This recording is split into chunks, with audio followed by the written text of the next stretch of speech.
I want M80 to be one of the most successful and dominant esports organizations in the world. When the manager Golden reached out for a coaching position, I thought, why not?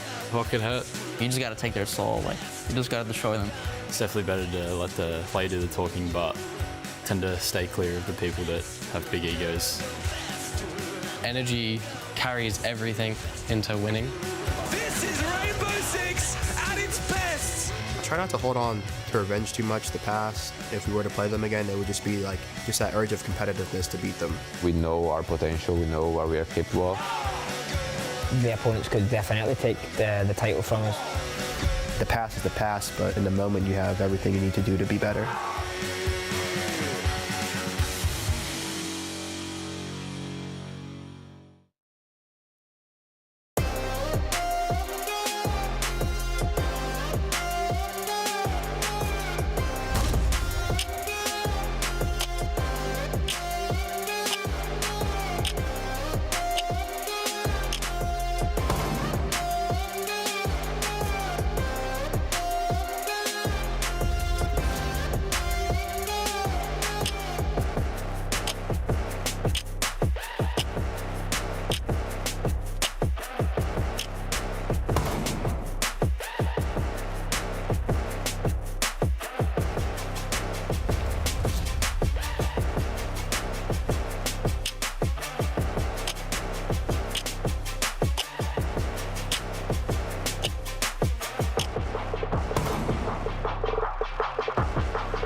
If we talk about M80, obviously, in the most recent WrestleMania, they picked up Iconic and then bring Sploit over. Sometimes you have to let go of players that you care a lot about.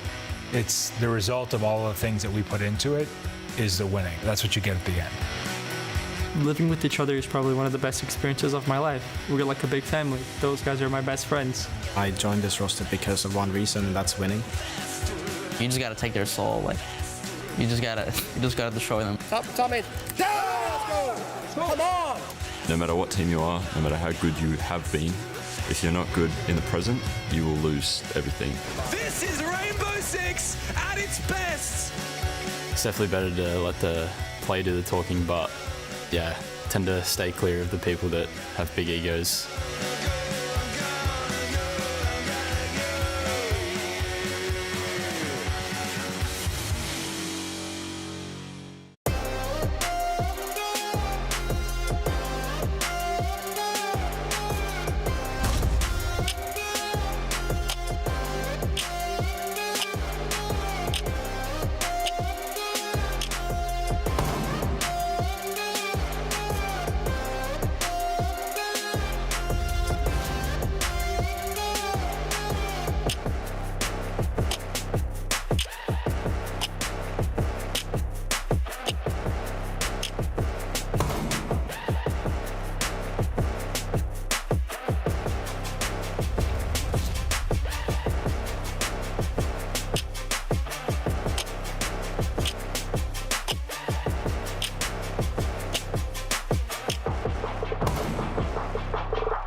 Classics major in Copenhagen.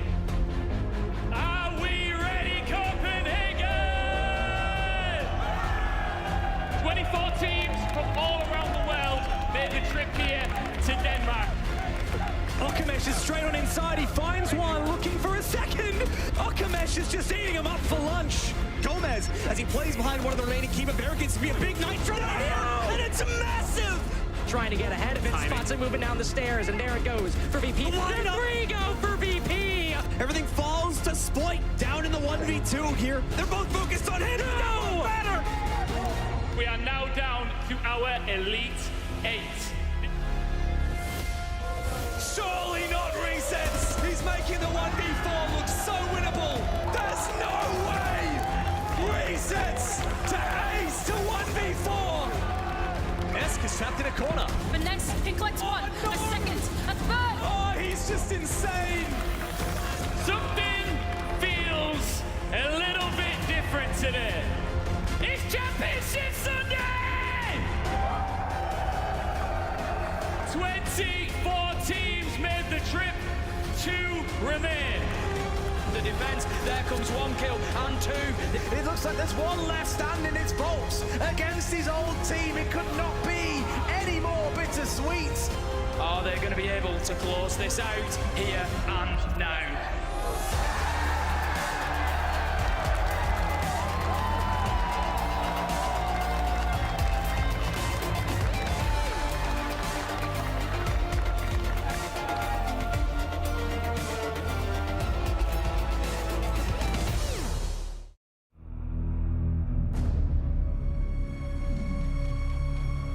It's time to make history.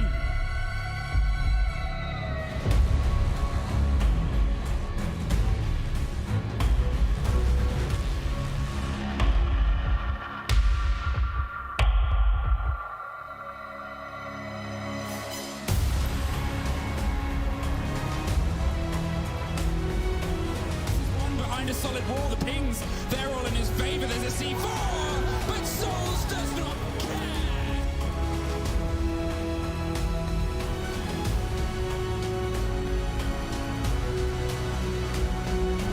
One kill away, and it's Volps to die! A new generation pick up where legends left off!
The United States of America traditionally has a proud history of defending its borders from outside attackers. The War of 1812, the Mexican-American War, World War II, all of them have been repelled successfully.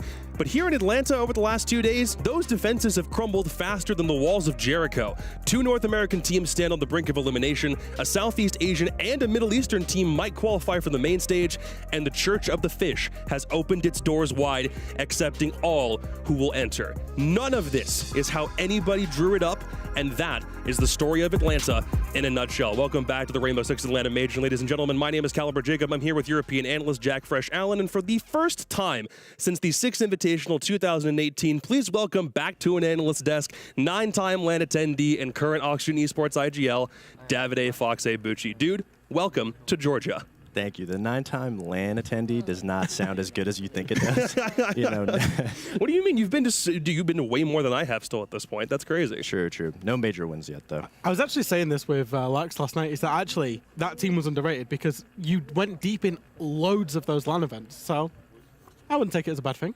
Okay. Thank you for consoling me a little bit. I appreciate that. Jack, how you feeling on this splendid Wednesday? So I was having a good day, but there's a bit of an issue here at the Atlanta Major. And that is because I've got cue cards. Okay. I do write on them. Right. My pen keeps getting stolen.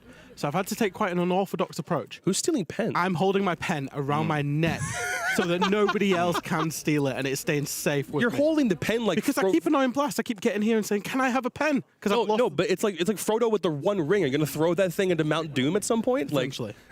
I kind of like it. It kind of looks good on you. Most expensive pen in the world. Is that just new bling for you from here on Pretty out? much, Just Sharpies around next? Pretty much. All right, sounds good. Well, let's take a look at the bracket for what we have for day 3 of the Swiss stage of Atlanta. We are done with all days that are nothing but best of ones. Now we enter elimination and promotional territory. If you're playing a best of 1 for promotion, that's still working as designed. But now, Fresh, if you are ever in a best of 3, you are now out of lives and have to win from here on out to make main stage. Yeah, and I think that's absolutely excellent because I think nobody ever wants to be eliminated on a best of 1 because anything can happen in a best of 1. So you give these teams opportunities to show off their full map pool, leverage absolutely everything they've got because they're fighting for these lives, especially the teams that are 0 and 2 right now. They're going to have to play through 3 best of 3s if they want to make main stage now. Yeah, I mean, I think that's a perfect way for these teams that kind of have a rocky start or they're slow getting into the things. They got a couple maps under their belts. They got to play a more diverse set of teams. So specifically for the guys that have to play best of 1s, the idea that all you have to do is win 3 BO1s straight in a row and you're qualifying for main stage, how ecstatic do you think guys like not just the G2s and the phases of the world, but Geekay and Bleed are also 2-0 right now? Yeah, I mean, I'm sure they're feeling pretty good. I mean, best of 1s, they're very volatile. So the teams that are bringing the more new things, the more unpredictability, yeah. If they're starting off hot, you got to feel good. I mean, going 3-0 against some of these teams. Yeah, it's pretty crazy. Let's take a look at the schedule specifically for today because it's not going to be like as we had yesterday, the 1-0 games, then the 0-1 games. We're starting with a 1-1, so we're starting with the middle of the pack best of 1 with Dplus and VP. Then we have that promotional game between G2 and GK, and then for 2 more games straight, we've got more of the 1-1s, then another promotional game, and then another 1-1 coming up right after that, Jack. Yeah, it's going to be thick and fast in these best of 1s, and I think that second game is the game of the day for me, just personally, because I like both of these teams, and one of them will be they'll be the first team to make the main stage. I love the fact that we have the David and Goliath story with GK, but it's with G2, so we're going to pull mad viewership on that game, which is phenomenal for everybody. But Fox, talk to me about those 2 best of 3s at the very end of the day. 2 North American teams on brink of elimination, and this is home turf. Oh my gosh. I mean, NA is notorious for being slow into majors, and I feel like right now we don't have any more excuses. When I was casting and analysting back in the day, NA wasn't really that hot. Not much has changed since then, I thought Soniqs was going to be our saving glory, our lifeblood, and, even they took a loss yesterday. So I'm hoping NA kind of redeems himself a little bit, but yeah, it's a long way to go. The one good thing, DarkZero playing another North American team, one of them has to win. Yeah, one of them will play tomorrow to go through. I was going to say, but one of them also had to lose, which now means M80 is 0-2. So we're not doing a great job of defending home turf as we initially thought we were going to. But gents, from those 6 best of 1s that we have, I asked you both a pretty simple question. Who do you think is absolutely going to win by the widest margin that we were going to see in those BO1s? You both had a couple different answers, and some of them were a little bit similar. But Jack, who do you think is just going to slaughter their opponents today? So my very first team is going to be the team that are just behind me here. There's not many of them there. They're off to the toilet or whatever. Yeah. But it's going to be Virtus.pro. And the reason that I think that is that this team play with conviction. They play as a team all together, all at one. And it either looks very, very, very good when they get it right, or very, very, very bad when they get it wrong. Ooh. They've got it wrong once, they've got it right once. And the fact of the matter is, I see this team as a juggernaut in this competition, and I expect that they will get it right more often than not, now that they've settled in after the initial day jitters. I could agree with you, them coming at Juggernaut. I personally had them at going at 3-0. I think they have a harder time with more aggressive teams, so I think Dplus, this could be a game where they catch them up on it. Yeah, I had VP personally potentially winning the whole event because I do like the idea of that Empire core finally being able to resurrect themselves, come back and win an event. It's a phenomenal story if it works. But yeah, they did go to NIP or against Cafe or that game. We'll forget that one ever happened, and we'll take that 7-1 that they got against Wolves yesterday as the better of their two BO1s. Fox, what was the team that you thought were absolutely going to decimate today? Oh, I feel bad saying this because everyone's given Geekay the props, and I got to give them respect. They've been playing amazing, but I think G2 is going to have to slaughter them now. In my opinion, I just don't think their team, they've been showing things a little bit more. I think the fact that they've been so unpredictable is the hardest thing about them. G2 is an also unpredictable team. I think a little bit of like the fan behavior will come out. You know, you got G2 against 2 European players. I'm taking G2 for that one. I've got a little theory that a lot of people wrote G2 off before this event based on Copenhagen and based on stage 2.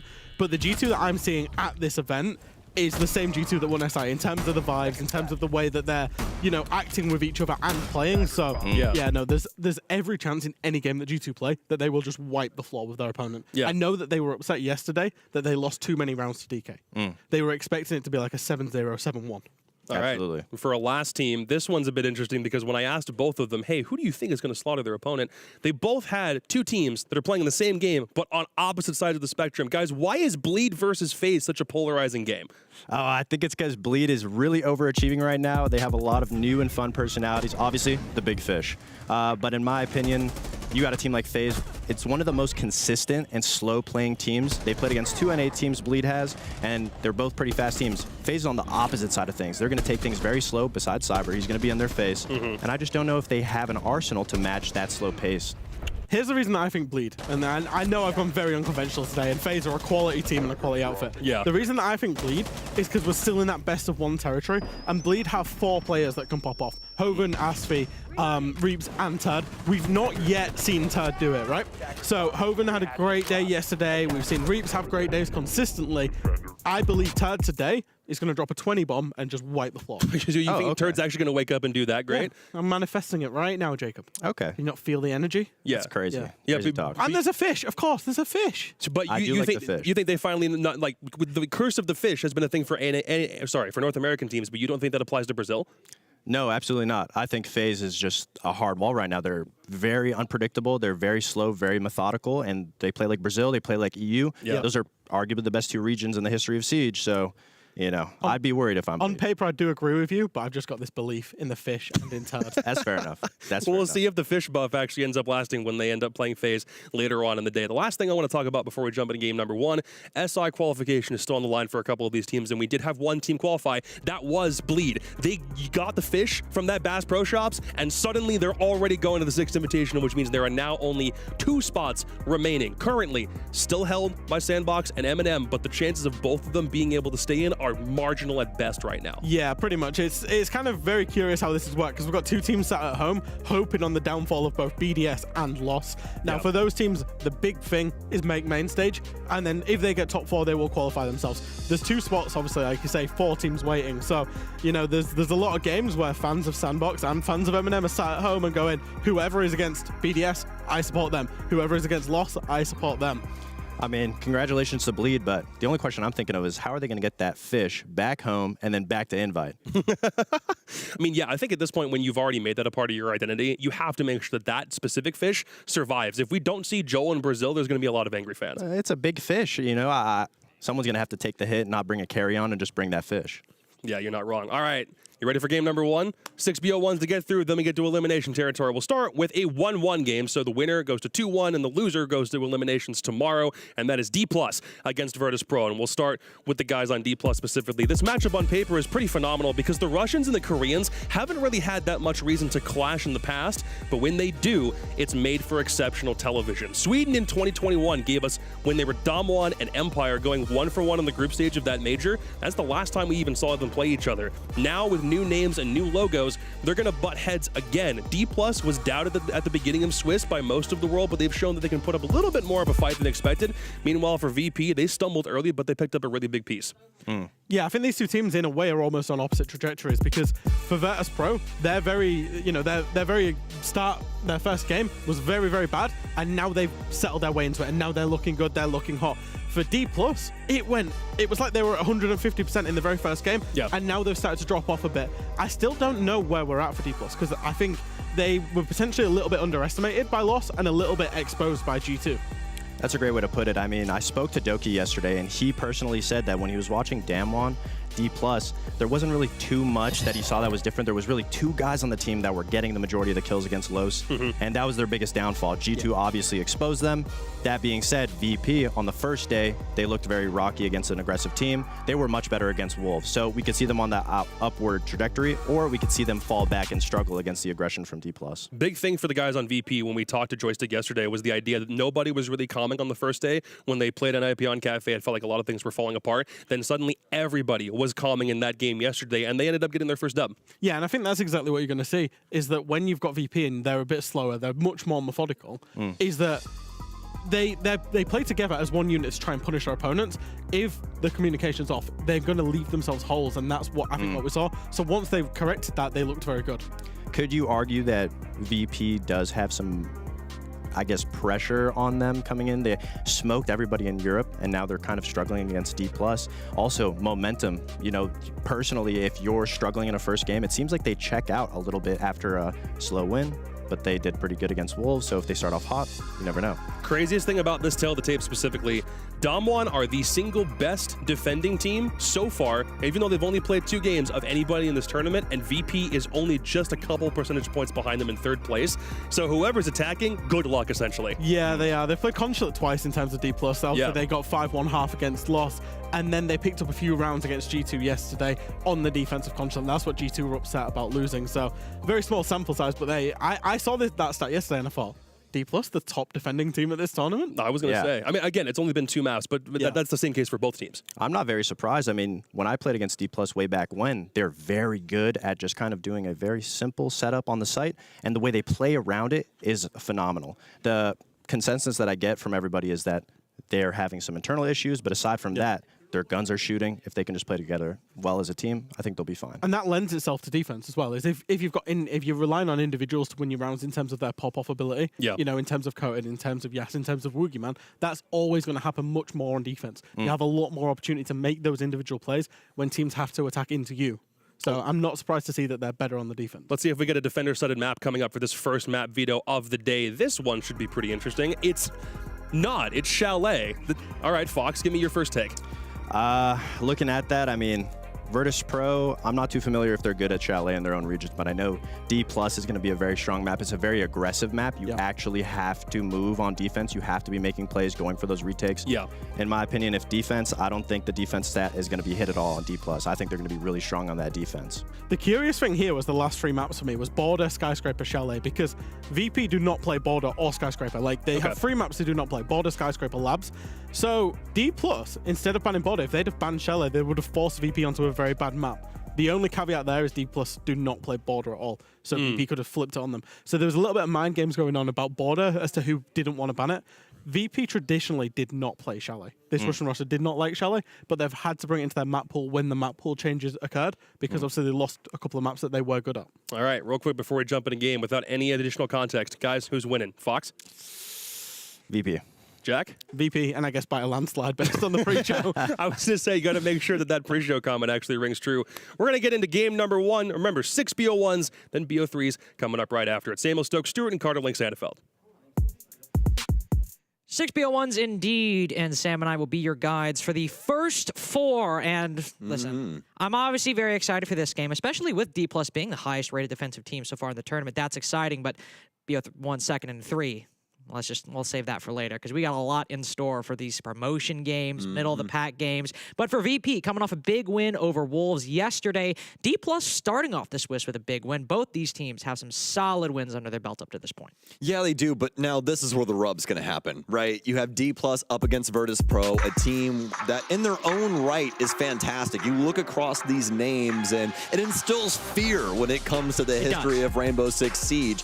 But that doesn't mean that Dplus Kia can't show up today and give us a little of their own gusto. It's going to be Chalet. They're going to be starting things off on defense. So if there was a time to strike while the iron was hot, Carter, it would be right here, right now. Get your defensive set going for yourself here on Chalet, because if you don't, the wheels could fall off the wagon pretty quick. And as Fresh talked about, the defense being that side where if you have individual fraggers who can pop off in any given round, the defense is going to be easier for those players to find a home, find a ground that they can use to make big plays or what have you. So Dplus starting on this side, if we see players like Coded or Woogieman putting up good numbers, well, Dplus might very well win the half. But if they're starting slow on the defenses, it's only going to get a little harder on the attack. So Dplus right now channeling that individual skill against a 5-man roster that is far more than the sum of their parts.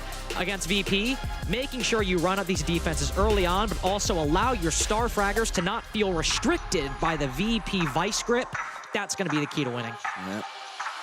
Trying to avoid the triangle choke as much as possible, but easier said than done up against a squad like Virtus.pro, a team that is adamant about playing their strategy, making minor adjustments, and taking it to the house. We've seen it time and time again.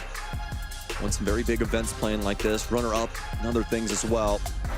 This is the band phase here now. Make quite a bit of sense when it comes to Chalet, Habana especially here, trying to get rid of some of that longer-ranged hard breach. More than likely might be leaning into something like some mirror gameplay or something along those lines. We'll just have to see. That is part of Dplus's bans here, at least for the offensive side. Also going to throw Frost in the mix too, something that we don't usually see banned out, but I mean, you can tell why on a map like Chalet. There's a lot of window play that goes on, so just don't really want to concern themselves with looking down. I mean, I would argue this is probably one of Frost's stronger maps. I mean, with how small it is, Frost, in terms of the utility she brings, is really applicable to this map. For the windows that you said as well, for example, clearing out the top floor on a bar games defense, two of the key entry points are window hop-ins, the Heaven window and the Library window, single or double for that matter. So getting rid of those Frost mats, or even for the Mudroom window down below, is key. But she also brings a deployable shield, which is one of the biggest pieces of utility on any map, but on Chalet in particular, since so much of it revolves around clearing or forcing the attack to clear power positions on this map. Ironically enough, it's one of the most important, but Dplus Kia aren't running a single deployable shield at the moment, but it reflects the mentality of this team. They run a very simple setup, as Fox said, but like to play around it. So what do we have? Yas on the Solus, Woogieman on the Valkyrie, Coded, of course, on the hard support, but they're bringing odds that are far more flexible and far more mobile. Yep, absolutely. Yas already getting a lot done on this roam clear, or this drone clear rather, as well. So he was able to get 2 drones there. I thought it was 3 for a split second, but we did have one more that was able to slip through the cracks. But still, it's all a consideration here early. Obviously does beg the question on how much info Virtus.pro did get off of those. Seems like Yas does want to try and keep things alive downstairs, at least for the time being, and keep things open as to what the strategy can be later on into the round. Virtus.pro made a couple adjustments here in their offensive lineup, but they finally rested in a pretty safe and secure space, especially for Joystick here on this Finca. I also like the fact that we have the Grim coming in here on Shepard. We've been seeing the increasing play of Grim across the board. Obviously, we're a little biased when it comes to this because we watch DarkZero play a lot, but Grim finally finding a safe spot in the meta here for professional play. Yeah, those adjustments really went a long way. I mean, he was probably the laughing stock of an operator, the most laughing stock of an operator. And they just make even the one change. Before they could bounce the one change, you already brought them pretty far into the meta, and the bounce only helped. Here's VP, I think, doing exactly what we expected. They like their solar takes as opposed to the library overtakes, despite the small space you're working with. But it's representative of Chalet as well. You need to throw these nades, cook them, throw them at a certain time, and along with the bees as well, they know Harper's playing on the solar stairs, the grenade lands. Easy opening pick for Virtus.pro. They basically have not had to deviate from their strategy even a single bit in the first half of the round, and there's no response from Dplus. Yep. That right there, one of the most difficult reasons as to why Trophy Stairs is so volatile for these defenders. And you might be able to stack up some ADSs and such, but if a team has good clearing like we just saw, 3 stuns in, 3 nades down, then you're more than likely going to end up losing your life, especially with that Grandma playing pressure from down low. They have that info on your swing too. Yep. Nice little shot there, but Coda's going to take some damage. It's actually Soldier to deliver the killing blow to Dan. Honestly, that's just probably good prepper from Dplus. Dan always plays outside of that bathroom window when they're attacking Chalet, so one easy free fire, you take it down. They also know that the solar side is a huge focus for Virtus.pro. When you're attacking Master Bedroom in office, you need to repel in at some point. It is a necessity, so always will have to go down below, and just spots Woogieman retaking the position that Harper died in earlier. Good use of the bees and good use of the coordination, and now Joystick can likely repel in, having cleared off the single panel in Bedroom. Maybe confirm the kill, but doesn't matter. Coda decides to swing. Joystick cuts him down. 4v2 effectively, now officially for Virtus.pro. Dplus so very concerned with keeping somebody on that stairwell, and honestly it begs a question as to why Virtus.pro had so much control over that, especially the verticality coming through, and it's just going to allow Joystick to finally take that space. All the window repel angles coming through too. A stellar round from Virtus.pro. I just don't think that Dplus had the right idea on how to deal with that solar take. No, I mean, they did have some ideas. I think, obviously, it's very common for players to be on the bathroom window in general, but Dan taking that position, always playing a bit more passively behind the window. It was just a good pre-fire, like with some luck, thankfully, from that Lesion. But overall, Woogieman trying to retake that position, you definitely have to question a little bit with the presence of the bees, even though the nades are gone. If they've already opened up a hole from below as well, Woogieman taking a big risk. No ADSs, you're just exactly. asking to die. Yeah, and even then, always just rotates down below, shoots him. It was a very risky call that VP, when you take maybe too deep of a risk against them, they're going to counter you. So good job from VP, good showing in that first round. And now we move over to the Bar and Games bomb site as a follow-up, as VP in the first round pretty much got everything they wanted. And so we'll chalk that up to Dplus trying to get a little loosey-goosey there, right? It can work out, but you try high-flying antics up against Virtus.pro, that's usually how it goes. They're very adamant about keeping these angles shut down. You know, runouts are a major thing in this game, and Virtus.pro has always been fantastic at shutting up those as well. So see if Dplus can go back to the drawing board. They don't want to try and take the same site this time, and so they're going to go downstairs and try and get things solved on Games and Bar. Do have Soldier on that mirror. Of course, without the Azami holding the upstairs library position will be a bit more difficult, but the mirror can make it a bit better. C4 prep from Woogieman, waiting to hear VP move through onto those solar windows. Again, there's such a focal point for every attack, and Woogieman exploits it perfectly. 5v4 now achieved for Dplus. Woogieman can now back off to the bomb site pretty safely. Join the rest of the defenders over outside of library. They'll take their time here. Great pick onto Joystick, and this is going to be a huge boon for them. We saw the entry game from him last time, although it was just the one kill. Definitely made matters most. Opened up the gates for them to try and force that plant down. Dplus gonna be happy with this one. Stuns in here from Always is begin their wrap around this top floor. You can see somewhat of an extension here from Dplus. We have quite a few bodies over towards the master side playing on different levels. It's gonna be Pasha to try and deliver something here over on the master end of things. Nice little flick onto Woogieman will claim his life, but Pasha taking quite a bit of damage in turn.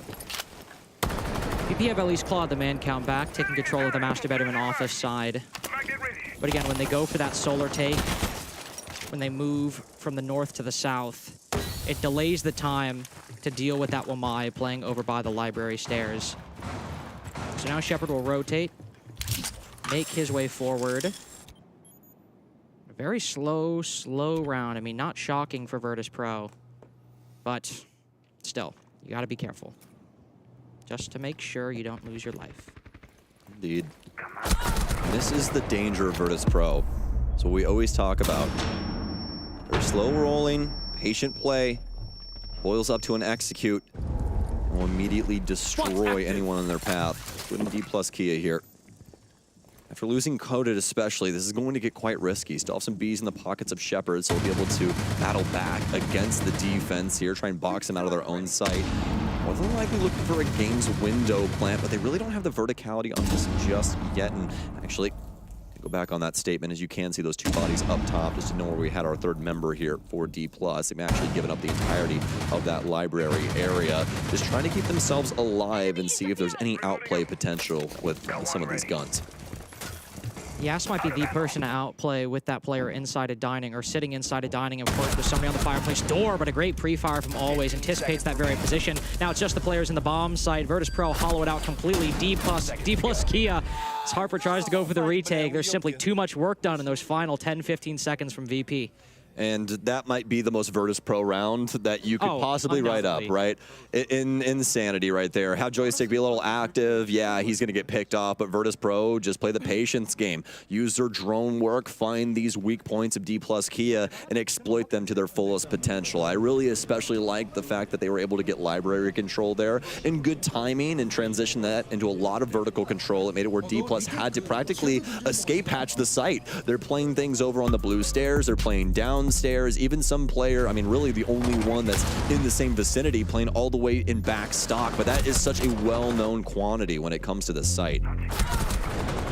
3 players from VP going into round 3 that have not died yet. One of them being Pasha, of course, on that entry that we saw open up round number 2. But then as well, Always 4-0 at the moment on that sort of flank watch lurk roll, holding things down and keeping angles completely cut off. Honestly, for VP and how they like to play, if you want any player to be 4-0, to not have died a single time, you want to be that guy who's shutting down important positions and cutting off important rotations. And that's Chalet for you, right? Chalet is all about having those harsh cutoffs and making it to where the rotations that are coming through from the defense don't work out.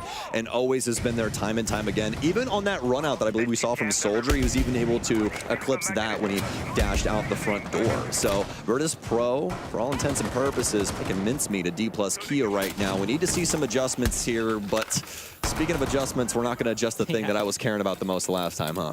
No, I mean, you got the magnets, you got the ADSs, but this utility clear from VP, they have 4 frag grenades, 6 flashes, and all of those Bs from Grim as well. Plus, Dan can even open up the floorboards down below to identify a different angle. What is he looking for right now? I think he was looking for something above the window, potentially. Maybe. You know, we do have Fenrir in play, so you can bring some of those dread mines.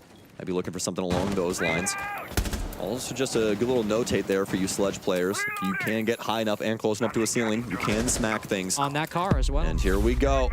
Frag grenade out, everything getting burnt out, the Bs in as well, and probably a follow-up nade too from Joystick. He's going to move up into the Bs actually here.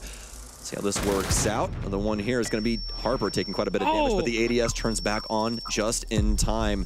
Much more solid round for this position from Dplus. All up to Yaz, really, and those dishes coming in to be able to assist Harper. Yeah, I think Dan had the right timing there, at least for when to throw the nade, but the flashes, simply the projectile denial utility just being too numerous, unanticipated for VP. Though Dplus Kia do sacrifice a Valkyrie cam outside, so I suppose they can appreciate that, but the entrance onto Solar Stairs will not be as easy, nor as, I guess you could say, quick, but it will not come at the same time it did before. Joystick even rotating over the library side, cut down by Soldier the moment he hops in through that single window. This is looking like Dplus Kia's round. Yeah, this is looking a lot more like the strategy that was supposed to go off the last time, right? Just this time they had the proper utility in place on Solarium Stairs to lock things up, so ended up going very, very well here. Had that in play over on the far side too, just to make things a little bit more difficult for Virtus.pro to try and swing in on Library, although Always will increase his score line to 5-0. Gonna get that pickup here, and that's going to allow Virtus.pro to start working things from the Library side, although it's going to require a lot of heavy lifting. They don't have any hard breach or anything of the sort, so they're going to have to try and funnel in and take out these players. But Always 6-0 now, gets a huge pick, and if he finds Coded as well, which he just sees for a split second as he opens the barricade, they might just open up this round alongside acquiring a 4v2. Coded sees the Lion, cuts him down. That's a big fight that Coded needed to win. Now with 20 seconds left and 1 toxic canister remaining, he can hold down this piano position for quite a long time. Dplus can't need to worry about the bathroom window, and well, with Dan being the only one left, there's no teammates to rely on. He's got to hop in through piano and find 2 different players, and he's got no intel for any of them. Woogieman's even retreated down below for the ultimate security that Dplus Kia will take their first defense in round 3. That was a great read. Love the adjustment there for the Wamai coming in to provide even more utility to trying to hold down the Solarium stairs, and it was desperately needed. If they didn't have that, that round was more than likely going the same way as the last one. And to even take it a step further, they have Soldier all the way over in Library for when that play comes through for Virtus.pro. They know they have to make an adjustment. Nobody's just going to, you know, swing into Solarium completely blind. It's not really going to assist them with anything. It'll just be giving bodies over. So they have to try and make an adjustment. Obviously, Joystick tries to do that, but right here, Soldier heading things off in a very important moment there, and also getting some pretty solid damage onto Always. Virtus.pro did have just a chance here to try and work things in, but with the map positioning, things are always going to be hard with a situation like this. Just don't have the ability to breach anything open, have to take some pretty important gunfights in some pretty known areas. And after, of course, the addition of the magnets, what really won Dplus key of that round were the rotations, the mobility from the defenders. Soldier inside a library and Boogeyman flanking up the fireplace stairs. That's when Dplus key are at their best. What they're able to do is hit rotations, hit flanks around the map that are either unaccounted for by the attack, or they just simply take a fight that is more advantageous for them. So if they can continue to channel that as we move on to Kitchen and Dining, which will feature a lot of the same prospects that we saw in a Master Bedroom Office defense, as well, 3 defenders are probably going to be sitting inside a Master Bedroom Office for the vast majority of the round. If Dplus Kia can still maintain control of the library stairs or lower portions of the library stairs, the fireplace stairs, and even the solar stairs, in this case, if they can make it work, they'll be in good shape in round 4. And that's the hilarious part about this site is you can address it the same way. And what do you think Virtus.pro is going to do? Probably trying to brute force a bit more of that utility, or make sure the 3-2-1 countdown is a bit better. But they've only got 1 set of nades this time, so if that's what they want to go for, it'll be a bit tighter. It seems like we might have potential West main play that could come through a little bit later on if they do want to try and address that, but obviously that's right next door to site too, so kind of begs the question as to how that interaction could go down. But either way, Virtus.pro starting off on this north side yet again here. We'll see if they do have an answer for this. They have a lot of throwable utility again, but we saw how that went the last time. Oh, Always! They brought the Twitch and they got rid of all of the ADSs. He didn't hit a single shot on that drone. Only 1 bullet required to break that damn thing, but he can't get it done. And I suppose you can afford a reduction in grenades if you pressure him from below and throw the nade from up above, but that's not the opening pick going the way of Virtus.pro. Coded able to take down Pasha just at the exact same time, but in terms of map control acquired, VP still very much happy with that clear. They might have lost the Nomad, but their initial win condition for the early round is clearing out solar stairs and then the ability to rappel in later. They'll need a bit more time, 15-20 seconds to clear out that single panel on the solar side, specifically Yas in this position, but once they achieve that, they'll feel happy with this. Oh, yes. A little worrisome there. Sick. And a flood in from Solarium, but they know that he's got to be in this bathtub, and yes, indeed, the yellow mark coming through always has found Soldier, and this is going from bad to worse here, Carter. Joystick going to confirm it yet again, but look at the patience here. Dan still working the outside area. Woogieman going to be able to take down Joystick, actually, so Dplus Kia will be able to stave off this round just a little while longer. It's really up to Yaz to try and keep this as kosher as he can, but it's actually Yaz in that position. He coded down low here, trying to assist Woogieman as well. What a shot out of Shepard. Truly disgusting. And again, Virtus.pro with this drone work, man. You never think that it's truly there, and then they switch and there's a yellow ping. Ridiculous stuff so far on Coded now in the 1v3, but he does have a long angle behind the dining bomb onto the bottom of solar stairs. He actually rotates out, going for a flank up to the top floor, knows that the attack is low on time to move for this diffuser, so if there's just one guy maybe holding the top floor, if he wins that fight, it could work, but the indecision striking at a crucial moment allows VP to get that bomb down. Now he basically gets half of both plays, nothing accomplished whatsoever. Now as he drops back down, the indecision, the second choice to move back down, VP are entirely set up in their post-plant positions, some even outside the building. It is unwinnable for Coded at this point. The moment has passed. And what is he to do but just watch the clock slowly tick down in front of him? Great considerations here from Virtus.pro, and just goes to show you guys that you don't have to overcomplicate things to find a solution. Sometimes it's as simple as getting a Twitch drone in there and striking the ADSs. Bobbing and weaving. Yep, that was it. Nice movement with the drone mechanics, and they're able to clear out all of those ADSs without throwing a single piece of utility at all. So very impressive stuff there from Virtus.pro. It's going to proc the Dplus Kia time out because these defenses haven't been going the way that they've wanted to. They've been trying so hard to thwart Virtus.pro's game plan over on Solarium's side, and they were eventually able to do it with the consistency of Jaeger and Wamai, but that last round, a highlight reel for Virtus.pro on their ability to go for a very similar strategy, but adjust something slightly, maybe an operator lineup, maybe a position on a window, and they'll be able to find a solution. And this is always the issue when you're fighting Virtus.pro is Dplus Key have understood, well, they go for a solar take, and if we can waste sufficient time on the solar stairs by placing those ADSs, placing those magnets, and just spending, you know, a minute 30, minute 45, forcing them to clear us, we should be able to win, right? Yep.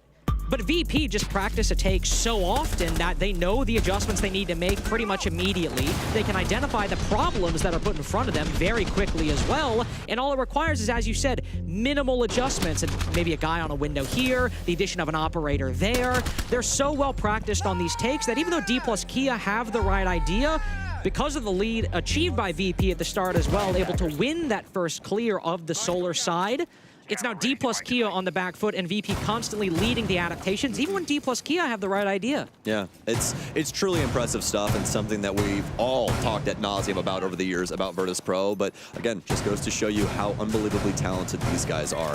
And just to put the icing on the metaphorical cake that you made right there, their drone matrix to this day is one of the most mind-boggling things to me, because that first minute and a half, they're somewhat active, there's some players doing things, but all of a sudden, you just have these drones in these perfect pivotal positions, Carter, where people that are dead, maybe somebody that needs to be active for a moment, can just jump on, fly through a couple cameras, and they know practically the entire setup for Dplus Kia. And Dplus hasn't really been able to find any of these drones. They've been sneaking through the cracks, especially in the trophy area like we saw in that last round. It's been very well managed from Virtus.pro so far.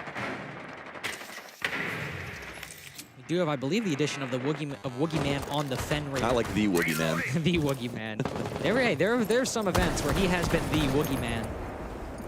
But with those F-Knots, of course, trying to stop Virtus.pro from walking in through those choke points, through those single doorways. But Dan bringing that Twitch, brought it last round as the adaptation for the Solar Stairs take, and he'll be more than comfortable to try and identify those Dread Mines that are unlocked, be able to shock them and deny Woogie Man some useful codes for rotating what Dread Mines are activated at any given time. Both him and Yas on the roam currently. Woogie Man trying to rotate back after a minute in, just barely makes it forward, as now he'll switch the F-Knots to the more interior ones.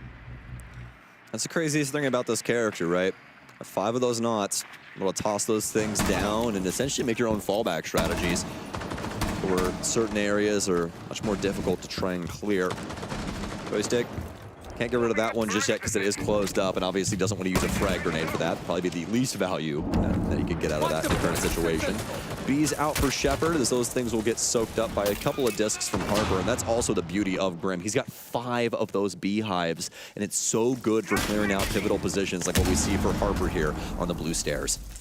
I think the one issue you can say for VP so far is the addition of that Wamai. It constantly seems to be catching them off guard. The ADSs are no problem, but the Gone 6, for example, the frag grenades in the previous round, always one key piece of utility seems to get sucked up by those magnets. So the utility clear is almost perfect from VP, but it usually ends up costing them some important utility. But they have managed to clear this shield, and there are still some flashes to make this gunfight on Library Stairs easier. Yas picks up his first kill to make it a 4v4, and Pasha now looks to make it a 4v3, but the defenders retreat down Library Stairs far too quickly for Pasha to get a handle on, but VP has acquired Library control.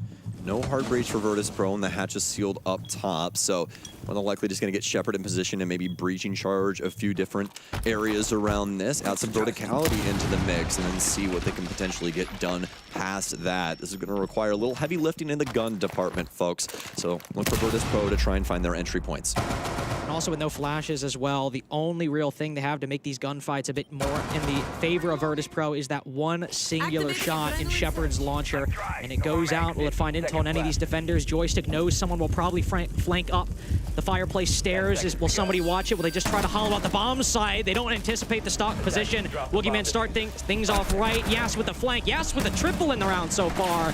An easy pickup for Dplus Kia as VP unfortunately succumbing to the downsides of a very late clear. Yes, indeed. And I love that you highlighted the fact that Wamai has been giving them so much grief, because that's exactly what happened. We saw the extended hold there from Fenrir. Fenrir plays out his timing over there on the Solarium side because, let's be honest, we all know where this attack is coming from. Yes, we do. And he slowly falls back, kind of uses his knots in a certain way to where Virtus.pro have to respect the pressure. They eventually figure out that that setup on the top floor is somewhat manageable for them, but with the addition of the magnets, especially later on, and this is the big brain thing, guys, this is the one thing about Wamai. If you pocket your discs in the proper way and manage them around their stuns and wait for the explosives, you can really give people some problems. And that's exactly what we saw. He's applying those discs a little bit later after those stuns pour in. And I mean, yeah, I might not be able to see, but I'm not getting blown up. So great individual play from the Wamai specifically in that round. I believe Coded in the previous round was the one handling that Wamai, though it's shifted roles a couple times so far. But also Dplus Kia having Woogieman and Yas able to have success on the roam. Yas in particular to flank up Fireplace Stairs, backstab the attack as they push into the bomb site. They put up some solid rounds so far, and Chalet typically being that attacker-sided map. Even though Dplus Kia are the top defensive team so far, if they can get a 3-3 half here and try and get that win condition they have achieved in the 2 rounds they've won so far, a 3-3 half is more than enough. Well, I won't say more than enough, but it certainly will at least be good going into the side spot. Yeah, and I mean, honestly, when it comes to Chalet, having 2 defensive rounds, you've already crossed the bridge. You're happy with this result here. And as long as their offenses are put together, that's what you really have to be concerned with, right? As for Virtus.pro, though, they're really going to want this 4th round. If this ends up getting tied, then we can start seeing some awkward situations building up here where maybe the analyst desk is breaking down how Dplus Kia was able to take it to Virtus.pro on this map. He's getting the default cam. Interesting. That's what he's getting when he opens up that hole. Track Sting is also now going out. This is a new addition to Virtus.pro's clear on this part of the map. No Wamai, unfortunately, for Dplus Kia. They've given it up, so just those ADSs to clear. This should make things easier for Virtus.pro as the bees fly out. The nade lands on Harper. I mean, we had the adaptation, guys. We had the addition of the magnets. Sure, you could deny the drone economy and switch Yas off the Wamai, but I mean, they just made it easier. They went mad old-timey with this strategy here. This is what we were doing at the very beginning of Chalet. We were taking laser gates, applying them to the Solarium windows, and having Jaeger play down low. But you can see why that becomes an issue, because the laser gates take so long to reset. If VP are good in timing, then you're immediately going to run into some issues, and that's what we see here, as they're going to lose Harper for the 2nd or 3rd time in that position. Woogieman is a known quantity here, folks. If you guys didn't see that drone roll through on him. Looks like Posh is just going to play things patiently, but sometimes players hit some crazy shots in moments like this. Joystick's going to swing in with an Adrenal Surge. I don't think he's going to get too much damage off onto that player. In fact, he's going to go down to a Nitro Cell up top. More than likely just waiting for that Adrenal Surge to come back so he can res himself. Dan is so lethal in these positions. He knows when to watch the bathroom window, knows when to watch the library window as well. He's already cut down 1 player there, and 2 different foes are looking to take an engagement with him, and Dan just doesn't seem bothered by it whatsoever. He's more than happy to walk this line. No C4s down below as Woogieman's used it, so Shepard can very likely get this bomb down. Pasha's patient coverage of the trophy window finally bears fruit, as Woogieman equally patient down below is unfortunately a little less lucky. Another kill flies the way of the flank watch down outside of the trophy window, and has domed by Dan. A clinical execute from Virtus.pro, as the one thing that was tripping them up wasn't even present this time. This is a pretty lean steak here. No fat on this, man. And that's what I love so much about Virtus.pro, Carter. The fact that they take what is necessary and nothing more, nothing less. It's beautiful every time I see it. And honestly, to this day, still one of my favorite teams to watch when it comes to Rainbow Six Siege, because they will teach you how to play this game just in the way they play. Their patience, their cadence, everything about it dictates victory, and it's pretty impressive stuff. But now, this is where the rubber hits the road, folks. We're switching sides here. Dplus Kia got what was necessary. 2 defensive rounds, but this could be a whole different tale of the tape by the end of this, depending on how their offensive set goes.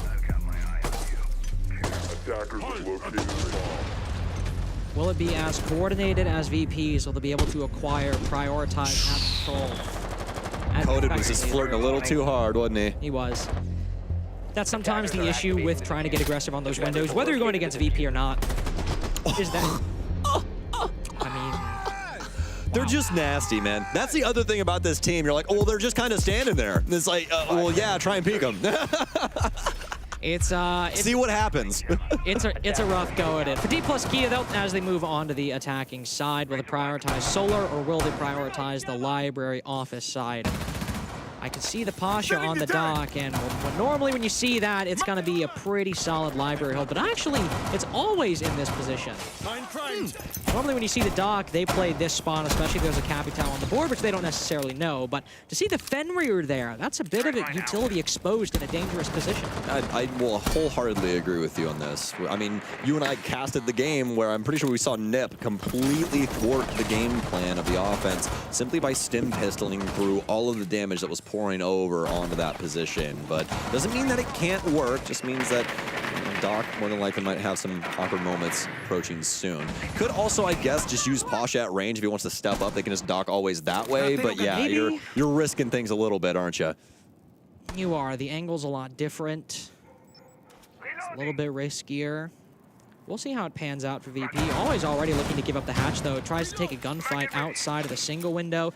Coda taking a little bit of damage from wherever that was from, but here go the firebolts.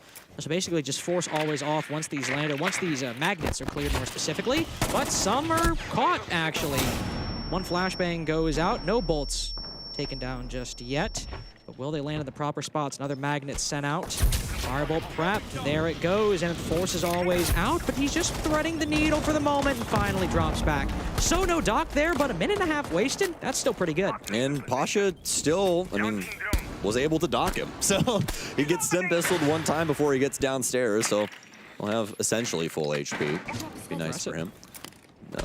Well, Dplus is able to clear things out up top. Let's see if they can try and convert this into some verticality. But the big issue now is that Virtus.pro still do have two bodies in this area. They have that player over here on the balcony, Pasha, as well as Joystick that's been holding things down here inside of the library entrance. And it's given Dplus Kia so many issues. Yeah, you're able to clear out the Fenrir, but now they have to try and essentially send it into sight. With not a lot of utility as well. Actually, I mean, they have a lot of utility, but it's like... No. So yeah, no positioning. That's the key thing. Yes, that's a better way to phrase it. A lot of flashbangs, a lot of smokes, but with no solid control acquired. Yas just has to lurk up short, but finds his way into the bomb site. This might work. Yep, he sees him sitting inside his stock. That's opening pick going the way of Dplus Kia. Now the alarm bell's ringing in Virtus.pro's head. 5v3, 5v2 as Yas finishes off Shepard. Virtus.pro a little bit thrown for a loop. Dan goes for a big retake though, but Yas, the big player in round 7 to shut this down completely. Pasha alone on the top floor at this point.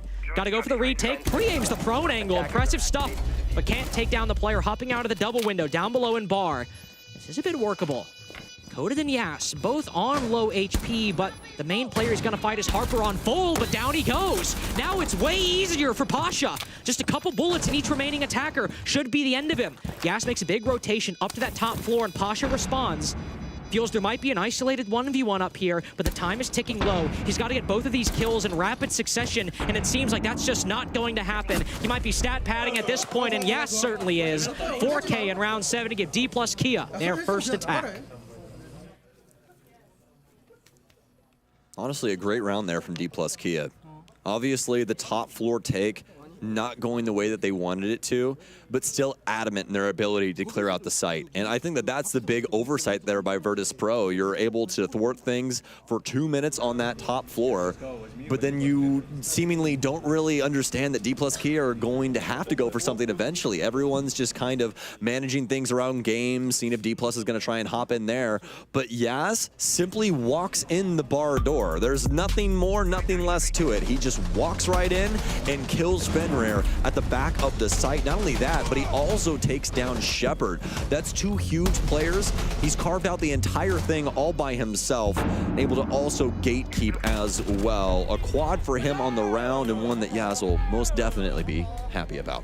Yeah, VP not known for leaving gaps on their defenses, but that timing with the Fenrir just tucking himself in the corner gave Yas the perfect opportunity to now be the only positive player in terms of KD on Dplus Kia. 7 and 5 now.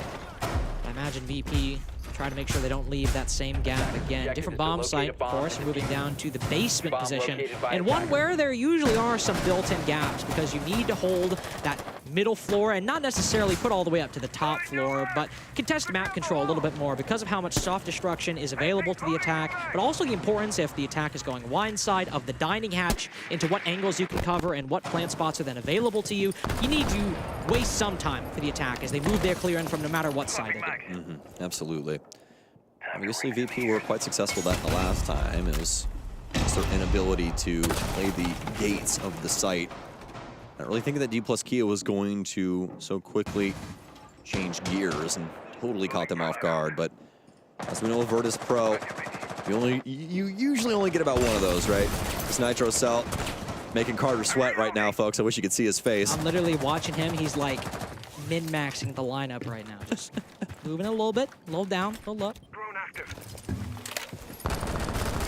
Virtus.pro can keep things patient for now. Don't want to overstep their boundaries. And why would you? Dplus Kia have been moving quite slow so far on their offensive set, but just using good drone works. And that's usually a telltale sign of that when you don't see too many active players. But it's going to get a good read onto Joystick. He hasn't been having too big of a game, but Chalet's pretty hard when it comes to entry. A lot of the angle players making the most out of the situation, as you can see, always in Pasha, as well as Dan having some big moments here. Pasha, obviously less of an angle holder than always, and Dan, but it doesn't really matter. Joystick going to fall to the sword again, as Yas will take him down. We'll have trophy control now. A lot of drones used on that clear, though. And we had the flank drone watching Joystick the entire time, but quite a few more wasted actively droning him. Pasha then retakes the position, cutting down Coded, who is moving up through the short hallway. And as he rotates, excellent cutoff by Woogieman. Reacts in time to make sure he can't move back down to the bomb site. And trophy control after another brief skirmish reestablished for Dplus Kia. Solid clearance here. Be able to take down Pasha and Joystick. Virtus.pro. Oh, he's still here. Still solid control over the entirety of this site, and indeed, huge rotation there that could be made for Always, as he's just been waiting adamantly up in Library. Only one drone left. Oh. Dplus Kia can't clear him. Soldier just tries to wide swing the pillar, but Dan's got so much cover to play behind. Shepard then cuts down Harper. Dplus Kia just sending it with 40 seconds left, and they'll pay for it dearly. Boogeyman knows he's got to win the fight with the player in blue, and he'll do so completely, but Always is still on this roam. He might hit the flank later on. Indeed, slowly creeping up blue. Yas has made his way in, but he anticipates it. Flash goes out to try to burn time, but this bomb needs to start going down with Yas, the only one who can cover. Solely watching Library at the moment, but Dan pushing up from Garage. He doesn't even win the fight with the mirror, but Woogieman recovers very quickly, but there's no time remaining to put this bomb on the floor. Virtus.pro reestablish their lead. Got a little scary there for Always. The rotation almost didn't work out for him, but honestly, not a hater of it. Comes back down towards blue. Could have went for the full rotation, but when you're Mira, or really any 3 armor on the roam, you're going to be a known quantity trying to hit that rotation from the back. So probably a smarter decision to try and reinsert himself into the site and help things on the more frontal assault. Virtus.pro will pick up a round here and extend their lead back to 2. Right on the gates of the penultimate points. They're going to head towards Kitchen. So far, so good for them. Dplus Kia, obviously, with solid clearance of the site after being thwarted in round 8, or rather round 7, but round 8 goes the way of VP. Indeed it does. Maybe getting a little too ahead of themselves as well. They're obviously starting to get low on time, but just sending it in. No utility to deal with the player on pillar. They just feed themselves to the bodies of Virtus.pro. Kitchen Dining will be a similar affair if they end up being denied control of the top floor or have it at least contested. They just send into that dining wall. Similar situation. There's too many angles for you to deal with, too many potential gunfights to take. You can be overwhelmed very, very quickly. But this being Kitchen and Dining, Dplus Kia will have to focus on the top floor first and foremost. One tool to do it with will be that Brava, of course, to take down the F-Nauts and maybe the Valk Cams as well. But Dan might just take down someone going to the spawn peak. Both players involved in this potential engagement have an idea. Dan instead will back off just as Soldier moves off the angle. Always worrisome for both parties in a situation like that. Rainbow Six players' first instinct is to shoot a window as soon as you see a hole in it, right? Gotta do it. Yeah, you never really know if somebody's going to be there or not, so might as well risk it, especially when you're outside. Not like you're giving over info all that much. So, yeah, on the Brava here. lot of different things to try and steal here, especially the Valkyrie cameras. Also can try and rob away some of those knots, as well as a few of these boom mines if you can end up finding them. Solid additions here by Dplus Kia. Really like the Yana coming back in, and some solid gun power here across the board. How will it work? Woogie Man, this is such a long angle. Common one to hold the bathroom side. The downside, of course, not being directly on the window is you can only watch anybody playing Owl. You can't watch the other side, but you're far less exposed to a potential gunfight or break from a window, say over by library side. There is one player from Virtus.pro still standing in this position. Joystick also playing next to him, but inside a master bedroom. Worrying about the bedroom window player. But half the round gone. Dplus Kia haven't even entered the building, I think. Just waiting for these rotations from VP, waiting for the utility to fly out. Joystick still playing very passively in the bedroom as Woogie Man's first of 2 Dokkaebi calls have flown through. Coded will be the one to try to clear Joystick out from the bedroom position. Flashes again. So much utility expended. Finally, it bears fruit. Joystick cut down, and Yas also taking control from the other side. Virtus.pro going to respond in kind though with this Nitro Cells. Pasha will take down Coded. Trying to play things from this downward position as much as possible, and well met, at least for now. Back to the drone work here for Dplus Kia. 45 seconds remaining, and Virtus.pro are keeping this play wide, especially for Always' sake. He's going to be dedicating himself over towards Fireplace Stairs. Honestly, solid area to be able to hold on to if you can muster it, especially for these late game rounds. When that timer dwindles, the more and more these moments are going to make the most. Always also going to head a rotation downstairs. Might actually come over towards West Hall here as Dplus Kia is building up on this side.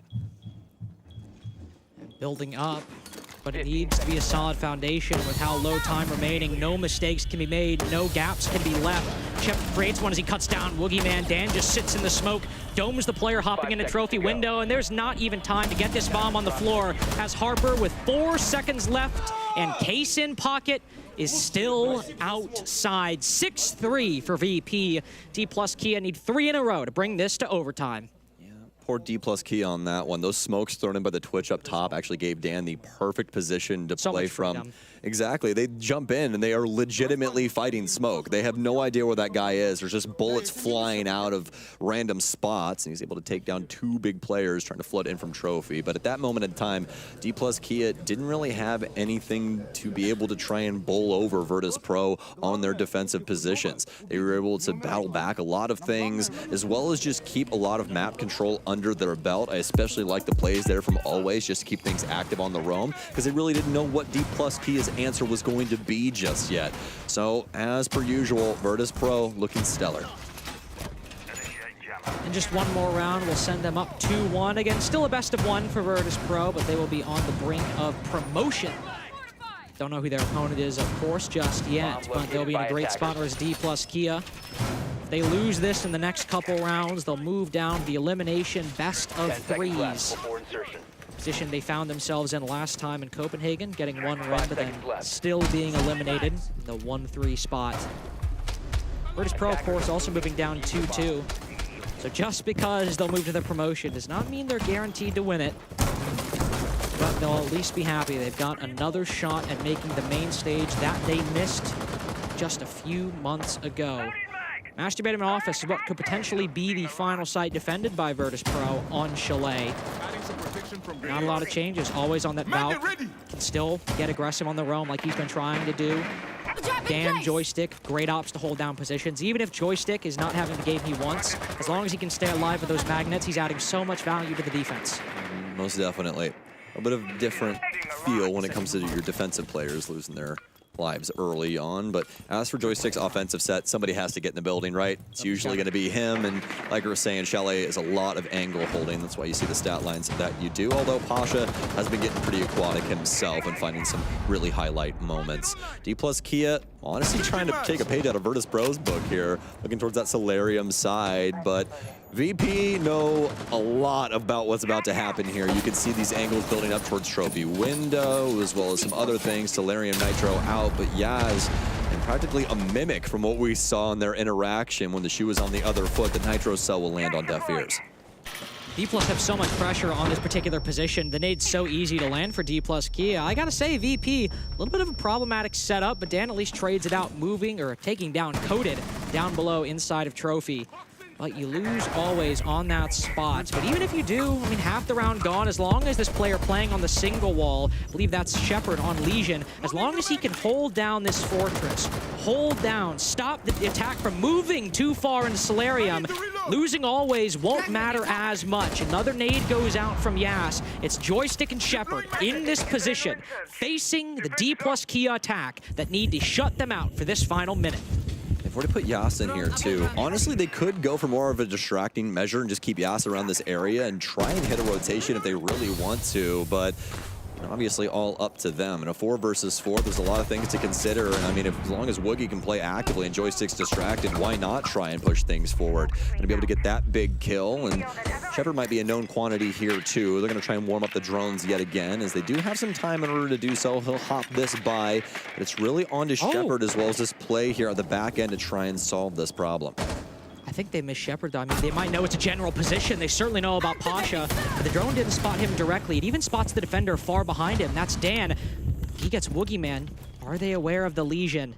Are they going to be aware of this office? This could be the game right here with solo time remaining. If they've undroned Shepard just around the corner, they've got no idea. He's got about 2 seconds before he peaks. There we go. Just tied. Case is right next to you. He swings and falls. He can't play it. He can't play it because of the goo mine. You gotta love Legion's utility, even from the grave. Shepard, 1 goo mine in a dream, wins the Chalet 7-3 for Virtus.pro. They have a solid general idea, Lynx, but they don't go about checking things fully. And the only room they didn't check is the downfall of that entire round. They think that they can safely plant. They think that they have finally pushed Virtus.pro back off of the site, but Shepard, waiting patiently inside of the master closet, is the one to seal the deal. Very well done from Virtus.pro. Across the board, their offense is well put together, their defense is looking solid, and that's all without Joystick lighting the world on fire. And ultimately, in a game of 2 slow teams, the team that is the best at finding the gaps in their strategy and then filling them before they go in for the execute, that's the team that's going to win. Whether it's on Chalet, whether it's on Oregon, no matter what map it is, if you're going to attack or execute late, you need to make sure you have droned every little thing and considered every little factor that might tip the scales in your opponent's favor. And that was Virtus.pro today. Dplus Kia simply left more gaps. Similar to NIP in the play-ins, another slow team that left a lot of gaps with 30 seconds. Virtus.pro just proved to be one of the best in the world at their play style. But with that, we'll throw it back to the desk to talk to one of the VP players about their big win. Appreciate it, gentlemen. We are on desk up with Pasha to talk about how VP knocked off Dplus. Dude, first off, congratulations. That was a really good win. Talk to me about that last round specifically, because was that just a goo mine stuck in the planter's light? That's what it looked like, at least from here. Yeah, it was a goo mine, and actually, in recent scrims, we got a lot of goo mine kills, and I was wondering why isn't that things happening on official games, and it happened. Wow, that's crazy. And, yeah, that's crazy. So, how come you went to Chalet today against Dplus? Well, honestly, we were expecting Chalet or Skyscraper, and basically that's what maps left on the ban phase. And I don't actually know. We knew that Chalet is the great pick for us, because after the first day, we actually rewatched our map priorities, and basically now we're playing some new maps, maybe, and we're ready to play some new maps. So I guess Chalet was just like not about preparation, but about playing it well, because we have like confidence in it. So you spoke about that very first day. What went wrong on the first day, taking that loss? Oh, actually everything was wrong. Like Okay. we woke up on the wrong click, basically.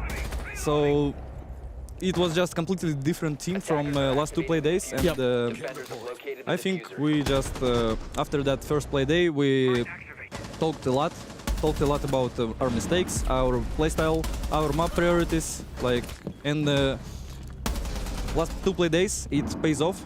That conversation was really important for us. Yeah, Joystick mentioned how everybody wasn't talking in the first day. It was everybody talking and everyone was all calming the way you were supposed to today as well.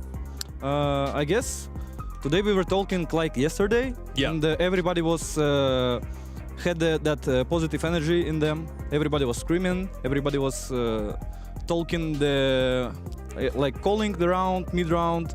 That's what we needed against NAP, but nobody was doing that basically. Gotcha. So you spoke a little bit about your playstyle just then, because your playstyle is like very unique in terms of against all of the other teams in this competition. What do you think works so well for your playstyle and your team? I guess the playstyle is it just has some confidence in it, because if you're doing like Bruce Lee said, like 1,001 punch, and it works well, then I don't know how exactly, but and that's basically our mentality in that case, because we're doing one strat like 1,000 times, and we know it works. We know everybody what everybody does on the strat, and there's like no gap and to make mistake. So that's why we love it, and that's what makes us unique, I guess. Last question for you. You're 2-1 right now, so you only have to win one more game. And if you were to win that game tomorrow, there's a couple different teams that it could be against. It could be like a FaZe or a Geekay or a G2 or a Bleed or something like that. Is there anybody in particular who you'd like to play tomorrow? No, nobody. We just want to play good, as today and yesterday. Love that. Quote that, Salty, on the main Twitter if you could do that. We just want to play good. And so far, VP have done that through these last two games. Dude, again, congratulations, and we'll see you guys tomorrow. Thank you. See you soon. And specifically about the way that VP played that first half, they really had to crack through a couple of Dom 1 defenses, and they did with a couple of very clever solar attacks. Foxay, take us through it. Absolutely. The way that they were clearing out solar was beautiful. I'm going to walk you guys through it, a step-by-step process. So the first thing that Virtus.pro wants to do is get complete control of where Harper's playing on the stairs to give them a foothold to then get into the map and steamroll their attacks like they did. But first things first, you want to get Dan downstairs into the basement, so he's going to drone himself in and inevitably make a nice little hole off of the car. You can jump up on the car, sledge a hole through the floor, and he's going to use that later in the round to throw a nade up.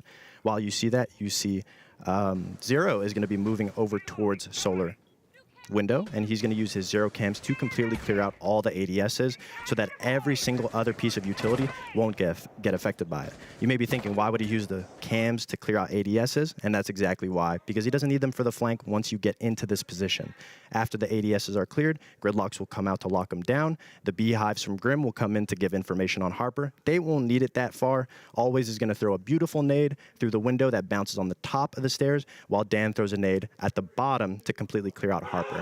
Now, Virtus.pro was doing this almost every single round on attack to get themselves a nice little entry into the site, a nice little pick, and I think that was a foothold, a key position, and a key attack that they used to completely destroy Dplus on their attacks. But we got many more games coming up. G2, Geekay is going to be up next, and I think it is going to be a bloodbath, so make sure you guys come back after this short break.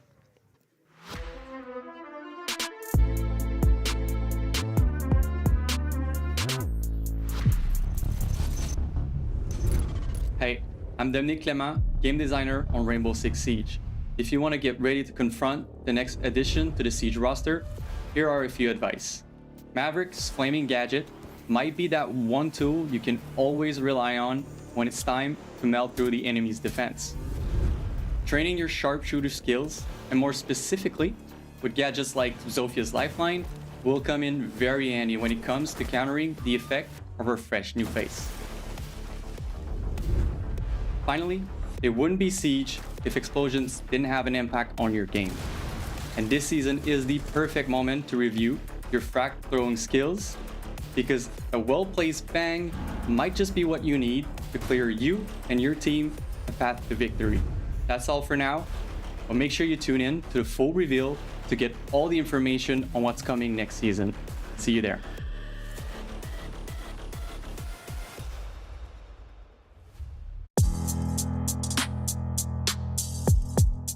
Hello, it's Mugli from Worlds. I'm Doki from G2 Esports. I'm NJR and I play for DarkZero, and I'm ready to play some Drone in the Unknown. Doki, NJR, watch out, I'm gonna beat you. I'm gonna beat Mowgli. That's no problem. I could definitely beat G2. Okay, it's like a toilet or a sink. Ooh. This box on the right side. I've seen this before. Yeah, it's blue stairs on bank. It's gotta be bank. Ah, I know. I know. Blue stairs. Yes, I knew it. Oh, wait, where's the sink? Ah, I didn't know there was a sink there. After seeing that, I'm confident for the rest of it. Club kitchen. Club kitchen. The brick wall on the back is like, that's the whole theme of Clubhouse. That's kitchen on Clubhouse. No. I'm not playing in kitchen. I play in my room. Yeah, I mean, I'm not surprised. To be honest, I should know them all. If I don't know them all, I'll be embarrassed. Oh no, I've spoke way too soon. I think it's pink, but I'm not sure. I'm seeing a painting. It feels like it's a big room. I'm not looking at the actual paint, I'm looking at the stuff around it. Oh, this is Teller's on border. Or is it consulate? Bank lawyer's office, I guess. I'm gonna say that it's border, Teller's archives. Hey, it's what I said. You said? I said, no? I said border, big room, Teller's. Oh, it was. Oh, yeah, the ceiling. That's genius. That's genius for me. Number 4. I'm seeing like a trophy case, some guns in them. It's Pirates des Caraïbes. So it's a gun cabinet, but the thing that I'm focusing on is the walls behind it. It's a very strange kind of brick. Like, you know, it's like, yeah, trophy glasses, you know.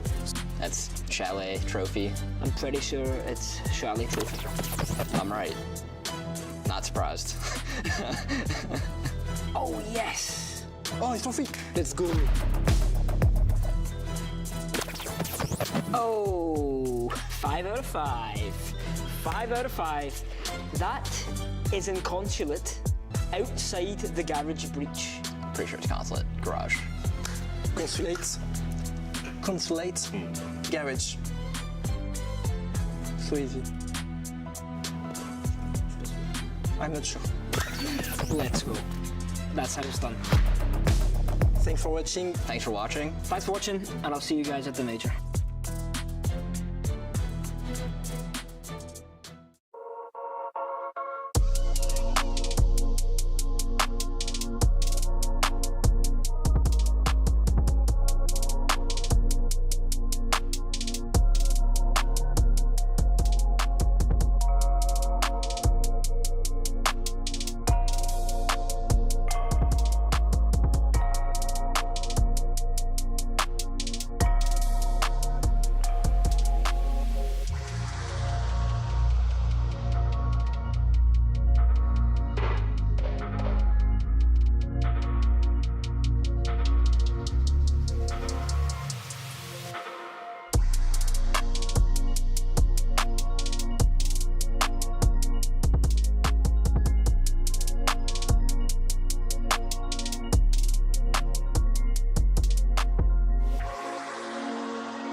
There have been many David and Goliath stories throughout history, and at the end of that story, the smaller man is usually triumphed against his stronger opponents.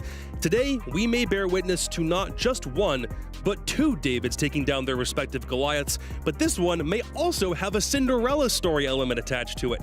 Geekay Esports are now in position to take down the winner of every single big tournament held this year in just the span of 3 days, and it's up to the current world champions to give the Middle Eastern boys the reality check they deserve. I'm Caliber Jacob, I'm here with Foxay and Fresh, on for Game 2 of Day 3 of the Swiss stage, and this one is probably the one everyone was looking forward to the most, Jack. Yeah, it's the one that everybody wanted to watch, because I think there's no losers in a sense in this game, because we either get that big Cinderella story of GK taking it down, or we get the redemption arc of the current world champions making it to the main stage. I think the Cinderella story is going to end here. I do think GK has a little bit more in their tank, but I think G2 just has so much more, and they're just a lot more flexible, in my opinion. Did you hear what Alamau said? No, I did not hear. He just said Foxay real sexy. Oh, thank you. I appreciate that. I love that. He looks good. I'm loving the haircut, too. So. I was going to say, Slim Shady hopefully shows up for this game against GK today. Everybody on G2 has had high vibes, it feels like, the entire time, and I was always really curious whether that played a big factor into how this team played. It looks like everyone's really at 100%. Oh, yeah. I mean, I think the confidence is the biggest thing that carries a team through their wins, and G2, I mean, you can't say they don't have confidence. They're always so confident. There's always the potential with these guys on the G2 roster in terms of the fact that they've all been a star player on former teams, right? That carries ego. They're the current world champions. That also carries ego. So the fact that when they get that harmony where they're all working together, there's no ego causing problems, there's none of that, that's when G2 perform the best, and I think we're seeing that. This is probably one of the crazier tale of the tapes that we're going to see today. G2, second in both attack and defense so far through all of the games they've played. This includes play-ins. Same thing for GK. They are the #1 attacking team in the world as far as this tournament is concerned. That is pretty impressive to see. Yeah, and the one reason behind it for me is the positions that they play. So it's going to be very easy for somebody on the naked eye to just say, hey, GK, they're forcing 1v1 engagements. They're winning their ones, and that's right, they absolutely are. Yeah. But you've got 4 or 5 players that are in the form of their lives right now, and they're taking positions on the map that are all over the map. And what that does is, when you don't have 5 players in one position, you've got 5 players in 5 different positions. It forces the defense or the other team to find 1v1 engagements, and when you're winning them, when you're on the form of your life, there's no wonder that they're the top attacking team. Absolutely. I mean, the question of no egos comes in, and when you pick up a player like Uno on G2, someone's going to have to do the grunt work and do the things that you don't want to do. But on the opposite side of things, GK bringing in Leader as a stand-in, he's been a phenomenal backbone for the team to allow Noodle and Hisham to pretty much go crazy on their own. Yep, he's talking with the guys in the huddle, and he's been, no pun intended, the leader that these guys have needed, because we had him on the interview yesterday, and he talked about how everyone was really responsive to his comms when that wasn't a thing that they really had before. What he said that they came in and didn't really have much of an IGL, and suddenly now everyone is listening to what he is preaching, and it's paying dividends right now. And I think he has a very good understanding of the current meta, of allowing people to have that individuality, of allowing people to have that opportunity spot while still staying, you know, adhering to a basic structure. And I think he's proving himself, you know, kind of right, because he had it rough on the last couple of teams, but he's come here and he's absolutely transformed this team. The only worrisome part for GK is how much do they have in the tank? How much can they bring, especially with a stand-in? Leader's been amazing, but at a certain point, you got to have some preparation before going into an event. How much have they had? These guys are very ready. Leader said they had no pressure on them because they came in not really expecting to go very far. I think G2 is they're a little bit behind it. Like if for some reason they were to drop this game, what does that mean for those guys? I don't think too much. I think they are too professional to do that, if you know what I mean. Yeah. If they lost, it's obviously a best of 1, they can lose. They've got 2 more chances to do that. Oh boy. Oh my god, it's sad. If G2 happened to lose this game, they will just go again tomorrow. They've got another best of 1, then another best of 3. And that is the world champion element. This is still a top team. And they know that this can be a slog. That is something that a lot of teams and a lot of people at home don't understand. You know, when you're playing against people that you're kind of a fan of, that you kind of appreciate. I mean, G2 is G2 for a reason. Yeah. Right? You got Leader and Noodle, who came from Europe, and no offense to them, but their other teams that they played in Europe were not too hot. They were always losing to G2. So the element of Alamau getting inside your head, that can affect a team that doesn't have that much experience on LAN. Yeah, no, they're playing the mental warfare game right now to a point where they were even calling the guys on GK names backstage. So I think they're really doing whatever they can to get inside GK's head. But let's see if the coach battle between both these teams meets with anything in the map ban phase, because you absolutely in a best of 1 could lose this series just straight up based on the battleground you're going to. So where do you think we're going? Well, I don't know. The map ban was a little bit hard to read because both teams have a very big map pool. In fact, GK have played 8 out of the 9 maps coming into this. Well, not coming into this tournament, but as of yesterday. So they've got a very, very big map pool. And G2, same again, 8 map pool. So it's going to be very difficult to, I would say, for some of these teams, win it in the map ban phase when both teams have looked so comfortable on basically every map in the pool. Sure. I think a little bit of an ego challenge is going to come out here from G2. I think they expect to go to an aggressive map, maybe a border, maybe a chalet. I don't think you want to take a team like GK to something big, something that gives Noodle and Hisham the ability to walk in through the map and get those picks off of the Finca. So, in my opinion, I think they probably go to a border chalet. Are you ready? 3, 2, 1. Skyscraper. Same thing. Same thing. Same idea applies here? I didn't say it, but same thing. It is an aggressive map, so G2 is very good at Skyscraper. This last season, we've been scrim partners with them, and they've only been getting better. We haven't. They have been getting amazing. Skyscraper is one of their most deadly maps, you know. It absolutely is, and do you know what's interesting? Said GK have played 8 out of the 9 maps across Stage 2 and this tournament. Is this the one they haven't played? They've won every single one. They have not played Skyscraper yet. It's been their permaban. In fact, the last time they played it in official Tier 1 competition was the game that cost them the Copenhagen Major, was when they played Falcons on that map, and it was 8-7. So they're very comfortable on it, but it has been a permaban for the longest time, and they've brought it out against the big guns. They've had a very interesting way of banning against these top teams.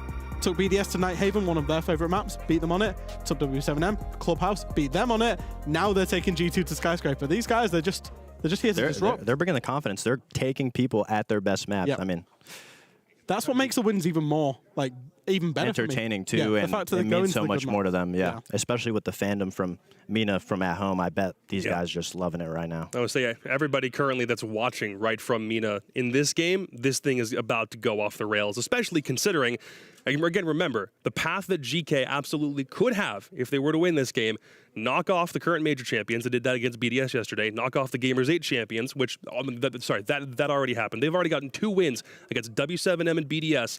They could also knock off G2, the current world champions, today. That's pretty crazy to think about. I will say, though, Skyscraper is a very claustrophobic map. There's not a lot of playmaking that you can make on it. And so if you're relying on your players from GK to get those openings, get those multi-kills off of the, their openings that they get, I don't think you can do it that often on this map. And in my opinion, I think G2 might be able to just catch those guys off guard. All right. Well, you boys ready for this one? I'm ready. I'm sitting back in the green room just with delight over the fact that we've got this game on tap. Let's go to casters on this one. And what might be one of the most anticipated matchups of the Swiss stage, a matchup I don't think any of us ever thought to even happen, let alone be one where GK might just have a chance. I'm Lynx, joined by Stokes, and it's been ego challenge after ego challenge from GK. And where do they go against the world champions? The one map they have not played, and the one map that feels G2 are unbeatable on at times. They want all the smoke, man. They want all the smoke, and I'm here for it because they've proven time and time again that they're here for the pressure check, and they're built for this struggle. 2 big teams, 2 big names already taken down off the docket, and one more ahead of us. It's Skyscraper, and not only is it Skyscraper Carter, it is G2 Skyscraper up against GK Esports, who's been making an absolute tear of this entire tournament. I'm so excited to get into this one, folks. We're hitting the big red button. Let's jump into Japan and see who has what it takes to take this victory. And if they do, what a path for GK, W7M, BDS, now G2. But even with their 2-0s, even with the performance GK has had, even going into this, just as I felt going up against W7M and BDS, I still feel the same, that surely this one is just a bit too ridiculous. Surely GK can't topple G2 on one of their favorite maps, one of their most deadliest terrains. But they just might do it. We'll have to see. I think a good ban from GK to start. Take down that Ying. Don't let G2 completely disorient your defenses to start. And the follow-up from G2, take down one of the primary ops that the attacking team will use to open up a site like Teen Karaoke, being that Montaigne. Yes, indeed. The Ying also coming out, fantastic execute utility. And as Foxy was talking about, this is a map where you don't see a lot of huge sweeping plays happen. It usually builds up to an execute moment. and that's when we see the big plays start to pop off. Ying, a huge piece of that puzzle. They're going to take that away. No more catalyst for some of those more high-flying antics, but we could see the gaps filled in other ways. As we go down the line, though, Solus also going to be banned out. I love this spot ban here from G2. This is going to open up their drone phase so very much, as Solus will not be nearly a detriment as she sits this game out. The Valk ban as well to end from Geekay will stop, big plays that are informed by intel from players like Alamo, who's having an amazing tournament. I believe the #1 highest rated player in the tournament so far, playing lights out inside of Atlanta through the 2 maps they've played through the beginning of the Swiss stage. But we finally get into it. We do not need to wait any longer in what could be one of the most exciting matchups of the Swiss stage if GK just keep up the pace they have set and the momentum they have built. It might just happen. Of course, G2 could demolish them. It's possible. But even then, I just want to believe for a little longer. Let's just exist in this moment for now, because I'm damn giddy about what we have in front of us. Yeah, let's just all bask in this right now. It's a 0-0 scoreline. A MENA region team, GK, is up against world champions. And not only that, folks, but everybody here thinks that they have a snowball's chance in hell. It's actually pretty impressive. So we're here. We're now. Let's see what is going to go about. Let's see how our mentals change, how things are influenced throughout this game. There's so many different ways that this could go, and I'm here for all of them. In one way, of course, with G2 starting the attack on Skyscraper, one thing they are notorious on this map is never letting the defense catch their breath on this map, whether it's with ops like Ying that are banned, or with ops like Amaru that Alamau is playing, or even just something simple like coordinating on black stairs, throwing a nade, destroying the player there, that we saw Bleed do, for example, last night against SQ. G2 have the attacking side on this map so well prepped and force the defense that already feels constricted by a very tight, close quarters map, even more so by the amount of utility and pressure they apply to these aggressive players. We have a couple. Trickst on that top floor, but also the Azami leader playing inside of Shrine. G2 will, of course, do their due diligence, open up the main exterior angles, but Alamau already inside a house, destroying the barbed on the stairs. Attackers have located He's going to be on the Amaru as well. This character, fantastic for making high-flying plays. Like we were talking about the prep phase, it's all about building up to the execute, and Hashom is going to be the first one to strike in this series. This will take down Benja. Oh! Noodle will get one as well. And G2, what's happening here? I know those players are mostly around repels, especially for Benja's sake. I think he was still over on the karaoke side of things, but hard to say. We'll likely get those playbacks later on, but G2 worse for wear because of these 2 initial volleys. Have to reset with half the round to go. Of course, it might be the defensive side on Skyscraper, but given G2's history, their performance on attack, even getting a 3-3 or a 4-2 half for GK by the end, even starting on the defense, will be so helpful when they inevitably switch to the attacking side. Doki going for that clear down below, has intel on one player playing inside of Exhibition, but just 1 frag grenade remaining. This is a great time to make it a 4v3, but it needs to land. This grenade has got to be what starts clawing this man count back. Otherwise, it's entirely down to gunfights through so small positions. He's got no intel. He's second-guessing himself. No decision on where he wants this nade to land, and it blows up in his face. Not a lot of damage done, but Alamau will then move up the house stairs. Knows there's somebody inside a Dragon. Trix goes down. Oh, a great flick onto Hisham, but there's the trade they needed. GK have the man advantage, and with Leader establishing that kill, their lead is not erased. And that's the biggest issue right there is, yeah, Alamau gets a lot of heavy lifting done, and there for just a split moment is able to equalize, but GK, so many people in place. Well, some nice utility management here from Leader, as he'll seal the door to Terrace. Only 20 seconds remain for G2 to try and get in, and once again, just showing how difficult these offensive sides can be on Skyscraper. Struggling to push through doorways, through very linear positions, and they've got a disadvantage as well. GK either have to throw or Virtue's got to get some huge picks entering into the site. The minibar player does end up falling, but Doki does as well. First defense going the way of GK, and the individual plays they go for, specifically from players like Hashom, not countered in the first round. All right, let's see these replays, because I want to see what the heck happened here initially. We got 2 big picks, especially for Benja's position. Just want to see if he was giving up the goods or exactly what happened in that situation, because, I mean, Geekay were able to start things off very early on, and, I mean, G2, losing those 2 big bodies, you're really never going to be able to pull it back across the line on a map like Skyscraper. No, it's so difficult once you're on the attacking side going into that disadvantage. Because at least on the defense, because the attack has to push in through just those single doorways, if you're the defense, you might be able to honestly line up 2 huge picks and then get the advantage back. But on attack, it's so much more difficult. Unfortunately, for G2 in that round for the 3v5, it's simply not going to happen. Rough go on the attack to start, but there's a lot of time to recover as it's Exhibition and T this go, or on the previous round. Now it's Karaoke and T, the normal primary bomb site, second up for GK. 10 seconds left before insertion. All right, well, let's see the tail end of that one, but Benja and Uno, definitely the 2 biggest pieces of the puzzle from that last round. We'll see if they can try and fix things up. Benja's going to move away from the line. They're not even going to have the line in the mix anymore. And honestly, I like the addition of the Gridlock here. Obviously, she's been getting a lot more play because of her frag grenades, but up against teams that can take these pivotal swings, those track stingers can definitely have their own set of rules to force the defense to abide by. G2 is also going to have Osa in the mix here for Alamau. Great decision here, too, as this is going to be T and Karaoke. And this is one of Osa's best sites on this map, especially if you can try and get her around Black Stairs. Almost a substitute for Monty in this position. You use those Talon shields in a very similar way and have similar flexibility as well by just holding that shield and moving across the long black hallway to get onto the railing position. Bit of problem on the Geisha wall at the moment, but nothing I don't think G2 haven't encountered before. It's simply a mute jammer. All they need is that EMP. Open the wall is. You know, Selma will find a purchase on the Geisha wall too, in fact, to make it a walkable position. But Benja, 2 rounds in a row now.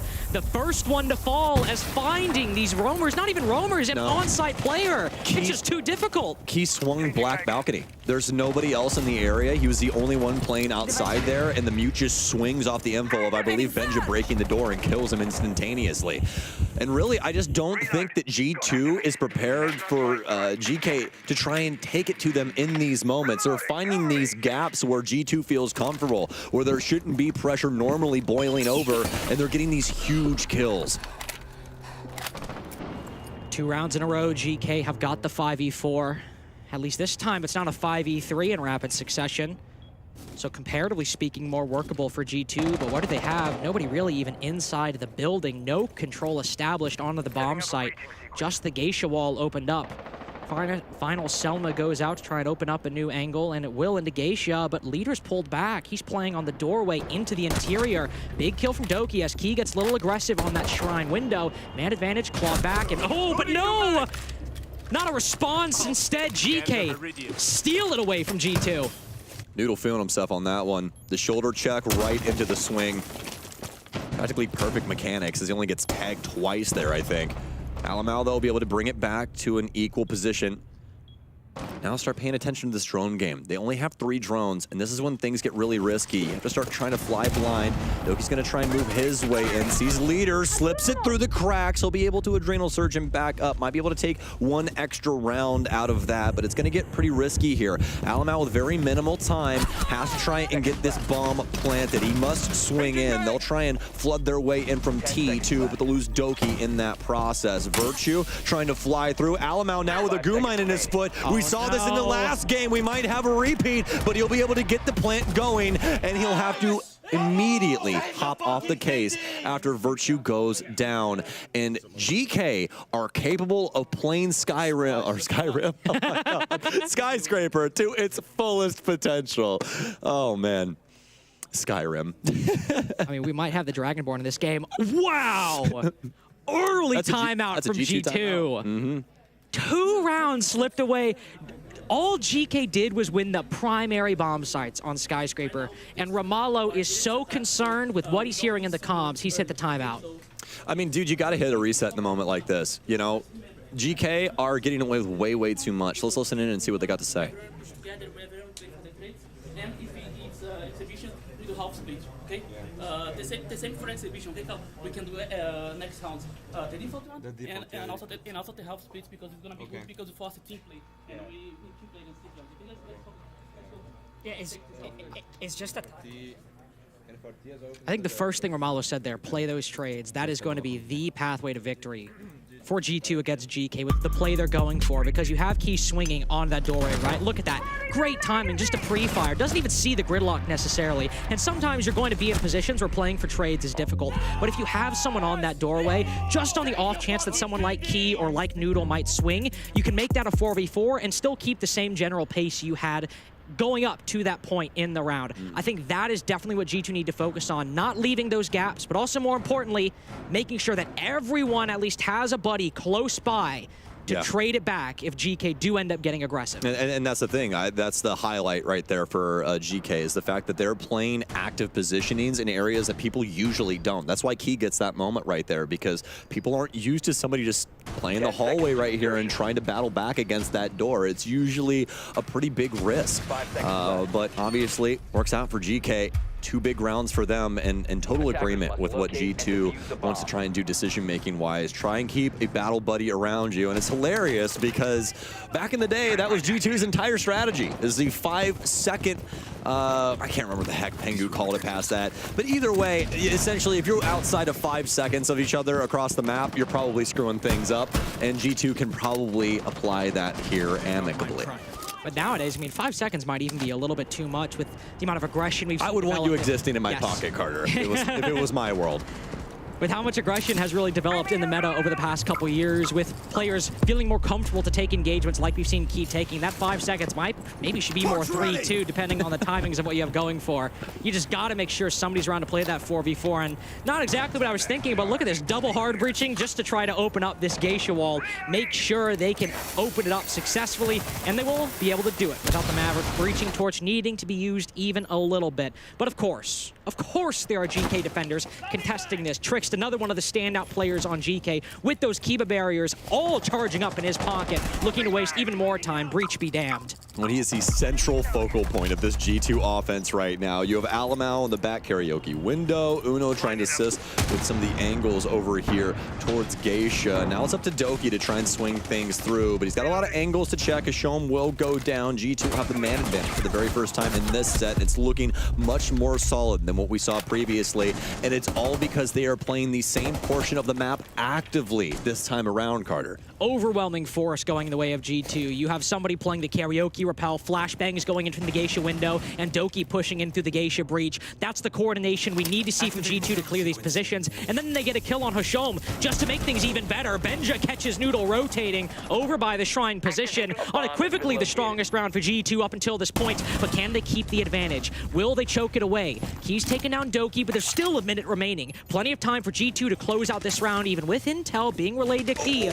Knows someone's just creeping up through the T position. Instead, it's Benja Master who spots him. A 3K in round 3 from Benja, but a basically flawless round for G2. Much better showing here from G2. You have the 2 patient players over on the far side of their setup, and you have the 3 playing Geisha to set things up, to try and eventually build up for a kitchen plant, but you really don't need that if you kill everybody, right, Carter? So it ends up working out for them in that way. I especially loved Benja's positioning that we saw over on the Dragon side, just patiently waiting. He knows that GK have to eventually try and deal with this man advantage, right? And he finds Noodle immediately swinging in, ends up, you know, patching things together for himself there for a triple kill after those 2 initial rounds definitely did not go his way. One thing that G2 always say about Benja sometimes is wise beyond his years, it seems, and the patience, despite the numbers he's putting up, and a far cry from his days on Heroic. He sometimes is the one to hold that angle instead of just send it into the side. That's what Doki's for. Anyway, and in that round, if you give him intel, give him players holding his cross and flashbangs to make it even worse, he'll pick up that kill on a lone defender. That's the type of clears we need to see from G2 moving into these next rounds, moving back to Exhibition and T. The ability to focus on one position, cut off any rotations, dump in utility, then send Doki or somebody else in to pick up that kill. That is how the attack picks up rounds for Skyscraper, and that's what G2 has done in previous games and seems to be implementing again. Well, they have to stay true to the course here, Carter. That's the thing about this. When it comes to GK, we've seen time and time again that they've been able to pull some valiant efforts, some very random positions, turn water into wine. Now, these defenses, at least have 2 under their belt. G2 looking to try and get through their own on this offensive set. Alamau's going to start things off on the west side here again. We're going to have triple hard breach this time around, as well as some nades and some logic bombs here. Benja quite loud with the sledge nowadays, but should work out for him. We haven't had the first logic bomb go out yet. It's actually going to be Doki actively droning in Benja here. To get into position to use these frag grenades from below. Benja doesn't have intel on that player on the top floor. Puts the grenade back in pocket. Boodle, unfortunately, on concrete at the moment. Too far out of Benja Master's range and utility of those grenades. But Geisha, he might just have more success there. Hasham knows someone is outside on this rappel. Nobody's usually on this balcony, and he crosses. Doesn't find the engagement just yet. There's, again, more pressure from G2, opening up those karaoke walls. Hasham picks the exact right time to back off. You've wasted 1 minute, 20 seconds. G2 are just starting to get to these entry points. Back up, play drum with the rest of your team. Oh. Well, Uno's going to see the Kicks Elysian over there, so they'll know that he's around the area. Hasham's going to take a little bit of damage from the nade of Benja. Still has another one of those pocket as well. Be able to breach this wall, open, and a nice find there from Virtue. Once again, it's going to be down to the patience as they clear out Geekay here and force them back and make things a little bit more difficult for them. Hasham will be able to take out another drone, but that's not a kill that they so desperately need, and that's a huge moment there from Benja as they are dissecting Skyscraper right now. Again, the patience from Benja. He's been in that position for 1.5 minutes and finally finds his man. Another 5v3 established for G2. Last time GK were in this position, 1 round to go. They only got 1 kill, and G2 converted the advantage in the opening pick acquired so early on with barely any sweat by the end of the round. And here they reset again. Use those Selmas that Virtue still has to open up an angle between Terrace and Shrine.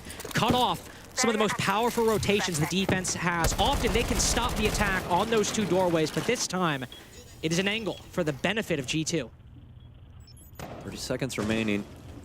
There is a Remmel possibility here for GK. A bomb has been He swings in, he'll be able to take down Doki, continues the tirade, but Alamau has the opportunity, not able to take him down though. They know this player has to be around the area, but they don't have any nades. Noodle will take 1, but it's a 2 versus 3 now. Leader tucked in behind Dry Bar, knows he has 2 over on the trophy side. They'll swing through, but what a find from Alamau. They only need a home for this case now, Carter. Alamau knows they have to try and hunt him down. Him and Benja go for the full clear of the site. They won't even let him exist. They immediately carve out the cancer. And it's 2 rounds to 2 now for G2 as they wake up. They're playing like world champions. W7M started off cold. BDS left gaps for GK to exploit, but after 2 rounds lost in a timeout, G2 look unstoppable on these attacking sides, just barely dropping any bodies once they go in for the execute, but the advantage they gain early on, a 5v3 both times. It is more than enough ground to keep GK out of this round. And a perfect timeout. A stellar example of what you should be using those for. They shut it down early, like, nope, let's just not let this get too far down the line. Talk to G2, and I especially love the decision making to not only, you know, obviously start playing for trades, but the way that they split the map up, right? You have those positions downstairs that play so handedly specifically into Drum, Carter, and we don't see that exploited enough, in my personal opinion, because we, you know, when it comes to Skyscraper, we play Drum all the time. It's a very pivotal position around the map, but G2 go that 1 step further, and they use that verticality from down low to dislodge these players and get some huge kills in an area where they really needed to get rid of Hasham. And Romalo also obviously giving the right words in the timeout, but the G2 players implementing it pretty much immediately in the next round and in round 4, as you said. I mean, Benja playing patiently down below, shutting off the rotations for the defense back through the bomb site. Just keep doing that and you might very well win, but Alamau taking a lot of damage early on. On the Grim, put down to 50 HP just as he steps foot out of spawn. But GK will sometimes be able to get those aggressive peaks early on. But the early to mid round for these past 2 attacks have been G2's control in and out. Surely now it should be a similar position with intel on key from below, but he somehow dodges the nade, only put down to the same HP as Alamau. G2 are so solid at combo and utility right now. They use that Grim to dislodge and immediately feed the nade from underneath. A masterclass on how to communicate with your team. So we've seen time and time again. We saw a little bit earlier from Virtus.pro on some of their adjustments, but G2 is showing it on full display here. You can see the cogs rolling and all of these brains across the board. G2 applying the pressure that's necessary to GK. They've been getting away with so much against some of the best teams in the world, and it seems like G2 might have them cornered finally. They've certainly got their number these past 2 attacks. This is the tipping point for GK.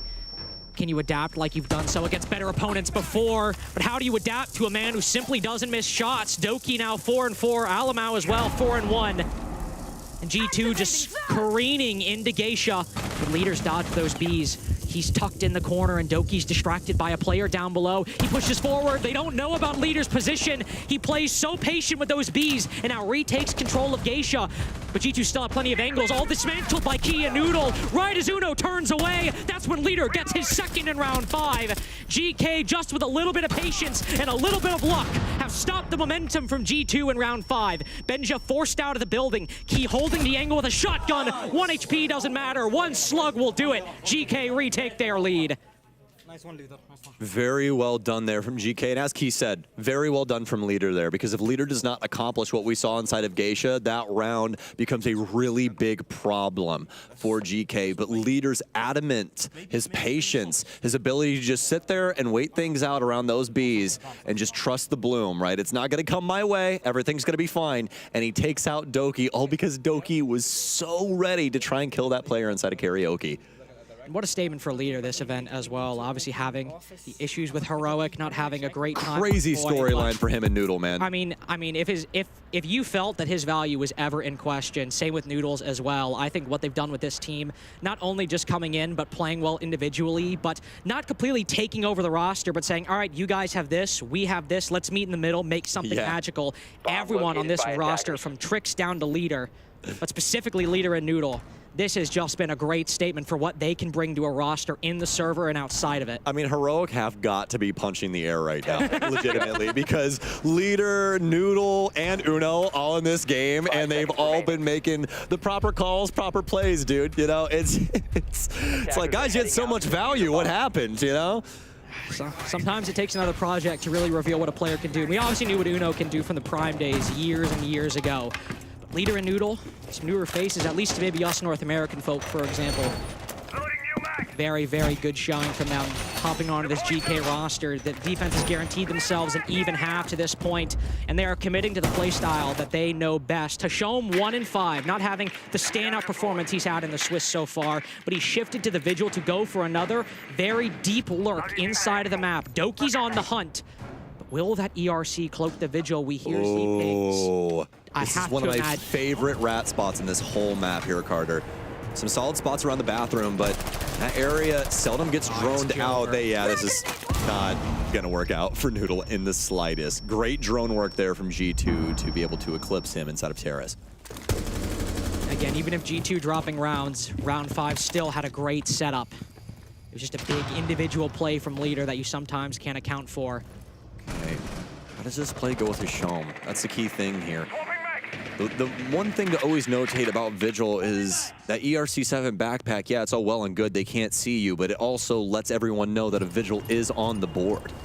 And on the board as well, but it might not even matter for G2. As you can see, they basically completely cut the site in half. They have Benja and Doki specifically cutting off the first floor rotation for that Vigil. And with Alamau's presence on the second floor as well, Hashom's pathway back to the bomb site is very much in jeopardy. We're halfway through the round now, and it's more heavy lifting to be done, but G2 have to be happy with this prime position that they've built.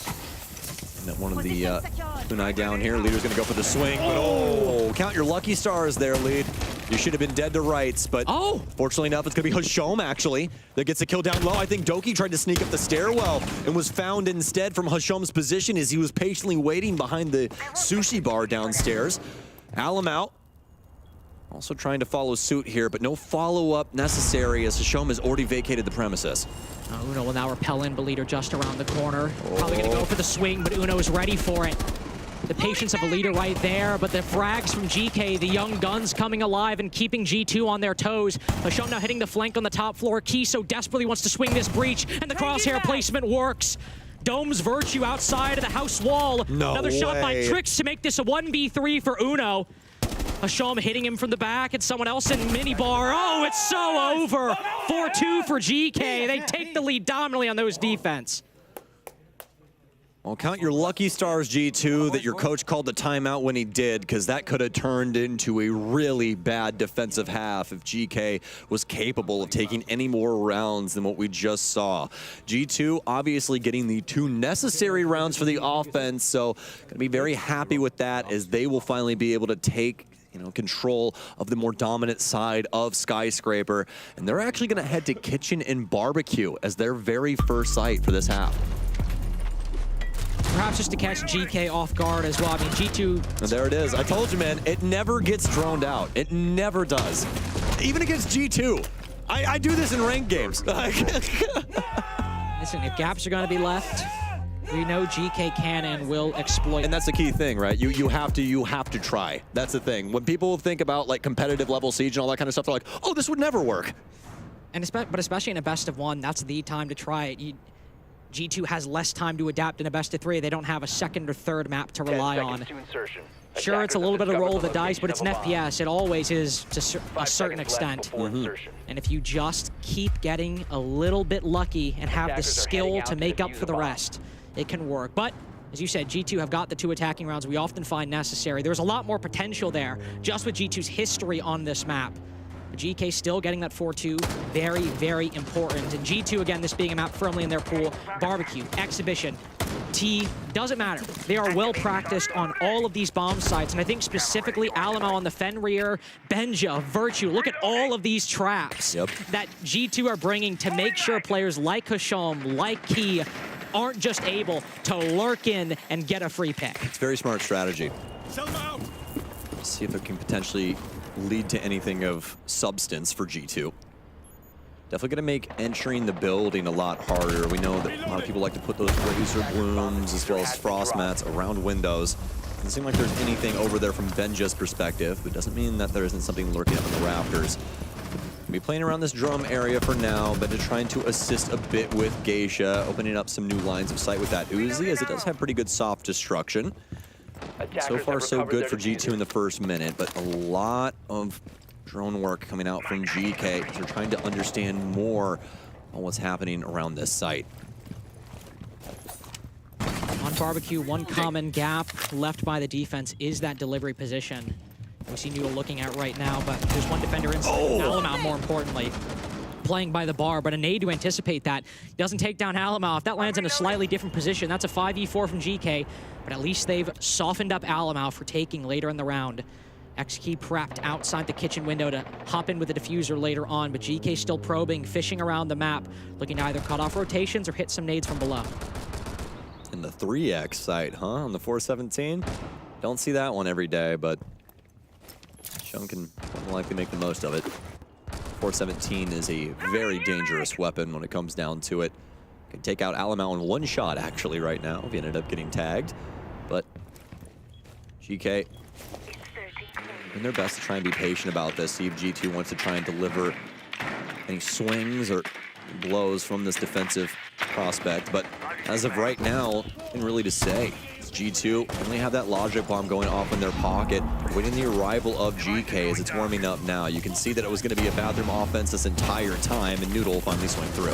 He'll make it in, but Key down with the diffusers. They've never cleared out Geisha. It might seem like it's all going GK's way, but they failed to clear out that top floor, and they walk into the angles held by G2. Likely a flawless round unless Hasham can just pick off one impactless frag. There's plenty of defenders on G2 that could die to one DMR shot, but he doesn't even get the chance. G2 a flawless to begin their defensive rounds. And G2 are trusting the process when it comes to their structure and their strategy. You know, like there was no real reason to try and overswing there or even really get aggressive. GK was completely boxed out from the time that they got into the server.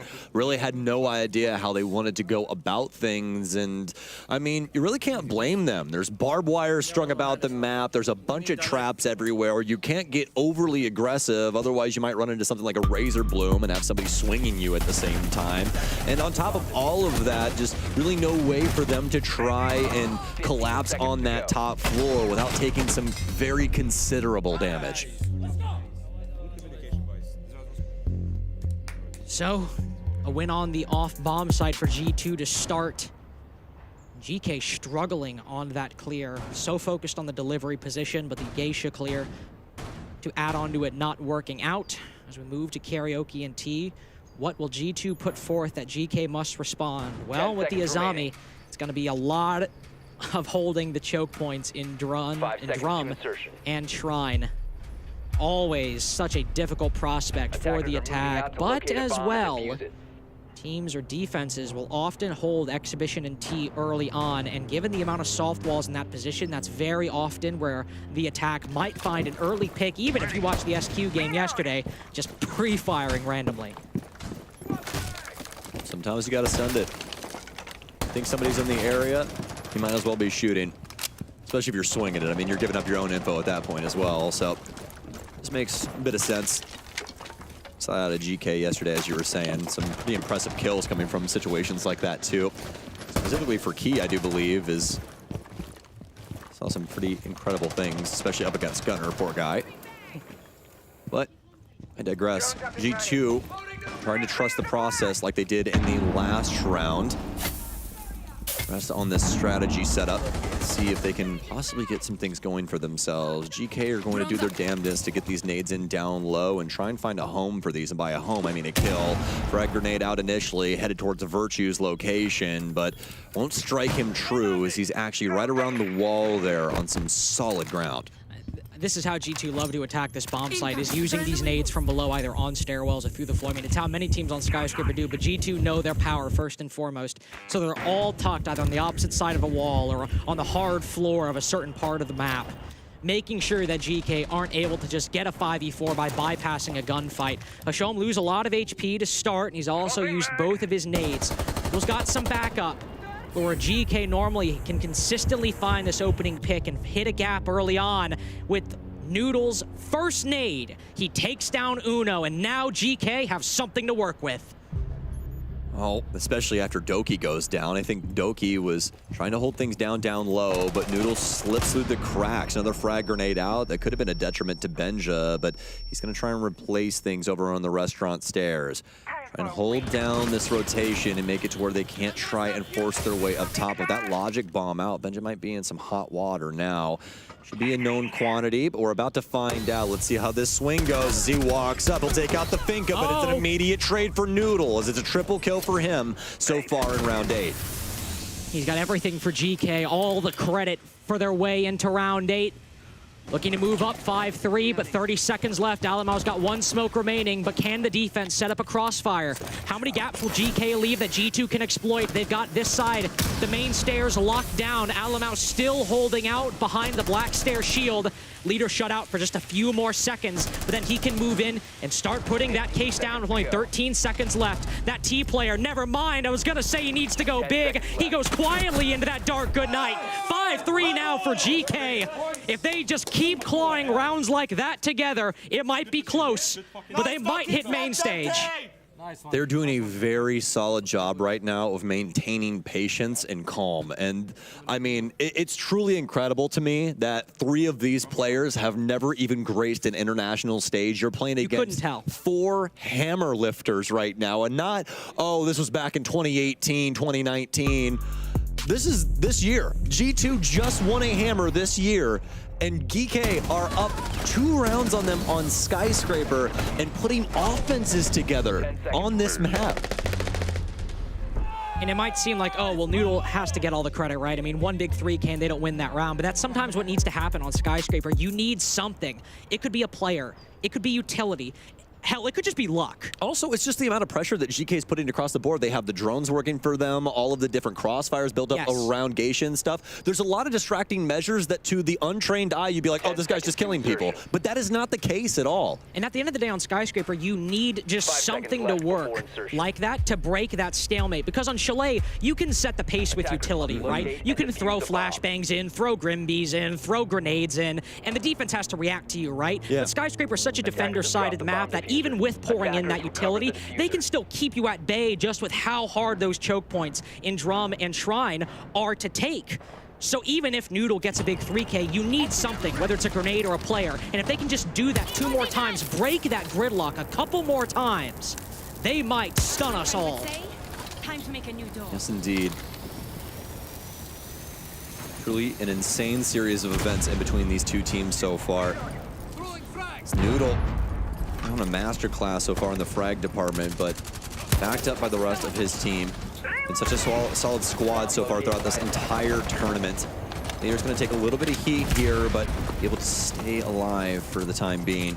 Got to try and deal with, I believe, Uno in this position. He's going to take a little bit of smoke, but not enough to actually get smoke checked. Does have those impacts too that he can try and dance around with, but oh my, what a discovery here. A pre-fire through to try and create some angles on that door, and they've now downed Uno inside of Geisha. They had that Z-ping on Uno's position. They're able to pre-fire, not confirm the kill. It'll be difficult for anybody to go for that res. Oh, somebody does. Noodle, just not enough time to react. So Uno back alive. Noodle tries to send in the nade, but it's not cooked, and he doesn't even make it past that wall. A huge pickup for G2 to keep that 5v5. Even if Uno's on low HP, he could bait himself and allow Doki to play off his contact. Yeah, it was risky there from Alamau, but it pays off in spades for G2. This will keep GK at the gates for now. Noodle going to try and be the man of the hour, be the X factor for GK as he has been on a round-to-round basis. Try and push his way into Geisha here soon, but they're very worried about the prospect of Uno still trying to hold things down in this area, and why wouldn't you be? Uno still trying to play actively, and he'll get one for his troubles. Gets it down to the 3 versus 3 here with a minute remaining. And Hashom just around the corner of a 3v2. Attackers recovered the bomb diffuser. Alamau knows this risky position because of that kill Hashom acquired earlier. He knows that he cannot move. He cannot rotate back through Shrine, because if he does, Hashom is there right waiting. He'd have to get the pick. He'd have to be aiming true. Doki down low. Hashom creeps forward. He pre-aims correctly. 3v2 established, and Doki low HP. The Jaeger as well, also inside of Terrace. The rotation is anything but secure. He's trying to use this long angle to get the pick, but Keystorm's on in. They just need to play the trade to move to match point, to force 3 rounds in a row from G2. Benja waits, knows time is on his side, drops the case. One of the most important 1v1s Hashom's ever taken! And he gets stunned by Benja Master! Match point will have to wait a little longer because Benja keeps G2 in the game. You call the kid's number, and he makes the most out of the situation. Benja Master moments away from letting that round slip, but when it mattered most, he's able to get it done. GK now have to try and build up an entire other offensive round to try and pick this up. If there was a moment to clutch Carter, it was right there. And as we've seen in play-ins, Bliss 6-5 arguably should have made it. Fury 6-5 arguably should have made it.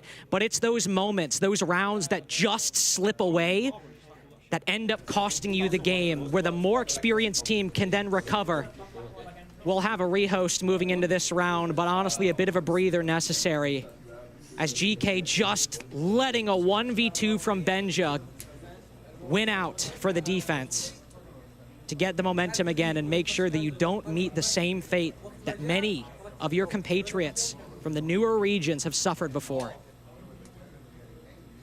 And just an insane series of affairs that we've had throughout this map so far. As, I mean, first of all, taking G2 to Skyscraper is an insane prospect in and of itself. But not only that, but they make their defenses look amazing. We switch sides to the side that is, not even arguably, it is so much more difficult to play out than the defensive end.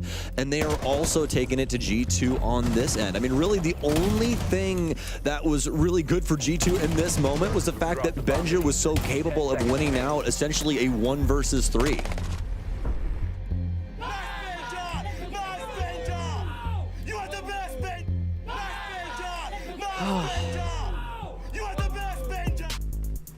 You can feel the energy from G2. They've been the ones watching some of the... Like 90% positive, Alamau looked over at Benja and said, I love you. I mean, what G2 have been doing, they have watched one by one as some of the best teams in the world, favorites to win this event. To put into perspective how much BDS are still a contender for that trophy, they need to make top 4 to make SI, and we're not even really worried about them that much. That's the kinds of teams GK have beaten in this Swiss stage. And even in their group, coming out first, beating NIP, the big teams have not phased them. Map after map, they make it an arena for their more experienced opponents to perform in. Now they drop a critical round, but they still maintain their lead. They need to not let it shake them. Not to sweat that big 1v2 and just play their game and move forward. Yeah, well, with what we've seen from them so far, I'll be the first to say I highly doubt we see them slip when it comes to their mentality. G2 might still win this game, but it's not going to be because GK is falling off their own, hype. They're definitely adamant about their play, consistent, just very solid roster across the board, as they've shown time and time again throughout this tournament. And the fact that Noodle and Leader are also in here to replace 2 players, and they've all been able to come together under one umbrella very, very recently, and take it to the top teams in the world, truly stands the testament as to how talented everybody on this team is. And we heard some big words from Titan on one of the analyst pop-ins yesterday about how they saw Dplus play in day 1 and felt they needed to expose them in day 2 and showed that they weren't quite the team we thought they might be. But here, GK are certainly proving that they are still a contender. That these best of ones, at least in the 3rd, have not been flukes. And it might come down to those big clutch plays from players like Benjamaster, known quantities like Doki to win. But you can see the energy on G2. This is one of the strengths of this team. When it comes to the game, as long as they feel comfortable, it's hard to rock that mental. It's hard to make them nervous. And I mean, with the wins they've had in the Swiss stage so far, even if they end up losing this, even if this is a big test, they know what they're capable of. They know their ceiling. They know what they can accomplish. Yeah, most definitely. Moments away here, folks, as we've got everybody inside of the lobby as we all wait with bated breath to see the end of Skyscraper between G2 and GK. And it has been quite a tale in between these two so far. I mean, each one of these players having a highlight moment on both respective rosters. Some quiet time here and there as well, and specifically for Uno, but he's doing all of the intangibles, all the things that nobody else really wants to do, so can't necessarily blame him in that regard. Although he was able to get some kills under his belt in a pretty convincing way, especially when I do believe he shifted over towards the Yana. Good news, though, folks. We've hit the big S button now. We're back into things, and GK is immediately going to call a timeout, so we're probably going to stay on player cams here for a bit. But at the very bottom of your screen, you can see that timer as it ticks away, and they're all able to talk. They had to wait on that here, also we could get everybody back in the server, and everybody can discuss on both respective teams as to what the future is going to be.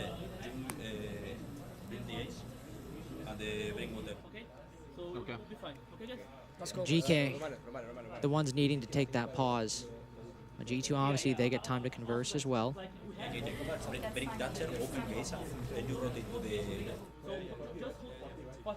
GK just trying to figure it out. Even though they have that lead, even they recognize that, all right, let's not let that 1v2 get to us. Let's not start losing full. Let's not start tilting. They seem perfectly fine, but GK just want to make sure that for a more inexperienced team, they don't let it get to them. G2 are on the defenses as well. If you've got to overperform on the attack, you don't want anybody's confidence shaken. You don't want anybody's resolve weakened. As we get back into Skyscraper, it's a tea and karaoke defense. G2 to start out round 10. I especially like the addition of the Kaid here for this defensive setup from G2. It's something that we didn't see GK really utilize, but also the more and more you look at these two respective lineups, GK do have Thatcher implemented, so pretty easy answer for this situation, but one that GK could have used on their defensive end because we never saw that answer from G2. So it could have been something to try and hold up some walls, but didn't really matter at the end of the day as they were able to get 4 defensive rounds under their own belt. Now for GK, back out and about on the board. We'll see if they can try and clear things out. That Thatcher will stick around, but a line shift across some other ops here. We'll get the Dokkaebi back in, as well as Noodle on the Nook.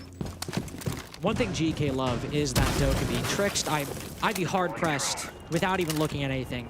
That's probably his most played operator, or at least these kinds of operators. You know the Lion, you know the Dokkaebi. But GK love having those tools for their full clears to make that roam clear a little bit easier. And with the addition of Key on that Thatcher, obviously he's been playing it a few times, but with that role in the lineup, it's got to be tricky with these Cades if he wants to make sure That hard breaching is wasted, at least a little bit. Noodle also, Sam. Know your position down below with the nades. Begs the question of when the info game rolls in up top. Don't want to try and fly by the seat of your pants when it comes to these extremely important pieces of utility. So time and time again, frag grenades open up the door to a lot of options for the offense. Could be time yet again. Breach will go open as that EMP will land without a hitch, and not really much to be said past that. The exothermic charge way too fast for Uno to do anything about with those electro claws. Hashom in a key spot. Bomb located Down at the by bottom attackers. of black stairs. He's got one grenade remaining, Noodle as well. Remember, there's always tension on these defenses. The attack needs something with which to slice it. But for half the round, GK haven't found it just yet. They haven't made the progress they're looking for.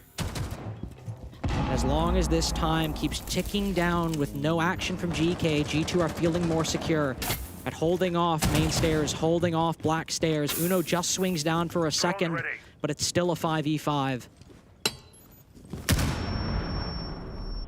Scary prospect there.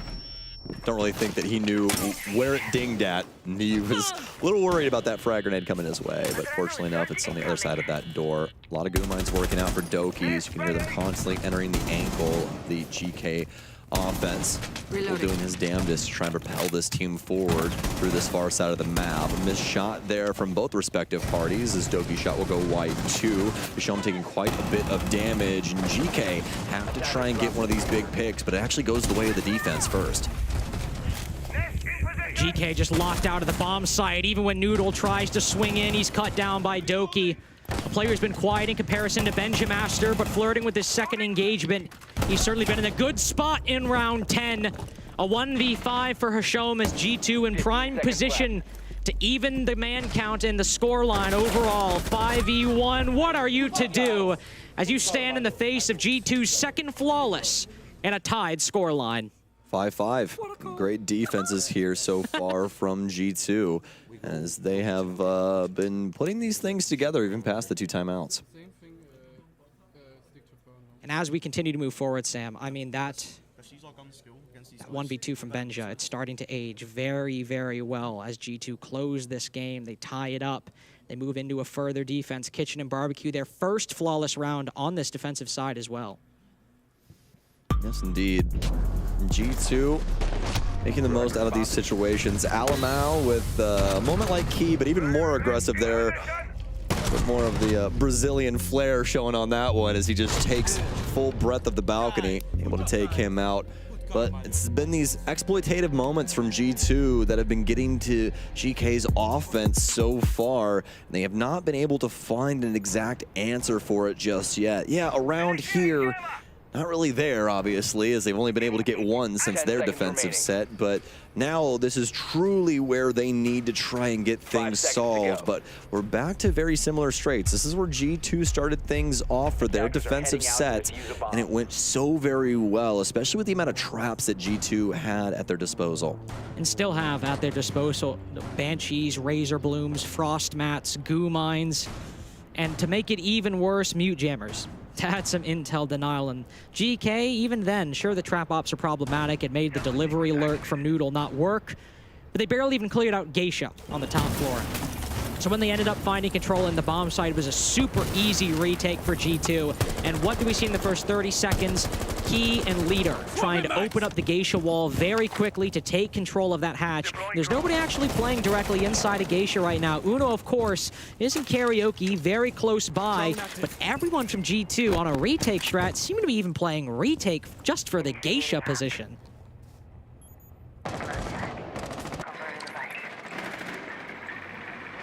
Couple grabs here from Trix on the Brava drone.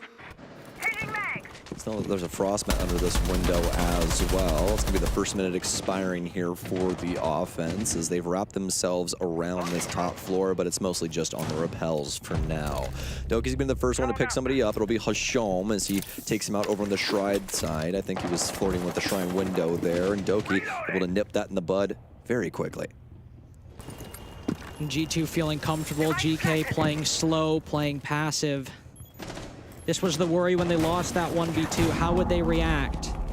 How would they adjust to that big round loss, match point denied?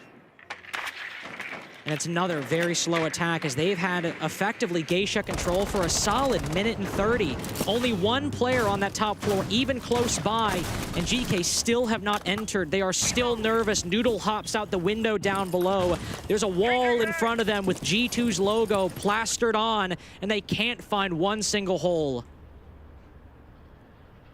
Geekay gonna continue to try and smack their head against this metaphorical wall. Become a real one here soon, as they'll eventually have to take the fights, but Trix will be able to at least take out Uno. It's going to open things up a bit as Noodle will break down the door here on the black side of things. Stuns out the hallway. Leader with a big kill. Now Geekay, how are we going to open up the rest of this site? They've got top control, but please remember that that site is downstairs. And yes, Virtue indeed with a big moment, as he'll be able to take down Noodle. One player going for the trade, though. Oh, he's only put to 1 HP, and he drops down successfully. Geekay aren't able to reestablish that man advantage as the Frost makes it back to the site. Trix also alone down below. If somebody from G2 peeks up or he dies as he walks in the site, they can regain the man advantage, but a huge heads-up play from Leader. Finds one, but only 7 seconds left. 2v2, Key, he's got the man with the diffuser, but there's nobody to cover! G2 keep control of the barbecue round, and they're the ones who take match point first. G2 so unbelievably consistent. Not overstepping things on their defensive side at all. Might lose a body here or there, but it's mostly off of GK's efforts trying their damnedest to get into this building and force something out from G2. And obviously, eventually you have to move in certain situations, whether it be a frag grenade or something of the sort pouring in onto your location. So now for GK, a very unfamiliar feeling here on Skyscraper. Is this going to be the very first time that they are staring at a deficit?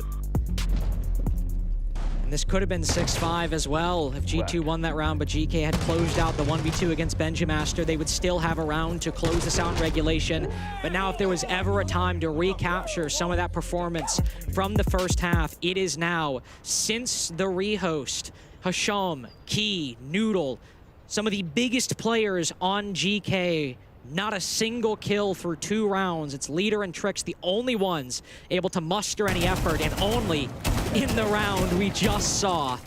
Exhibition in T, round 12. What can GK bring? It has been slow. It has allowed G2 to hold all the angles they want. We need to see G2 falter in some position. Need to see GK reclaim that pace.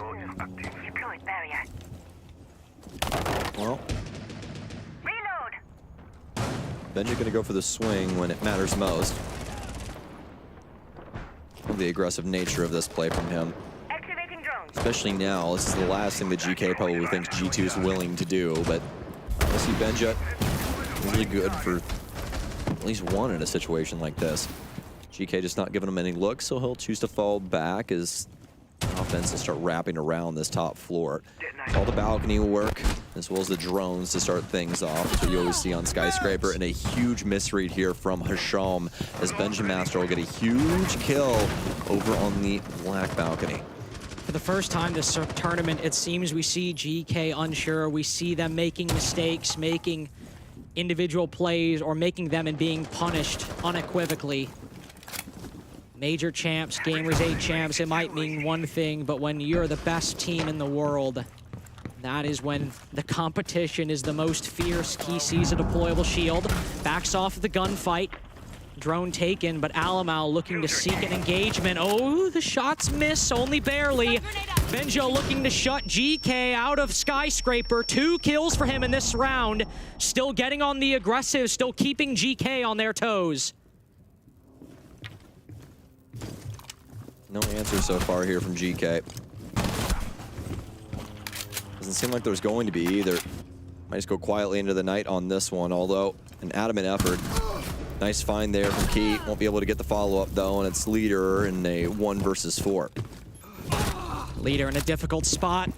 Gotta bring it back almost entirely. It seemed 5-3, potential 6-3 in their grasp. That GK might do the impossible. Beat some of the fiercest competition we have in Atlanta to make their way into playoffs. But at a 1v4, G2 knowing his position, leader will pick up one. But the miraculous Swiss run will not be over, but it will be a little less impressive. Alamal just holds close with a shotgun. That's all he needs to do at this point. Just swing, okay. Let's not start throwing. Just 1 HP, but as he vaults in, it's over.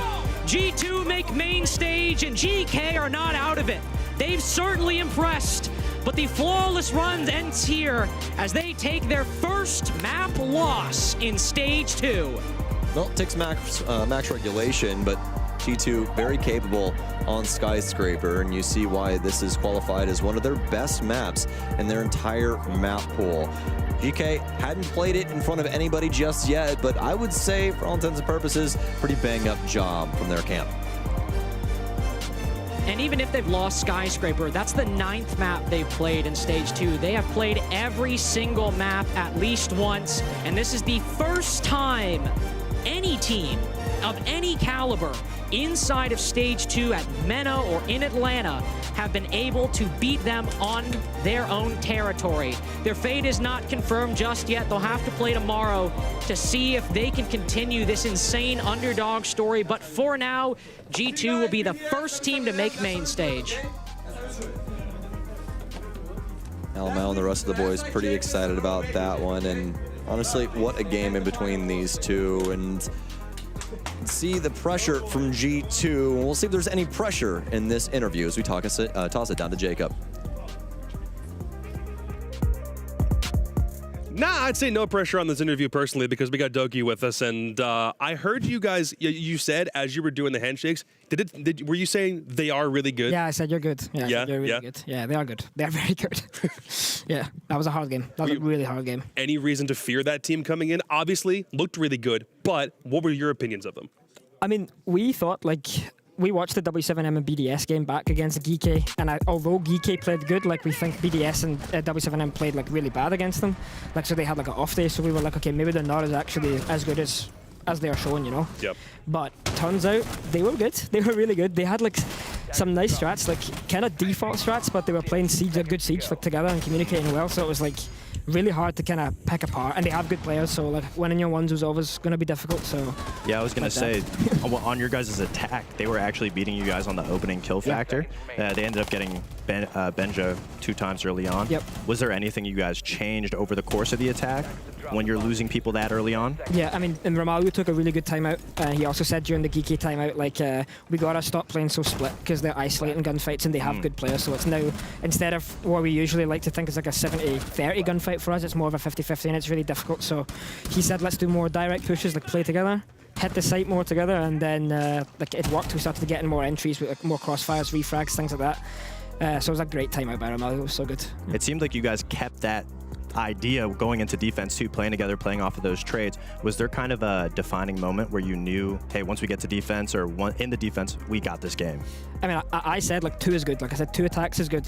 Usually we aim for 3 or 4, but 2 we can work with. We can claw back into defense. And then Benja's 1v3 clutch. That was just crazy. Yeah. So I think that was kind of the defining moment. Yeah. So I just check my stats for a second.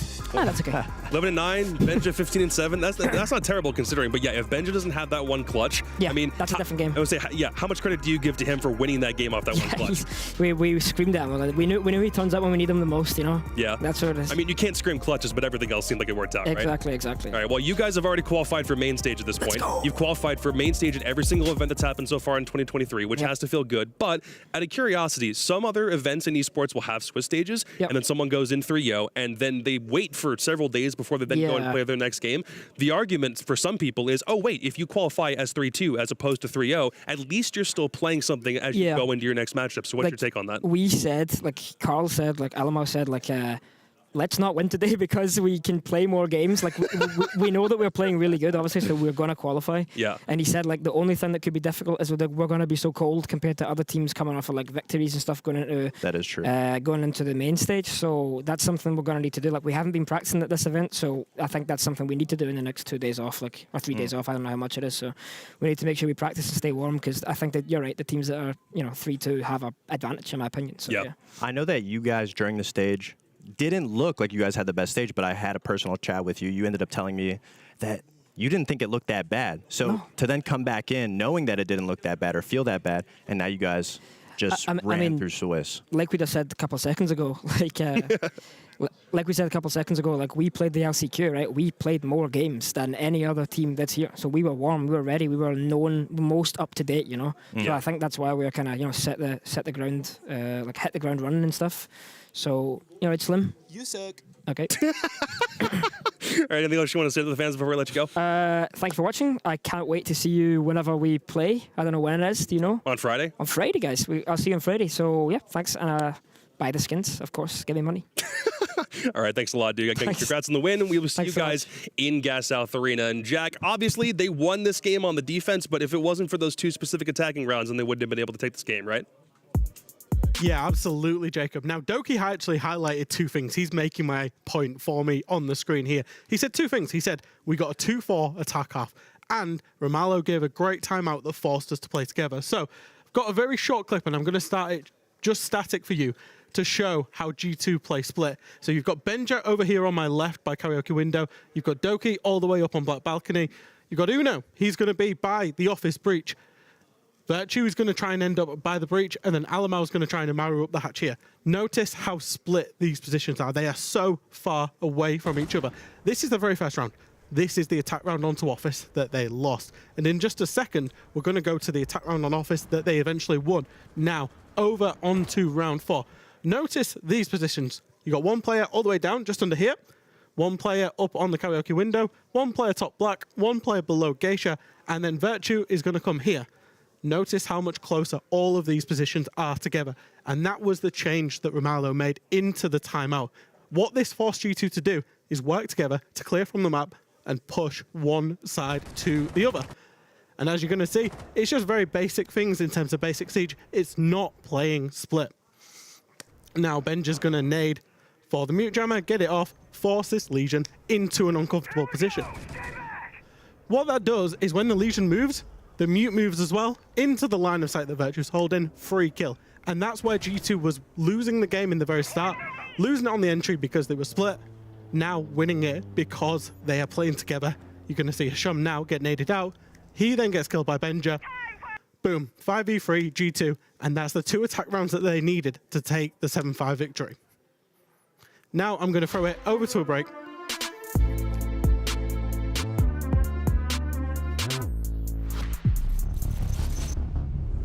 Hello, I'm Dominique Clement, game designer on Rainbow Six Siege. The next season is right around the corner. And if you don't get the latest operator on release, you might still want to review your ABCs on some of the operators already available today in the game. The Electric Bandit, the Wise Kaid, and the Quiet Mute will be welcoming a new troublemaker into their ranks, ready to give breachers a few headaches. Working out your pulse and Solus muscles will ensure you'll be able to provide invaluable intel to this new operator. And let's not forget about Ella, Fenrir, and our other trap operators who each bring a unique ingredient that can be used in crafting some really crazy strategies with this new operator. So jump into the game and review your basics with these operators, so you'll be ready to synergize with the new operator when it comes out next season. See you then.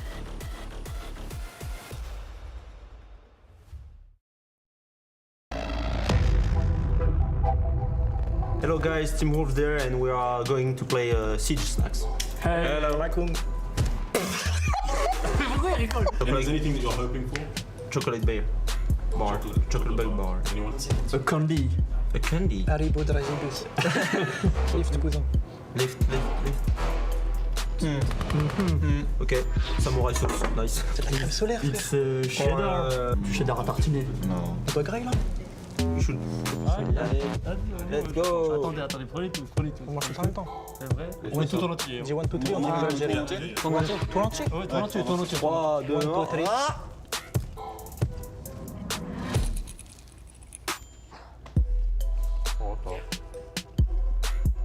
He said it was a vache qui pleure. It's a crying cow now.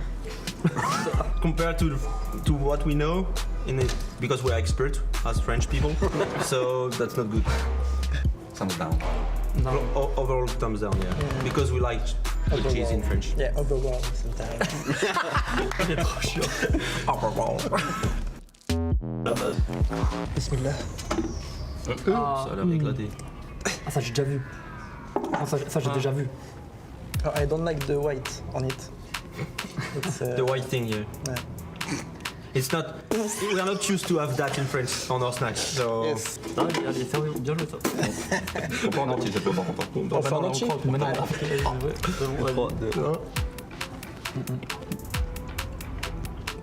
il y a un truc à l'intérieur. Ça va, moi. Hein. Ok. Un peu sec. Pas comme le désert, mais. It's good. The taste is good. I like it. I think it's strawberry, but kinda a bit dry. C'est middle. Can we say middle? Okay. Ah, c'est de la pisse, frère. Attends, I don't smell. Faut sentir. Ça pue sa merde. C'est du Javel. Non, ça C'est un détergent. Ça va être un truc au raisin ou quoi? Non, c'est au melon. Ah. Et il y a des bulles. C'est des bulles. Ouais. Oh, j'avoue. It's dry. Ça pue sa grand-mère. Viens, on boit. Y'a pas de goût. C'est Amérique. When you drink that, it's like in your mouth, it's America. You know? It's like sugar, a little bit of sugar. Comment on dit chemical? C'est fort. I think it's grape. I think it's grape. I think there's a lot of things in it. C'est de raisin pétillant. Ouais, mais bien raisin. Je sais pas trop. C'est pas. So did you have fun, guys, trying to this American snacks? Yeah, it's cool. Yeah. Thanks for having us, and see you at the major.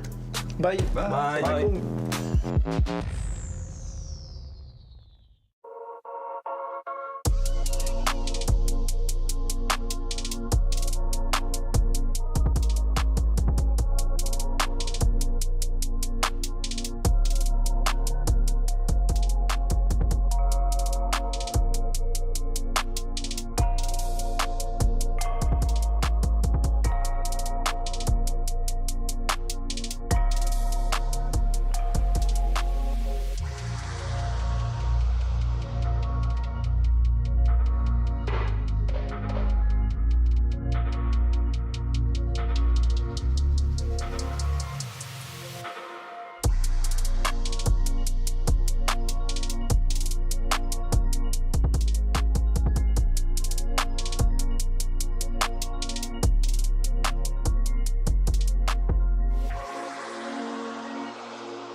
Sometimes when you look at a game on paper, it looks like it has the makings of an instant classic. BDS and W7M in any other context for any other reason would line up ticket goers around the block and across the street to witness that spectacle. But in this case, we get to see them duke it out in a best of one as a middle Swiss game. It still ought to be good, but it kind of feels like a matchup stuck in the wrong body, which might make it one of the best of ones we ever see. I'm Caliber Jacob Anderson. I'm joined by Fresh and Foxley on the desk, and I like what this matchup could provide, but it's a little sad that we don't get to see this as like a grand final or a best of three at least. I think, you know, if you go back all the way to 6 Invitational, when we was in the kind of early days of Six Invitational 2023, we were saying it's the W7M BDS Grand Final. That's the one we want. We saw that game back in the Six Invitational. We did. It was a mad comeback by W7M. That was was it in a best of one? It was best of three. Actually. It was a best of three. It was best of three, but still unreal game from these two teams. So I'm expecting fireworks. Oh yeah, these two teams obviously are fan favorites of the tournament, and I think everyone didn't expect how exactly they were going to go and how exactly their first two games started out. But I think this will be a good testing the waters of both these teams playing against each other. Yeah, this one's going to be fun. Historically, W7M actually do hold a head-to-head record on these guys because they beat them in 3 consecutive games. And then when BDS played them back at Gamers 8, that was the one time they actually managed to get a dub in that column for themselves. So it's taken a little bit for the French to figure the Brazilians out, but that's exactly what they're going to have to do here. And based on so far how they've played in this tournament, I mean, I don't know. They seem like they're polar opposites playstyle-wise, but their record is the exact same. They're both 1-1 right now. Oh, absolutely. I mean, W7M is such an aggressive team, whereas BDS is a very slow-paced, methodical team, opening things up, really taking their time to get through the map, whereas W7M really shoves it down your throat. They really are always in your face. I think that's, yeah, exactly. It's very different in terms of playstyle, but in terms of the opponents that they faced, it's both the same opponents. That's true, yeah. And it's both the same results. So it's very weird the kind of how intertwined this fixture is. So what, they both lost to Geekay. Yes. And then they both beat Space Station. Yes. Yeah. So, and I think their round counts also probably about the same too? The difference was like between 1 or 2 rounds. But the big difference that I feel like not many people will see is W7M started out against GK, whereas BDS ended up with SSG, slaughtered them, went to GK, and it looked like they just flat out got beat by GK. Whereas W7M, it looked like they were maybe underestimating them. First game of the tournament, maybe going slow, and then came wrapped around and also slaughtered SSG. So, moral of the story is NA is getting hammered. Yeah, you're not kidding. And I think I don't mind that. The tail of the tape also by itself, the only one that's really notable to me here is that BDS is within top 5 on attack, which again, in a pool of 24 total teams that have been in this event, that number is relatively significant, but everything else seems about, like, I didn't think I'd see it from either of these two powerhouses. I was going to say, I think the surprise is actually that these aren't like first, second, third, fourth in all of these categories. Like 9 teams for BDS on the defending rank there. That's something that they're definitely going to want to try and address and, you know, get sorted because, as you see, most teams are very comfortable on defense. Yeah, W7M's aggressive playstyle is going to be what we want to pay attention to against BDS because BDS was struggling against GK. They were getting their roamers picked, and you weren't seeing as much of a frag multi-kill potential out of BDS like you normally are. Yeah. And W7M can do the exact same thing. So I'd be scared if I'm BDS on that side. And in theory, W7M have the players that are at a higher level as well than GK. No disrespect to GK at all, but these guys have won majors. These guys have competed for 6 invitationals. So in theory, they're a higher level and going to be aggressive. I will say there is a theory that pro players talk about where once you win a major, once you win an event, maybe you start to take things a little more relaxed, a little more chill. But, I mean, it's W7M. I love W7M. I could never beat them. So I think... I don't think they're going to go on the decline anytime soon. I certainly hope not. I mean, no, there's a reason why it was the favorite for literally everybody. And for BDS, when they won their major, a little bit of a slowdown when it came to SI, but it's also been a year since their major win. So hopefully the major winning debuff is gone at this point, right?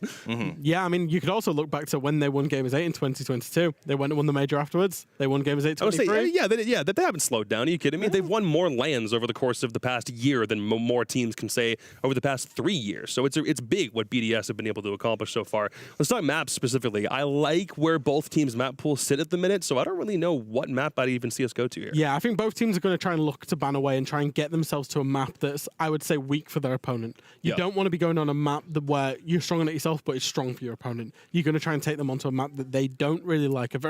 We are in a best of 1, so we're not going to see the strong maps. I would say it's going to be a kind of middle preference for both teams. Fair enough. Yeah, I think a map that fits both teams' play style. I think a very even playing ground. I would love to see a new map against these two guys, but I just don't think it'll be a new map. Right. So I actually talked to Call Out after Space Station had played BDS. When on that first half, BDS were map clearing so quickly, it felt like Call Out and Space Station didn't really know what to do with that because that just doesn't seem like it fits into the play style that he was expecting. Do you think we're going to see the same kind of fast clear style? Like even no matter what map we see from BDS? BDS is a very interesting way of clearing the map. I feel like they try to isolate the players that are playing so aggressively on the roam.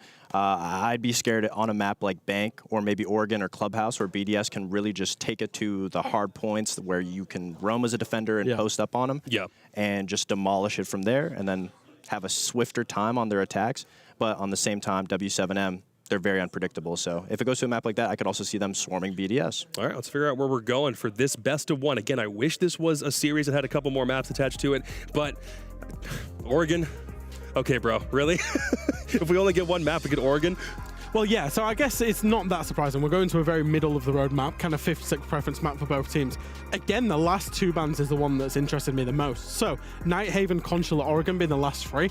I think that's curious because, 1, BDS got shown up on Nighthaven, and then 2, W7M have permabanned Nighthaven and Consulate so far this event. Yeah. I theorized that it was them saving it for this event. I think that was very straightforward to see.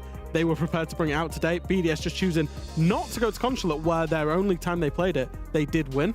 So it looked like both teams were trying to scare that new map, like I mentioned, and then ended up just a little bit of bait. Yeah, a little bit, and then let's go to the most consistent map in the game and just keep it simple, keep it straightforward. Considering the pedigree of both of these teams, is there ever a consideration for, okay, if we face a really, really good team, we need to make sure we have one in reserve so that we don't bring out until we face a really strong opponent? Is that like a sound idea? I think so. that. I think, like, especially if you're a strong team and you're going up against a perceived weaker team, so say W7M, and they're holding Nighthaven and Consulate back, they won't bring them out unless they feel like they need to. Against BDS, I feel like they felt they would need to, and I guess they did by leaving them so late in the map ban phase. Gotcha. Well, all right, it's Oregon, or if you want to call it by the name that Reddit usually gives it, Borrigan. But I think for both BDS and W7M, this bad boy could turn into a best-of-1 classic. It'll be the Americans with the call. I mean, we've got the world champs in game 1, then we got the major champs and the Gamers 8 champs in game 2 going up against each other, and I guess 2 teams Geekay also happened to beat earlier in the tournament. It's a pretty ridiculous setup for these, well, the first best of 1 we just saw, and this one. But of course, Skyscraper, Oregon. 2 slow maps in the pool, but also Oregon. Such a default. It's got to be a masterclass, right? Yeah, as Foxy said, it's the most consistent map in the map pool. It just makes the most sense, right? So let's throw it in, folks. Let's get this game started here on Oregon. As we were just talking about, this map very consistent, but it doesn't mean that it has to be. We have BDS versus W7M on the docket. A series that should, honest to God, Carter, be a grand final, but instead, we're getting it in Swiss. That's the benefit of this format. Anybody can play anybody, and I know the jokes, especially after the first and second days, were imagine you're just a poor 1-1 team, you just want to make it further the event, and you play W7M, or you play BDS. It's a rough go at it sometimes in Swiss, but that's the luck of the draw, and in this case, it's 2 top teams, one of which still with SI qualification on the line. Will decide who moves forward or who has to play for their life. BDS starting out on the defense. This might be where we see some innovation, but BDS definitely the slower, the more traditional of these 2 teams. Yeah, most definitely, and to be expected. Although I will say that W7M is one of those squads that can have some slower tendencies, but can boil over in the proper moments too. Flores Band out here from BDS, a fantastic operator here on Oregon, as this is a map that rests on a lot of utility, a lot of deployable shields and things along those lines. Dreadnoughts too, we see, or Dreadmines rather, we see those a lot of the time here on this map. Flores fantastic at dislodging those utilities. Follow up with the Ying. Just an operator on Oregon, no matter what team you're playing, can make those attacks a lot easier to work.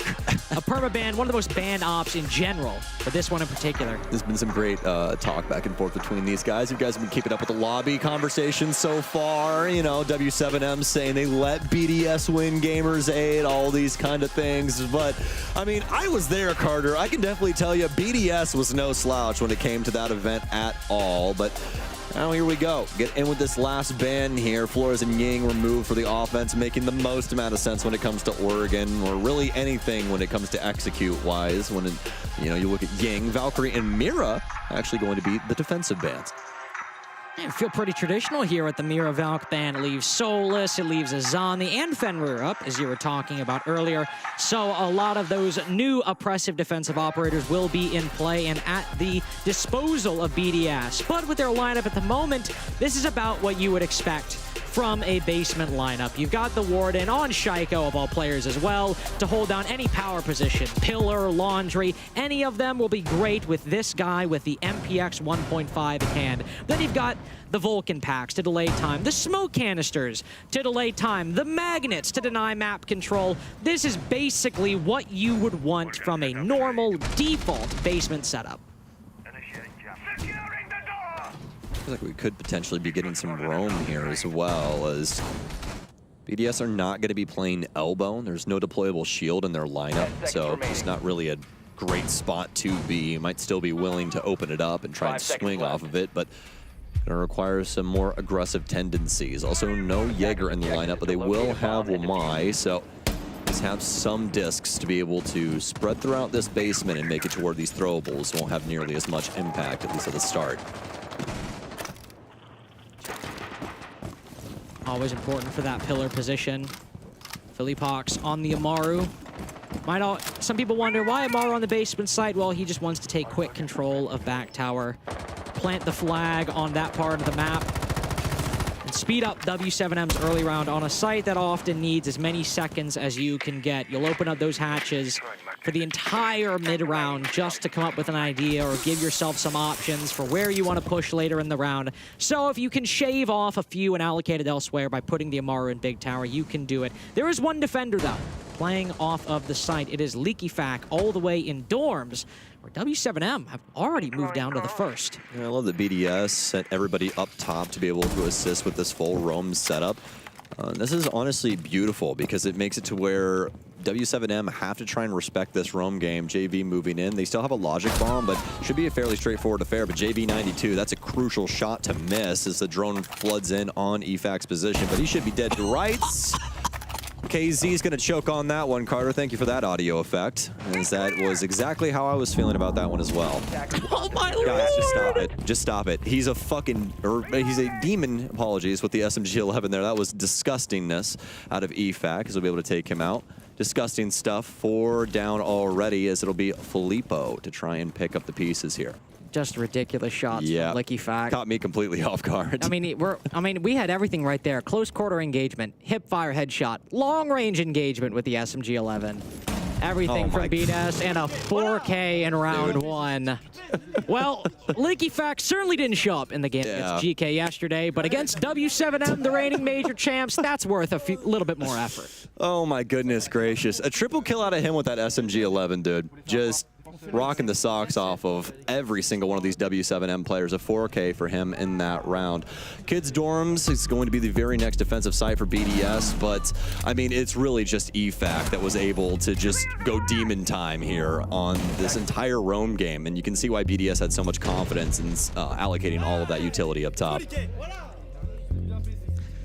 Well, if BDS players can go toe-to-toe with some of the best W7M have to offer, Herds, KZ, this will be a very, very good start. Basement 1 without even needing to worry about the anchors on the bomb site.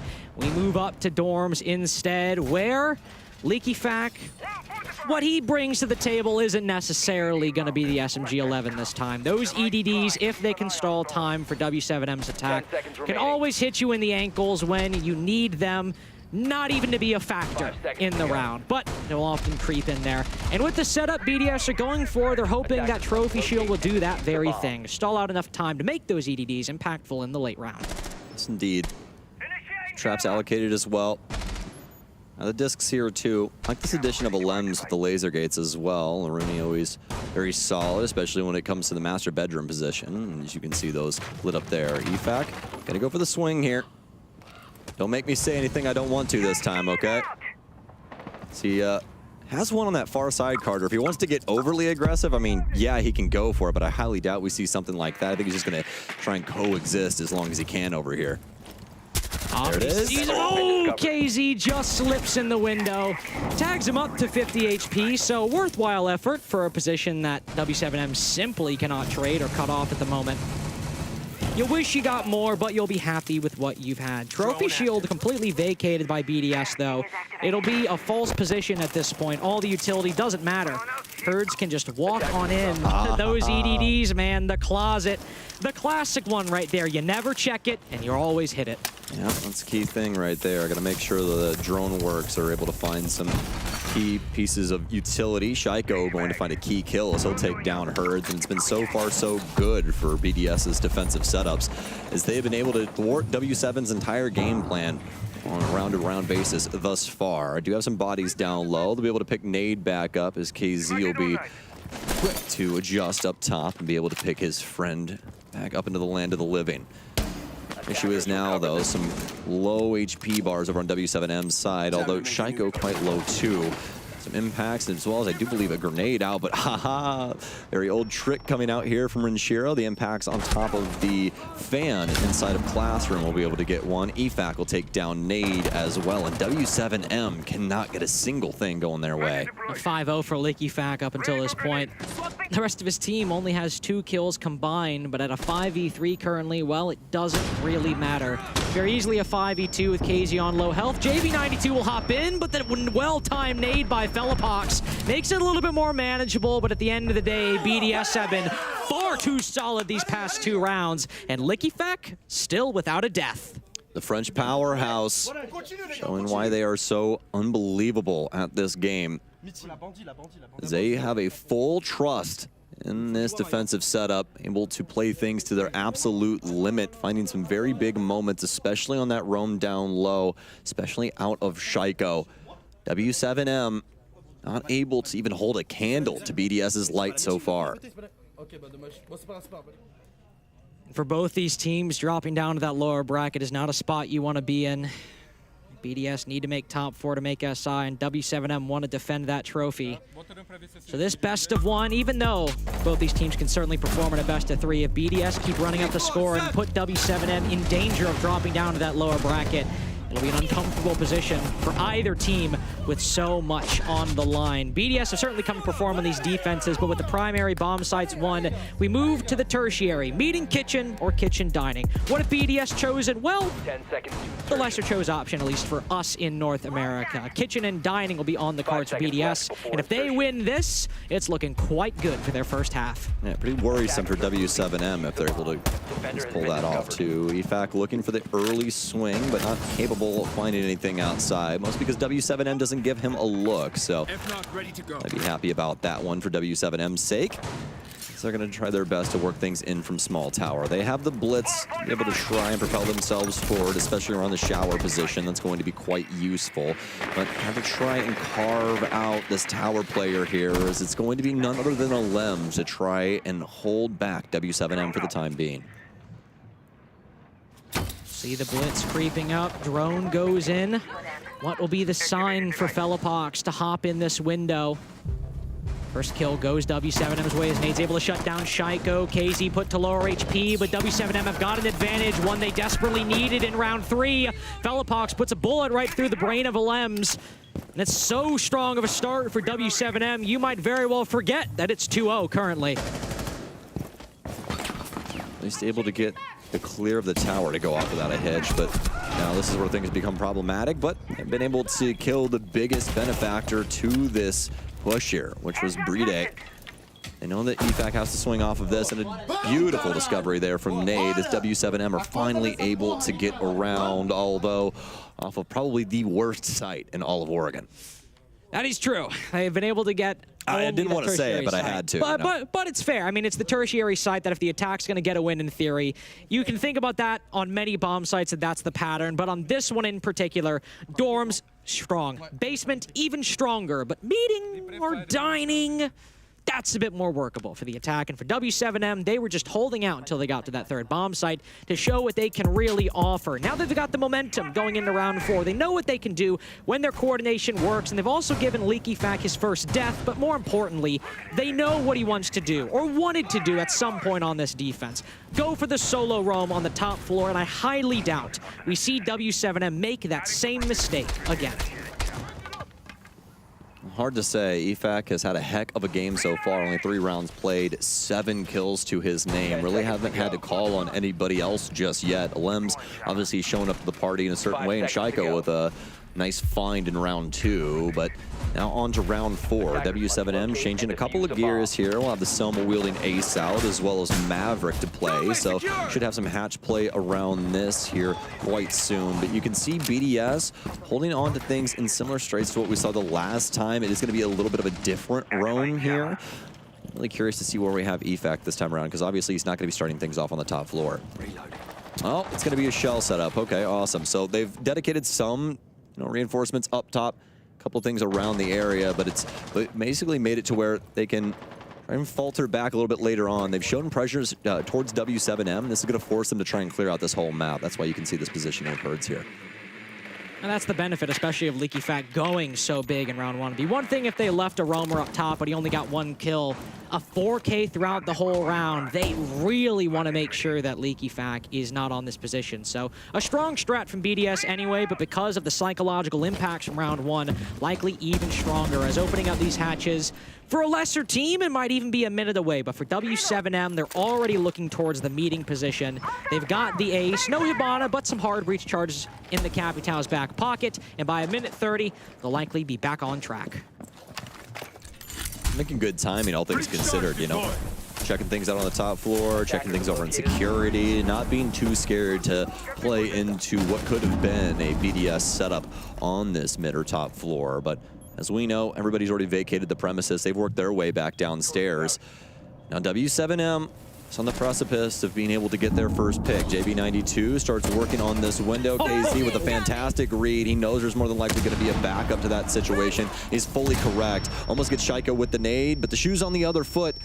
This situation rather be the other gun, and so he'll be able to take down KZ here and at least make this somewhat manageable for BDS going into the last minute. A nice heads-up play from Shaiko, but W7M still very much have an opening in this round. They're gunning for that freezer laundry take, at least based off their initial positions.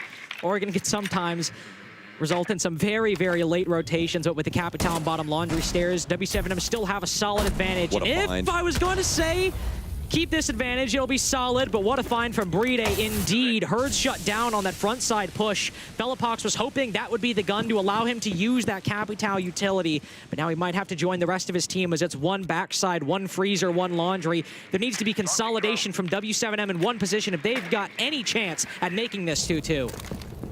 Bellapox does still have those smokes, although Shaiko alive and well. You know just how impactful those glasses can be in critical moments like this. JV92 get a stun under and then try and at least clear out the angles for now, but that's going to force Renshiro back. And with 10 seconds remaining, W7M have got to propel themselves forward. Nade gets the pillar position, tries to work his way over to Freezer, but this is too little too late, man. We got to try and work our way in, but everything, and I mean literally everything, Carter, is on fire. And fit of that oil, man. The Vulcan packs 20 whole seconds it can burn off the clock. And BDS, once they realized the rotation came in from W7M, even if they didn't realize it, they said, all right, if you want to push freezer laundry side, that's fine. We've taken down one of the key players on the laundry position. But if you do just happen to hit the late round rotate, well, that's about 20 seconds, 40 seconds even total if you want to combine them both, that they've got to deny once W7M move to push in. BDS looking so strong on these Oregon defenses, especially after the adaptation to put Leaky Fat closer to the bomb site in round 4. Even with huge pickups by W7M and Freezer, it simply doesn't matter. Well, well, that's the moment, really. I mean, you know, Shaiko, he got 1 kill, right? But it was the most impactful kill of the entire round because you need Freezer for the offense that W7M was going for. That's why BDS was so adamant about battling back for it. They sent 2 people over the Freezer stairs initially to deal with it. And then when it reaches critical mass, like, all right, Shaiko, could you please go kill that guy?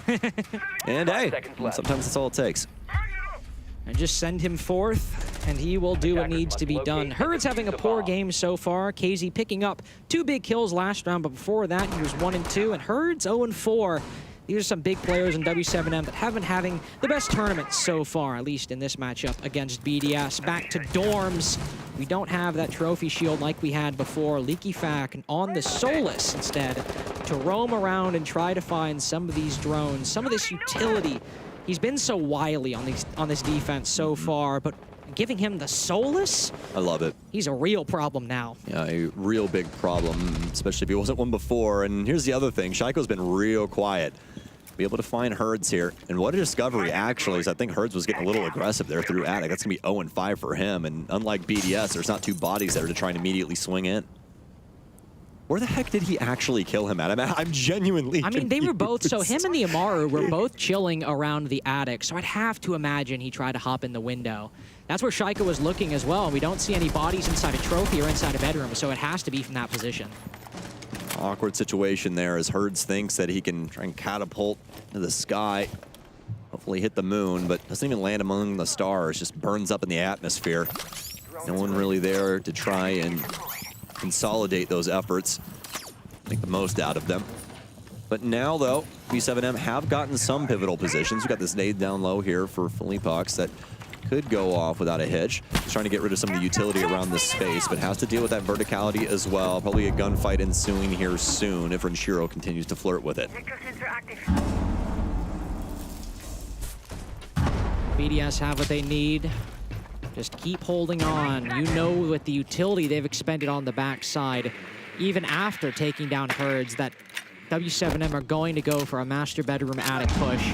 They've got to peek into Shaiko to do it.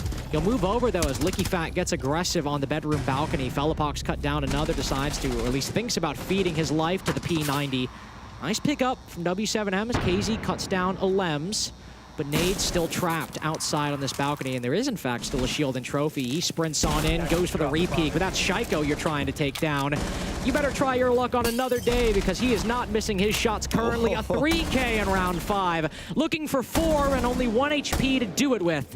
A lot of players at BDS softened up, and that's why they used the C4 to end round 5. Such an incredible roster, man. Their ability to work things out as a team and keep active plays going on in moments like that is unprecedented. And it goes to show just why they're such a difficult squad to try and get even a round over on. And that's only the one thing that W7M have been capable of, is 1 round throughout this entire series so far. Key players on BDS are showing up. Leaky Fact, Shaiko, they're coming to play. W7M having an overall quiet game, as we've said. Herds 0-5, obviously, but trying to go for those aggressive plays they're known for. Going for that G2 play style, you know, finding a gap, trying to exploit it, then hitting a different position to supplement that control. And they're just getting shut down at every turn. Shaiko winning every fight, BDS closing down every angle. What normally works so consistently for W7M is struggling to find any purchase on any bomb site for BDS. And what do? The 1 round they dropped, they go to the different tertiary bomb site. One they haven't defended yet, but one still that is unproven for W7M. Yeah, one that probably a lot of people around the globe, when it comes to Rainbow Six Siege, would say is arguably better than the one that they played previously, strictly because you can play things just a little bit differently. You know, you don't have to try and hold things over in small tower, first of all. You can play things a little bit more tight-knit inside of the kitchen space, which makes it a lot more difficult for W7M to try and muster their way in and elbow out a couple of these BDS players to try and find a safe haven to plant. Usually when it comes to this offense, you're looking towards the stage side of things, but let's see what W7M's opinion is on the situation.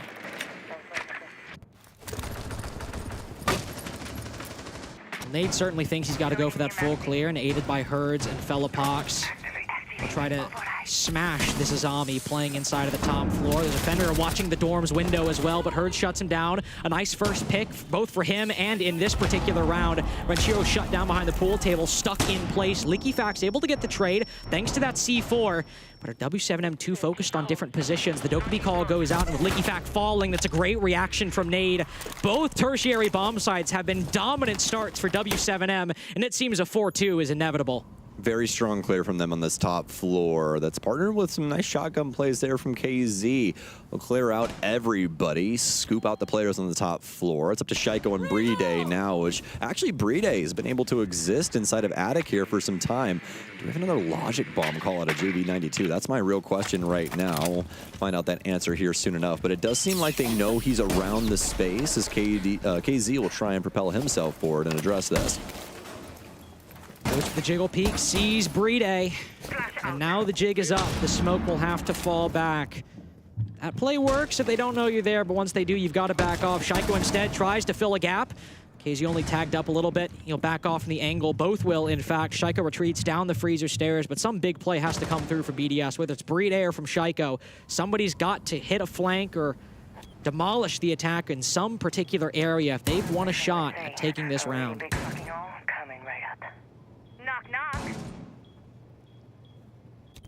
Be a slow broil here for W7M as they do not need to strike too quickly. They want to make sure that they know where these two players are. Shaiko doesn't have a nitro cell in his back pockets. Don't have to worry about that, but definitely have to worry about their timing when it comes to Bride's utility. Those toxic babes can do a pretty bang-up job of keeping things locked down, but Shaiko's going to give up the goods. Stuns out for JB92 to try and lock up the kitchen hallway, and the plant now going down. Has the angle. Bride doesn't have the shot. It'll be JB92 instead to close it out for W7M. And with all that action on the defense and the attack, we just end up at a bog standard 4-2 half, as you would expect. 2 tertiary bomb site wins for W7M, but BDS on every single front, shutting out what the attack could offer. Still would like to see some improvement on some of the performances for W7M. Herds especially, considered by many to be one of the best players in the world on his particular role. I mean, KZ as well. Everyone on this roster, honestly, is in the conversation for some of the best at this tournament. And it's a very quiet start on Oregon attack, sure, but still, we want to see some more from the defense if we want this to be a close game.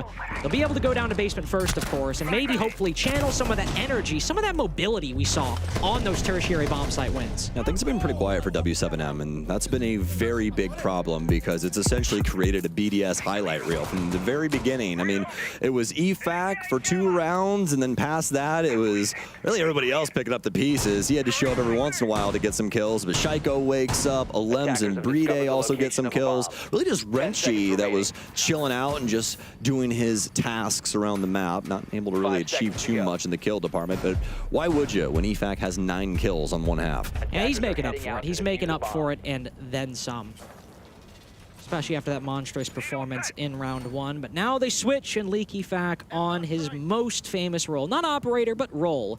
Because you can play the Jackal, you can play the Nook, but if you have LickyFac on your roster, you gotta let him lurk. Gotta let him play the slow but aggressive game to find a clear path through a certain part of the map and then maybe rip open a hole in the defense's lineup. KZ a little different. KZ likes to get in their face. He likes the attack to know where he is and dare them to come clear him, lest they take a gunfight that doesn't really favor them. He'll be in the same position as LickyFac from that first defense. I have to imagine in a much more aggressive stance. Well, KZ will be able to take down the biggest problem that's been presented to them from BDS thus far. Also looking to try and take a fight against mainstay operator here for Renchi, one that BDS talked about a while ago. They just like sliding this in every once in a while, and that's exactly why. What a discovery here. And so he'll be able to use that sniper to its fullest extent. He'll take down KZ instantaneously. Reloading. And the potential time wasted from KZ's survival on that top floor will not be realized as he is traded back. Still a nice pickup for KZ, still a lot of focus dedicated, but Renchio was really the guy to deal with it. The rest of BDS have been going about their clear, but the rest of W7M are more than capable of getting these kills. Shaiko pops in, blinded by the Dread Mine, now has to back off. Those flashbangs went in to deny Felapox swinging the angle and to allow Shaiko to make that very play. It's a good utility placement by W7M to stop what very well could have been a huge start for BDS. Now only, though, minute 15 seconds remaining. All BDS seem to have are these little lurks, these little micro plays. There's nothing from the whole team just yet to move into the bomb site. That's a big issue. They don't have the map control under their belt. They still have to worry about people in split, and that's going to be the case down as Bride tries to sprint through the map. Renchi will drop into pre-fires here, but not very many bullets left inside of that secondary there. Tries to hit the quick scope onto Herds, but it'll be a double for him instead, as it's all down to Shaiko, who's been locked out of the construction side via smoke. Those toxic babes constantly making it so very difficult for him to try and push forward, and a lot of people trained on his location. The Barb, now he'll be able to find one, has 10 bullets still inside of this ARX, so still capable in the moment. So we know Shaiko is usually good for some pretty insane plays. He'll work his way around to the freezer hallway. Won't be able to find that very impactful kill just yet. And it'll actually be JV92 with the Bailiff. We haven't seen a lot of Bailiff kills this LAN. Shotgun buff, man. Worked out for the Bailiff. I bet Young really wishes they did that earlier. Yeah, unfortunately, after his time. After his time. After his time, indeed. Good defense from W7M. A little bit different methodology, as the only aggression from BDS on their first bout on basement bomb site was entirely around LickyFac, and that was it. And to be fair, he went huge, but everyone else was on the bomb site. This time, there's a bit more layers to it from W7M. You have KZ in the same position, but you also have Herds playing in split. Banking on KZ, wasting a lot of time, taking up a lot of attention on the top floor, and then that might leave some gaps in BDS's mid-round, and he ends up finding one on that split doorway. And thanks to that kill achieved by KZ early on, it would all started off favoring W7M, and thanks to it, it never really left their control. Yeah, most definitely. W7M with a very smart idea as to how to hold on to this map control and keep this roam consistent. BDS not really having a solid answer to these holds across the map. Yeah, Renchi's eventually able to get KZ, but the deed had already been done. Alems and EFAC down. Nothing really more to be said about that. Is BDS just simply have to try and throw it into sight and hope it works. Attackers are heading out to defuse a bomb. And now that W7M wins that defense, we might just have a contest amongst these champions. Might just have a fight. It won't be BDS just running away with it after a 4-2 half. W7M are here to play. Herd's even starting to pick up the numbers. We'll have to see what he builds with a little more. Renshiro running the Cali a second time. We know that locking down flanks with that sniper can be powerful. I mean, he outgunned Kays with one singular shot to the face. And in a similar position, he might have the same luck. Again, we know that BDS like to slap Renchi on this op. Have him mull about, especially on a map like Oregon, like you were saying. Fantastic angle holding operator, and there's some considerable angles on this map, including the one that Renchi is holding on to right now. A pretty deep cut over towards the kitchen area, and could be a big use here as JB92 is locked up inside of shower, so he'll start to move his way back and apply another keep barrier over towards the white window. That'll allow him to rotate back upstairs. W7M have done a decent time of wasting time the initial part of round 8. Holding out those Kiva barriers by the shower's position. But there is Fellapox down below. He's not really meant to waste time at the moment. He can do some damage to drones, but ideally they want him alive inside of security. Want him to hold the hop in from big window, deny the plant by the end of the round. And recognizing that BDS at a minute and a half are moving quickly to pressure that very spot. He drops down the hatch and hits the rotate. BDS have basically the minimum control they need to start their late round push. They want to make these nades work, of course, but they can start pushing up white stairs, start pushing in the kitchen to hollow out parts of the bomb site. 2 minutes in and no damage dealt to either one of these squads. It's just been back and forth as to when the map control goes the way of the offense. W7M doing their best to try and slowly wean BDS onto this. You have some frag grenades underneath now, and this is where things can get highly volatile. EFAC actually almost eating that as well. It's going to be a limbs to go down first. More nades out, but none of them going to land onto W7M members. They're actually still rotating around this map too. You can see Felipox trying to get dirty with things down low, but like that, it's going to be KZ actually to falter. Shaiko will be able to find him. Finally, the execute's starting to boil over, but BDS, they are immediately turned into mincemeat. Immediately when they dawn the door. Back to 4-4. Advantage completely erased for BDS. Both teams have a bit of a roam game, a bit loose, but it's every single time. 8 defenses in a row, it feels like, save for the 2. One by W7 on their attacks. Every defense other than that, it has been the site setup that does the talking, the angles held within the bomb site.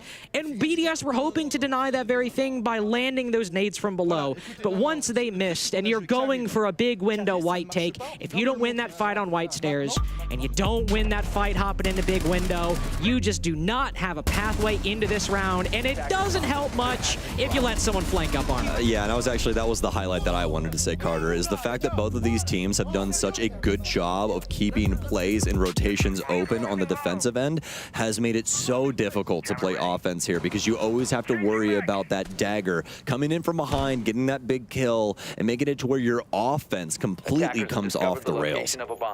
10 seconds to go. We'll have to see if BDS have an answer for that.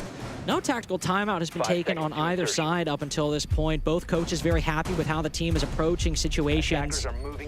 Maybe we'll see a change if JV92 is able to find another gap in the attack setup. Pretty even effort from W7M across the board. Everyone slowly but progressively rebounding from some poor performances on that attacking half. It's to be expected on Oregon. But if we really see some players heat up for this tertiary bomb site, a 5-4 is a big possibility. It's something W7M are desperately desiring. Herd's actually inside a big tower at the moment, prone on the top floor. You know BDS are going to at least clear this at some point. This is not going to be left behind shortly. No, you'd really hope not, right? But we've seen crazier things happen before.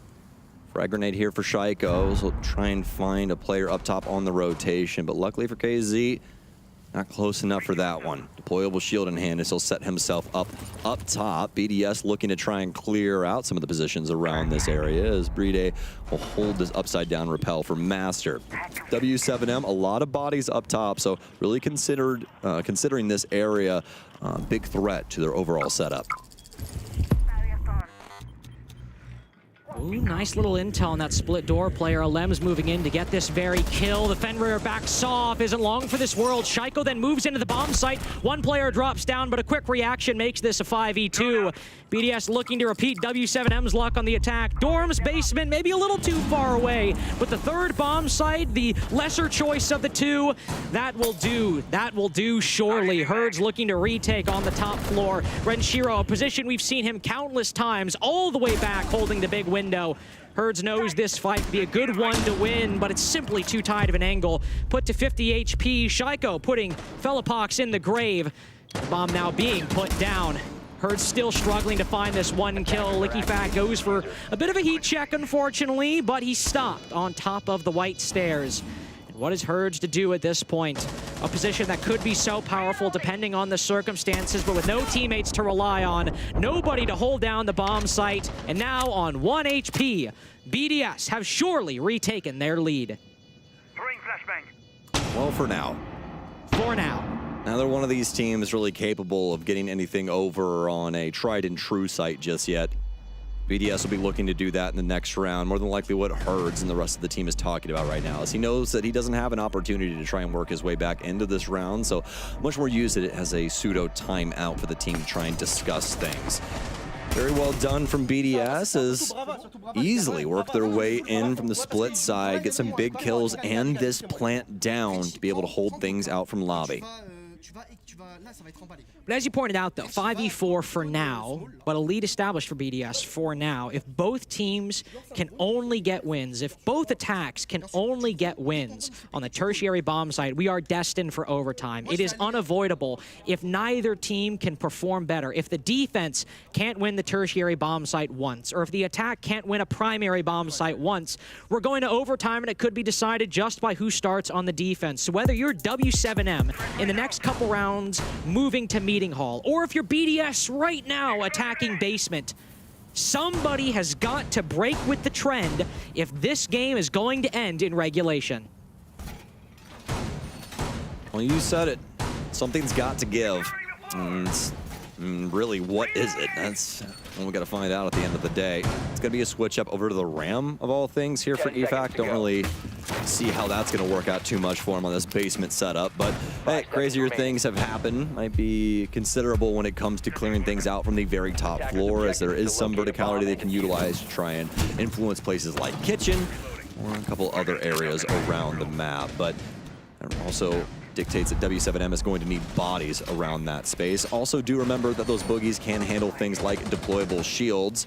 And it's going to go down here. That frag grenade should be able to pick him up, and it will. Good little early find from Shaiko. You're not going to be mad about that at all. If we wanted an overperformance, it's this one right here. Smoke taken down in bunker. Somebody forced to retake that position if they want to even get close to what you could achieve on this basement setup. It's gotta happen. BDS have that advantage, and we're seeing what the Ram is for. It's not for that kitchen. You can break open these barricades instantly, and he'll throw that boogie in, immediately move underneath the default camera. But Herds expects it. Herds is watching the angle. LickyFat doesn't die, but he doesn't have the surprise factor anymore, and instead it's actually Felipox sitting on top of the back tower stairs on the landing at the moment. LickyFat is so focused on the player playing around that first floor landing that as Felipox moves down, W7M claw back that advantage, but Shaiko realizes the moment, seizes the opportunity, keeps BDS in control of this round. Lem's gonna get tagged up too. JV92, what a discovery onto Shaiko, and Felipox will nip it in the butt as well. It's down to Bride and Renshi. This might have been their best opportunity to try and win one of these mainline sites, but this has quickly been swept under the rug by W7M and some hot guns. Oh, now Bride just completely shut out of this round. It seemed BDS might get match point. They might be able to end this in regulation, or at least have a chance at it.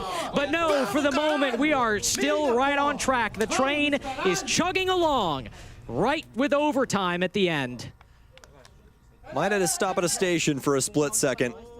W7M, the gears rolling yet again as we will be powering our way through Oregon. BDS with some very considerable additions inside of that round, able to find some kills. Don't exactly hate the play that they went there for with Ram, but I mean, definitely does feel like you could get some better value inside of that slot, but it is what it is. BDS 5-5 now after that round, and they have to try and deal with things upstairs. It's going to be kids' dorms defense for W7M and bringing all of the regular band of criminals, including Azami. Oryx, though, is going to be the newest addition to this squad, so we'll see if they try and set up potentially a roam game for him or something along those lines. Do remember, this is the only operator on defense that can abuse hatches, so you can hop through them. Yeah, can leap up. Little known feature, you don't actually have to climb up. You can just peek. 10 seconds just left. Look. Just peek over the edge of that hatch. You don't have. Hey, you don't have to climb up. It's up to you ultimately. However, you can't shoot back if you're just peeking, so it's pretty easy to die. It's honestly pretty risky. It is pretty risky. There's not a huge use for it, but you can climb up those hatches, and that itself is very useful. Speaking of actually useful operators, of course, we have that Azami, as you mentioned, but Herds has really picked up the performance since the attacking half. 1 in 6 going into the swap, having died every round. Since then, he's 7 in 7, having only died a single time. Herds still very much a factor in this game for W7M, and KZ with that Oryx, he might just make a lethal roaming combination, and that's not even talking about Felipox with half the bedroom wall open to get aggressive against Shaiko on the balcony. Yep. This goes to show you how impactful the defensive side is here on Oregon. KZ, more so Herds, not really able to show up in a considerable fashion on their offensive set, but as soon as they're able to get the reins to the defense, things looking a heck of a lot better. Felipox trying to stay par for that course as well, so light up EFAC here. Tries to get rid of some utility, but Felipox isn't ready for anybody to be holding the breach there. He tries to slam the reinforcement down, but it's going to be an immediate trade with EFAC and Felipox. Yeah, JV92 just sneaking in there before Felipox gets taken down, finding one. Herds now positive for the first time in this series, 8 in 7. Able to keep Shaiko away from the rest of the defensive setup. As big a pickup as pickups can go. W7M maintain control entirely of the top floor at the moment, and Herds is not letting anybody regain any bit of momentum. BDS, this is where things start to get a little worrisome. If W7M are able to put something together on this next defensive round, then this might be it. But BDS now, he's looking really dire, especially after that shot from KZ goes off without a hitch. Bride has to try and work his way in from this master balcony. But where's Renshi? That's the real question here. He's going to be on the far side as Bride gets tagged up. And Bride shoots back too, but might be the worst situation for him there, as it's a trade. He gets the kill, but he also gets downed. The burden of being in that disadvantage, you can hit a nutty shot like that and still be revived, as Renshiro has plenty of time to rotate over and pick him back up. That will waste a lot of time and force Renshiro out of position. This Kali is useful over by big window because of the long lines of sight you have, being able to sit outside while still looking immediately into dorms. Rotating over here, he's got to use the SMG, which is still a decent gun. But is it going to be better than the T5 or the 9mm, especially when JV92 sees him through the feet hole? No, it will not, is your answer to that question. 6-5 now for W7M, but we've won both primaries, Sam. We know what's next up, and we know how W7M have played it previously. Yeah, it's pretty worrisome right now for BDS, given all the circumstances, especially with W7M's last 2 rounds here and their ability to reinforce the areas of the map that BDS are looking to try and garner control over, right? You see BDS try and make these clears, try and start applying pressure to some of these W7M players, but it's just not going off the way that they want it to. Yeah, Shaiko's 13 and 17, but he was one of the main, beneficiaries of the plays there from W7M. He tries to blow things up, immediately get inside, but W7M are really the ones that gifted a very graceful situation as they're able to take down some of the key factors from BDS's offenses. And I think both teams realizing the importance of this round 12, no matter who wins or loses, a huge name in this tournament will be within elimination. He's moving down to that lower bracket. We'll have a bit of a tech pause. I believe Coach BDS had an issue with their mic. I don't know. That's not an admin call. That's just me like vibe checking the stance of the BDS coach. Oh my gosh. Didn't know you were clairvoyant. Well, I mean, listen, like, you see him go to talk, the TAC timeout's called, you see him go to talk, and then all of a sudden he's like, he starts tapping the mic, looking at the admin. It's like, all right, I think I know what's up. I might not. That's why I'm not an admin. That's why I don't have that special power. By the way, both teams realize the importance of this moment. I think that's why the 6-5 tactical timeout call came out. BDS need to win this round, which they've won the tertiary bomb site before, but they need to win it if they want to keep away those best of threes for a little longer. And I think W7M also realized that if they want to shut this out in regulation, they've not won the tertiary bomb site before. They've got to pick this up if they want to win 7-5. Yeah, and they're going to go kitchen dining hall as well, which, as we talked about earlier, probably the worst of the two sites, but honestly, they're both kind of bad in their own way, right? You're risking things. So with this one, what you're really risking is the amount of bodies you have to try and put over inside of White Tower, and the fact that it's actually very easy for the offense to clear. Now, we have seen crazier things before happen when it comes to the defensive side of this map, and specifically this site, but it usually requires a Herculean effort from that player inside of White Tower trying to get things done for his defensive squad. 10 seconds remaining. All right, round 12. If you wanted anything else from a game between BDS and W7M, you're just kind of weird, I'm not gonna lie. Attacker's objective is to defuse a bomb. The full distance, overtime or regulation, it was always required. And now, who can defend or attack the tertiary bomb site better? The difference could lead to a completely different team moving down to the elimination series, moving down 1-2. We know Shaiko can perform. We know Shaiko is better than that. And the rest of his team is putting up okay numbers, but Leaky Fack has quieted off quite a bit those first couple rounds. And he certainly won't have an impact in this one. Oh, he tried for it, huh? That's a Nook special right there. To work his way in from construction, but KZ, all the way in Narnia, will be the first one to be able to pick up a big kill here, and this is what they needed. A lot of big moments. Shaiko will be able to take down Herds, but KZ gets yet another one as he'll take out Renshi. And BDS, this is starting to become worrisome, and we've only gotten through the first minute of this round.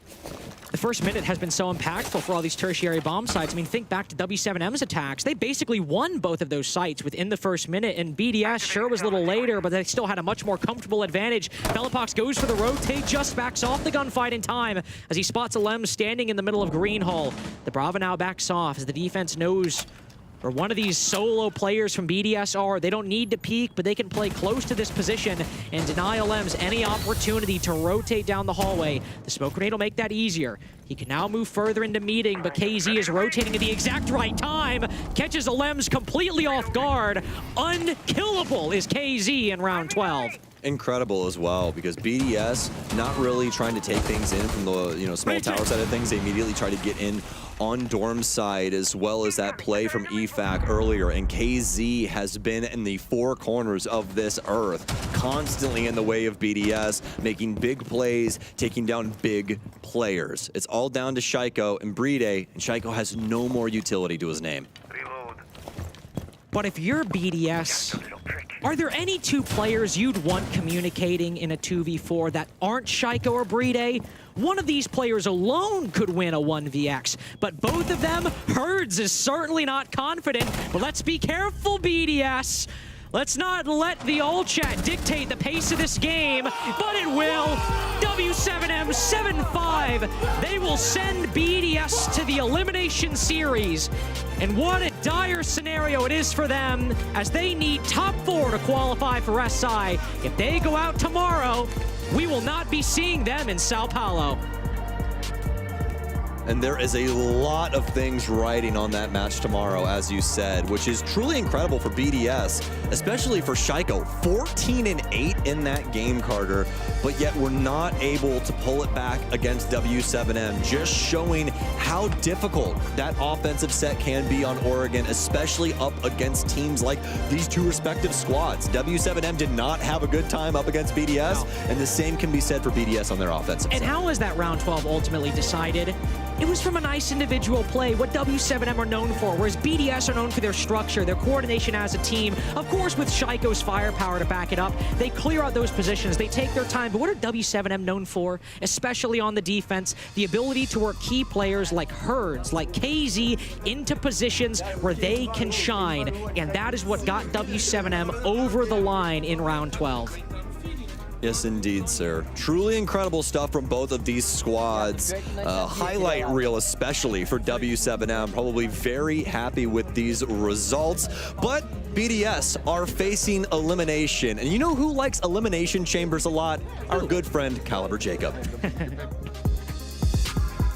Yeah, well, neither of these teams are quite yet in the elimination chamber, but they are certainly getting darn close. Thank you, gentlemen, for that cast. I'm talking to fellow Pox from W7M. Congrats on the dub. Thank you. It feels like that one loss to GK, it feels like it's already like out the window. It's 2 years old at this point. You guys really seem like you're on the right track now. Yeah, like I said yesterday in the first game, we wasn't ourselves. Like GK played a very good game, but we wasn't ourselves. Now we are in the tournament. Now we're playing like we play. And yeah, that's it. So BDS today, going up against Shaiko and Likifak. How do you prepare for going up against a team that puts so much utility into just two people? Yeah, they're a great team. We saw that in Gamers 8 where we lost to them. But we know how to prepare against them. I only play in Gamers 8 and right now, but the team already played against them in our other majors. Yeah. And we know how to prepare against them. We know it's a tough game. But yeah, we prepared right and we got the win. So in the ban phase, you've obviously ended up going to Oregon, but there was Nighthaven and Consulate in the mix. These are maps you've not shown yet. Is it safe to say that you're saving them for this major? Yeah, I don't know if you remember last major, we were saving that skyscraper to the final. So, yeah, okay. Let's see. We might see it in the final then, yeah? Yeah, I'd be cool with that. What are you going to do for these next couple? I mean, you have to wait, obviously, for your next opponent that you're going to face, because you only need one more best-of-1 win in order to qualify for main stage. Is there anybody that would be a lot of fun to face? Would you take a GK? Actually, you can't face GK twice. Maybe a FaZe or a Bleed or a VP or an NIP. Who do you want to face tomorrow? Tomorrow, I don't know. I can face anyone. The team I want to face is G2. I want to face G2. You want G2? Yeah. Ooh, dude, have that in a best-of-1? Oh, that'd be a lot of fun, Jack. Need that in the main stage Maybe now. in the playoffs. Yeah, you're going to have to meet in the playoffs. Maybe a rematch for 6 Invitational. I know you wasn't part of it, but the boys for the 6 Invitational. Yeah, get the revenge for them. Yeah. We talked about trying to see if we can't get JV92 sometimes to come in here and tell us about how he's doing. He's playing that, he's putting that level of performance up, it seems like almost every single game. Talk to me about how JV's doing right now. Yeah, he's carrying us. In the interviews before the major started, someone asked him if he was going to play well, unlike the other major. Yeah. That fired up him. Like he was pissed of that. Speaking of JV, and now he's carrying us. I'm in his bag here. I'm here. We are all here in his bag. He's got them all in his pocket, just like he should. All right, dude, Flowbox, anything else you want to say before we let you go? Thank you all the fans for supporting us like always. And recado aí pra galera do brasileira que tá acompanhando. Muito obrigado minha família que sempre tá vendo aí. E continua torcendo por nós aí, galera. Vamos pro bicampeonato aí. Tamo junto. You know what he said, right? Absolutely. Dude, GG's again. Congratulations. We will see you tomorrow. And now BDS, for their own part, are in a little bit of a hole because they got to go best of 3s all the way through for the rest of this Swiss stage. Fox, talk to me about exactly what W7M did to win this bad boy. I'd love to. I'd love to show you guys this amazing attack from W7M. Obviously, let's take note. The site is kitchen meeting, and W7M knows that the kids' bomb site, the kids' room, is one of the most volatile places. If you get control of that on attack, you can almost win every round, and no defender wants to let that happen. So you're going to see a nice, beautiful 2-on-1 situation. KZ is going to jump in through the window with the Amaru, as Herds is going to jump through the big window, and he's going to take Fenrir's attention. So you're going to see it works out perfectly for W7M, takes the attention away, he jumps in, LMs gets taken down. Now, you're going to assume, as any defender would, we can't let them hold kids, we can't let them hold big window, so you're going to see a double C4 through the basement, through the kitchen bomb site, and that's going to be to try and clear out Herds and kids kid's room. Pretty much, one of the C4s actually ends up hitting on hers, the other one doesn't. But now that sets up BDS beautifully well to retake up through white with LickyFact coming up through white. That is a circle. And this is a line. And LickyFact is going to come up through white as Renshiro is going to retry to take kid's bomb site. But now we know that the retake is coming, and W7M play it amazingly because all they have to do is wait. We don't know where the 5th member is from W7M, but let me tell you, he's outside white window, he's in the school bus, he actually shuts down LickyFact trying to go up white, and Nate, uncontested through the flank, ends up shooting Renshiro in the back. Now this round was so beautifully played, they end up going on to win the round, and that pretty much sets up the rest of W7M to bring that comeback, to bring it back, and it was just beautiful. But we got plenty more Siege coming after this break.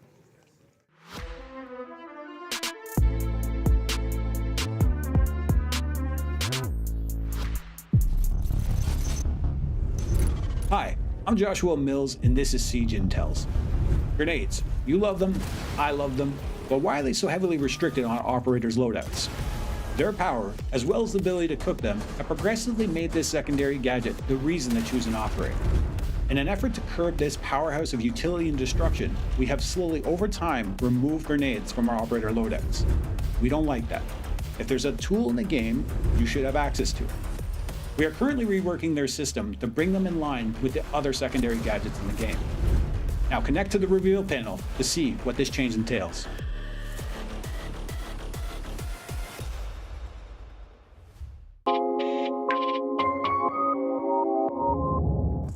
Hey guys, it's Gio from Soniqs, and welcome to my fresh install. For diffuser, I have manual because I play support, so I gotta make sure I have the bomb at all times or I'm able to drop it inside the site. For drone prep, also manual. You also want to sit on your entries drones as long as possible, especially if they're up. HUD, I actually just keep everything the same. Doesn't really change much. Audio, everything on super high. I play night mode, surprisingly. I don't know, a lot of people don't play like that, but I like it.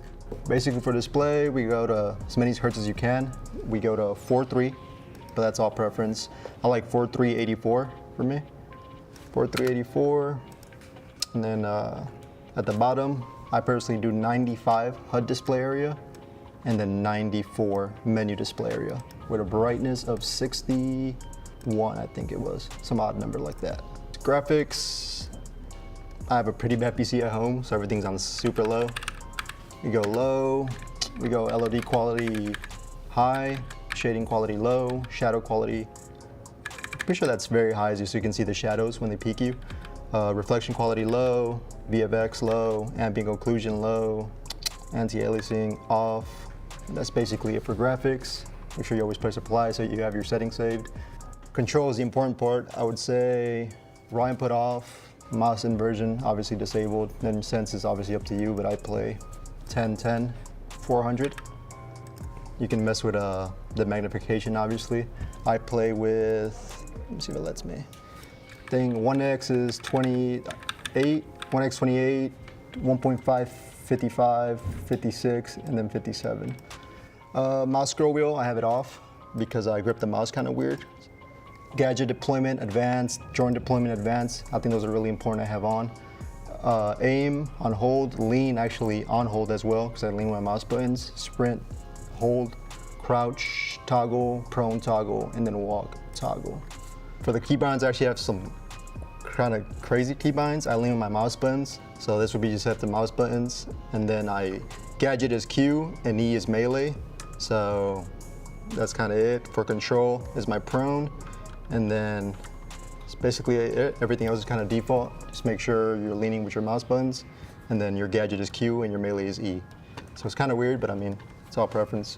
Accessibility for optic colors. Yeah, I like the light green with 100 opacity. I'm kind of blind, so I mean, I'm blind and old, so it makes me see better. At least, that's what I think, could be placebo, but it's all preference. Everything default, and then opacity 100. I tried 50 or lower, but I mean, can't really see, so up to you, really. And just make sure you're applying all your settings. Thanks for watching my fresh install, and see you guys at the major.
When Nip and Los got their travel vouchers for Atlanta, they were promised good food, a thriving music scene, and major games against teams from all around the world.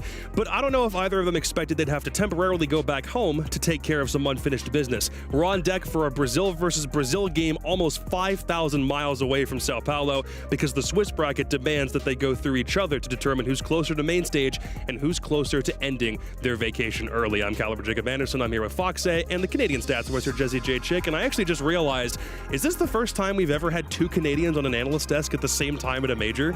As two analysts at a major? Yes, not I believe including so. a host, but I believe for you two, I think so. I don't think there's another Canadian besides Jesse on the desk. I don't think there's ever been a time I've been outnumbered as an American by two Canadians. That's a little crazy to me. Feels good. Let's go. Well, if you stack Jesse on top of my shoulders, we might be the same size. Or you might just be right around as tall as me if you combine the two of you. We can't talk about Canadians too long, though. We should talk about the Brazilians. It's Los and Nip. This is not the first time that Nip has faced an interregional opponent, but now Los has to go back and take care of some business against another Brazilian team before they can move forward in Swiss now. Yeah, and Nip, the last time they faced a Brazilian opponent here in Atlanta, it didn't go so well. That was just yesterday, and they really struggled against FaZe Clan on Skyscraper. The last time they played Los on Skyscraper was very recently. It was earlier on in the stage, and they beat Los 7-0 on that map. So hopefully a little bit of a better result here from this same region matchup. Yeah, I'd like to expect that. I mean, Nip is a very momentum-heavy team, and they kind of got stopped in their tracks yesterday, so... I think this is interesting to look at, too, because I feel like Nip definitely have had their ups and downs, and so is Los, because both of them at this point are now 1-1 in Swiss. They both came up through the play-ins. They had to worry about that quite a lot, but as a result of those play-in stats, Los being in top 5 on attack coming into today is something I actually didn't expect to see. Yeah, which is really shocking because, you know, the graphic there said their LCQ, they came through the LCQ to make it here to Atlanta. They actually finished 8th place in BR6, the regular stage before the LCQ, and their attacks were the big reason why. They were really bad. So for them to bounce back on attack, now be 5th in the overall major, is a very, very good sign for them. But of course, they've played some weaker teams, so really, how does that stack up against the big teams here in Swiss?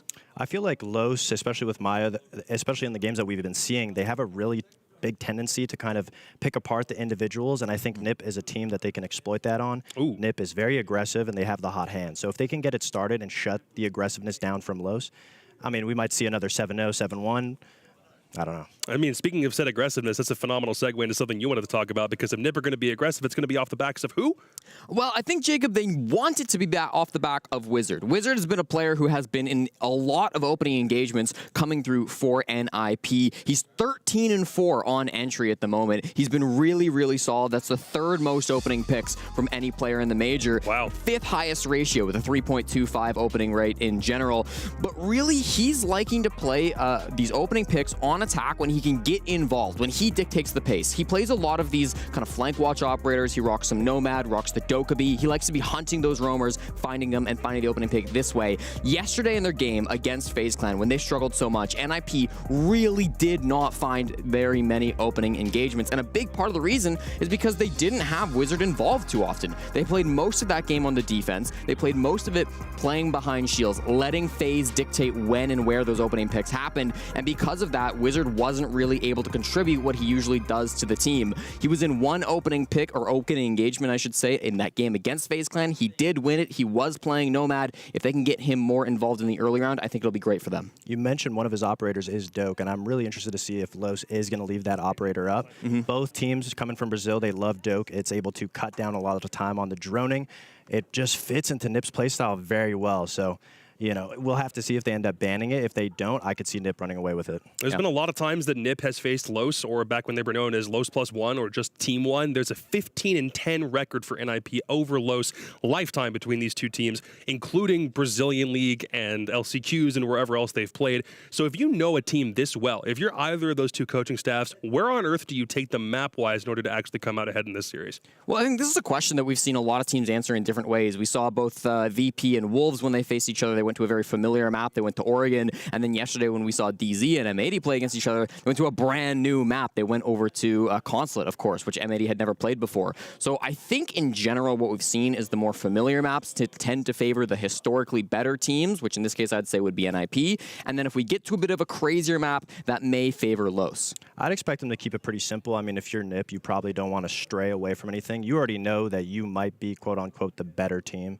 So why take a risk going to a new map? There's no reason to, especially when Los, they have my, you know, there has been a lot of talk on him. Yeah. I wonder if all that talk at this major will make him a little stressful, a little nervous in these games.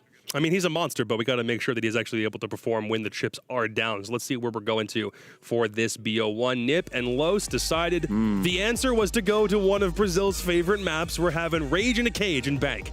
Yeah, so as I said, I think Bank, it will maybe be a bit more familiar. Maybe that does favor NIP, but it's been a bit rocky for them. A bad stage 1 record, 1-4 throughout the first stage. They lost it in their opening game to Geekay, then here in Atlanta. They just won it against Crest to stay in Atlanta. That was a 7-5 game. Similarly, Los played this map against a Japanese team. That was Scar's 7-5 as well. So both these teams, a lot of footage, lots to go back on. That is a tactic that teams in these 1v1, you know, best of 1 situations that they'll go to, is a map that they've played a little bit, that they genuinely think is just one of their good maps, saving things for the best of 3 when they really need to bring out their arsenal. Well, if you had to play another Brazilian team all the way out here in Atlanta, Georgia, you might as well do it on a map that you're super comfortable on. It'll be Los and NIP on Bank, and it'll be Stokes and Lynx with the call. It might be Sam and I with the call, but I'm actually going to start with something Fox and I talked about when it related to NIP, which is this is a momentum-based team. When they feel that they are unstoppable, when they are on top of the world, you can't beat them. And I think we saw that at the end of plans when Pino was getting hype. We saw that against VP when they 7-3'd him on Cafe. And then they lost yesterday. They lost pretty dominantly, and that's what they're going into this game with. Yeah, absolutely. In fact, just to back up y'all's point, you and I casted them a lot in the play-ins. Oh, did we? And I was so unbelievably confident that they were done with this tournament, I picked them to be the 0-3 team because they had no energy bases to play off of, but they quickly shut me up. And they're looking to do so today with Los as well, Carter, here on Bank. They've chose one of Brazil's best maps. We'll have to see if they're capable of taking down a couple of hammer lifters. Indeed, quite a few hammer lifters. Wizard Cons, of course not, but we've got 3. We've got Muzi, Psycho, and Pino, but they're going up against Los, who you might be thinking, all right, you know, we got Cameraman, he's been around the block, but the star player on this roster, the man of the hour on Los, is Maya. One of the top-rated players in this tournament so far. Sometimes the win condition for Los in a given round. Did Maya pop off? If yes, we likely won the round. Yes. Exactly. But if he doesn't pop off, this roster has sometimes left a little to be desired. And on Bank, starting on defense, if Maya on this roam doesn't have success, there is not a lot from Los to say they've got a good shot. Yeah, most definitely. You know, things could get a little risky here for both these squads, depending on how these rounds start to break down, especially with Los starting things out on defense. They are going to want to set a precedent as to how this game is going to go. I mean, if they can get 3 defensive rounds here, Carter, that speaks volumes to their future up against Ninjas in Pajamas. But NIP are comfortable on this map. They know what to expect. They got one of the biggest wins of their tournament so far. 7-5 over Crust to stay alive and have another chance to even be in this series in the first place. This map has a bit of a checkered history for them in Atlanta, but it has a lot of emotion as the ban phase transpires, for the defense in particular. There's a lot of useful utility taken off the board that NIP will be happy about. The Fenryus, the Dread Mines, of course, they make pushing into those doorways harder. But the Azami, not having to worry about those Kiba barriers on the roam in positions like open area. Yes. You might have the Mira still on the board, but without those Kibas, it all feels a little more manageable. Yeah, it's a little bit more mainline Bank, right? What we're used to back in the day before we got some freeform utility and some Dread Mines that blind you when you walk through them. Now, I will say this, we will still have one of the crazier operators that we've had in recent defensive history out to play, and it's going to be Dots on Solus. We've been speaking ad nauseum about this, right? Especially when it comes to prep phase drones and how easily Solus can be a huge detriment to their setup. This is an operator that, if Los can make great use of on the defense, could really be a big problem for NIP. They are slow, and as VP show, that doesn't mean you're bad or that you don't have chances. But NIP... It could mean you're bad. I mean, it could, but not in this case. But NIP, when they are slow, they often leave more gaps in their attacking setup than their European counterparts do. So if Dots is able to do sufficient damage to NIP's drone economy to force an already slow team to be going into a late execute with minimal intel, that will be a great start. But also at the same time, thankfully, we see NIP progressively over the course of the tournament bring that Dokkaebi, because when they started play-ins and they had those low drone counts, the absence of the Dokkaebi, it could be felt everywhere.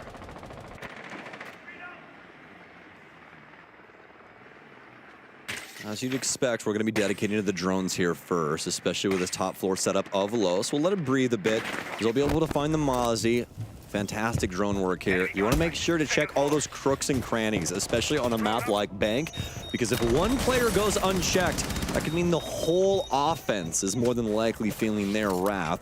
And you really don't want to lose that many bodies when it comes to the offensive side of Bank. You really want to be able to keep those guns up and maintain control over your setup, especially when it gets later into the round and you're looking to execute. One particular player that NIP will want to make sure stays alive is Pino on that Buck. He is the guy to repel into CEO, and when they're attacking these first floor bomb sites, open up the ceiling of CEO and pressure anybody playing in Teller's Archives. Dots. This is aggressive. Able to rotate around into ATM. There are two different players on this rappel, but there's also one NIP attacker sitting outside the ATM doorway. That's Wizard on the Dokkaebi, fires a few DMR shots in. It's not too tight of an angle. They've still got someone watching. Pino reacts in time. Death from above to give NIP their first pick. And that's the reason you don't really see anybody flirt with ATM, Carter, because teams will check things. It usually starts there. Dots will not go quietly into the night. More for Nip's sake. He actually will, really. Going down in that regard. But that's going to allow Nip control over these first two levels, making their job a little bit easier. They do still have one player over near open area, I do want to say. We do have cameraman and potentially Dash, but he also might be down low in the elevator. We're actually going to have a couple here on the open area side, obviously. Dash faltering back. So he'll be holding down low. Some potentiality, or rather some potential that could come out from that Nitro cell there. They do have that hatch open for him down low, but this is all going to have to be in good timing. That's the big issue right now, Carter. Los make good on their first promise as Loban will be able to find Pino. They do have some verticality to work with, but again, this timer's going to eat at them. They have to find a home, and most importantly, they have to find some kills. Even with that opening pick onto Dots, so much time wasted before hopping in that top floor. NIP are moving in blind to this setup. Wizard downed and not finished off just yet, as it's Maya, the player of this match that everyone should be watching, who gets a big pick to force NIP back. Loban as well, a two-piece so far in round one. Muzi completely shut out, doesn't even find an impactless pick to finish off round one. Los able to win their first defense. That was a beautiful round there from Los. The patience especially working out extremely well. They don't over-deliver there, and that's the key difference maker. There was a lot of moments where Nip had some pretty impactful angles, but there's nobody home from Los. In fact, their first big pickup comes via a Nitro cell, and it completely stunts the growth of Ninjas in Pajamas. They don't really know where to go from there, Carter. They have to try and look towards greener pastures. It starts over inside of E2, but they even have that cut off as the Mosley is slowly rotating his way up marble stairs. Big first round from Los, able to win the open area bomb site, normally the second choice for some teams. They'll move down to lockers, the normal primary.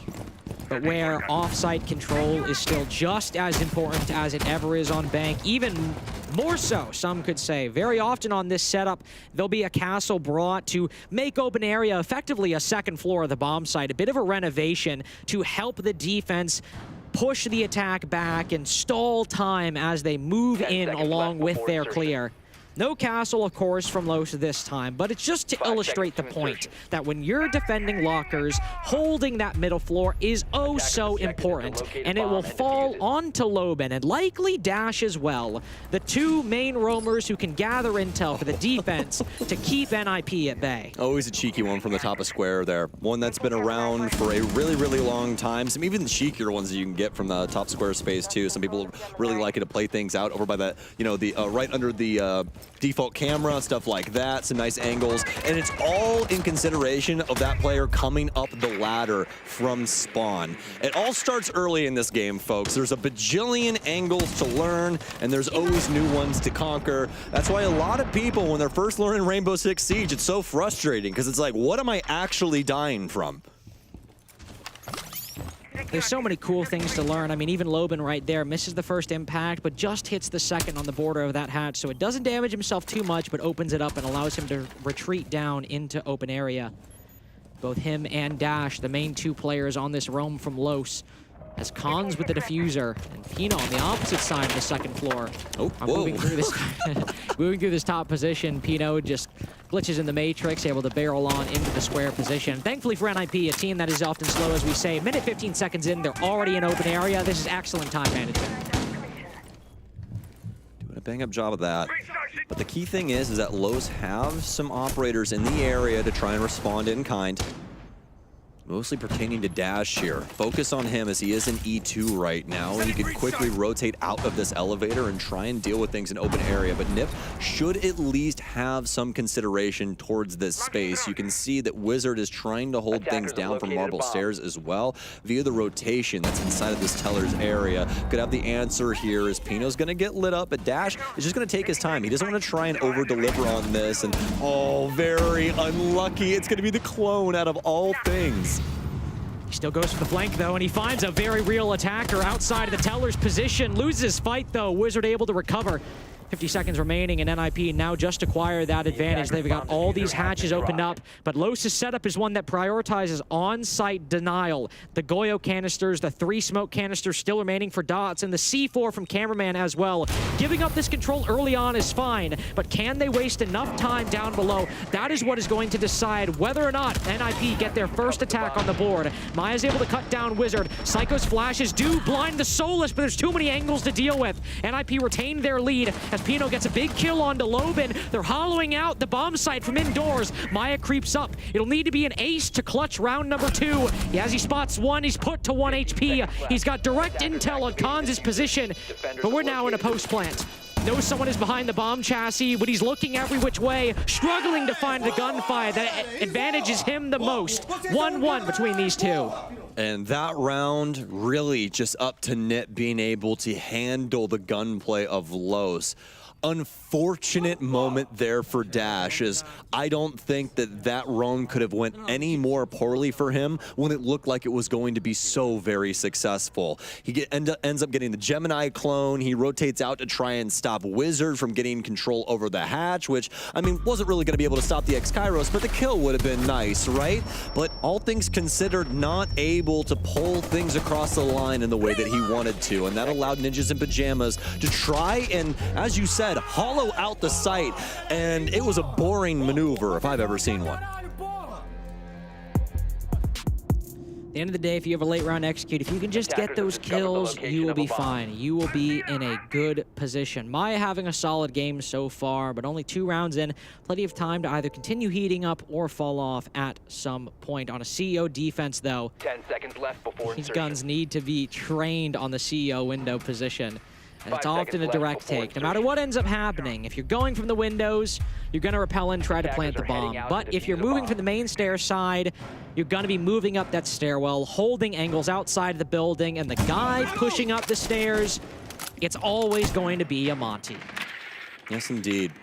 Usually a ban that we would see here on Bank, honestly, but given the circumstances, this is 2 Brazilian teams, we knew that wasn't going to happen. No, they just put Cons on it. He can play anything. He's been playing a lot of Monty in the tournament so far. He's comfortable on Cons is that guy. You and I have been singing his praises this entire event, We've man. not done some Cons hype up this phase 2 so far. We haven't really casted NIP. We haven't had the opportunity. Yeah, I have a Cons tattoo on my left butt cheek. I just didn't tell you. I've got like a little night light in my room, and it shines Cons' name on the ceiling. I look up at him every time I go to bed. Can't sleep without it, can you? No, I can't.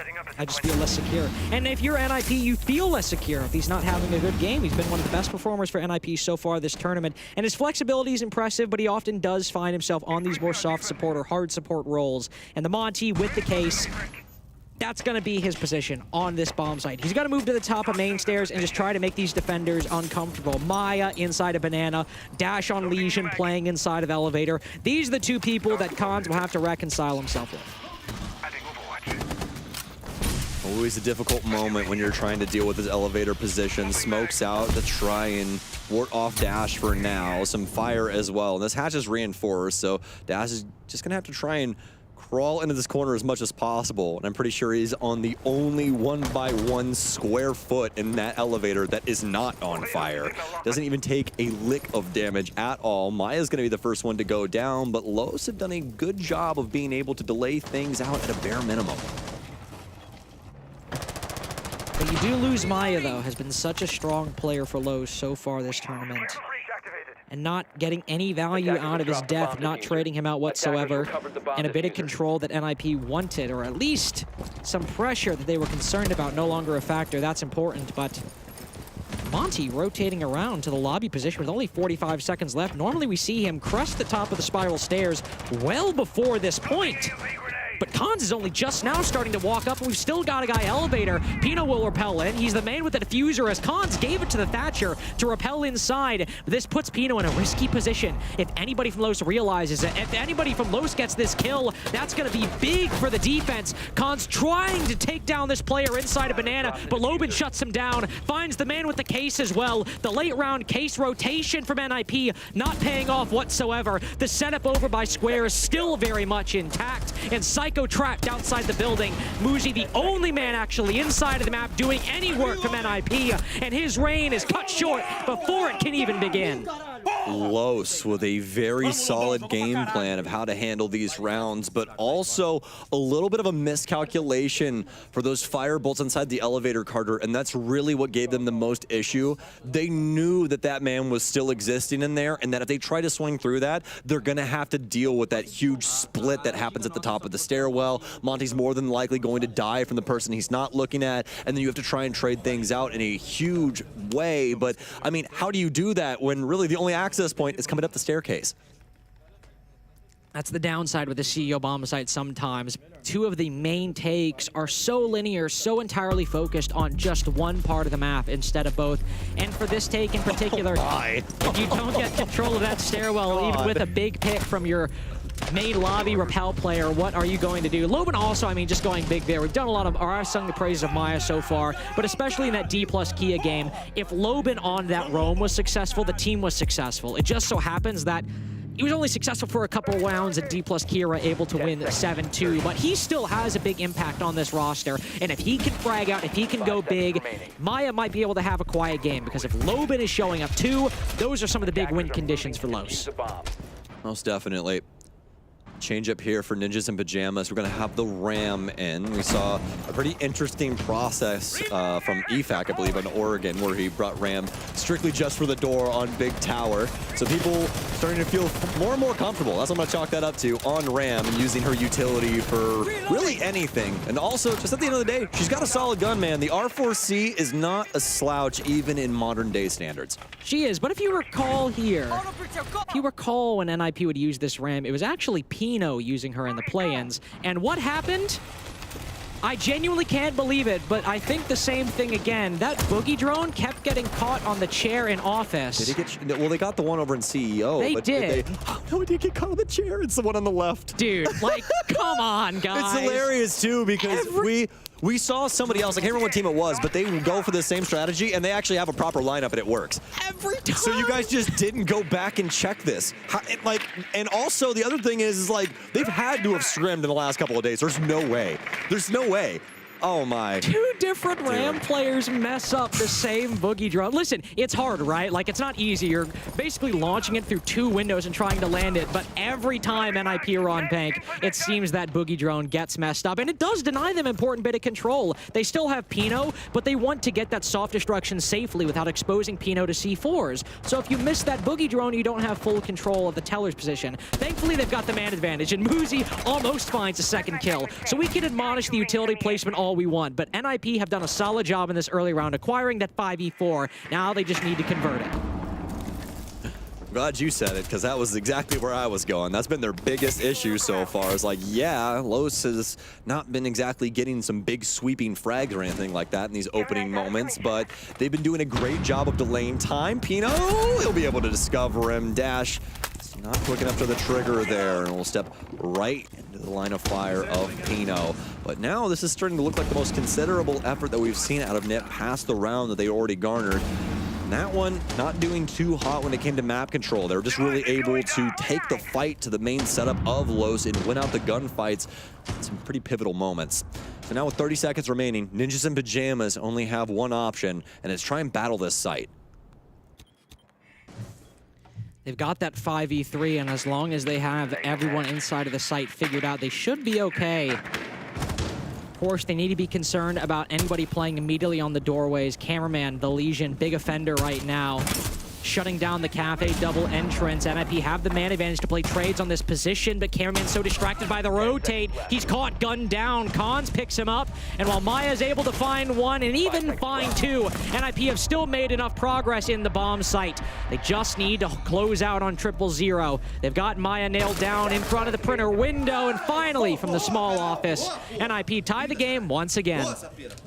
The Goomines were almost the MVP of that round once again. Unbeknownst to Maya, but the two people that were actively playing the game right there, Carter, were both bleeding damage over time, and there was a realm where they both just go down because they can't manage angles all that much longer. So insane day for our Legion mains out there, as they are just probably having the most amount of fun watching this character go off. Goomines are so back. They're the bane of my existence, dude. I'm so happy that Ubisoft made those things visible. When they were invisible, and first things first, when they were invisible and you could see them through walls, it was like, dude, this character does so much.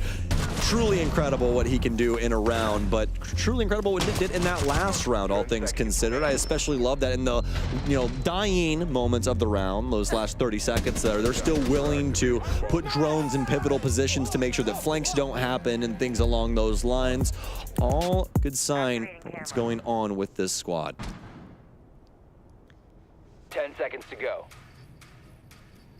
So what shall we do? What shall we do from Los? Because here, we've got the same thing. We got the Solus, we got the Goyos on site, we got the Valkyries for the roam, the smokes.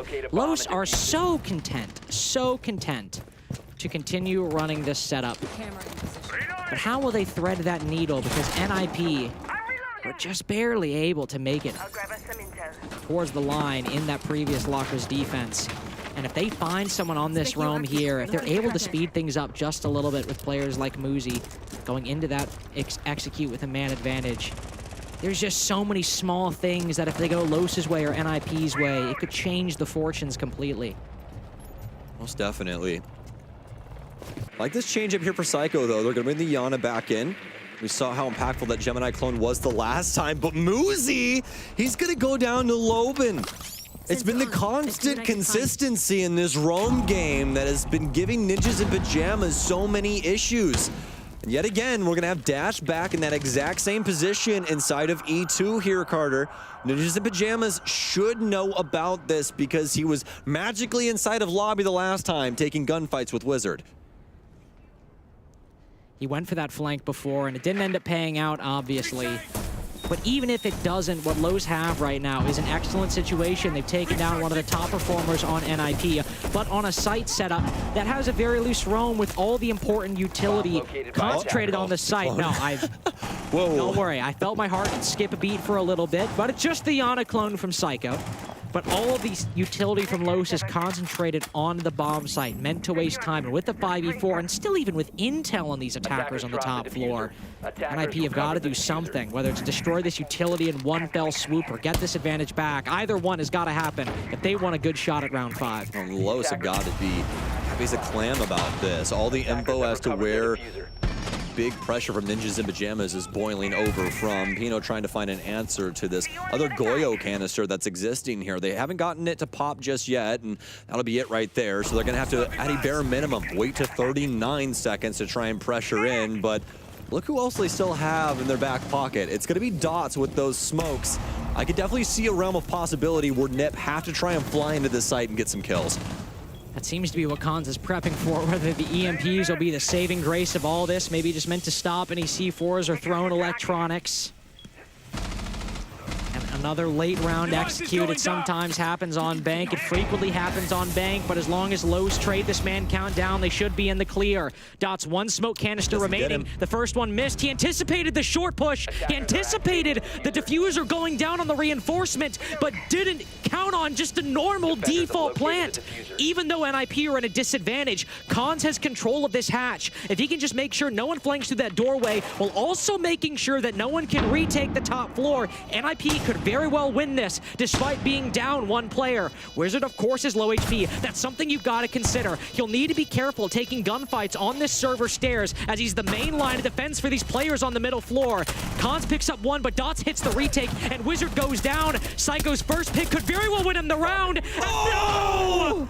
Two might line up, but the third just barely escapes his vision. Los eke by on a late round defuse.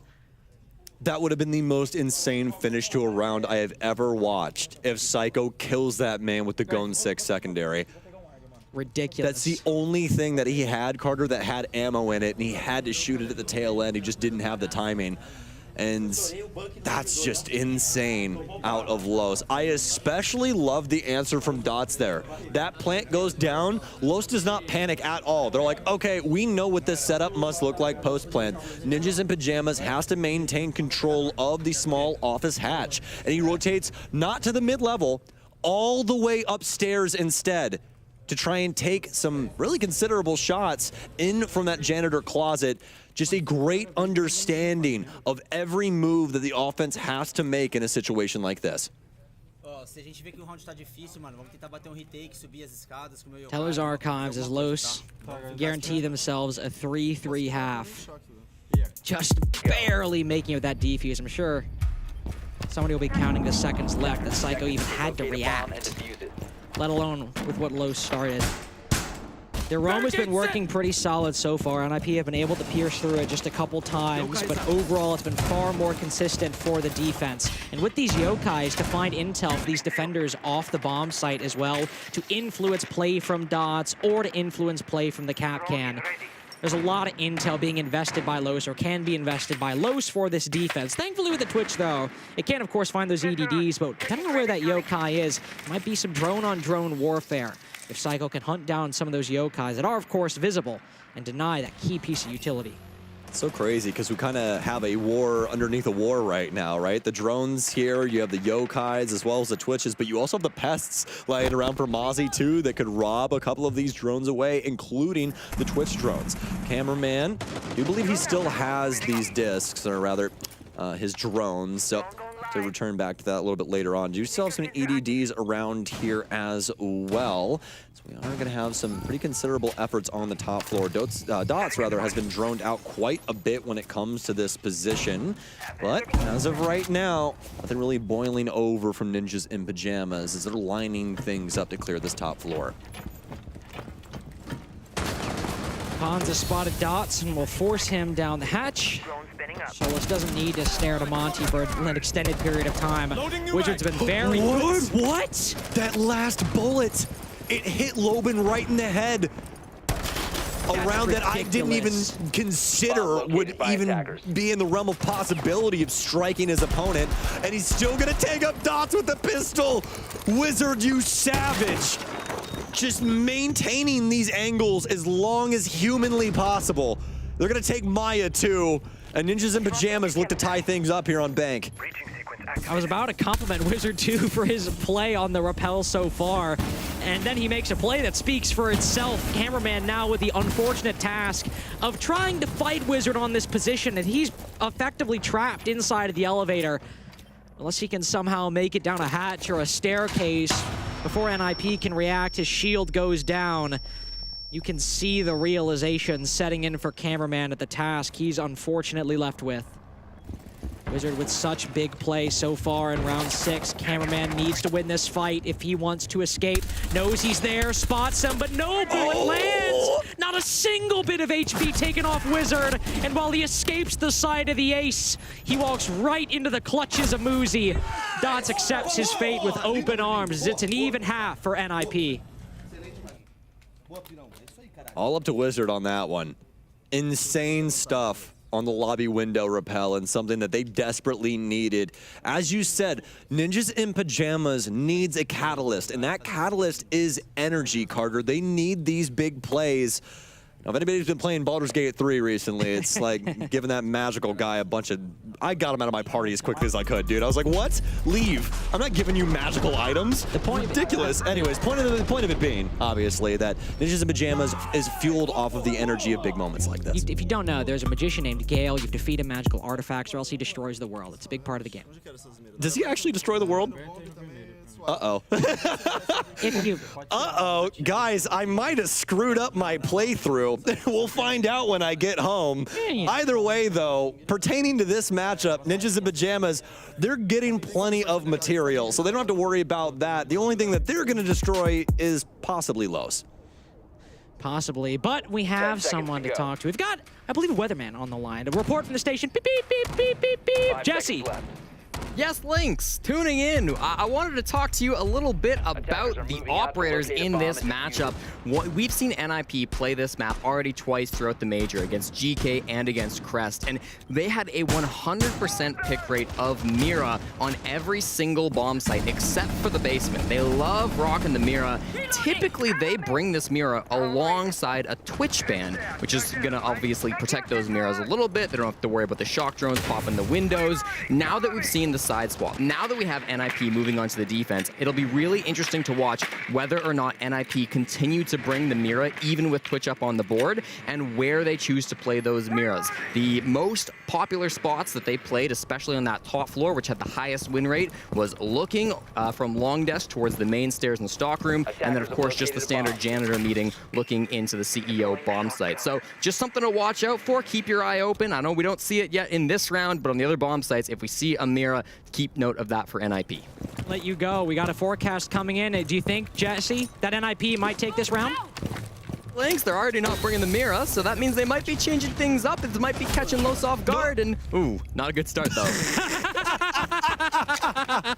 Well, thank you for the forecast, Mr. Weatherman. Jesse, it appears though that your prediction might be incorrect. Seems like there might be a cold front moving in for Ninjas in Pajamas. We'll update you at 6 p.m. Khan's down. Pino and the rest of the gang. Pino! Holy crap! He'll take down 2 with a single mag of the SMG-11. You don't see that every day, Carter. Some people are just built a little differently, everyone. And Pino, alternatively, with the SMG-11, he's a little good with that weapon. Talented, I'd say. And also ends up vindicating Jesse, because even though NIP did not catch Los off guard with Khan's play, well, what Pino had in store, I doubt Los were expecting it. He's also still alive with the Specchio scanner to hunt down these drones held by Los. Dot to put down to 1 HP. The Twitch, the operator we highlighted. Well, it's not the utility that's really been doing the talking. It's not really much that's been doing the talking, and she'll be silent for the rest of this execute. 2v2 though, and Maya working himself into a key position as Cameraman is extended with that Monty. There's only one gun on the board for Los, but Maya has control of Garage. He can cut this bomb site in half, but Pino dismantles him, dispatches him on that doorway, and they can just tag down Cameraman, force him off the diffuser, and give Pino the 4K that he deserves in round 7. That was disgusting out of Pino. The SMG-11 just goes to show you how good that gun is in the proper hands. When you try it out the first couple of times, it's like, oh, this recoil is a little weird, but right when you get that under your belt, truly one of the most amazing weapons in this entire game, and on full display there once again. So Ninjas in Pajamas will take the lead for the very first time here, actually, on Bank, 4-3, with their very first successful defense of the basement site. They will now don the top floor, look towards CEO to try and continue their warpath. We've already seen the Monty from Cameraman on the basement site as well. We'll likely see it moving into the second floor since it's such a common site. But Jesse, if you could hear me, he's not the weatherman anymore. We fired him. But Jesse, we have a Mira and the Twitch is on the board. We know NIP have settled on the Mira, but will Los bring that Twitch It seems that they will. It would be a little bit of a mishap if they let those mirrors stay in position, don't end up finding or using a shock drone to destroy them. But maybe Muzi was hiding them a little bit. He hasn't placed either of them yet. Low still thankfully react. Honestly, not the worst thing in the world. I'm personally, this is a personal gripe, against putting mirrors up too early inside of prep phase because everybody has so many tasks to do, Carter, that people can't really manage them. And if a Twitch drone slips in through the cracks and you lose your mirror during prep phase, that's one of the worst feelings in the world because now you have a huge gap, not even a metaphorical gap, an actual gap in your Literal defense. hole in the wall. Literally, you just destroy the mirror? All right, that's rude. Just a hole in the wall, as you said. But Muzi has them both. He's just got to now be worried about these shock drones as we are into the action phase. For a CEO defense with that Monty, if he were up, wouldn't be as big of a problem for Los as maybe pushing the spiral side, but they moved away from the Monty take. Not like what I predicted. But that means they'll likely focus more on the backside where those mirror windows are and where that deployable shield from stock is facing. There's a lot of utility from NIP, holding the backside, whether it be square or stock, but also making sure that nobody can repel into CEO and open things up. That's a nice find from Dash. First mural window opened up, and that was overlooking the marble stairs too. Selma's making a lot of noise, but he's going to try and make a play off of anything. It'll be cool, calm, and collected for the rest of these two squads. Try and work their way through this one. They have Dash here on the north windows, and so he'll try and baby these angles with that 417, and quite a dastardly weapon when it comes down to angle holding, something that can deal considerable damage if somebody wants to try and step up to the plate. Maya's going to end up breaching open a portion of the site, making things a little bit easier for them to try and push themselves forward later on down the line, but they still need to build up the man control in this area to try and assist Dots in getting this case down. Oh, what a find onto Muzi. Literally slipping it through the cracks of the two soft walls, and one they actually softened up as this was a hard wall until a little while ago. Khan's taking a lot of damage as well, and they'll actually be able to get Muzi back up. Well, not for long, as Lobin still just holding that angle is able to find one. A nice find from Cameraman, too, as so many NIP defenders lined up inside of Electrical. It's easy pickings for the attack. Everyone so consolidated inside of a small room in CEO. Is the easiest frag fest for Los to come out of. Yeah, so consolidated and also so concerned with what was going on in CEO, right? Every single one of the NIP players, their sole vision, their sole purpose, trying to kill Cameraman, I believe, in behind the CEO table, getting that case down, but nobody having the angle. The key thing there was Los's ability to deal with that mirror window inside of Janitors. They're able to break open that left-hand panel after they obviously breach open the right and start to apply pressure through the gunplay of the walls right here. If this doesn't happen, if Muzi doesn't go down, this round more than likely goes a completely different way. Excellent work from Lobin. Lobin and Maya, of course, the big performers so far, 8-6, 9-6, respectively. I mean, I'm respectful about it. I'm giving them the credit that they deserve. Respectfully respectful. I'd say so. So honestly, hold on. I got a bone to pick with the English language. Why is it respectively for that? I don't know.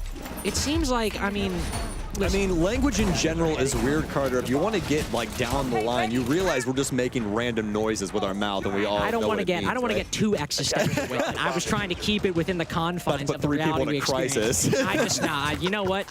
You've opened the floodgates. I'm not even gonna go there anymore. I broke like 4 14-year-olds' minds. I was just trying to have fun with etymology, and you've completely thrown it out the window. Open area defense right now. Open area where you're gonna hold the CEO position. You're gonna have someone outside of stock if you want, but the core players for this defense are Muzi upstairs in Electrical, Pino playing around the banana position. You're down to the third player. They've got Psycho behind the stock shield, so a huge concentrated hold of this second floor position, but we'll have to see if Los decide to buy into it. See, back to language. Why do we not just call it curve instead of banana? We have to call it a fruit, huh? Bananas are curved. They are, but you could just call it curve. And it's even shorter of a word than banana. Banana's better because curve pops more on the mic on broadcast, so I think we stick with the banana color. You got me there. Oh, and a little bit of a goo mine getting Maya as well. Is Los doing their best to try and wrap things in here from the electrical room. Since it is open area, more than likely also considering how they get some top floor control. And with about a minute and a half gone here and a logic bomb out, that dictates something's happening for the offense, although not really happening to Cons right now. 3 people directly outside of cameraman, but past that, it's been a slow broil so far. Oh. There we go. Able to find one. I was about to say, you talk about finding something, but there were just 3 attackers sitting outside the janitor position, and there, a nice little find for Cons there. But it's trades all around. But Los lose the Monty that was supposed to be the op to move forward into Cafe. So the plant they wanted and the one they envisioned, a little bit more difficult now. The 3 defenders remaining were all the ones on the top floor, and they've moved down below to retake the middle. Loban has intel on this player playing close on the circle desk door. He slowly creeps up. He knows he's here. He's aiming at the right position. It's so easy to pick up. He barely even worried about it. Complete stoic as he takes that gunfight, but there's still angles to worry about, specifically Muzi on this top floor position. If Dash walks in, if Dash and Loban walk in, and they turn their backs, Muzi can easily deal with them. He's put to 1 HP. He's got to retreat. Los have kept him at bay for now. Huge moment here now for the A's. The plant now starting to go down in kitchen. Psycho has to win this engagement, but he can't get it done. Loban on the triple now. Muzi will be able to get one of his own, but he's on such low HP. It's going to require the headshot more than likely here, Carter. He's going to try and wrap around over towards the mirror window as he's basically got control of the actual case, but he just has to defuse it. That's the biggest issue. He'll drop, ducks below the AK-12 spray. Loban's so focused on opening up an angle, should be able to find him. Can he land the headshot? Yes, he will! Loban opens the round right back up. And NIP are the ones on the back foot on the side swap.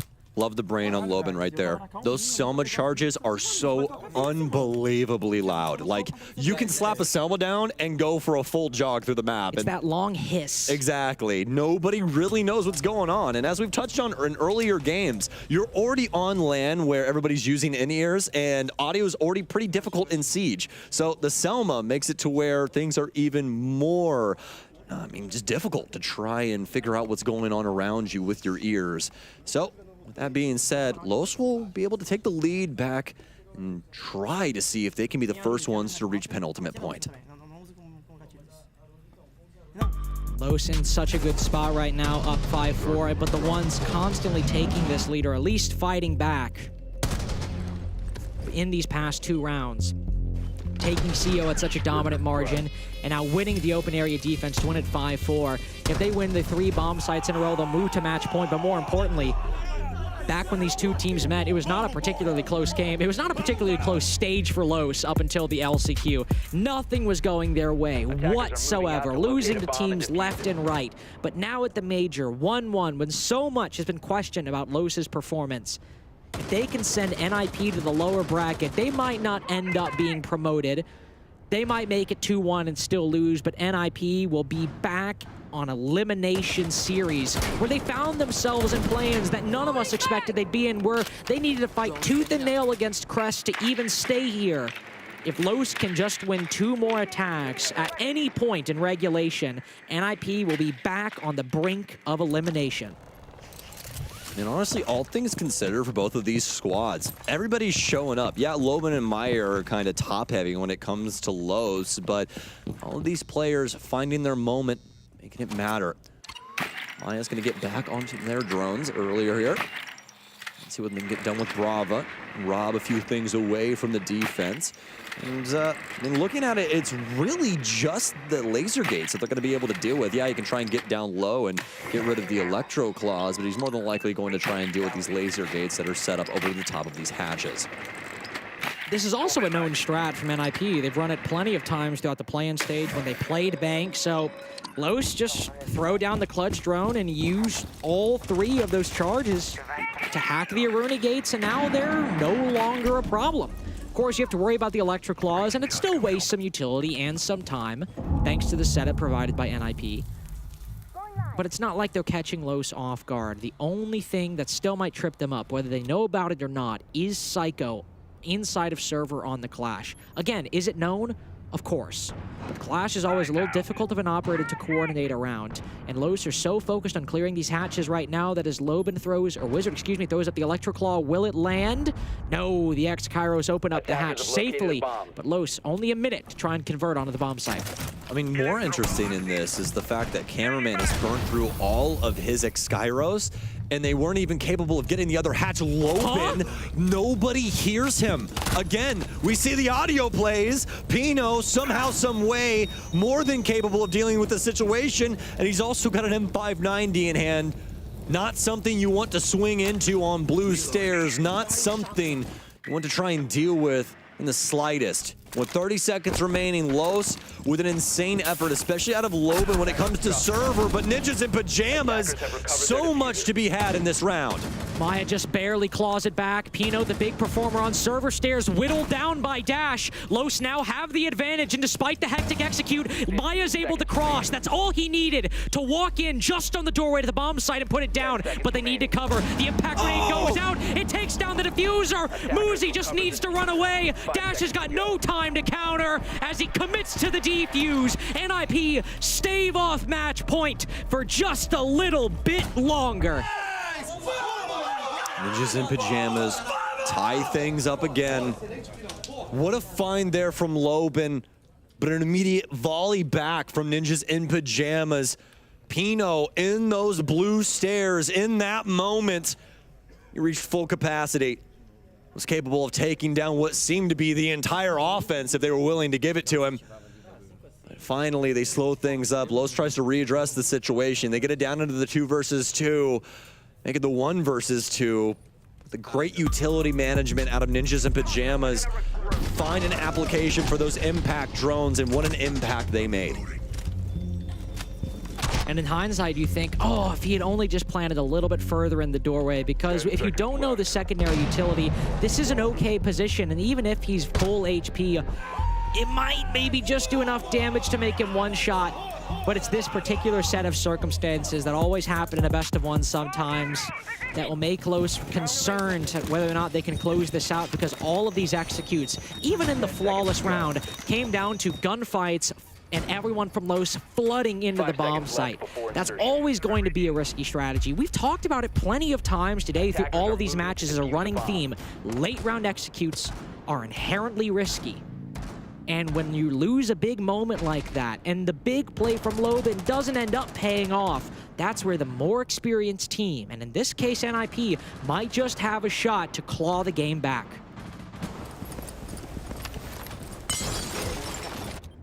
A moment here from Dash as he'll start setting things up on the top floor with those boogie drones. Let's see if we have to give Dash any trash about this, guys, because obviously we did it to Nip, so all's fair in love and war, right? Let's see what happens here. Muzi is going to find out that there's some very impactful flooring missing here as he opens things up with that mirror window. Pino also very intelligently will wait things out here inside of the central office and see if Dash is going to apply that secondary boogie drone. So thinking very far ahead of how this strategy could work. Twitch drone right in front of the mirror window. Psyker able to find that one pretty quickly. Dokkaebi call goes out. Dash now using all of his boogie drones. Smoke canister goes out too to block the mirror window. Might be an entry from somebody on Los to follow up. Indeed, it's Maya vaulting into the stock window, opening up the hatch directly to open area. He just drops down, but he's immediately shot by Cons, who's more than ready for a quick heads-up play from Los. Now he knows there's players outside the printer window, but thankfully Cameraman rotates in time. He loses a lot of his HP, but he's made it inside the building. Razor Bloom, he just barely makes it away, but nobody takes the lead. And in fact, Los might just have an edge. Wizard on 1 HP. The HP is favoring the attack. The C4 goes out. They can't dodge it. NIP playing for the retake right now. They've trapped Los inside of the bomb site. Dots now peeks up, sees the player beepers. Just no one can get ahead in round 11. But somebody's got to get match point. Dash waiting for the angle. He gets smoked off it by Muzi, and now Dots has to fall off the diffuser. He knows someone is in small office, and he knows someone's by cafe, but exact intel, that's what's evading him. Just general knowledge. Instead, that's favoring NIP. They've got a Z-ping on his exact location. They've got his whole quadrant mapped out. And as Muzi peeks up, it's match point for NIP. Ninjas in Pajamas moving like Oppenheimer on the retake, man. They blow up the entire thing as there's not a single chance for Los to try and battle back at all. And some honestly serious considerations towards that round. The biggest issue was they could not find a safe haven to plant where somebody didn't just magically die out of nowhere. Ninjas in Pajamas slapped the brakes off Los in their own site, and they'll proc the timeout too, just to make sure that they know full good and well what the hell is happening in this next round. Don't let it go off the rails. That's the key thing, right? Easier said than done, though. It is, especially in a game where Lobit and Maya on Los. Lobit, actually, more so than Maya, because Maya's had some good numbers. But when it comes to forcing man disadvantages in super hectic executes, Lobit's been the guy to do it. He has been the man to find that path through the bomb site that gets those big multi-kills, especially in the back half attacking rounds for this position for Los. So if you're NIP, and you know that's still a risk, because think of that execute. Even though Cons shut it down, Los were able to trade it down to a 2v2. They still very well could have won that round if a couple small things go their way. If you're NIP, you want to say, all right, this has been a game of small moments in very, very hectic positions. If we can keep control of it, if we can keep our heads calm, this is a 7-5. Most definitely. But that's if Los doesn't have anything to say about this round. It's going to be a difficult one, especially because Ninjas in Pajamas are able to play upstairs. It's not like they have to go off into the ether and try and find something. But, I mean, a lot of these defensive sites now on bank, very defensible, especially with some more aggressive tendencies coming out from the defense. Some big picks could change the fate of the future of this series right here and right now. Ninjas in Pajamas only need one more successful defensive round. Obviously take max regulation, but it will be a regulation victory. That's the end of the day what matters. If you're up 2-1 in the Swiss, if you're in a best of 1 to make main stage, you don't really care how much you won your previous series. Maybe it matters in some of the minuscule stuff, you know, for the eggheads, the seeding, all that. For this team, it doesn't matter. All you gotta know is, are we gonna make it into playoffs, or are we at risk of going home? And that's where NIP are. Just one round, and they could make main stage, make top 8, just like they did in Copenhagen when many were unsure what this new face of NIP this year in 2023 could offer. That is what they are looking to reclaim, and all they need to do is win a CEO defense, something that Los, even though it was a flawless round, needed to basically cause chaos for everyone, all 10 players in the lobby to win. Oh, Lobin. Count your lucky stars, because Muzi doesn't miss those often. Sensor on. Almost peeled his head top back, but we'll keep that for now. Save the scalping for later. Also Ninjas in Pajamas. Back and forth they've went on this carousel. What an insane ride it's been thus far, but it eventually has to come to an end, and it could be in this round. Maya's got some considerable effort built up over towards the ATM windows. This will be holding a nice angle towards Checkers, breaking up all of those windows, and also getting rid of one, or actually, it's going to be Dash, sending a couple of arrows in there to try and flame out that position. But Pino's going to immediately crawl back in. Do not trust Dash's head-up display right there, folks, because it's the only fire that we have available in this entire lineup. Bomb located by attackers.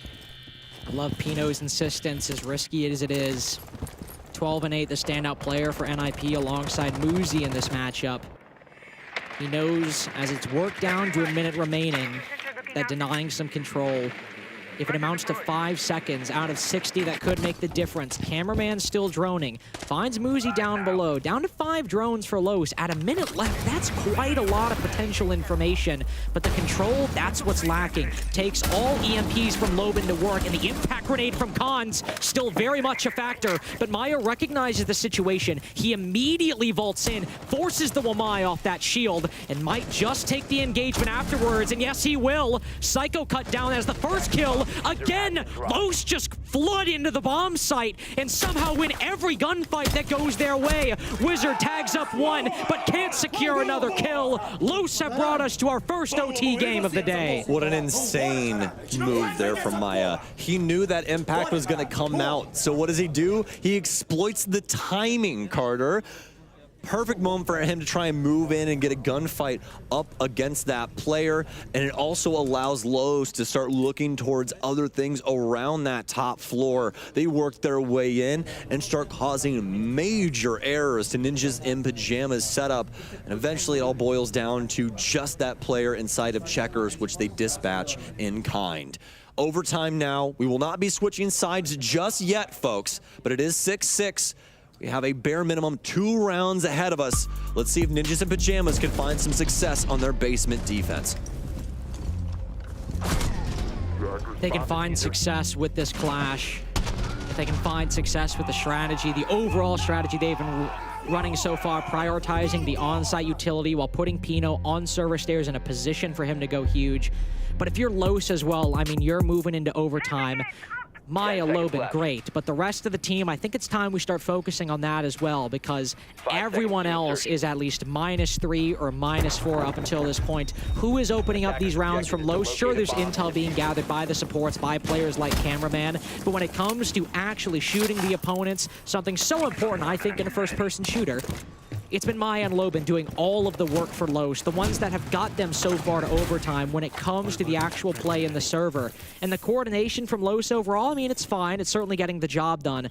But NIP might just have the edge when it comes to strategy and denial. But if Lobin and Maya can just keep shooting, keep that edge, Los still have a chance.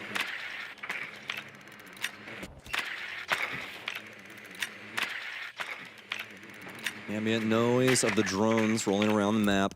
We all know it too well, don't we, Carter? They're trying their best to try and find a couple of these Ninjas in Pajamas players out of position, or maybe trying to go for more of an extended roam, but not this time around. We've seen it before, Los especially, if you remember Dots playing that position with Valkyrie over inside of E2 here, where Maya just was.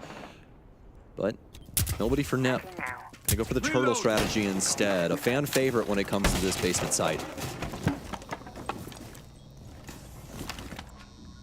Definitely like that minimal control for some teams, but you need to hold on to the server stairs as a result, and it likely has to result in some kills as well, because you're giving up so much of that middle floor control, and giving control of this small office hatch, for example, to the attack.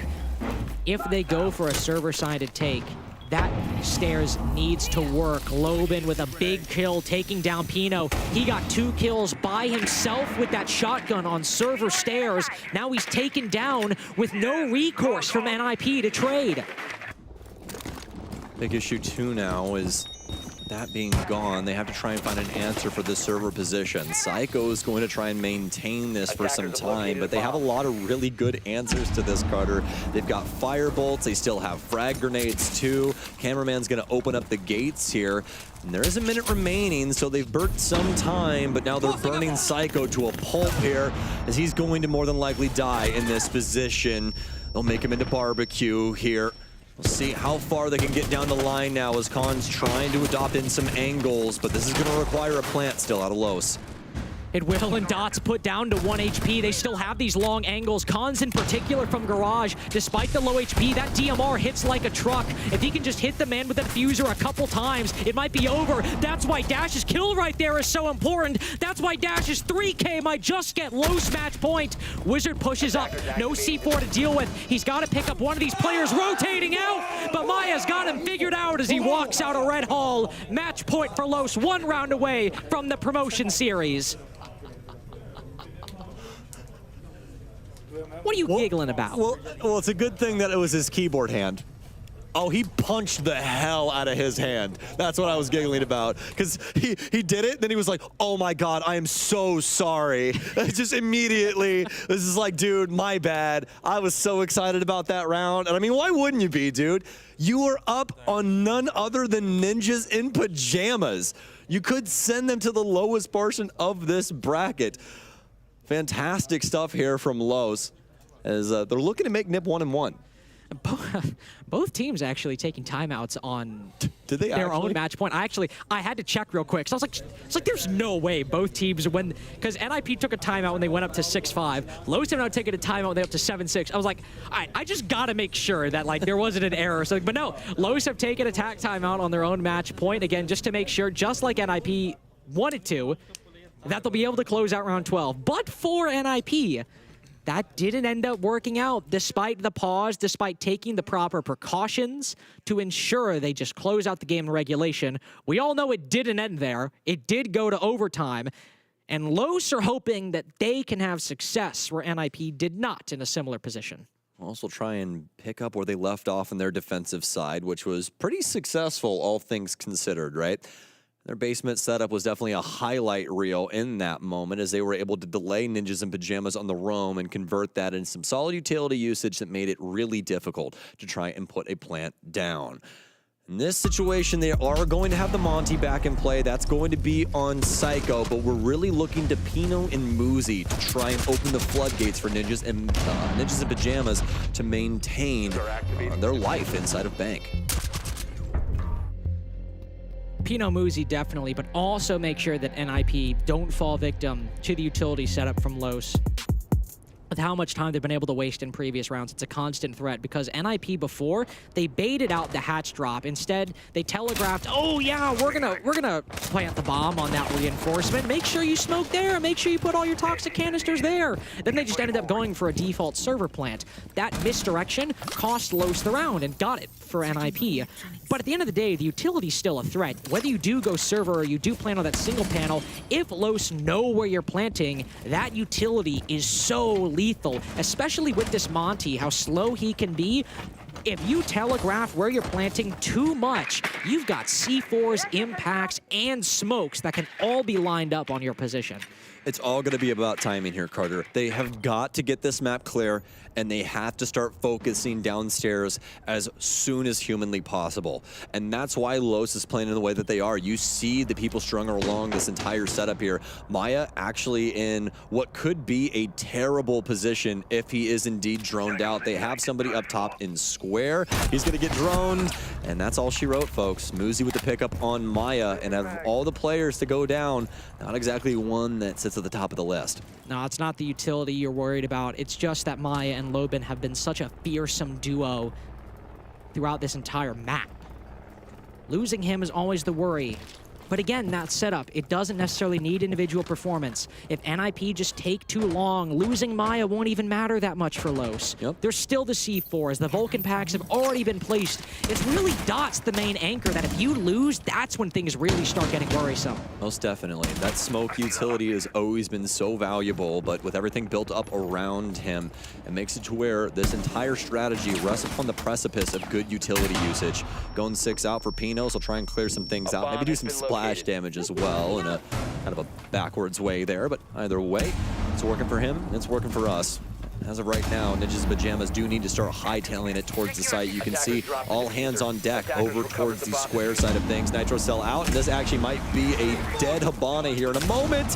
Oh, very close, all things considered. You got Collins on one side, Habana on the other. Ninjas in Pajamas counting their lucky stars that nobody ended up dead on that. With that C4 used, Cameraman's the only one who's got a C4 for the post plant. So these smokes and that C4, no matter what it is, something needs to land. Could be shots from Dash, all things considered. The red hall position a little bit more flexible now that the coverage is taken down. The first smoke lands. Smokes. Psycho falling off. He's got 20 seconds of denial in pocket, and if these keep landing, they'll shut NIP out of the round. Just one more from Dots. Psycho's got to push forward. 1 HP. Lobin starting to fight back, but NIP have the advantage. They start to push up, but Psycho's down on the floor. There's no time for recovery from NIP, and the king of Brazilian upsets.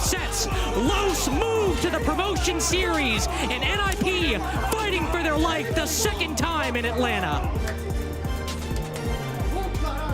So much energy out of Los.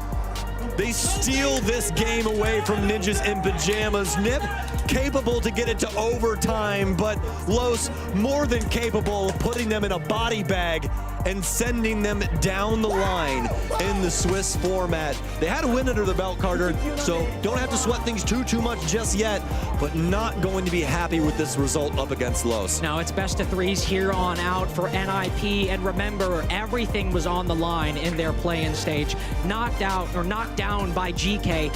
First game of the day, all the way back on Halloween at the start of the Atlanta Major, and then fighting for their life against Crest in a best of three. NIP made it out then, but the competition is much stronger now. The teams are far more experienced, and the stakes are far higher for NIP.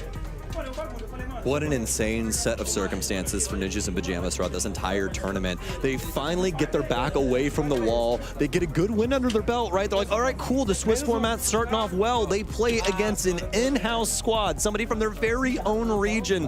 And Los is just so dang good when it comes to shutting things up, specifically here on Bank, specifically from Maya, as well as, well, really the rest of this squad as they put together a considerable effort to take it to Ninjas in Pajamas. Let's see what our analysts have to say about this one. I don't have to worry about what we say on this one, Sam, because I'd rather talk to cameraman about how this bad boy went down. You're back here again. Congratulations. I think both times you've won, we've been able to interview you so far, which has been a lot of fun. Talk to me about how this game went. We were expecting the Bank or Chalet against them. We know that they have a poor map pool, and we studied them. They had 2 maps against Crest and against I don't know who else. It was FaZe. Yeah. No. Sorry. In play-ins? Yeah, in the play-ins. Yeah. They had 2 banks though, and they just repeated the same stuff, and we analyzed very good, and we got better. Even though we had some mistakes, and the game turned out a little harder than it should be, but we ended up winning, so that's a The last time you guys faced up against each other, it was a 7-0. So can you tell me a little bit about some key factors that you tried to work on going into this game? We knew what to do, but the little details were making harder for us, like the basement round. I picked Mountain, and I should be the diffuser, but the diffuser went to the guy on the garage, and that like we struggled a little bit with that, and we lost because of that. So the little details counts, and we need to be more aware of it. Perfect. And one thing, I don't know if you're going to watch it back and see, but as soon as you got to overtime, it looked like NIP was crushed. Did you think that the rounds were a little bit easier getting them to that point? As I said, like they repeat the same stuff every time, and even though like the CEO defense, they went the Solis downstairs, but they didn't do like much different stuff than they used to. So we just kept doing the same things that we studied, and you knew you'd get them. The next time around. Yeah. Okay. Obviously, when you come to a major, you're expecting to face opponents that aren't from Brazil, but every once in a while, sometimes you get a regional matchup. Was them playing, or you guys playing Bank, something that you specifically wanted to do because Brazil happens to play Bank a lot? Yeah, like we had some good banks in Brazil, but we knew like their comfort is Chalet, but they struggle a lot against Crest, and we like I was imagining to play Bank, and it's the same stuff. Like we just kept doing the same thing. So I also feel like Loban doesn't really get all that much credit playing with this team. It feels like it'll always be Maya, or sometimes you will always be the player that we talk about. He went 18-10 in that map. Talk to me about how he plays. Yeah, like he likes this kind of games, like when we struggle to the first step and he find the breach in their defense and start like shooting heads. That's his stuff, and he's really good doing that. And when he's in the defense, like playing solos and these lurker operators, he's really good doing that. So yeah, he seems to shine, especially on the Solus, like especially on his roam. And I noticed that was the biggest thing against Dplus, is they were really finding him. So it's a good thing that you guys were able to change the tides and have a pretty solid on defense. Yeah, dude, it all worked out. Now you just gotta sit back for a couple minutes and just figure out who your opponent is going to be tomorrow. Anything else you want to say to the fans? Yeah, I think I'm looking to them right now. That one right there, yeah. No, I mean the future opponents. Oh, you're looking at Bleed right now? Yeah. Okay, all right. Anything else you want to say? Portuguese again? Yeah, that's fine. Bom, galera, valeu pela torcida aí. Queria agradecer geral que tá torcendo. Foi um jogo difícil.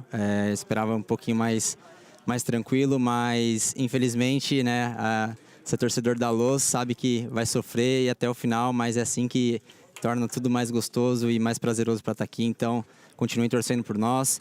Amanhã tem um jogo importantíssimo valendo vaga nos playoffs e cada passo, cada dia mais perto do Invitational. Então, tamo junto, muito obrigado e é nóis. All right, Fox, I'm expecting a full translation of that after we're done here. I think you said something about invitational, so I got that far. I did hear that. Yeah, I got that far. Yep, you guys are still trucking, hoping to get to SI. Dude, obviously, congratulations. And we're going to be right back after a short break with match number 5 of day 3. Don't go anywhere.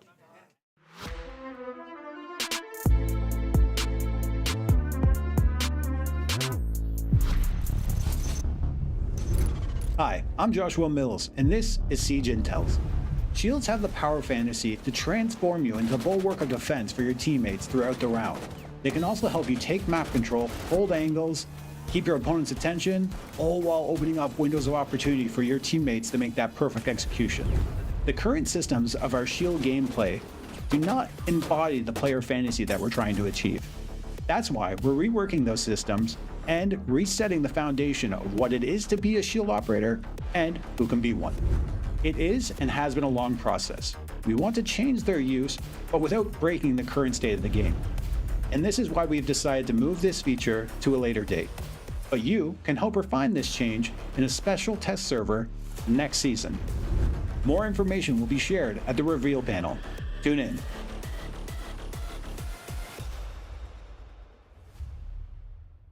Oh, hello guys, my name is Salemao and I play for G2 Esports and I'm so ready to play Siege Sounds.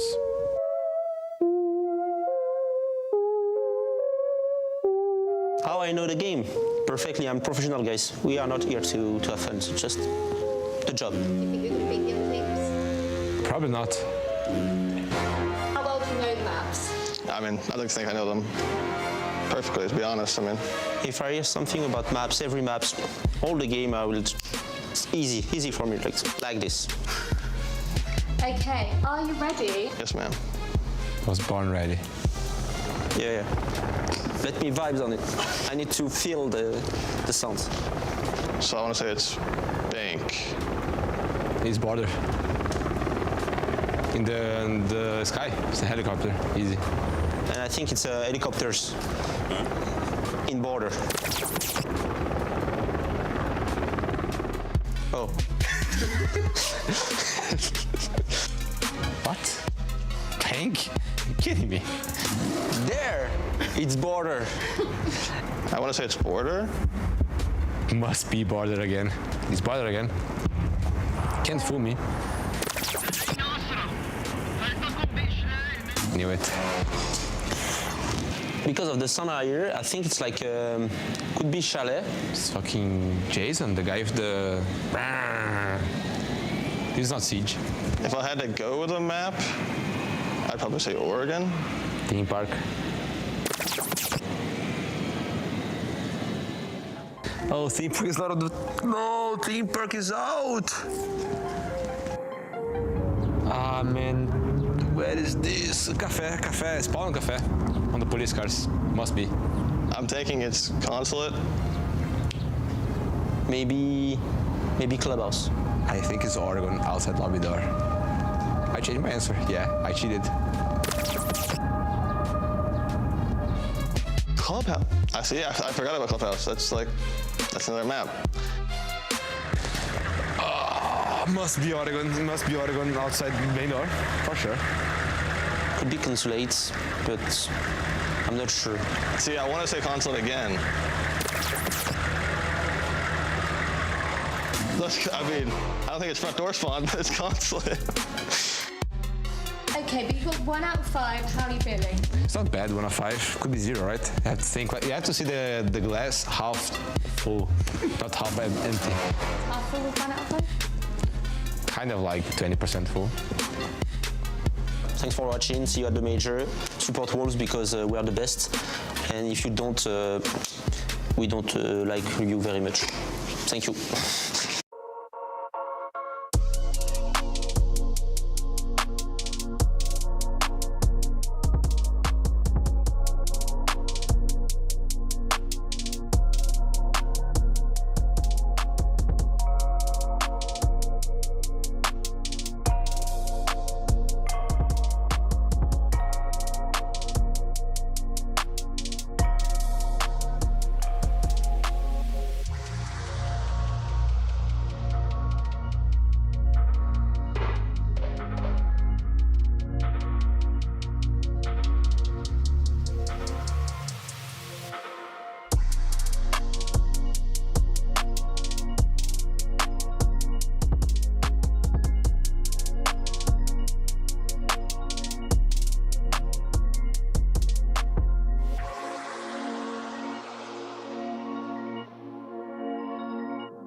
Over the past 2 days, the world has been transfixed by the arrival of Joel.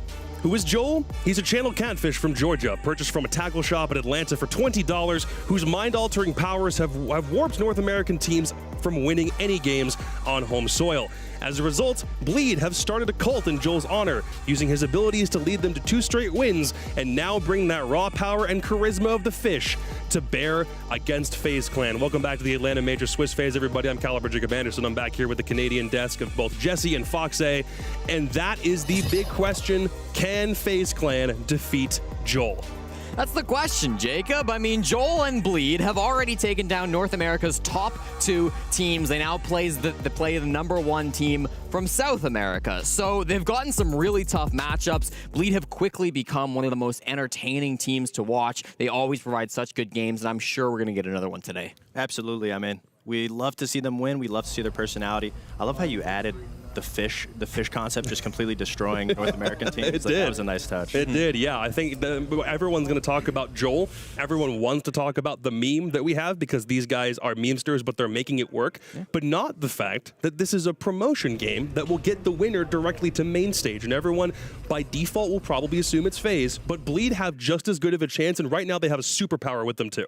Yeah, I mean, underdogs twice in a row, right? Yeah. That is true. Bleed has been destroying NA teams, but I will say both NA teams that they played are more aggressive teams, whereas FaZe is a lot more of a passive team. That's fair. So what, you'd say it's usually like one guy on FaZe Clan and a couple of other like slower players typically? I mean, you could just tell by when you watch the game, Cyber is the best entry pick player pretty much. He's the guy right now. Yeah. I'm pretty sure FaZe is also the #1 entry OPK, OP Death team right now.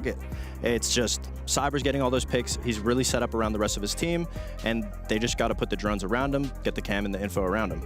Yeah, FaZe Clan, I'm glad you brought this up, Fox, because they have been dominant on those entries. They have a 63% opening pick rate throughout the tournament so far. That is the highest of any team, and that comes off of a really good attacking opening pick. 69% there, and a respectable 55% on the defense as well. Cyber really contributing a lot of those numbers for the squad. He has the highest participation out of anybody on the team. 35% of the team's entries being engaged with by Cyber. Obviously, the average would be 20% per player. So 35, very, very high. And I'm really interested to see how Cyber goes up against Reaps. He similarly has been really good on the entry for Bleed. He's been super, super dominant. 35% entry participation for Cyber, we said.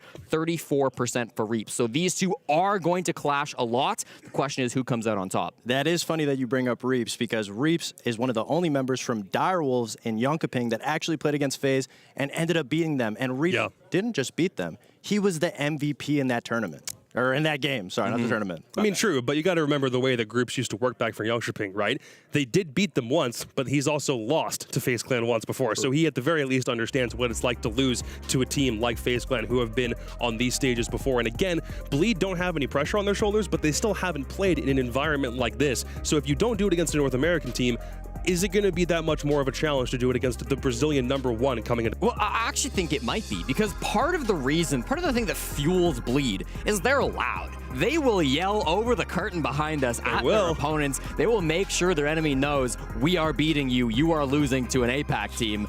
The thing about FaZe is because they're not an English-speaking team, they might not feel as comfortable yelling over. Those insults may not land as hard, and they might not get to play that mental game maybe as much as they got to against the North American teams, because any teams, you know, when it comes to the mental game, we can be relatively weak. Yeah, I would say as a Brazilian team, I don't think the screaming is going to get to them, even if they don't understand back at you. If anything, I could see it going backwards, because once you scream at a team, everything's loose. You know, you expect to get the whole house thrown at you.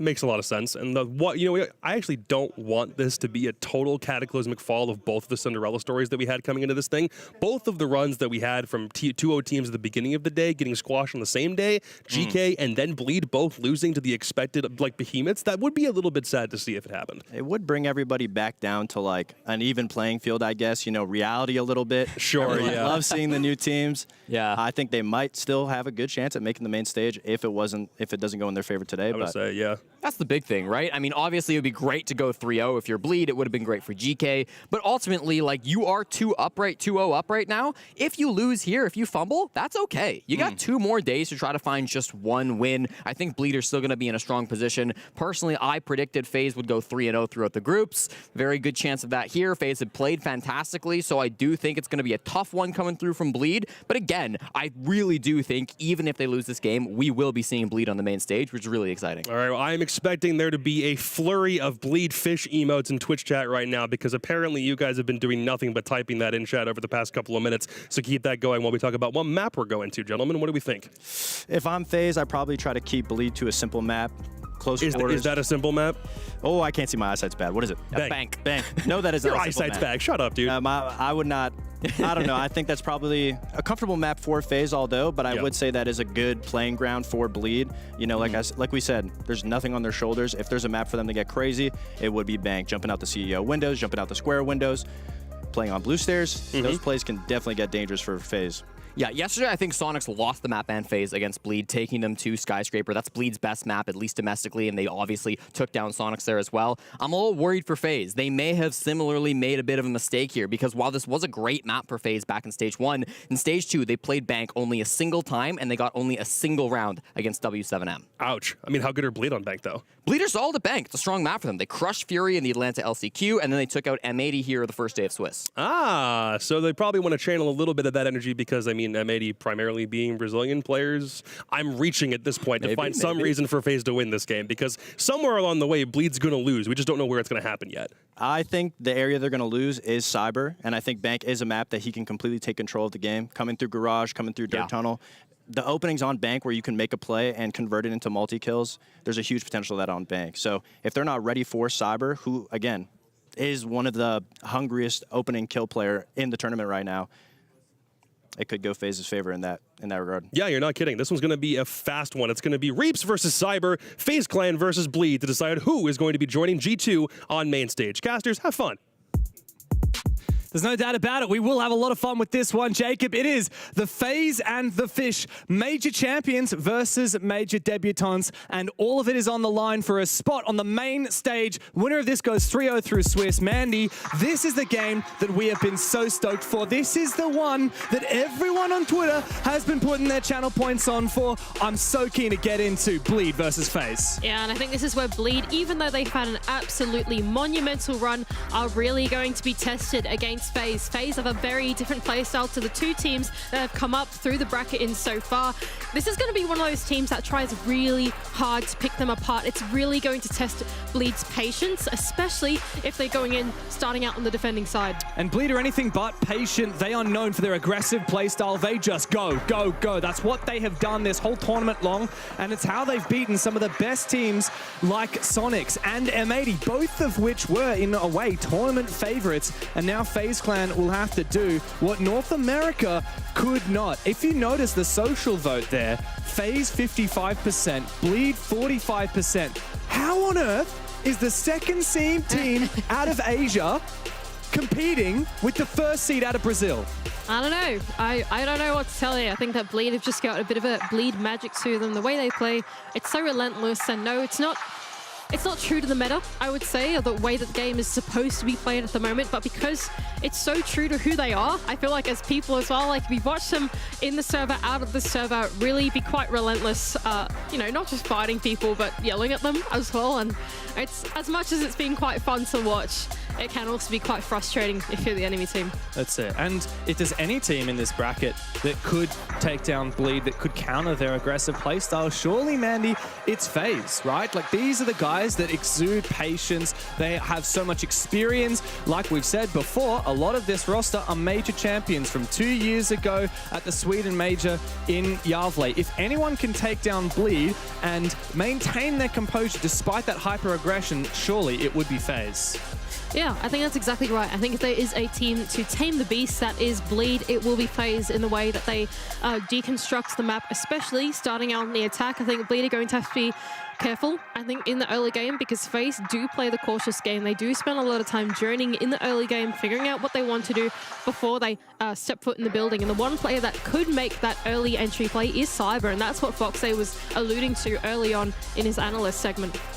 That's right. Well, FaZe Clan getting into the map bans now on their 17th international event, gunning for their 12th main stage appearance. For Bleed, they've never been to an international event before, and they've never played on the main stage, with the exception of a couple of players. And get this, Mandy, Reaps, playing for Direwolves back a year ago at the Jönköping Major, managed to beat FaZe Clan and was the MVP of that game. While Bleed and FaZe have never met in the server, Reaps has played against these FaZe players, and he knows how to beat them.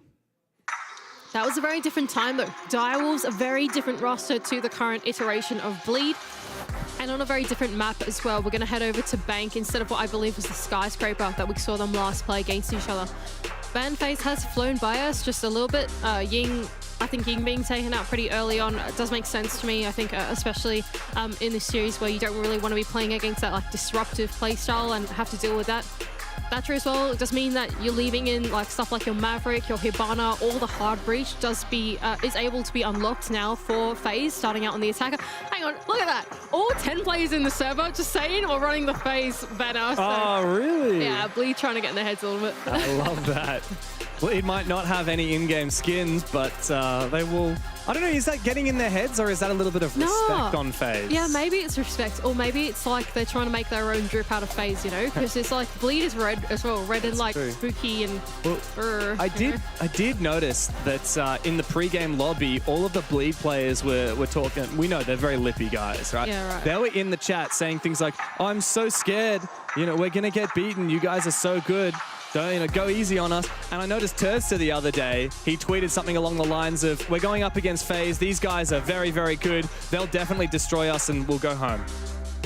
I don't know if it's a counter jinx or what. Yeah, I don't know. I wouldn't read into it too hard. I think the Bleed guys are being a bit silly with it. But anyway, we're going to go down to the basement as the first defense for Bleed. It does look like they are leaning into doing a little bit of a light roam in the ground floor, so not extending their way through all 3 floors of the map. What that does mean is that Cyber on the sledge can get in the top floor nice and easy and start to make the vertical game work to then go and flush out the players in the ground floor. And Souls is the first one with the drone inside to spot Asfi.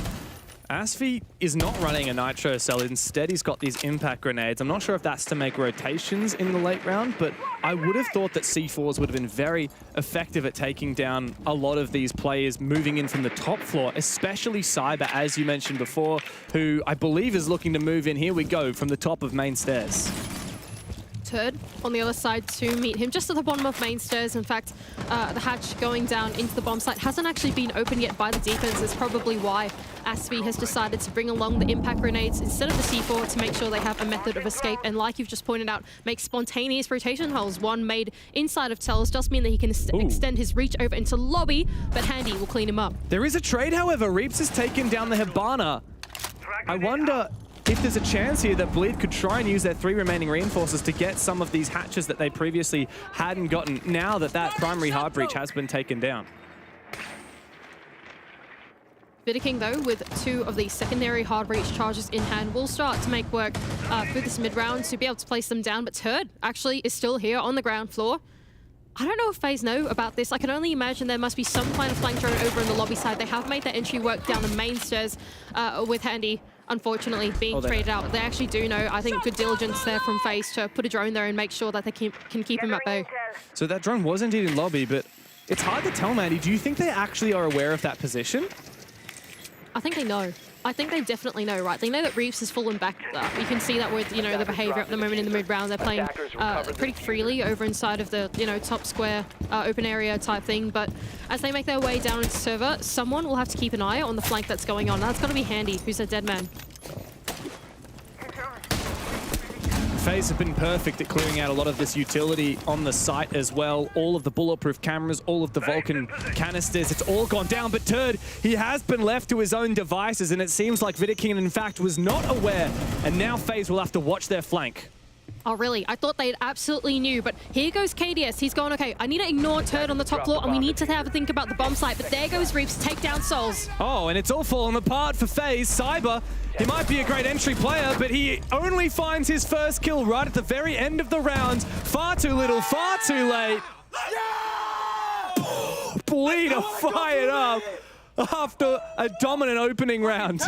just one round, relax, you know. But I think I overestimated FaZe's intel game there through the mid round. I really thought that they actually knew that Turd was still inside lobby, especially after getting the trade onto Handy. I thought for sure they would still know that he was inside of Tellers or something like that, but Vidiking, unfortunately, falling to him did really close up their options in the execute phase. You remember Vidiking was the Capitao, so a lot of those fire bolts, smoke bolts, all the things that could have aided them come the execute was taken away. Oh my god. Reaps is so intense. They kind of all are, though, you know? It's true. The thing is, Reaps is the one player on this team that I would say he doesn't really engage in like the smack talk in the server. Like all these other guys, they're very kind of extroverted. They love that attention, got that Alamau energy. But Reaps is just like the silent killer. He sits there hunched over his PC with his wrist doing all of his mouse movement because he's got such a high DPI. If you look at his mouse setup with his mouse pad off the side of the table, it's creepy. It's terrifying. It's creepy. It is. He is a villain. And he's already taken down FaZe once before a year ago. He's looking for he's looking to take their scalps once again. All right, here we go, Bleed. Having won the basement, they are going to take us up to staff room and open areas, the second bomb side of choice. Leaning into the mirror in combination with the Fenrir to keep the side at bay, make sure that FaZe can't get in early. But keep in mind, that isn't really the FaZe MO. They don't really like to go for something fast-paced like that. Instead, we will anticipate that they will start to pick apart the map one by one, step by step. 4 or 5 players on drones is quite characteristic of FaZe come the early game of their attacks as they try to figure out the path of least resistance. What's the best way that they can get in the building? And then once they figure that out, they do it all together at the same time. Cyber's identified that top square is looking clear. Nice drone there, pre-placed. Up near the skylight. Ooh, speaking of drones, the Twitch opens up that mirror window. Hoven is now forced back. He's really struggling to take down these drones, and he really needs to fall back now. So he does. Reaps was elsewhere on the top floor as well, but he still remains the very top of elevator. As I say that, he drops back. Great dissection of the top floor, injecting Cyber into top square with the buck in hands to actually make use of those open walls, and in tandem with the hard breach charge to go onto the janitor wall as well does mean that they have picked apart this top floor and they can start to make use of the vertical. Another Twitch drone goes out for FaZe. They've made incredible work of these gadgets at clearing all kinds of utility, including that mirror window up here as well. And now it comes to vertical game. Now, Asfi has his C4 already out somewhere, but it's not flashing. Does that mean he's already detonated it? I'm a bit No, confused. no, he just pinged it. He's just got him pinged there it is. on the roof above inside a stock, but doesn't quite connect. Souls as well on the Finker is going to be able to heal himself back up to half HP as well, so not too much damage dealt to FaZe as they start to tick away in the mid rounds. It is going to be up to them at this point to then go through their decision making, right? They have 2 sets of hard reach, so if they want to go in and try and do something on square, they could, but then they need to worry about flanks, and that's not really cool against Bleed. With the vertical game having gone down, they could then go and translate their push horizontally over into Tells and Archives as well, or they could just go for a hatch drop, and that looks like what they're going to do. They see the pick and they go for it. The nade, it does find the kill onto Asfi. Souls has been massive in this round, but coming in for a flank. Reaps is only good for 1. All up to Hoven now in a 1 versus 4, and he is completely surrounded and cut out of the bomb site. The plan has been secured. There's a decent amount of information, but he can't secure the kill. Cyber takes him down, and a flawless round for FaZe. Well executed there from FaZe. They had full vertical control, and they translated that perfectly. All they had to do was make sure Tells and Archives was clear. That was Cyber's job on the buck. And then the moment that they all flooded themselves into the bomb site or inside of the main hallway around beepers, they knew that there was not that much resistance on the bomb site, and they just had to flood it with the utility that they had, brute force their way on in, and play the trades with the numbers that they had. Joel's favorite place to hang out is the lake outside Gas South Arena. Very nice. I think we saw a little bit of a guest appearance from Joel on the broadcast the other day. A lot of really in-depth analysis. I really hope that Foxe, Laxing, Fresh, and Jesse can live up to the standards that have been set now. That was actually a nuts nade from Souls. I don't know if you saw that, but he dropped the hatch with the grenade cooking in his hands. The confidence that he wasn't going to die, and threw it and still landed the kill. That's nuts. I don't know. Souls is just like, even though he does play that supportive role, in fact, I would say 4 of the 5 players on FaZe are support players, he can still frag out. Especially when, you know, you get on one like Finker, Sledge, like something like that. That's crazy. How on earth do you have 4 support players on a roster? It feels like FaZe play the game so differently to anybody else. They're the most like Brazilian roster. I would say like in the world at the moment. They play such a different game. But I think it works out for them, especially when you can make headway for a player like Cyber, who's probably the most lethal player, I would say, like, not of all time, but he's certainly up there, I would say, as like one of the most lethal players of all time. He's got the killer instinct. He does. Yeah. Yeah, he really does. And he's got all kinds of experience as well. Here come the Claymores. What is this? Yeah. Why are there 2 Claymores like facing into the windows? Yeah, it's very strange. You usually put them looking sideways, right? But regardless. I guess I got so many of them, right? Yeah. That's cool. Fair enough. A bomb has been located. Right. Here goes FaZe at an attempt of what seems to be a push centered in around the repels. And he is going to have a think about getting on this parking rappel as well with the 1.5x to see what he can claim. But Cyber's down below with the grenades in his hands, and he can send them up to try and pick apart some of these anchors on the bomb site. He's just going to be using audio. I mean, he's got great information here. Asfi, he's surely not long for this world. Here comes a nade. Up it goes. Asfi takes a hunk of damage, but still survives, and he decides, look, it's not a good idea to loiter around in Janitor for any longer. And so the second nade comes through, opens up the hatch, but doesn't affect the health of any of these bleed players.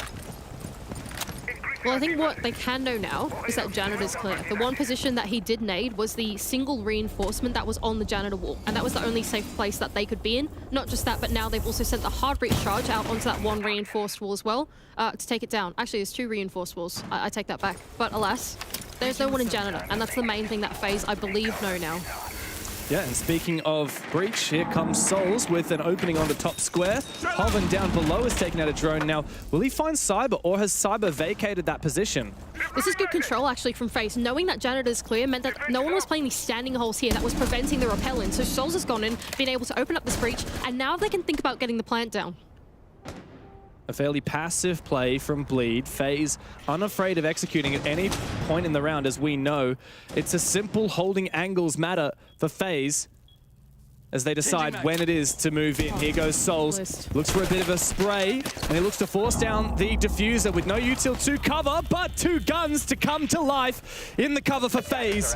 3 players left for Bleed as they are unable to deny that diffuser plant. They must now retake in an incredibly unenviable position. Well picked apart from FaZe as now is forced Bleed into a retake position. Turd is going to try and take the long angles with the 1.5x in hand, but Handy's going to be the one to shut down the push coming in through top square. It's Mentalist full white in a 1 versus 3. Surely he's not going to be able to claim this one. It's a near impossible retake, and KDS is going to finish him off. And a near flawless round for FaZe as well. They've come to life on these last 2 and just dominated on these off bomb sites. Open area stuff, a flawless attack. CEO Executive, nearly the same. Both times with plants. In that case, it was a 5 versus 5 plant, if I recall correctly. And believe it or not, FaZe are now the team to take a tactical timeout, up 2-1. Interesting. I wonder why. It does make me curious as to what FaZe are going for here. Well, I guess they do know what bomb site they'll be attacking. Locker's CCTV now being unlocked.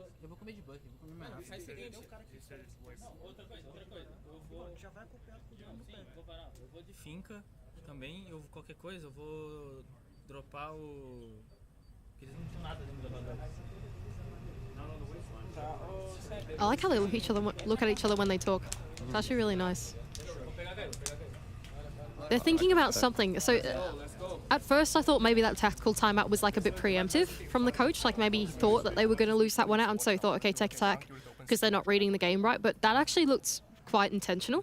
I don't understand Portuguese, so I can't say that I know exactly what was going on down there, but I can only imagine that FaZe, knowing they're going down to the basement bomb site, must have had a plan going into it. Yeah. Yeah, there was a lot of talk about bringing along Finker. Maybe they're thinking that they didn't have enough nades to translate the execute perhaps through the mid to late round, like something like that. I can only speculate. Yeah, well, perhaps they are looking for a bit of an explosive end to the round, similar to what we saw on Open Area Staff Room, where they were in a 5v5, they send out their nades and look for an execute. I am curious, though, whether FaZe will omit the Twitch, because there's only so many operators that you can pick, and the Twitch was worth its weight in gold, taking down all of that utility on site. Looks like we will get the Twitch. We actually won't get Finka in the end, and not a single set of nades. Oh, as I say that, last second they switch off the Twitch for the Finka. Interesting. It's a little hard to get a read on exactly what FaZe are thinking about doing here, but nevertheless, on the flip side, Bleed haven't really changed their strategy all too much. They have double reinforced off the wall from bottom main going into tellers to make sure that they can fall off safely from there without the cutoff coming in through handy. Same thing with the lone office ones being closed off as well. So that makes that mid-main position a safe haven for the roamers. At the same time, Asfi as well, with impacts in hand, can open up the fall-off route through the hatch. So for FaZe, they do want to look to pick this one apart once again. KDS, who's now moved in on that frontline role, instead of bringing along, I forgot what it was already, the Twitch, is going to be the first point of entry into the building. Actually, I lied about that. It's Cyber, of course, it's Cyber on the Buck, to then start to use the Buck to enable that vertical game to come through and flush out those roamers. Here comes the Finka boost very early on, giving Cyber a tiny bit of extra HP into a potential gunfight. As Reaps is still holding on to this elevator position. He's got a shield to support him. And of course, there are plenty of flashes and nades to flush him out as Cyber opens up the hatch above him. This is so interesting, right? Because they have not held onto Tells and Archives at all, Souls has then gone and realized and taken the free real estate. By opening up this wall going into open area, he's now actually got a sort of angle on the fall-off position, and it's forced the remainder of the roamers to then go and fall off early. I think the only player left on the roam has been killed, basically, and that was Asfi. Yeah, that was really nice there from FaZe. They even used one tiny set of Habana X Karas to open up an angle looking down the main stairs to flush out those elevator hallway players from their position. On top of that, we just saw a Yokai be taken down. This ain't a great look for Bleed. Certainly a more tough spot to be in, although the Gills do have a fair amount of plants and all. Not only do they have one more Yokai on Hoven, but they also have the Goyo canisters, which with the absence of the Twitch will remain up for a little bit longer. And they have 3 Smoke Babes on Mentalist as well. So there's still a lot for for FaZe to have to burn through if they want to translate this into a plant execute. KDS is just taking a bit of damage. Not sure where that angle came through. As Handy and Cyber are looking to push onto the side, but these Vulcan canisters are still alive. I think they've messed up a little bit here. I don't think they can actually go for a plant unless they send deep in with the multi. Maybe that's the idea of Vidiking. But Souls on the other side is thinking about dropping the back. Oh, actually, no. Vidiking's going to send the Monty in through the back instead. So a 2-way push for FaZe as they look for this execute. And Souls drops straight into the fire. He dodges it just barely, but he doesn't land the fight. Cyber goes down and Bleed come to life. But FaZe have kept pace here. They have found quite a few picks as Reaps goes down as well. It's all up to Hoven. Is there a Yokai for plant denial? That is the question that remains. FaZe have got no clue where he is, and too little too late on the observation blocker. And now Vidiking, low HP Handy as well, but the Monty will be a devilish devil to take down, and Vidiking does end up ADSing, finishing him off, and 3 rounds in a row for FaZe sets them up comfortably in the half. That was a solid FaZe style execute there, if you ask me. All 5 players, yes, they entered in from different spots, and yes, they couldn't quite go for the safe haven plant that they wanted to, but identifying that it wasn't safe to go for it meant that every single player in the server came active and came alive at the same time, and that's the MO of FaZe, right? They spend a long time planning, they spend a long time droning, and so they're not always acting off live info, especially when it comes to that execute. But it means that they're doing something all together and at the same time, and they're all on the same plan. If in that instance, somehow Handy decides he can go for a plant when it's not safe just yet, they lose the round. They've lost their win condition of going for a flood. They know that all 5 of them need to be in the bomb site, and they want to get their heads in the engagements before they look for a plan. And now we're seeing KDS's entry onto the side at the end of the round. That really turned the tide. Bleed fell apart as soon as they lost those critical players in Garage and in Lockers. FaZe, 3 rounds straight, 3 plants in a row as well. And to be honest, Mandy, the only one of those 3 rounds that was close for Bleed was that one just gone by. And Bleed, instead of retrying yet again that Lockers CCTV bomb site, will go and go and try and retake this open area staff room that they failed flawlessly to do so before. I think the FaZe formula is the perfect one to beat Bleed on, right? Because FaZe, they don't telegraph their push at all. And so when Bleed want to take those early engagements and take the fight to FaZe, they don't know where to go because there are 4 players on drones and only 1 in the building. Even now, Cyber's actually gone onto the Brava instead of going on like the Bark or whatever else you might anticipate to see him on. And so you can only guess that FaZe are taking an even slower pace of the round. They're probably going to lure it outside the building for a long time, except KDS, who's on the ace and has made his way up top blue. Oh, here comes KDS. There's been good information already for FaZe, and the E1D is going to lock that player in place. KDS takes a bit of damage. Turtster on the other side. He is supported now by his teammates. All of these Bleed players looking to collapse, and a C4 does trade back Turtster. However, FaZe did get the opening kill regardless. But they're going to dial it back. Even off the back of that first kill, they have lost the control in KDS, and that means they can't quite make their headway in as they had anticipated. But there goes Mentalist trying to take a duel with a player outside. Souls as well with the long line of sight through Lone. Oh wow, what an angle.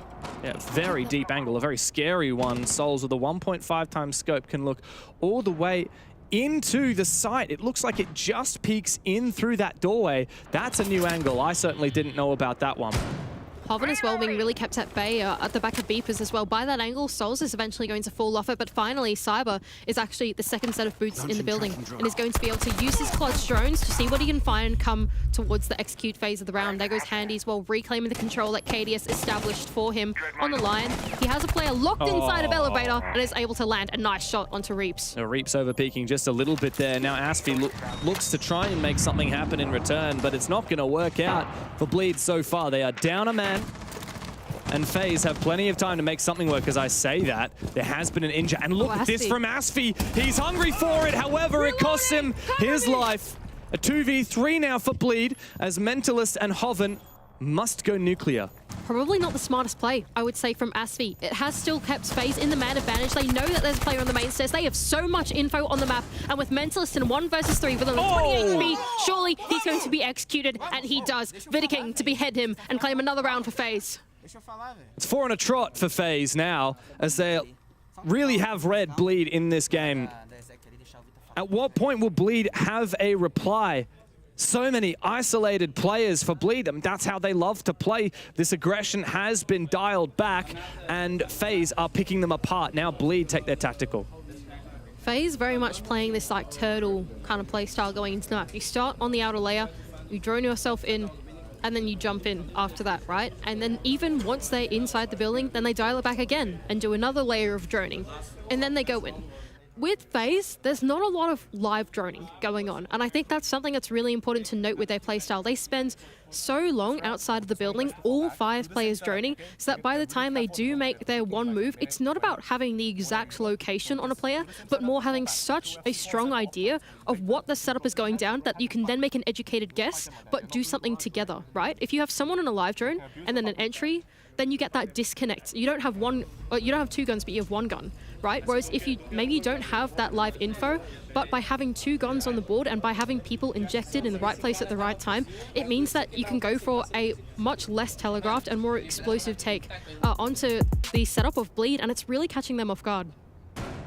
What do Bleed do about it? They have one last chance, Mandy, on their defensive half to find a round now. This half has been won by FaZe. There's no doubt about it. A 4-2 is the best Bleed can ask for, but 5 in a row for FaZe, that would be an embarrassment for Bleed. They've, in every single game so far, looked like a fantastic team. Even the map that they lost to Cyclops and the map that they lost to Lost, they still won 4 rounds in those games. They were reasonably tight affairs. And I feel like if FaZe wins this round, this will be the first time at the Major that Bleed have truly been stomped. I think that's exactly right. I actually completely agree with that. And off the back of that tactical timeout, I must admit, this is going to sound maybe too harsh against Bleed, but like, where's Solace, you know? Like, yes, I actually quite like that Asphy has gone and jumped onto the Mozzie to try and deny some of the drones, but like, if you don't know what FaZe are doing, where is something like Solace, or where is your mute, especially if they're still leaning to this roam setup that has been picked apart time and time again by FaZe? Especially in the prep phase, right? Your Solus is going to get rid of all of these pre-placed drones and force FaZe to take longer in that first stage of the round when they're looking to get boots in the building. Bleed have tried to roam, they have tried to anchor but they're looking scared at the moment. And even their aggression enabled by these Yokai drones hasn't seemed to pan out. Once again, the only person off drones, except for KDS who's just jumped off it, is Cyber. The first set of boots in the building. As on the buck, he's going to make his entry work. Now, as we've seen, Bleed, they don't really play a crossover in Tellers and Archives, so there's not actually a point for him to really do vertical work, but instead to translate his pressure down the main stairs nice and early onto Reaps. This is dangerous though. Hoven, he's got a cam inside a lobby and he's just seen the double entry come through. I like this reinforcement at the bottom of the main stairs though. Soul's not able to pressure onto that hallway as of yet, but he has snuck into Archives, and that means he can start putting some pressure through that admin wall and deep into the open area. They've got a little bit of a pinch going on to the players on the ground floor, but actually, Cyber, somehow, I can only imagine he must have dropped the stock hatch or something like that to actually land this kill to Aspie as he tries to pull off. Yeah, I don't know how he had the information and the timing to make that work, but an early pick for Bleed leaves Aspie with only 1 kill and 6 deaths in the game thus far. And FaZe on the other side looking poised to take yet another round.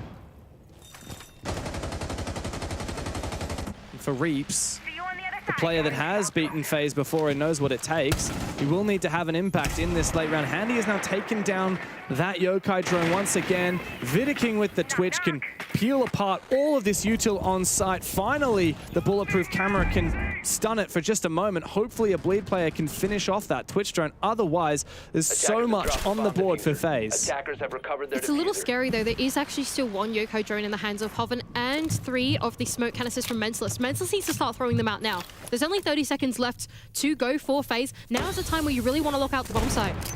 Here comes that gas. Handy is forced on back. And as you are right, it will need to be a frag fest. Cyber goes in. He finds nothing. Mentalist shuts him down. He might have saved the round as a result, but Souls looks to go deep. Vidiking as well in the affair. Another kill potentially for Souls as Handy looks to force down this plant, but there is very little information on the board for Bleed to try and deny this plant. Time ticking away. Souls caught in a crossfire, but here's a retake called upon for Bleed. Now for Reaps, the last man standing for Bleed to stave off 5 rounds in a row for FaZe. Confirmed. They dominate the first half. Great execute there from FaZe. A couple little things going the right way for them. They knew that they couldn't quite get the plant down at the default position, and so they had to go in deep. And we have a dial-in here from one of our analysts. What have you got to say, Fox? If Bleed want to win this game, they needed an immediate blood transfusion. They were relying too much on the Goyo to slow down FaZe. It was not working. It's going to be an almost impossible task for them to come back into this game. But if anybody can do it, it's Reaps. Well, do you think there's something special on their attack that they can do? On whose attack? On Bleed's attack. They've now moved on to the attacking side. What can they do to try and bring this back? Keep up the pace, because I'd imagine FaZe is going to be doing the same thing, slowing them down and keeping them behind those Goyos, behind the Echoes, and behind the Smokes. Thank you very much, Fox. 5 rounds in a row from Bleed. That would be required to get match point here without going to OT, and that just seems impossible. FaZe have actually played like a pretty incredible game for Rainbow Six. There are so many small things, as well as I guess in the macro sense, that have gone right for them. I don't know if we actually have a chance to see what happened in the last round there, but like Mentalist actually landed what I believe was the smoke on the planter. Even in the final smoke babe, he did the lineup for the deeper plant, but it didn't detonate, right? Like where did it go, you know? But Souls was right next to Handy. Did he like shoot it with the SMG-12 or something, like once it landed on the ground before it detonated or whatever? Because there are just so many things that FaZe are doing right, even like little stuff like that, especially Souls, man. Like some of the kills that he's been able to land and do in this game are just like such small, intricate aim things. That's crazy. Yeah, there's no question of the mechanics of these players on FaZe and their confidence as well. And I'm going to say it, Mandy, there's only one team that has really looked confident against Bleed so far, and that is FaZe. All of these North American teams that Bleed have smacked in this Swiss phase, they have looked shaken, and FaZe look quite the opposite.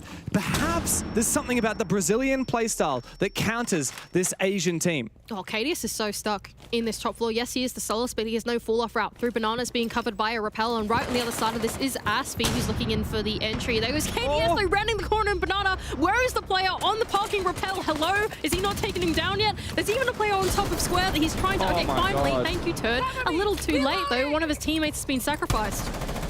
That's so unnecessary there. KDS had a great roam, but Bleed surely should have punished that. I'm not sure the miscomm but there was so many drones. Turdster should have been able to pick that and take him down. Oh, Cyber, that's a really nice nade from Reaps on the other side to take Cyber down to low HP. Scary moments now for Bleed, and yes, they do actually have the buck in the building, so it's not over just yet. It was a 1-to-1 trade. It's not too bad, all things considered. That being said, though, it is a basement bomb site, so they still have a lot more of the map to clear with 1 minute and 20 seconds left to go. When we saw FaZe in this position, they were basically right next to the bomb site. Oh, it's a nice pick, though, from Reaps. Yeah, and there's another player looking to peek him now. It is Handy trying to get back to site. There's actually information, I'm not sure where that is, but instead of going for the pick, he decides the more restrained option will consolidate the position for FaZe. There's a Vault Cam in square somewhere. I don't know where it is, but there is a Vault Cam in square somewhere that's seen the entry of Reaps as he makes his way in. Turd, though, ooh, nice pick as well onto Vidiking. Oh, he goes for 2 in through garage control, but taken down. But it's Souls and a 1-on-3. Turd has just done magic. This is winnable, though, for Souls. He's had a great game so far, and he's playing the perfect operator to take these 1v1s and isolate positions, deny that plant. The time is ticking down as well. There are Fenrir Dread Mines on the site. Tough execute, though, still here for Bleed as they make their way in through server. Yes, 1-on-3 is certainly in the realm of possibility, like you said, but it's still tough to do. Souls has got an absolutely monumental task in front of him. Here comes the first gas babe. In goes a flash. Okay, the plant has been denied for now and can be denied for the remainder of the round as well. Bleed need to pivot. They need to go deep. They need Reaps to stand up now, or else Souls will have a clutch on his hands. As we say that, Mentalist looks to force down this plant, and now, gassed out of the position, he is taken down on the retreat. A 1v2 now for Souls, as these 2 players from Bleed need to make sure not to let this one slip by them. Reaps above, he hits the adrenal surge, he looks for the swing, and he secures the kill, stemming the bleeding. They have found their first round in the last 6. Turd really was the turning point in the round. 3 in the round for him. The first one onto the Roma, of course, although a little bit late, but he made up for his mistakes, coming in through garage and taking down 2 on the bomb site as the remaining Romas had to then go and fall off in through blue. Really nice stuff there from him, and immediately after that, the rest of the team could easily clean it up in the 1 versus 3.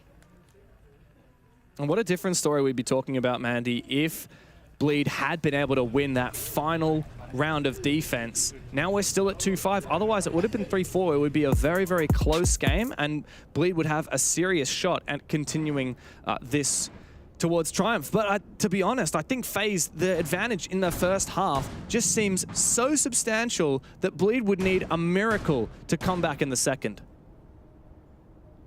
Here we go. FaZe are going to send us into the top floor for the second bomb side of choice, having lost the basement. They don't want to go and repeat that, seeing how quick the entries were from Bleed.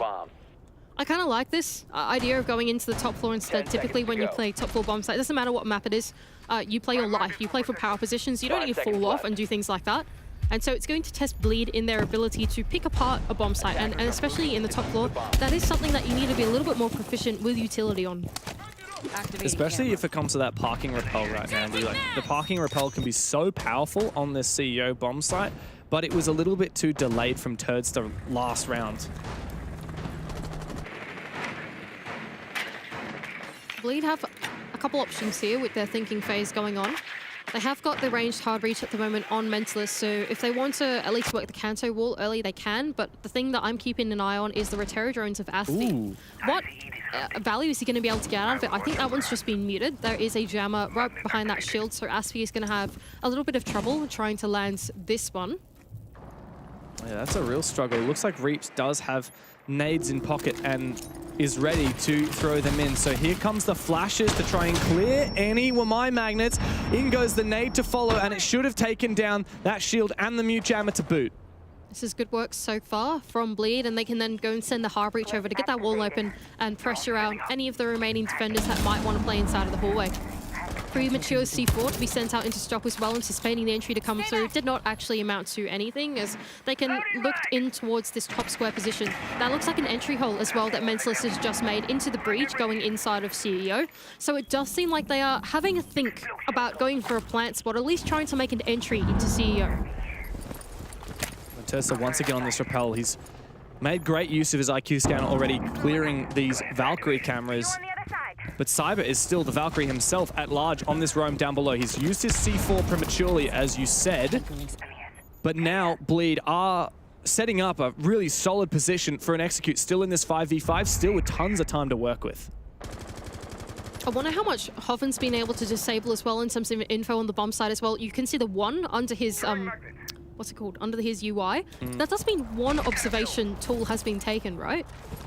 Or is that what that means? I can't remember. Yeah, it means he's hacked 1 gadget, so... Is that 1 gadget or 1 observation tool? I believe it's a gadget, but I'm not sure. Here comes Cyber, though. He's coming up the square stairs. He's taken down Reaps. That's a big pick now, as Bleed don't have confidence that they will not be flanked below. Danger now with the final 40 seconds of the round starting to tick by for Bleed. They need to start thinking about their move, but here goes Mentalist down below, anticipating that there will be a player here down below, trying to deny the plant. That's Cyber, and he's going to be taken down. With that, Asfi's also jumped in to stop here. 4v4, Hoven secures a man advantage for Bleed. Handy prone inside of front desk. Bleed need to look to force down a plant, otherwise they will succumb to these gunfights. Handy in an awkward spot, but Vidaking's gone down, meaning he has to deliver here, surrounded and cut down, as can be said for the whole of FaZe. Bleed are firing up 2 rounds straight. Really solid round there from Bleed. Clinical, I would say, from this team. I think uncharacteristically clinical, I would say, the way that they were able to pick apart the bomb site. Asfi calling over that there was a mute jammer behind the shield, and then them being able to do the utility flood, great start. And then off the back of that, they didn't get too hasty jumping in the building. They spent even more time to use literally every single bit of tool that they had left in their toolbox to pick apart the bomb site. And the moment that they needed to go for it, all 5 of them went in for what was a very explosive execute. This has been such an attacker's game of Bang Mandy. The very first round was won by Bleed on defense. Every single round since, 7 in a row, have been won by the attacking side. When will FaZe be able to conjure up their first round of defense? Because that would mean match point. And if it happens while this advantage is still a 2-3 round lead, that would be fantastic. Bleed would be in the dirt, but if Bleed are allowed to start making this comeback happen, I don't have a lot of confidence that FaZe will be able to lock in a match point. 10 seconds left before Round by round, it is for Bleed to try and close out the points advantage that FaZe are currently holding on to. Once again, FaZe deciding that they don't want to repeat any of the previous bomb sites, and they're going to send us over to open area and staff room instead. Looking for what is a pretty extended hold in the top floor, to be honest. It's even aided by the castle of KDS as well. So they are going to try and hold on to that top floor for as long as they can, look for a fall off, and then hold on to the ground floor as well. The comment that I want to make on that is that there isn't a lot of soft breach on the side of Bleed. They've only got the breach charges of Hoven. So even if they do get top floor control, it is going to take them a while to then get through the mid rounds and clear all the vertical and whatever they might need to do. Here we go. Bravo drone goes in, spots that Valkyrie camera, and will be able to hack it there in lobby as well. That's going to be some good information in the late round, but more importantly, denying information from FaZe. Here's Cyber in the ground floor.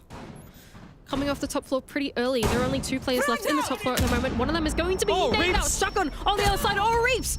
He almost looks away at the wrong time, but it's actually Vidaking to dodge the nade and claim the first.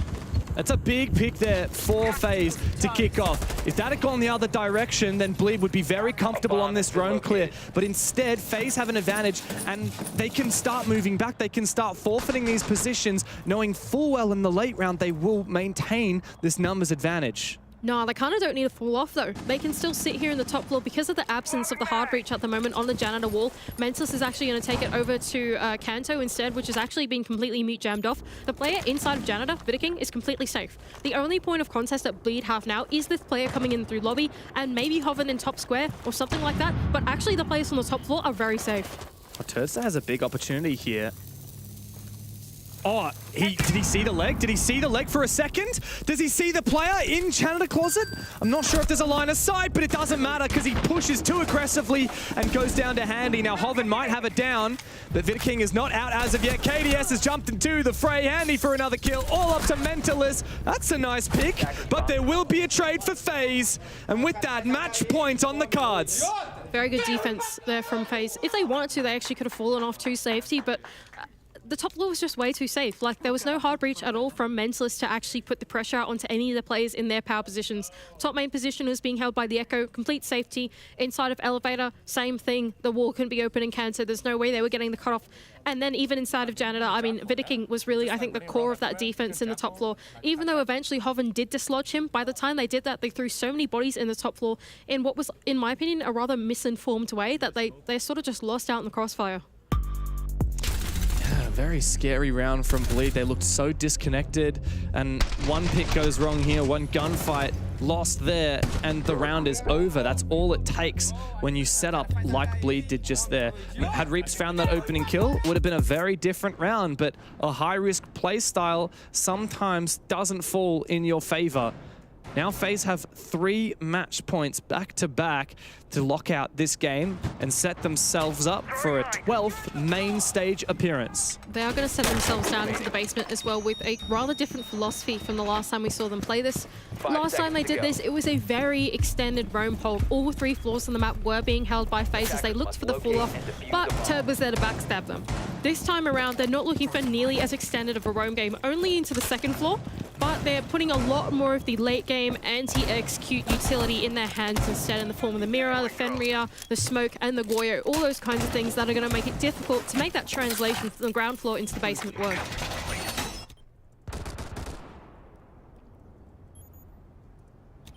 Well, how much of a roam is there from FaZe to isolate here as Asfi detonates his first logic bomb? He looks to get in, and his ears will tell him no one is nearby, so we can start to expedite this. And look at that, Cyber, the sole roamer, I believe, on the entire map. He's holding on here in open area, but that's a very quick entry from Asfi to take him down. Looking for a refrag, Handy will have to fall back. Nice work so far from Bleed. They've realized that the entire map has been forfeited to them. Free real estate, they'll take that for free, and really nice stuff to get that first pick onto Cyber, who's had a uncharacteristically quiet game for FaZe, but in the absence of that, some of his teammates have really stepped up to the plate. Oh, info as well for Turd, going in through Garage. If someone holds this drone here for him, you can actually go in, right? Oh, and not only that, but they've actually had the cams as well off the back again, that first pick with the Dope B. KDS has got to shoot his own camera, and that means he's, like, really, he's very vulnerable to this backstab from Turd. Yeah, there's no information now for FaZe about whether there's a player moving in from Garage. They will have to train a gun on it for the remainder of this round. And with Bleed having that information on the drone, there's a very low chance that FaZe win that gunfight. Oh, Reaps! Very low HP. He's tempted to push for it, but Turds times his push to perfection. Really good stuff there from Ted, identifying the vulnerable point. Now, the next point of danger for FaZe is that Souls is kind of alone as well, right? He's all the way over in blue. No one's there to support him. Oh, but they kind of forgot about him, right? There's actually no one looking his direction at the moment, so he's going to get aggressive. A minute left to go, though. FaZe, with the man disadvantage, are in a really rough spot now if the Execute decides to push on in. Now, Bleed, they've realized that there's a lot of utility on the backside of the map, are actually going to look in for a lobby take instead. Find the point of least resistance and jump down on it. This is the right call. There's no doubt about it for Bleed. But with Tursta starting to move in from Garage, and with Hoven finding the pick onto Handy, then FaZe may well be locked out of sight. Souls was so far from home, leaving Vidiking all alone as he finds the first one. Big pick, and the trade come through. Mentalist secures it. All up to Souls. A 1v3 he could not achieve before. Perhaps a 1v4 to win the game. Mentalist and Asfi, they have the diffuser, but Souls is low HP. 20 seconds to play as Mentalist opens the case and starts to secure that diffuser. He fakes it. The Souls, once again, here's the sound cue. He needs to win the fight, but Asfi lands his headshot, and with that, Bleed guarantee another round in this game. Great entry from Asfi, actually a big round from him. And great mid-round adaptation as well from Bleed, identifying that if they wanted to go in through server, there was not really a point in doing that. They'd done so well in the early game to get their 2 picks, especially off the back of Garage control, that even though Souls was on the blue stairs and even though he was alone, there was no point in throwing bodies at him. Just leave him there, see whatever's going on, see if he decides to fall back to the bomb site, and instead they wanted to hit lobby with all 5 of their players, which I think was definitely the more cautious, safe, and right play to go for. Oh, wow. A tense game. Despite there still being 2 match points on the board for FaZe, Bleed have shown that they are so ready for a lot of these attacks, and they have still won 3 of the 4 attacks in this half. That basement bomb site in particular, they have such a good read for. I think FaZe know it. and have gone up to the top floor instead. Now, this was also a successful attack for Bleed. It was very well picked apart, actually. When they did play it, they utilized literally every single piece of utility that they had to pick apart the top floor before finally going in for the execute.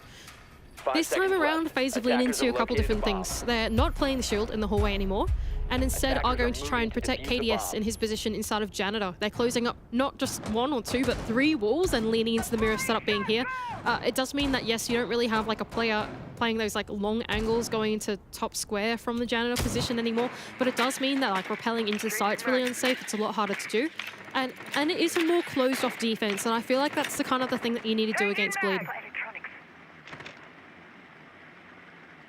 I actually quite like the second mirror. Sorry, I just wanted to point it out for a moment. The second mirror is inside meeting, and it faces into stock. Now, last time when Bleed got control of stock, they actually used it as a point of entry, which is kind of hard to do, to be honest, if you're in attack. But having the second mirror there, it can be really hard to like thread the needle with the X-Kairos onto that position. So KDS is going to be pretty safe there for a while. And it nullifies the need for that shield setup in the hallway as well, which Bleed proved to be very proficient at clearing last time. Ooh, good value though, out of Hoven on the Twitch. The perfect counter to the setup, actually, if he wants to take down the Fenrir gadgets and the mirrors as well. Massive value. That's actually 2 of the Dread Mines and 2 activations that have gone down. Wow. This Fenrir has been countered very effectively here by Bleed. Does set themselves up for a nice end round. This mirror in Janitor still survives, but there's a deep angle now from top square. Vidiking needs to be ultra careful, and as you can see, he's not comfortable playing in here. What is this setup from Asfi? Oh, wow. Beautiful jump. He's going to be able to take down the castle barricade. Some Rotero drone parkour countering the setup from FaZe. It's actually kind of sick. I really like this. I really like this from Bleed. They're spending a lot of time using, once again, the special drone squad to take down everything. I mean, Hoven's little Twitch drone is like still in the bomb site doing magic. Turtz has found the opening as well. On this rappel, he has redeemed himself for a missed opportunity earlier in this game. Vidiking now feeling all kinds of pressure, but he finds 2. And now Asfi needs to deliver. Hoven has jumped in and helped out as well. Asfi about to get C4'd, but no, it's Hoven that falls victim. Turtz has gone down undefeated, unshaken, unfazed. Brazil have their first team on stage in Atlanta. And a massive round as well to close things off from Vidiking, the newly appointed IGL of FaZe, to push them over the line. And while Bleed have had a phenomenal performance thus far, Brazil seems to be their ultimate bane. Disappointment for this Asian roster, but elation for the Brazilians as they make a return to the main stage in an international Rainbow Six event for the 12th time since joining this game. And I think they absolutely deserve it as well. This new iteration of FaZe has got such a unique playstyle, such a scientific method of approaching Rainbow Six that is so beautiful to watch. And seeing it on the main stage, seeing the identity come out in what is going to be a very competitive quarterfinal is so exciting. FaZe up as well from Asfi as well. A phenomenal performance from FaZe. They guarantee a chance 2 years on from winning Sweden to contend for the major trophy. We'll toss it back to the desk. Thanks, Dev. Thanks, Mandy. Obviously, we were hoping that the curse of the fish was actually going to continue beyond just North American teams, but it looks like it will stay on local shores for right now as FaZe finally claim another spot in yet another playoff bracket. It just seems like old hat every time FaZe are in a lobby. Big 3-0 on the Swiss stage for FaZe Clan. They got to be feeling very, very happy about that. Big win here coming through over Bleed especially. You really got to imagine that they're feeling good about this one. And yeah, I think this has been really impressive overall coming through from FaZe. Again, not over from Bleed yet though. I think most of these highlights are just going to be how good FaZe was at getting 1 kill, preventing the trade, and then the rest would just trickle down towards the execute. I mean, it didn't look like Bleed had a chance when they were on defense. They were really relying a lot on the Goyo, a lot on the stalls for the plants, but FaZe was so fast. You know, we were talking beforehand, I was saying they're kind of a passive team, they take their time. This was not that. They were getting in there, they were behind Cyber, the whole team was getting inside the map, ready to execute it at a moment's notice, but they were just slaughtering and wiping the floor clean before it gets to that point. Yeah, and Bleed, you know, they can be aggro. They like to kind of win on the roam. They like to have these players like Turdsta and like Reeves go out and make chaos. And they did that for one round. We saw a great roam the first time. Immediately, FaZe switched up and they started really shutting that down. They started really doing a good job of bringing those operators like Dokkaebi to kind of make sure they knew where players were at. We saw a bit of Lion being played as well. I thought Souls was doing really good on the executes, at least for the rounds 2 and 3. We saw that amazing drop through open area as well, where he's able to toss the grenade, stand up, find another frag. So he was doing great work. And then after that 5-1 half that we saw from FaZe Clan, there was some battle back, certainly some good attacks from Bleed, but it just wasn't enough. Here's a stat for you. During the first half, after that first round, Bleed only got 6 kills, all their defending half. So they were really relying on the fact that FaZe would maybe take it easy on them, but I don't know, their aggression was just way more than the North American teams had to show. Eventually, when a team plays with a very significant playstyle change like that, like Bleed have for every single game they played at the major so far, it's going to get found out, it's going to be read into, and someone is going to have the answer for whenever it gets a little bit hectic in the server. And finally, FaZe Clan were the ones that had the answer in this one. I don't know if I'm really that concerned for Bleed, though, because FaZe going 3-0, I'm not stunned by. The fact that Bleed are still 2 chances, or have 2 chances still, they have a little bit more runway to lose a couple of maps and they can still make it to playoffs. I don't really know if I'm all that concerned for them at this point. No, absolutely. I mean, on one hand, you could say you should be proud to be in this position. You know, This is probably the best APAC has looked in the history of Siege. That being said, wow. Well, I mean, to be fair, to be fair, all of APAC, all the APAC teams that are currently in Phase 2 are doing a lot better than you would expect. A lot of upsets. So on one end, you have to be proud. On the other end, I'm expecting Bleed to still make it towards the main stage. Yes. But they're going to have to do something very particular in order to get to main stage, which is make sure Aspie doesn't die a whole bunch, right? Yeah, Aspie had a rough defensive half. Obviously, he was trying to be aggressive. He was trying to be out there on the roam, but so often he was getting caught out. This is a sight play from him where he ends up going down on the Mira, but there were so many other rounds where he's dying before the execute really goes out, or even very early on in the execute. Those opening deaths are going to be so critical for Bleed to fix going forward. You're seeing a lot of these deaths too. It's not even like it's a super fair fight where he's going down. Maybe he's getting caught off guard by somebody he's not expecting to be pushing a certain angle. Maybe there's somebody who's really focusing down and finding that. I again think that comes down to the great Lion play, the great droning that FaZe had in those early rounds, because after round 1, they completely shut that down. I will say, when they moved to defense, Aspie was playing a bit of that Dokkaebi, actually did pretty well, found a couple of big frags, so that was good to see, but I think those defensive halves where he's all out in the roam, that needs to be improved. Yeah, when they did get onto that attack side, they were able to find some kills. We were talking about that pre-game, that the sporadic play that they play on attack would be able to get themselves some kills, but FaZe just had too much of a lead on defense, and I wouldn't be too worried. I expect them to just come back better going into the next game. Yep, it'll be a good one for when we finally see FaZe get back into main stage contention. They're already there. They and G2 are the first 2 teams that have qualified. We will get a couple of other squads qualifying as we progress over these next 2 days. But coming up next, our final best of 1 of the day, and we just so happen to have an all-North American clash here in Atlanta. We'll see you in a sec.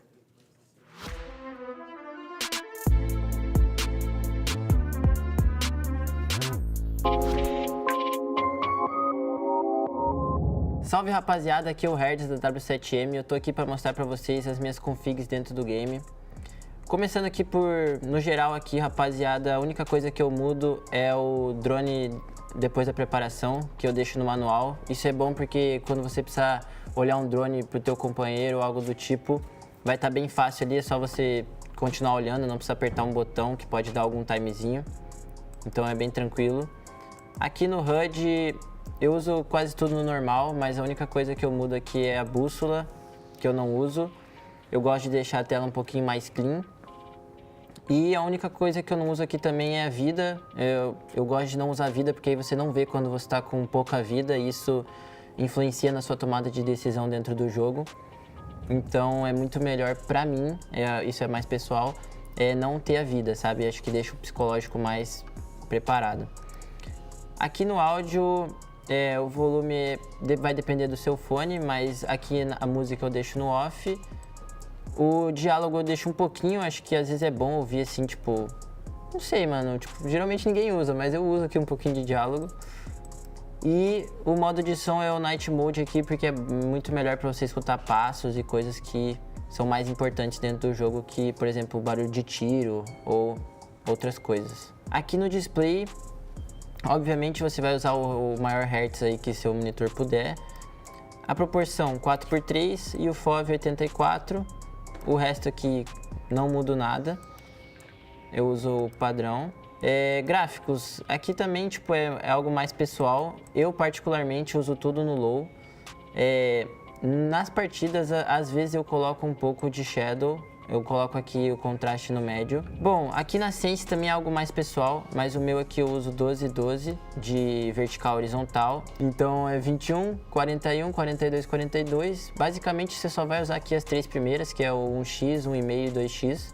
Então é 21, 41, 42. De resto aqui também eu uso no padrão aqui, claro, tem seus controles ali, tipo, acho que o que eu mais uso de diferente aqui é que eu agacho no espaço. Geralmente o pessoal que vem de console aí costuma usar os botões mais diferentes. E na acessibilidade aqui eu uso a minha cor de mira verde com 100% de opacidade e o tremor de tela aqui que eu deixo no off, que é muito melhor quando cair uma granada ou estourar uma breach do teu lado, tua tela não vai tremer. Salve rapaziada, esse foi aqui um videozinho mostrando as minhas configs. Obrigado por assistir, acompanhem o Major e tamo junto.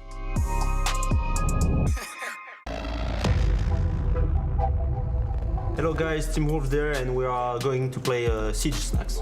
Hey. Hello. Is anything that you're hoping for? Chocolate bear. Bar. Chocolate bear bar. Anyone? A candy. A candy? Haribo Dragibus. Lift cousin. Lift. Ok, samouraï sauce, nice. C'est de la crème solaire, frère. It's cheddar. Du cheddar à tartiner. Non. On pas grave là? You should. Let's go. Attendez, prenez tout. On marche tous en même temps. C'est vrai? On est tout en entier. Dis 1, 2, 3, on va gérer. Tout entier? Tout entier? Ouais, tout entier. 3, 2, 1.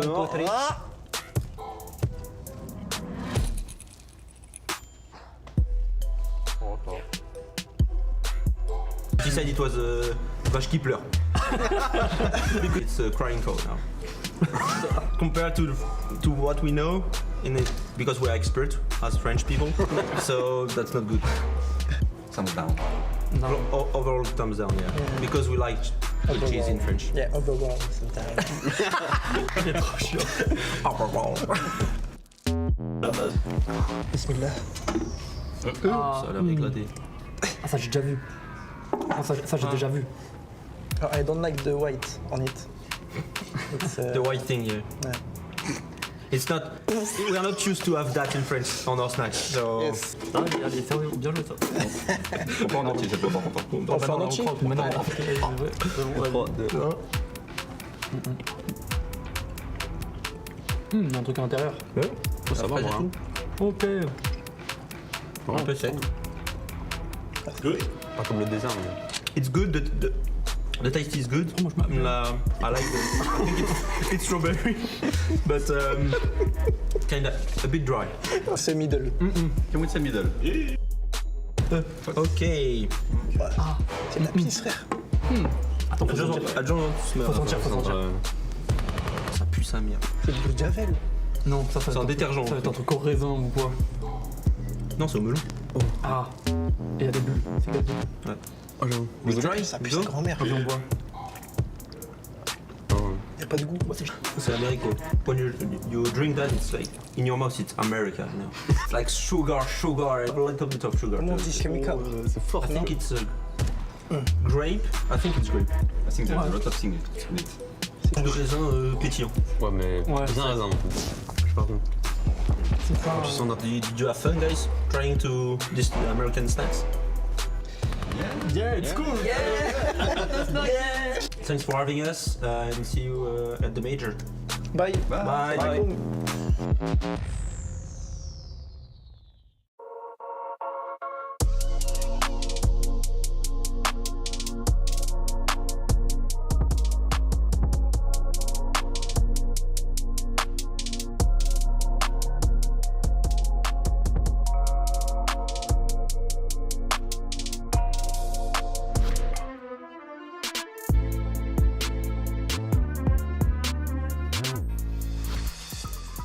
El Clasico, has arrived in Atlanta. 24 teams have all traveled from far and wide to Georgia to make their bid to be the best team in the world. Yet somehow, by some cruel twist of fate, this game has essentially just brought the North American LAN League of yesteryear back from the dead. DarkZero and Soniqs just can't find ways to stop playing one another, and they've already faced each other 5 times this year alone, twice at LAN events, yet destiny calls, and they meet once again in what is essentially just another NAL playday for both of them, only this time it has more impact on what the main stage for Atlanta is going to look like. I'm Jason. I'm Jason. Whoa, that's not right. I'm Jacob. He's Foxe. He's Jesse.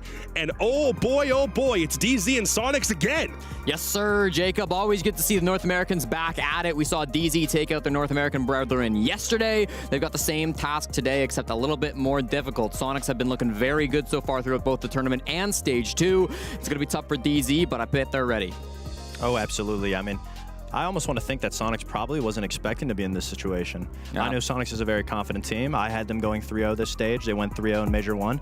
I honestly think that they're probably expecting to be 3-0. I think they're better than this game right now. You think they're better than this game? I think they think they're better than this game. They think we think they think.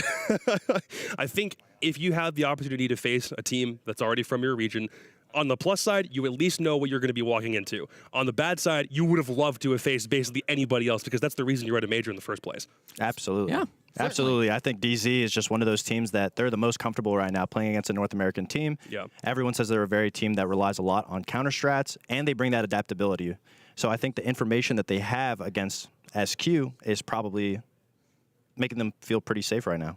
Yeah, I think for Soniqs, right, they know DarkZero. They've played against them so many times. They've actually played 28 maps throughout the history of their org against DarkZero. Yeah. Only Oxygen have played Soniqs more than DarkZero. These two teams really do love to go up against one another. And Soniqs have looked relatively good throughout those games, especially in recent years. They've been looking very, very strong. And I think this will be a more comfortable matchup for them compared to yesterday. Because yesterday, Soniqs, undoubtedly a disappointing performance, losing to Bleed 7-3. But that was an opponent they had never played before. That was a team they were completely unfamiliar with, and I think it caught them off guard a little bit. They brought Bleed to their best map. They lost on it pretty badly. Now they get to go up against a team that they have played 28 maps against in the past. They should be much more familiar with this, and I think they're going to have a lot better prep going into it. I'd like to say that they kind of underestimated Bleed, whereas against DZ, they know exactly what they're getting themselves into. Yeah. I think a big question will be the map. We're going to get another game between these two that feels like it should have been played basically anywhere else. Because we had the NAL LAN League Finals, which Soniqs won.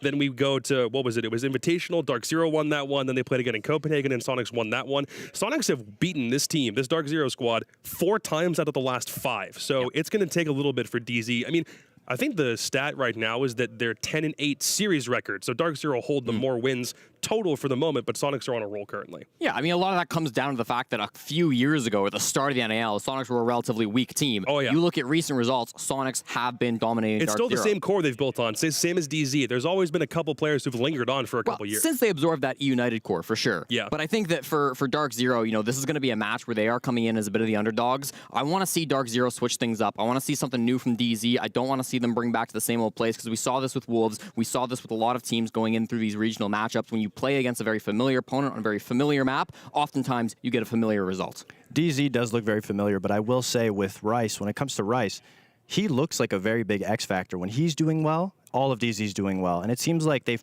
taken a flex player and put him kind of on that support role to allow Troy to still maintain the roaming Canadian plays that you know he's going to make. So to me, Rice is going to be the player to look at. Yeah, and I think DZ, they're very Canadian-focused in a lot of ways, right? Canadian likes to be out on the roam. They sometimes build around Canadian a little bit. And Soniqs, I think, throughout the past, have done a good job of shutting down Canadian. When they played that best of 3 to get here, to get to Atlanta in the semifinals of the NAL Stage 2 playoffs, Canadian was a really important player on maps 2 and 3, roaming around on that Solus when they were playing on Consulate, and then having big roams on Nighthaven as well. Consistently, Soniqs shut him down. I think yesterday we saw a big game from Canadian. Again, on that Consulate, working around with the Solus. He was coordinating really well with players like Gavin and the rest of their teams to kind of get them those kills. It's going to be the job of Soniqs once again today to shut him down and make sure he can't coordinate with his team to make those plays. On the flip side of things, I definitely do think that Soniqs, this stage, have looked like a lot better cohesive team than they have in the past. I feel like they put a lot of eggs in the basket on Grixer,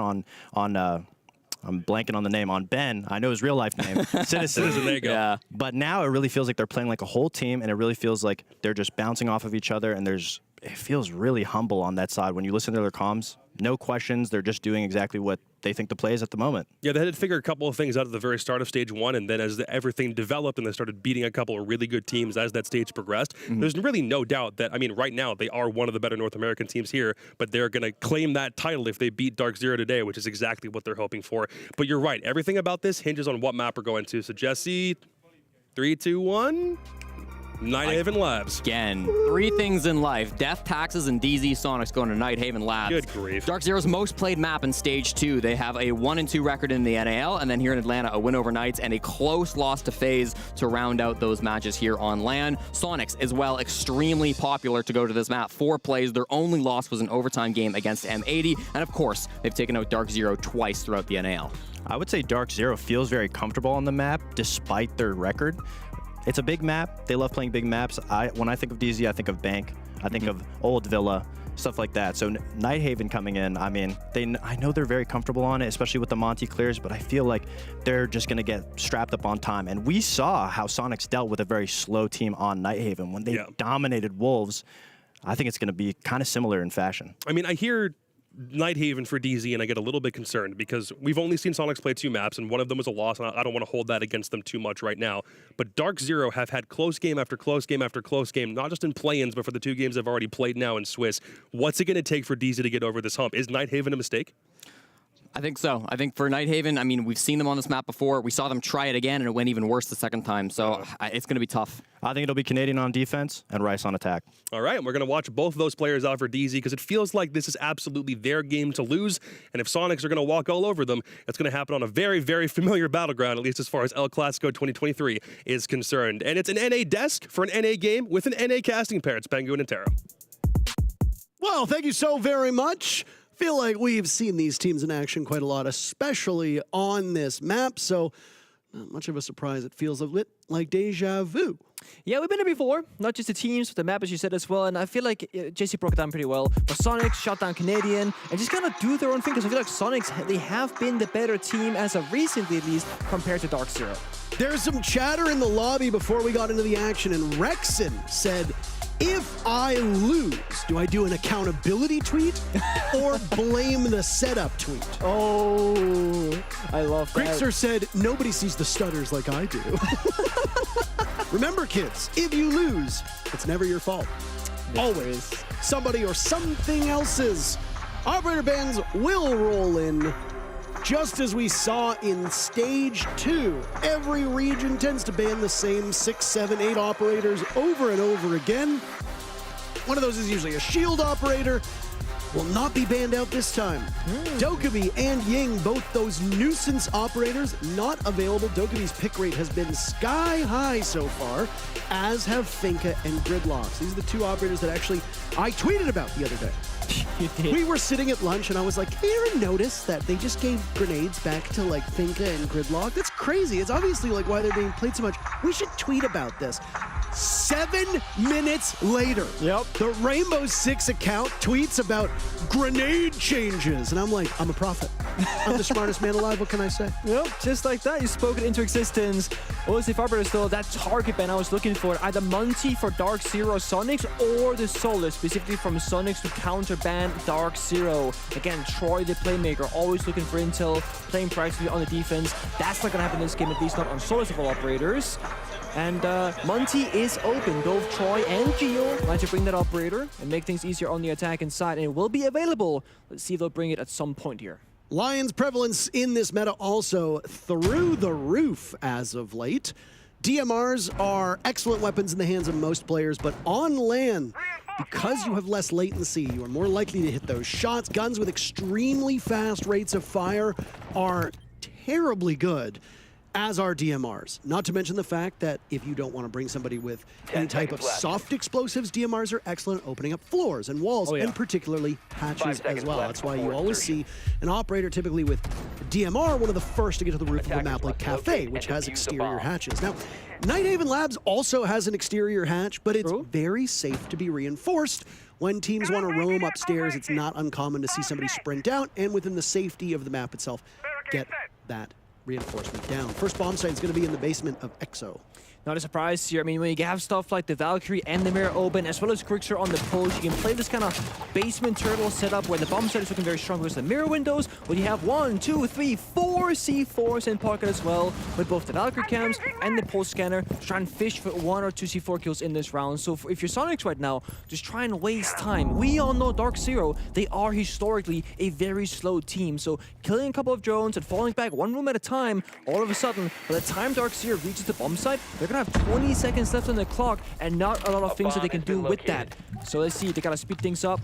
Of course, these two teams know each other quite well domestically, so I think playing a different game today and catching opponent by surprise could be a way in for either DarkZero or Soniqs, but so far it looks pretty normal for both teams. It's talked about by the analysts, and something that we will keep referencing as well, is the speed and the pace at which DarkZero set. DarkZero on maps, even which they are quite familiar with, do tend to be a bit slower than a lot of their other regional cohorts. Nighthaven Labs has come down to very scrappy final 10-15 second engagements, specifically because DZ's struggles with gaining map control have been so pronounced. At this point, we're halfway through the round and Soniqs are still holding tight, spread out off the bomb site, with Geo being somebody currently under watch. 2 separate players from DZ closing in as Gunner is there for support, though Gunner's the one to take damage first. Yep, they're holding on to it. Geo right now, the sacrificial lamb, but he still stays alive, gets some damage off of him, might even get a kill in this position. Waiting for the Hibana of Canadian to swing. 2 of the oldest players in the lobby. And in the seniors home brawl, Canadian comes out ahead with the very first kill in round number 1. And you would think there, Soniqs could have maybe fallen back, but say, you know what? Geo, do your thing, like you did back on TSM. Go into a room, play for your life, maybe get something done. And if not, again, time's now a force for Soniqs. They got those C4s in pocket as well. They can still find value elsewhere. And DarkZero, yeah, they get the opening kill. They finally get the map control, but they only have 50 seconds to work with now. They gotta break the 4 apart and get those hedges opened up. Did I see a pre-placed Nitro Cell as well by Gunner that was tagged by Grixer, just waiting for information? And yes, there it is. Down goes Gavin to that Nitro Cell that was placed by Gunner earlier on. And now we are equal with 30 seconds remaining. Soniqs will hunker down inside of the bomb site, patiently awaiting this DarkZero offense, who have done an okay job of gaining map control, but have so much more to do. And they've lost control of that top floor. Fire will rain out in front of them from NJR, preventing a push from Soniqs, as Canadian dawdles with diffuser in hand, sprinting in, wary of what might be above. He gets the read to take out Gunner, and now the job is his to get that diffuser down. Rexon, the Nitro Cell goes out, but it misses. Rice is in for protection, another goes down. Canadian still not able to get it down.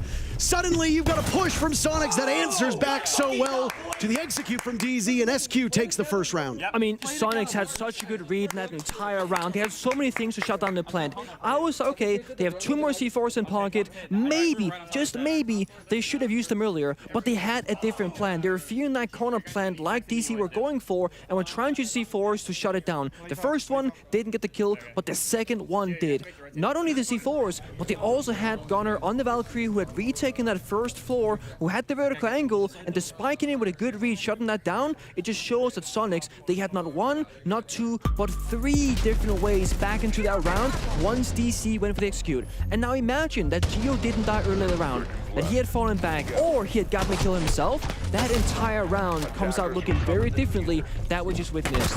So sure, it was close. But Soniqs, they got it figured out. Good start for them, and again, we kind of want this kind of momentum in these kinds of scenarios as well, because when you know each other, and you kind of see, okay, they've done this before, we know what to expect, well, DC on the attacking side, they have to be the team to adapt, to change, to mix things up. Oh, I still really get choked out. And there, the question we asked earlier, will the Monty be coming into play? Well, only after 1 round played, yep, Canadian goes on to Monty and says, you know what, we can do it a bit quicker than that, but we need some help. I mean, it was crazy to me. Canadian was the main point of contact for all of those engagements with DarkZero. He gets the 2 picks. He does it all himself. He gets the diffuser almost down before the Nitro Cells are lobbed out by Soniqs. Rice's job is to shoot that Nitro Cell. He fails at that. Rice's job is to then take the engagement after Canadian dies. He can't do that because now he's the one that needs to plant the diffuser. But where's the rest of DarkZero? They were still alive. Like, that's the part that puzzles me the most. And again, this goes back to the issues that DZ has with map control. They're slow, they can't get their chess pieces into the positions on the board where they want fast enough, and Soniqs just need to react to what comes their way. They do that in the previous round. If DZ lets that happen a couple times, they're not going to have any fight whatsoever in these rounds, especially in the final moments. There's also why I know that Canadian likes to not be the planter, because he wants to be able to be basically see the battlefield, be like, okay, what angles are or are not covered, what can we do better before the plant goes down? And that's the thing, if your IGL is holding F on his keeper for 7 seconds, looking at the floor, you can't really control the people around him. And certainly there were some gaps of darks in the previous round, and it's why I think the Monty makes a lot more sense. Now Canadian can lead in the entry, not necessarily getting kills, but say, guys, somebody go behind me, hey, enemy over there, yellow ping goes out, hey, breach this wall, etc., and start just getting things done. And the pace already much quicker. Catwalk in full control, main breach is opened up, Gavin got the opening kill onto Citizen, so twice the speed of the previous round already. And you get the early pick yet again. It's Citizen down as he plays those lurk style of roles. Now this warehouse / catwalk control as Gavin will open up small windows in. Those Selmas aren't tossed properly. The Monty cannot walk in without bringing the shield down, and I think that could be a possible issue right now for Canadian as he surveys this almost stairs-esque look that goes lower to higher from one side to the other. I don't know if any of them are able for him to be able to get through, but we'll see. All the while this has happened, smoke canister gets tossed out by Geo, and Gunner hits the deck, dropping through that bottom floor.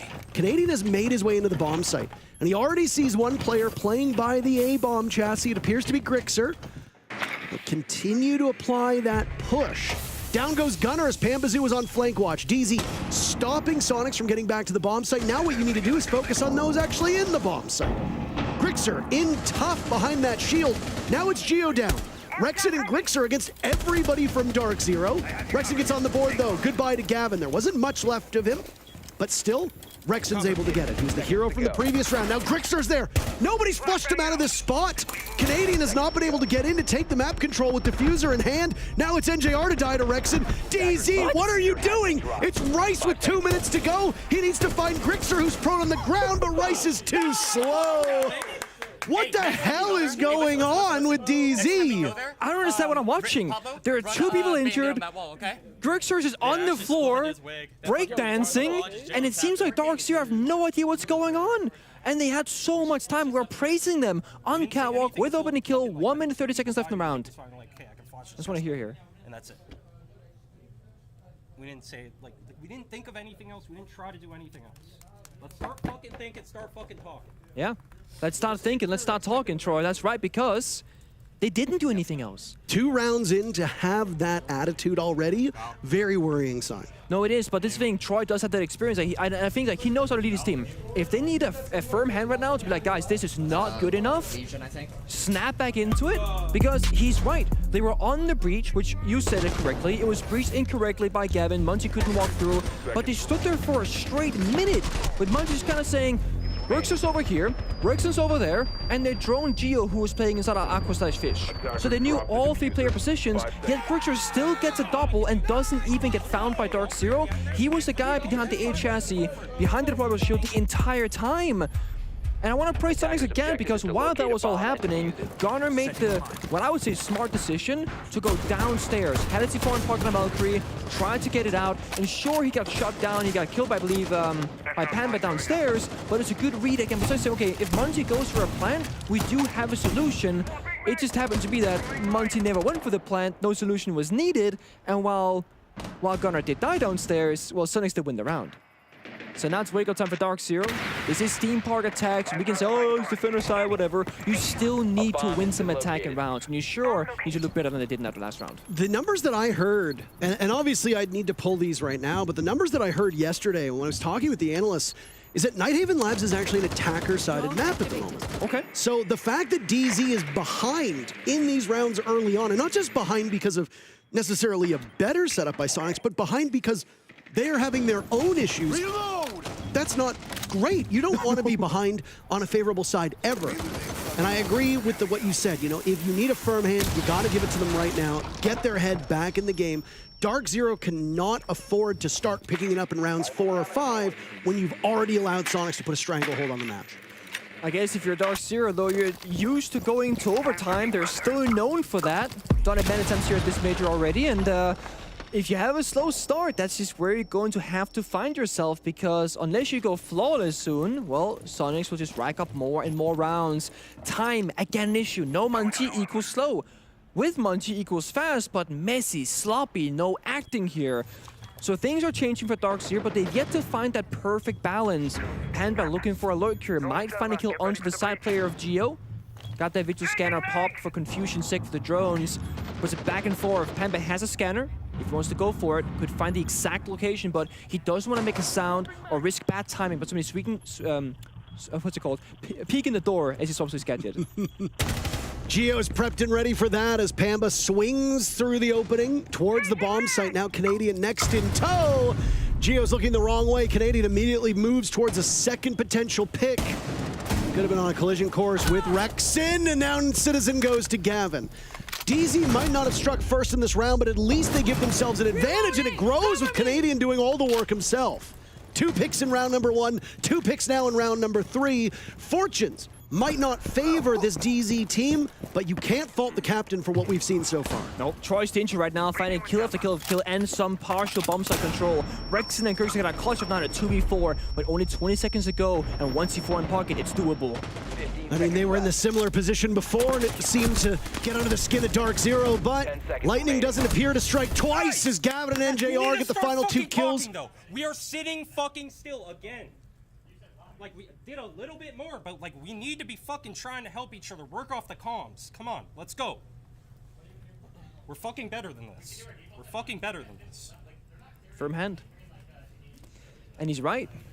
This is individual heroics. Troy goes in, he finds 2 kills. Panda got shut down early, no team play, no trading game. We didn't have enough walls for sight last time. We didn't have enough sight for the walls with the sight last time. You don't want to hear that. It seems like an easy fix. Yeah, just get my wall. Yeah, it seems like that's something that shouldn't be happening. Oh, it does though. But yeah, Troy doing a lot of work for his team. Of course, everybody shut up there. Njai got a kill, Gavin got a kill.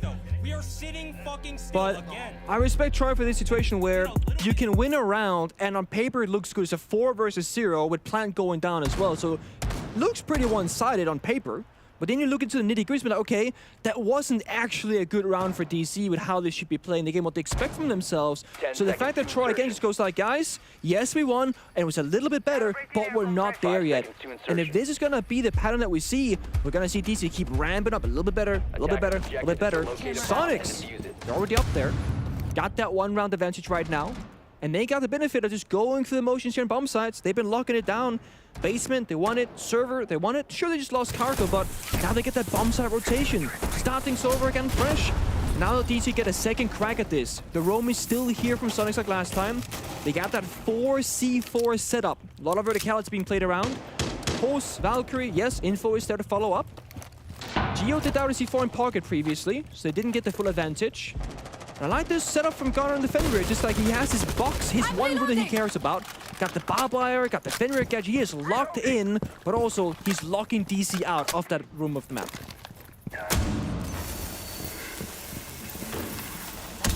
The downstairs bomb site right now, probably some of the least amount of heart breachers that we've seen when attacking this site. All you've got is the thermite and the can openers being brought by Panbazoo. Down goes Geo. He dies first. Again, he's been involved in almost every single altercation at the start of these rounds, but he's dying in the wrong place time and time again. The saving grace is you've almost removed Panbazoo as well. A single bullet through any surface will immediately kill the buck. Yeah. You need that soft destruction for piercing this bomb site. You gotta get the buck into a safe spot. Rice also on that top floor, identifying the footprints of what appeared to be Citizen, who will now run back to the safety of the bomb site and align with Rexin. In line with Rexin. Yeah, because they were side by side. They're side by side doing it together. I don't know if you... I thought it was going to come something afterwards. I was like, you going to go further? In line with... No. They were just in line. They were aligned. That's it. Just that. And, you know, same with Canadian and Rice here, also kind of in line with the roam clear. You get the Jaggle, you get the Monty, and they recognize that the roam is an issue, but Garner still has somehow not been flushed out. Despite the air tips going down, the Jackal scanning for footsteps, of course, Canadian just walking around the place. They know that there's some barbed wire, and they got some yellow pings come out, so there was a guy there at some point. DC know that, but do they want to? Nope. Canadian just drops the hatch. He's barricaded up at the window, barricaded up at the door, and this is a tough position. He has no way back out, can't afford to rotate, so now DC, they have to fully commit to this push, and it's very readable for Soniqs because 50 seconds left, they know where the main push is coming from, because that's Monty. Big difference this time than last time is the Canadian will have a shield to give himself maybe a bit more power and survivability. First kill for Soniqs comes with about 30 seconds left on the round. That's Pambazoo, what remained of him being found by Citizen. Now it's Gavin to die to Citizen as well. NJR trades him off immediately. A 3v3 as NJR is now obscured, waiting for Canadian to get that diffuser down while he and Rice will watch over top. Grix are far enough back to see this, but right now not much he can do. Narrowly missing the head of NJR, starting to tear strips out of him. And Canadian cannot get the job done quickly enough. Rice in a 1v2, but he wasn't in a position to engage at all. Huge round from Richie again as Rexon stands pat and tears through the remaining players of DZ. Perfect on this bomb site for SQ. It'll be locked for the remainder of this first half. Their lead grows by 1 round. You can afford to have a weak roam in those last 2 basement defenses if you're Soniqs, because you got a really strong bomb site. They always lost a player on the roam, but it doesn't seem to matter a whole lot because they just don't lose side presence ever. And again, I mean, if you're trying, you got secondary EMPs in pocket, but there's no Walden Eye coming out. He didn't use any of the 2 EMPs. And it was Rice and the Jackal way off the other side of the map who had the smoke grenades. Imagine for a moment that Troy had the smokes, passed them out, right, NJR covers, bomb goes down, post plant. It's looking pretty good. Kind of looks like a FaZe execute, because when FaZe they played this map of Nighthaven Labs, they would do something like that. Let's hear here. Crank your volume up.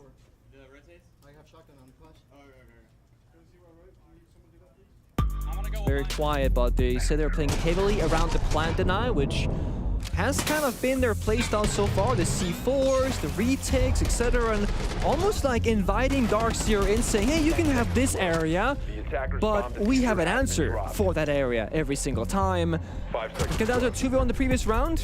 Rice was all alone, couldn't find any of the last 2 remaining defenders. And now, now we're gonna see, well, I say, old man G1 clash, right? This is, you can be, oh, I like this. I say hiding Gunner from any drones playing bandits, so if DC don't see it, Gunner can run towards the walls and just go for a bandit tricks. And Perks are they're doubling up here, actually. And the whole goal here is that you do not pre-place your bandits or your Kite Claws, because then the attackers will see it from the exterior of the map. They'll pick the Thatcher or Maverick or something like that, and then Soniqs don't get the full value of the Walden Eye.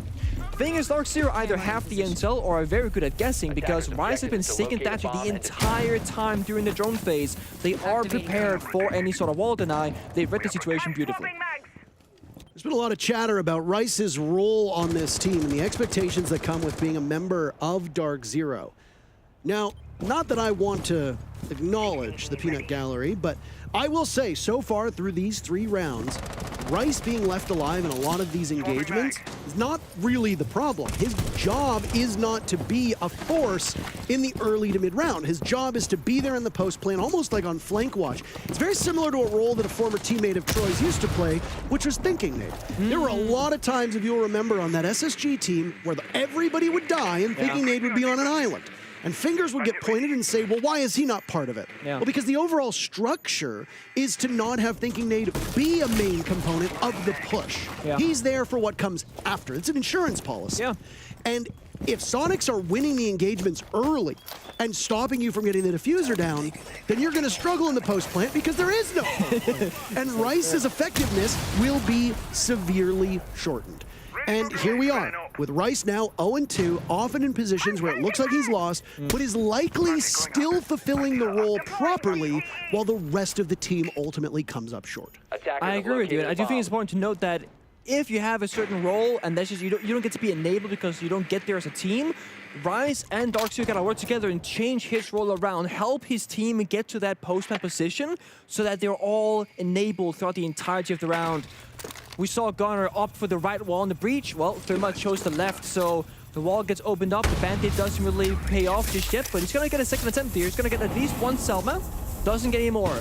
Could see fourth for more than 9, but doesn't choose to go for it. DC, they have a way in, but it's a vault hole through the wall. This is not ideal. Again, I gotta question Gavin's breaching decisions here, because now the entry is very awkward. You gotta vault in, you're stuck in animation, you can't just jiggle it, you can't get out again without turning around. It's a tough one. I wonder if it's deliberate. I mean, they can't get into your face either, but Soniqs don't advance. They just, Gavin sees the footprint by the breach he just opened up, but it's Gunnar absorbing an awful lot of that. Now in real life, for the realism crowd out there, you'd have no foot remaining. But in this case, when you have reinforcements that you pull out of your derriere, we're not exactly on the realism crowd now, are we? Gunnar's been dropped, and suddenly DarkZero picks up 3 kills in a row. Unanswered, leaving Soniqs in a very familiar position, which is trailing in numbers. But they've won all but a single round that they've trailed in. Citizen going for desperate measures. Rice's 3rd kill, suddenly picking it up huge. Now it's Rexen to the rescue. Multi-kill rounds for Rexen have netted wins previously. Out goes the impact, damage done to Canadian, but the bees will stop him. And the 3 players from DZ still upright will scramble to cover the diffuser.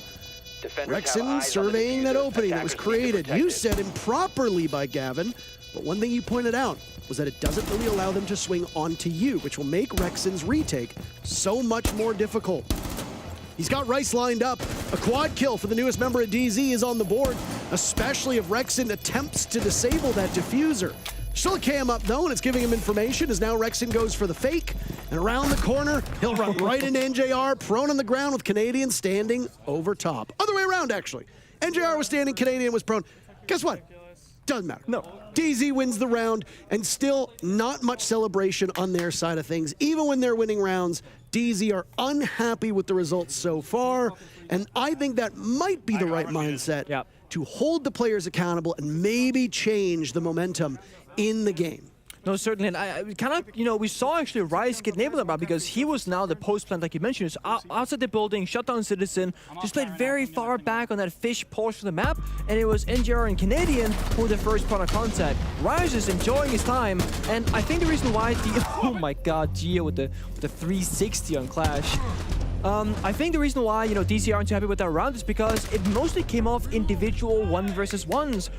Rice walks into a Clash Bandit, he gets the opening kill. Panda walks in, he gets a kill as well. And then Troy actually came late to the party and used the B gadget on Grim basically after they've gotten all the kills. So it almost seemed like Troy was like, wait guys, I'm gonna get there, let me B the bomb site, they get red pinged, and then we take the fight. But instead, by the time Troy got there, everybody was already dead from the opponent's side. But it's one of those rounds where if those quote-unquote 50-50 gunfights, that means that it's, no like favor to one side or the other, completely even gunfight. Let's say that Soniqs got those. Then Troy gets to the bomb site with only 2 members alive, it's 3 versus 5. So, yeah, sometimes the gunfights can win you the round, but they don't necessarily have to. You don't necessarily want them to because you got other tools to get the job done. Canadian on Grim was one of those ways. We didn't see it enabled, so maybe this round it'll be different. Last time DC attacked this Carpa bomb set, it was the first attack in victory. They can get this one as well. Gonna tie the half, 3-3. All of a sudden, it's looking a lot better for them. New Parker, technically so far, statistically, this is an attacker-sided map.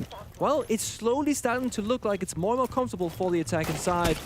Sonic with the same kind of setup. The drone denied, the wall denied, the information game. This time only 2 C4s though, so they gotta do more gun killing than C4 killing this time around. Same 3 bomb site rotation now being favored by Soniqs. As that'll be all she wrote for this defense. Citizen pulling off a successful bandit trick. These are the types of things that don't often get highlighted, and again, aren't really shown on the scoreboard, but can completely turn the tide of a round, if not outright win it. The fact that NJR now has no exothermic charges remaining and that closet wall is going to remain closed is a massive win for Soniqs. Yeah, the thing is, Soniqs also tried to bandit trick it last round, but they just picked the wrong side of the wall. So DC, they should have known this was possible, yet they didn't really drone it, they weren't prepared for it, no vertical play downstairs either, so a bit of a blunder on their side. Oh, Rexen unleashing Hellfire on Gavin, but it's Panbazoo on the follow-up. The first pick goes to DarkZero. Yet again, Soniqs will end this first half without a first blood that did not end up in a draw at some point as DZ traded back so quickly on. The numbers get better for DarkZero. Citizen is off the board too. There's hell to pay for the bandit tricking that he did. Now the Bees will isolate Geo. Canadian is off to the races. He's got full control of the site. Gunnar has something to say about it, but he's the last man standing. DarkZero wanting to tie up this first half. There's but a single kill remaining for them to accomplish that. All the while this is happening, there's great reluctance from Canadian to plant that diffuser. And for good reason. Gunnar is still above, and he's got information. He'll drop Canadian. No wherewithal from DZ to retake above. 4 players from DarkZero walking around, unaware of the position of Gunnar, who's still in a spot where he can do some serious damage. Gavin with the diffuser now in an attempt there as the shotgun gets pulled out amidst the smoke. Gunnar attempting to prevent it, but unable to do so. And now, the job for Soniqs is to get to that main floor. Gunnar trying his best, unable to find a kill yet, as the timer continues to run against him. Missing an opportunity, but now the pivot will come over, and Rice turns to take down the last player of Soniqs and send the first half away 3-3. And now right there was DC in full force. There was a clear goal and plan, and yeah, they blunted the wall early on, but outside of getting bandit tricked, they got in the building, they got pick after pick, there were trades, the flank happened from Pambasu as well, and then they didn't greet the bomb plan. Canadian did take his time, figuring out where is it safe, where is it not. Hey, I need smoke grenades over here, Rise, rotate over, and sure, Canadian did get found by Gunnar on that vertical play, but it's still a 3 versus 1 favor in DC, and they take a chill. Get the smokes over there, throw them down, get the diffuser down, run outside the bomb site, play that safe post plant from far, far away. So DC now warmed up, you can say. This year opening from Pampas was huge. And the second he got that kill, Canadian jumped in the window, Bees go out, he gets the red ping, collapse on Geo, and just keeps storming through the side. Meanwhile, Rise, you mentioned it, like thinking Nate, locking down the flank, locking the defenders out of any retake possibilities. So a good read there from DC. One of the best games from Rice as well, and I mean, you're not fighting for your life if you're DarkZero yet. There is still some cushion beneath you. A best of 3 will await the loser of this matchup to see who ultimately goes home. That match will come tomorrow, if memory serves me correctly. But you and I are actually not working tomorrow, so I'm not intimately aware of the schedule for the day that I don't work. We have another day off. Spa day tomorrow? Regional spa. I'm down for a spa day tomorrow. A stroll or a walk, a spa, yeah? First half, by the way, multiple attempts from DarkZero to get the diffuser planted in the site. 4 attempts, 2 of which were successful.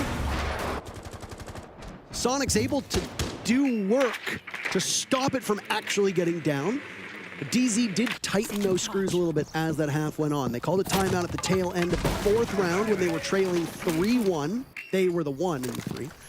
Then they win the next 2 rounds. They do so by getting the first pick, or at least trading, and then getting diffuser planted both times on 1 bomb site, technically, that they'd never won before, which was that command center bomb site.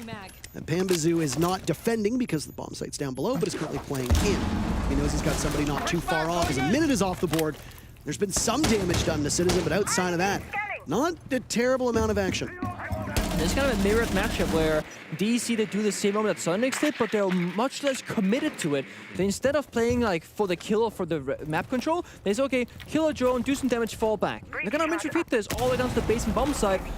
5 out of 10 drones dead from the side of Soniqs.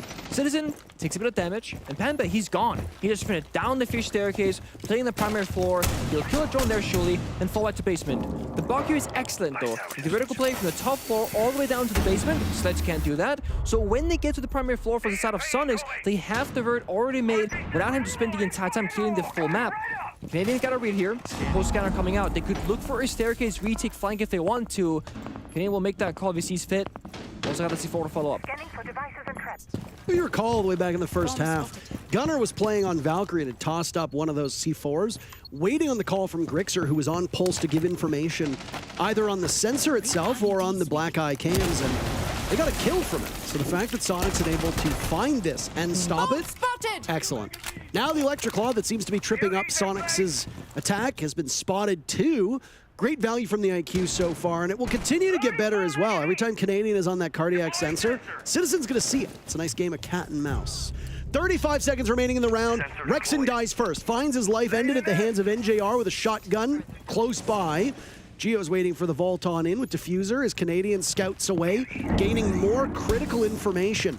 Citizen all off on his own as now Rice is in the line of sight. Soniqs attacking NJR too. Doubling up with Grixer, waiting to guide Geo in. Rice is down. Now Gavin softened up as well. A charge in from Soniqs as they attempt to plant a Nitro cell. Could be their undoing. Only 2 members of DZ left as the plant goes down. Geo pulling it off so far. It's Pambazoo to try to save the round, but he's miles away and gets spotted upstairs inside a garage. Down he goes to Gunner, and Soniqs successful in their very first attack. It's impressive. It looked like for a second Soniqs got locked out. They couldn't find the Cyclone. Not that it mattered that the Thatcher said they got the wall opened up. But it looked like they were kind of stumbled. But like, okay, guys, what's the next step? Where is Geo going to be planting? And I was like, I'm not sure. He doesn't have smoke grenades. They don't have full vertical control. But DC, despite playing the Valkyrie, despite playing the Pulse, it didn't look like they had any real sort of valuable information. And I gotta give praise to Citizen and Soniqs here. They're playing the IQ on their first attacking round. They know that Intel is the name of the game for DarkZero. So what do? You shut it down. And you make them play blindfolded, essentially. Jesse said at the analyst desk before we came into this game that DC, they like playing around Troy. He's the playmaker, plays those intel operators like the Pulse, etc., and says, guys, go here, do that, etc. But when he doesn't get to be enabled, when he gets shot down on defense, that's when things don't look all that great for DC. And they have had the same issues on attack as defense now. They don't play a whole lot together. They're dying individually. There's no trades going back and forth. So what should be a kill going both ways, going to a 4 versus 4 situation, is a 5 versus 4 favoring Soniqs. And that kind of like advantage just keeps snowballing all the way through the round. DC are gonna show an operator which doesn't see a lot of play these days. Pambazoo on the Rook, not the Duck. No. The Rook of all operators. That's, yeah.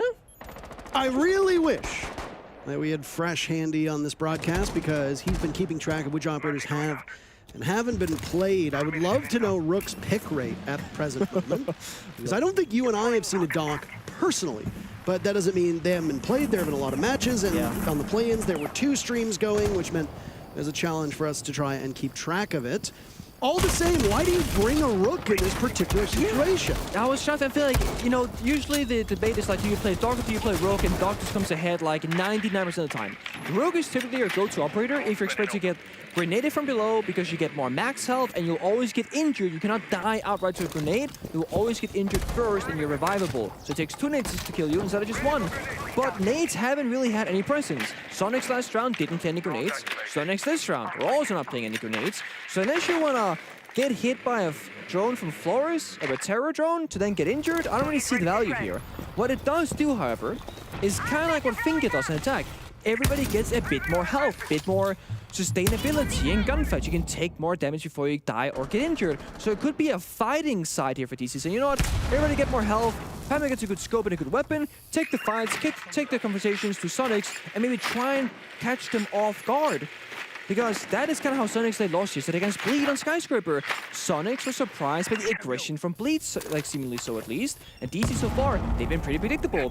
Maybe they're gonna fit the script here, but for now they're sitting pretty tight on bomb site, so I don't know. Did you mention that every single bomb site's been seen now? I have not, but I did think about it. All 4 bombs have been played? No, I feel like you like to say it, so like, yeah. You're a big fan. I often think about things and then don't end up doing them and then later say I thought about doing those things as well to give credit that nobody can tell me I was wrong about. Rexin, by the way, asserts himself but then flashes himself as NJR gets the kill. Gunner will reset as he was down by the frost mat and will now be back in the action. Rice and Gavin as Soniqs are showing their stuff on attack, flexing these muscles as if they were Space Station. Suddenly, Gavin now will fight against players who are off-site. He'll need to head onto that diffuser, but will do so by himself as Rice gets out-dueled by Geo. Gavin will be very vulnerable by the window, and now the attempt to the long arm is not even able to happen as Gunner seals the deal. And it's Soniqs storming to a win. 5-3 as they're successful on both attacks. And this is what I don't get. The fucking frostbats do that to you. Gunner threw a flash, I got one mad, we got flash, we were fenders. It was also purple, bro. I couldn't see shit. So the flash got caught by a magnet from Omar. That's what happened there. By the way, hit fire. I know, I was gonna. That was full white too. Richie's a demon, bro. He just fucking pancake drop. Bro, I was like, I'm about to drop it. Yeah. Pancake drop. It's complete silence. Yeah. It's not a good look. And DC, they did look like they're just playing on 2 different sides right now. I mean, I was expecting some aggression, going for some peaks, some swings. You know, they get the Frost, they get the Rook, they get the Echo, they get Intel with operators. And then this off-pace play by Rexen with a minute left with the yellow ping. He's like, I'm just gonna drop. I don't care. Gets the 2K, and then again, nothing goes bad. They don't even kill the Fender again. They're just near side of the entire round, but it doesn't matter. DC look lost. Problem is that when you start off on such bad footing as DarkZero did, Nick, losing those first couple rounds that, in hindsight, are far more winnable than what we've seen of the last 2 rounds from Soniqs on attack. DZ, if you win those 2 rounds, you've still got quite a buffer between you and your opponent. Soniqs are the ones playing catch-up. It also means that DZ likely doesn't call their timeout. The problem is that if you're not communicating and you're sitting there in complete silence, like Troy was saying they were doing, you cannot use a timeout to get yourself back in the game. There's only 1 timeout remaining, it's Soniqs. And yes, you will be able to speak if Soniqs call it, but why the hell would Soniqs give you a lifeline right now? Soniqs are in full control of this matchup. They don't need to call a timeout unless things start to go even worse for them than they were in the first half. But SQ have been steady as she goes. They've been very quick to the punch. They've been getting in quickly. They've been getting first picks quickly. They've done a much better job of drawing first blood. They've been successful so far on both rounds of attack, and there's been no answer back from DarkZero. That's the complete opposite of what we saw in that first half. And if the thought is that attackers are favored on Nighthaven Labs, Soniqs are showing us exactly what you can do, and they are doing it very well. Yeah, and I know it's a former player myself, like when you're in this kind of rut with the comms not really flowing, it can be really hard to come back from it without winning some rounds. And like, guys, we're actually doing stuff, we're winning, center success, and look at this, a swing comes off the Canadian, almost a second as well, and it gets away just barely. The support was there from Dplus, but it was not needed. It looked like DC started this round on a weak note because they've got 2 spare reinforcements. They didn't reinforce exterior walls. Well, that won't matter if you get success on the roam instead. It could have lent them to Soniqs a couple rounds ago when they were complaining about not having enough for the site. Yeah.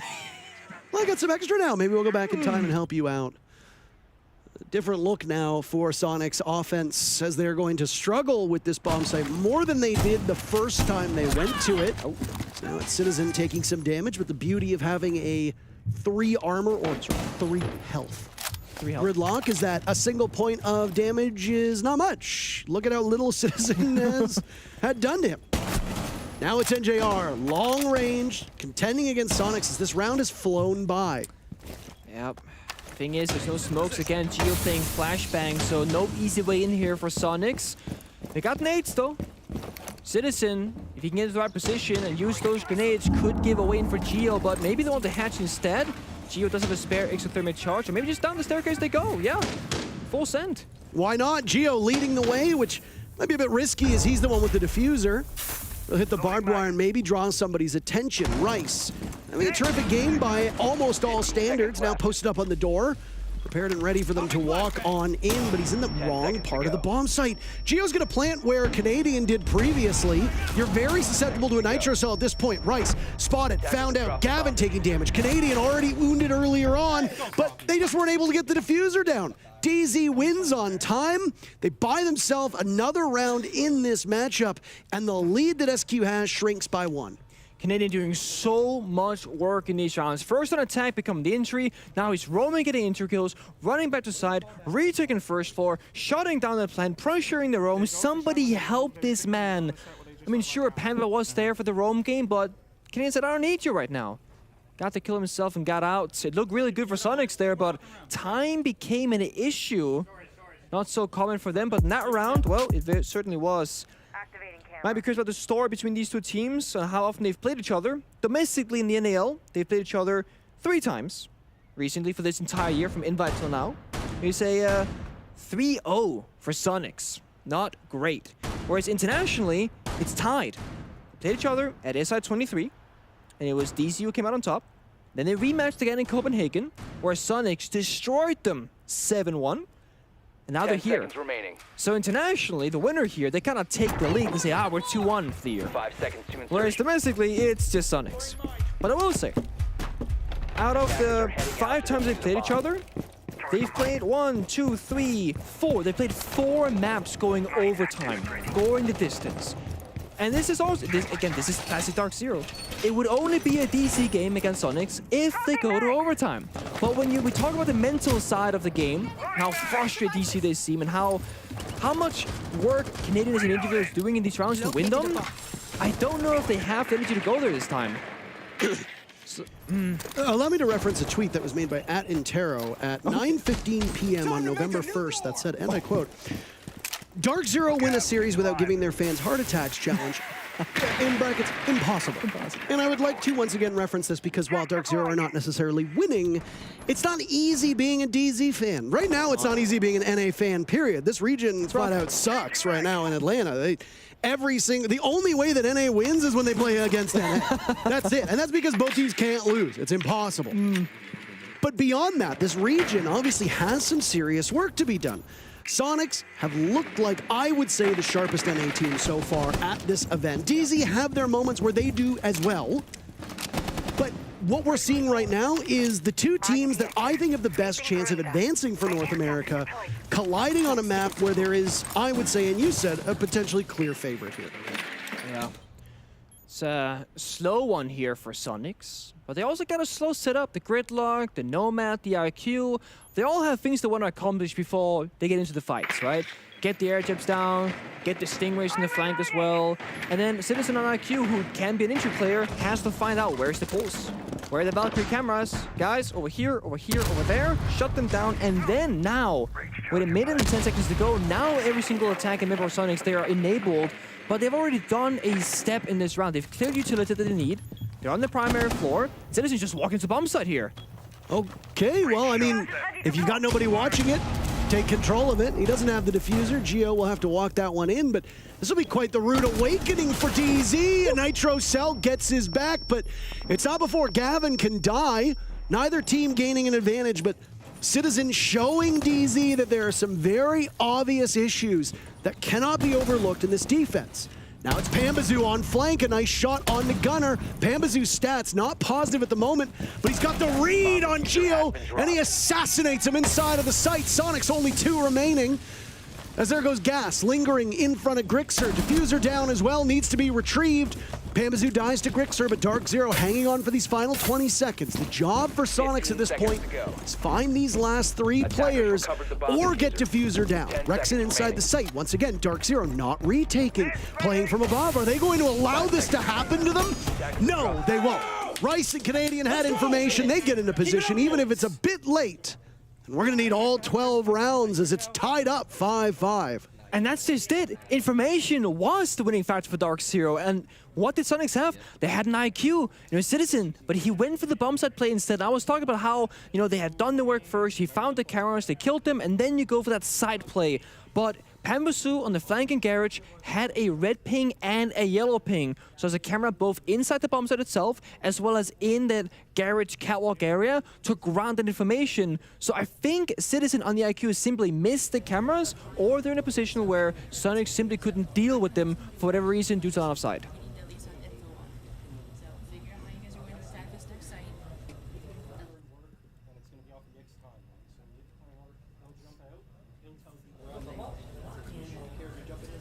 Let's just make sure everything. So that as soon as Nick says it, we're right there. Okay. Where? It's going to be rafter and rafter door, right? Yeah. Maybe a word, but yes. Where am I?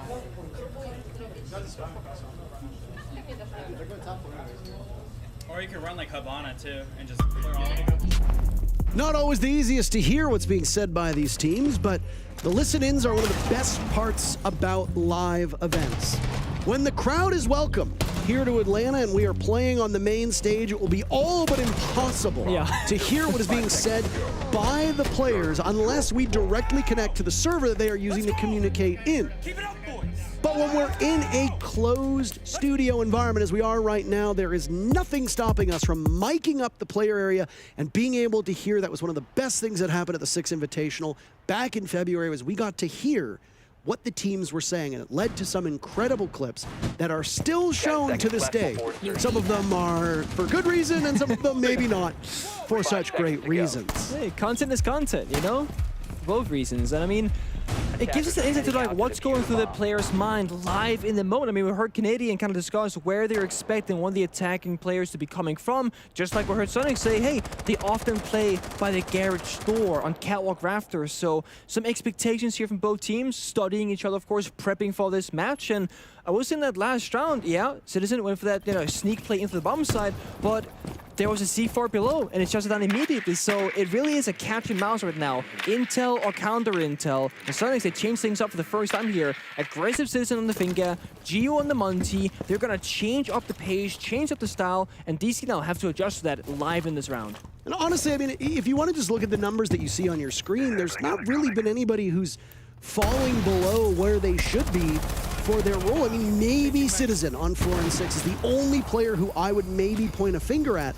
But you've got Rex and Grixer and Gunnar all carrying the load. So it's okay if you want Citizen to play on more of those flex style roles where his job is going to be to net the kills that fall through the holes of Gunnar, Rexen, and Grixer's coverage. Same thing on DarkZero's side of things. I mean, Panbazoo is not taking over a game, but you've got Canadian far outperforming where he usually is. Same with Rice, who's positive right now in terms of KD, which is a rarity at this event. Yeah, and you're right. I mean, and you know when the support players have to step it up, you know, it's not the best situation to be in, but this grenade hits the spot. Panther, he had a great round in the previous one, but he won't live for this one. Second nade, could it be 2 for 2 prize? Almost, but not quite. Gavin survives, but I don't think he's gonna go for that bandit trick once more. He's got no more in pocket.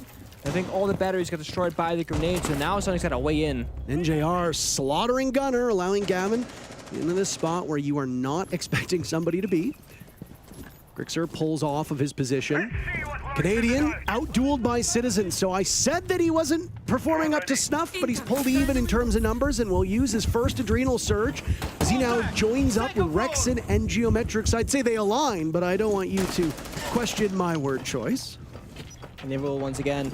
Lawson doesn't get active, and he finds 3 in the round. Not exactly the swing that I would want. A little bit of hubris. 3 in a row for Citizen. Soniqs look like the timeout could propel them towards a round victory, but the job is not quite so easy now with Rexen off the board. Grixer with 1 denying the ace, and almost getting the other as NJR scoots off. Nitro Cell goes, and he'll have to contend against Grixer, but can't get it done. Match point for Soniqs. I love seeing Citizen get active. He was playing IQ. He was like not even, he was like 3rd entry, he was droning, gave him the finger, put him back on grenades like back when Iana had them, and he gets the job done. The grenade kill, into the 2 kills afterwards, welcome to Fish Staircase. They didn't even need Geo and Monty. I mean, he was there. He had the diffusers walking the bomb side, forcing India to run away. They didn't even need him. I went down the stairs. He was stuck on the box, I think. I'm gonna go drone it, Pablo, and see what I'm just saying for nitros for that one. Saving the nitro. And here's the thing about Soniqs. Nowadays, they are a very flexible and very capable team where it pretty much just comes down to like Geo takes the unsexy roles, as we tend to say, the Clash, the Monty, the Thermite, etc. But he is an individual who can step up to the plate when he needs to. He can clutch it out in the 1v1s, he can get the kills when he has to, but right now he's 2 and 7. It's not really a talking point because he's doing the role that he's on right now, the supportive role, and the entries of like Citizen, Gunnar, Rex, and Grixer, because they can all be the entry player, they all have their moments. They can kind of flex around. Okay, last round, Citizen Finger, he's the entry. Now he's an IQ, probably not going to be the entry. But now Rexen's on Jackal, and Gunnar's on Bug, so they can get the stuff done. Always changing it up based off the bomb side, who plays what operators the best. And Gunnar, a player that we spoke of when he first came to the NL with Soniqs, or when he first joined Soniqs right on this roster, is like, he's a bit of a all-aim, no-brain kind of guy. You know, he's a good gunner, as his name kind of implies, but that's really it. But he has had so much growth as an individual since joining Soniqs, playing the flex role, IGLing, much more vocal, and he's still funny at the same time on camera, so like, he's the whole package right down the player. I think if you're going to talk about who needs praise on Soniqs, though, as well, it's Gunnar for me, quite easily. He's somebody who is often the coster, if we want to say, of Soniqs. And when Soniqs are in trouble, it seems like Gunnar is dying early every single round. If somebody like Geo dies early, you're playing on those support roles. As long as that utility gets down, and depending on dying early, depending on when that happens in the round, it's not exactly dire. But Gunnar's often on a roll where you cannot lose him so early on, especially when you can see what he is capable of doing in the kills department. That could have gone very bad for Pamazoo, by the way. He could have dealt an immense amount of damage to himself as he lights up Gunner and then drops. Now Canadian will flip as well, going from the top floor and getting closer to the bomb site. But this room clip is so right now. That's what Soniqs were talking about when we kind of heard him between the rounds. They're like, hey, he normally plays box upstairs in server. We're going to clear him out. That's what Rexon was saying. And then like a minute goes by, they're blocking the wall, holding down the crossfire, and they force Pamper to go for the drop. I'm sure Soniqs were really gambling and hoping for a kill here, but it's a really quick pace to go for a full map roam clear without the Munty. Still got a minute and 20 seconds left. They have the Jackal. I don't believe there are any active roamers left really on the side of DarkZero. There is one on the first floor, but they're by the staircases. The Canadian's in kitchen. That's it. Gunner's been spotted. Look at the bomb site. It's completely vacated at this point. If you're Soniqs, I don't know if you have the drone work to get you to that point. 4 drones on the board for them with just about a minute to go. One of these teams will move down to a best of 3 and face elimination. The other team will go up to see who makes it to the main stage. So, big wait. But the thing is that if you're a fan of either of these squads, you're not going home. You still got at least one more opportunity. Right now, Soniqs sitting pretty. 40 seconds could separate them between being the best shot of NA to make it to the main stage. Gavin, beheading Gunner, first pick, and it comes so late into the round. Another body in the ground, as that's Rexon, buried by Canadian. Geo will die to NJR. It seems like everybody wants to get active on the side of DarkZero, as NJR trades, leaving just Citizen, who had a fantastic round previously, but won't have that same success again. To overtime we go, as DZ wins that fateful 12th round. Hey, it had to happen. We had to go the distance, okay? Now we're in overtime land. This is DarkZero, they thrive. Let's do this again. I said this with many teams in the past. Okay. I'm gonna say it again. I believe it was Mark Twain who said there are 3 things I am certain of in life: death, taxes, and DarkZero going to overtime. I believe he wrote about that, actually. Yep, I'll believe it. In the 1800s, I can't quite recall, but it was quite a while ago, and it's proven to be true. Every single iteration of DarkZero in the last 200 years have found themselves in this position. Oh boy, yeah. Well, the good thing about when a match goes the distance is if you are a team who's able to adapt and overcome obstacles and kind of figure out the issues on the fly, you're getting more and more rounds to do so. Gotta go all the way. I mean, this gotta go all 15. We gotta go 8-7 here. There's no other way around it. And Troy, whenever he cut to DarkZero's side, also like, this is what they're doing. This is where they're playing. Same with Soniqs. Rexon been very vocal saying, guys, this is where they're gonna play. I wanna kill this player first and then progress from there. We heard Soniqs discuss which bumps to go to first, and Gunnar was like, let's go basement again. Do the roam. It worked out pretty well. Both teams opting for a very similar basement style where they played the Mira, they played the Pulse and the Valkyrie, and they have that soft roam. But the roam is very different. DarkZero will have Troy kind of hiding around in one corner of the map, and Pamper in the other. And then, this is gonna be spicy part, okay? We got the glass, we got the Capital, we got the Blitz here. I think DC might try and join up the top floor, make themselves heard, but go for the breach, rip it, sprint through side, and go for a bomb set rush in overtime. That's exactly what we're gonna see as they are off to the races, nearsighted, but Gavin does not care at all. Nitro Cell goes out, stopping him, as that's Grixer making sure one member of DZ meets an explosive end. Canadian cannot get Diffuser down, but the guns are hitting as amidst the concealment. It's the Glaz of NJR making his presence known. Pambazoo on the board as well. Grixer and Citizen now as the last 2 standing. There's still 2 whole minutes in this round. All you need to do is get Canadian into place to get that diffuser down, and that's when the real fun begins. He's plotting his advance so far, maybe a bit too slow to get in. The rush ultimately pays off, even if it doesn't outright win the round for DZ. Yeah, so got one smoke powder Canadian, and he said, they have no Warden. I heard it, and of course, that means, hey, let's do this rush, guys. Gavin, the only member who falls to that C4, and this is DC's discipline showing off. They got the 4v2, they don't want to bottle it, save it, Panda gets in upstairs, they got time to work with, open up that floor, get that 4th kill. It's Citizen in a 1v4 in the first round of OT. And NJR with 2 kills so far, the Glass showing his prowess. Citizen unleashing the bailiff to circle on down, catches Canadian, that's Diffuser surrendered too. This is not particularly good for DarkZero. Citizen in a spot, this wild card. They don't know where he is, they'll attempt to drone him out. Citizen swinging on NJR, his life reduced to nothing by Rice. DZ are now sitting on match point. Way too close to comfort. Again, the discipline there to slow things down. But Citizen, he seized that opportunity, swung for the individual kills, and had a good read on the first member of Glass, but not on Rice, who was right behind him on the Thermite.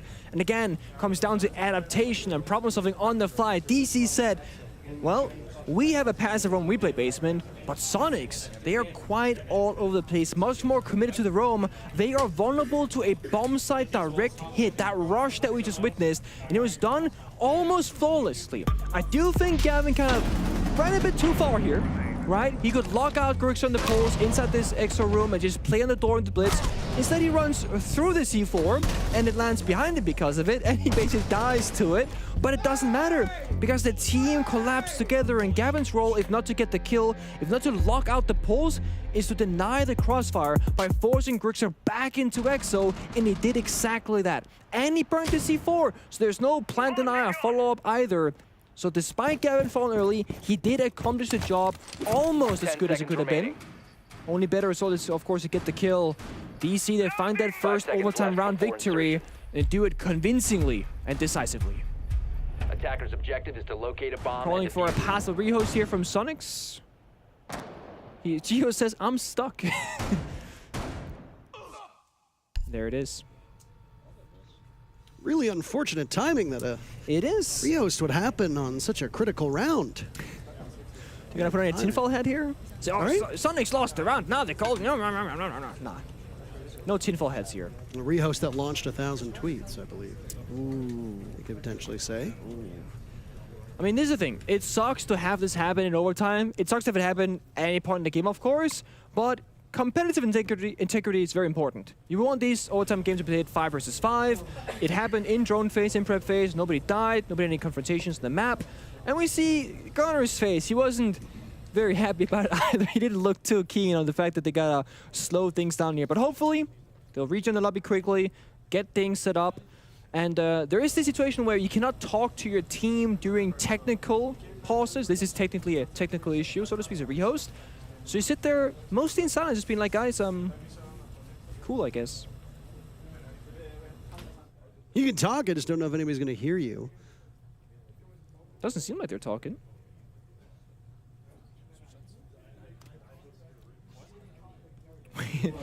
The admins are very eagle-eyed with this kind of thing, by the way. I know in the past there's been some issues with teams trying to communicate during rehosts, and that is not allowed. Just in case you are unaware, when a tech issue befalls a team or befalls the lobby, players' mics are muted. They cannot communicate whatsoever. It's not that they can't even talk to their coach, I mean to each other, period. Yeah. They are not allowed to speak to one another. Now, I mean, I suppose if you really wanted to be clever, you could have some elaborate hand signals, like maybe shaking a heated bag, or pounding your desk, or playing air guitar. Maybe that means let's go downstairs. I don't know. I mean, it's... I don't speak sign language, so I don't know. Maybe the band that was just formed by DZ is to directly refer to a bomb site. Yeah, every single instrument is like an operator, right? So air guitar, that means play Warden. The flute, that means play, you know, I don't know, Bandit. And then you just kind of go through the motions there. I'm sure if somebody would have cooked something up like that, it would be Troy. And that was Mint just flexing both arms. One arm means first floor. 2 arms means second floor. So, see, these are just things that are being communicated. On camera, that's absurd too. Like, how they're just giving these stats away. Isn't that unbelievable? That's ridiculous. It's ridiculous, isn't it?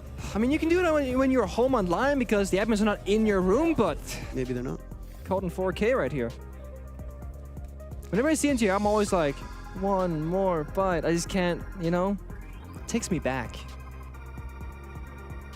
was our first crowd in 3 years.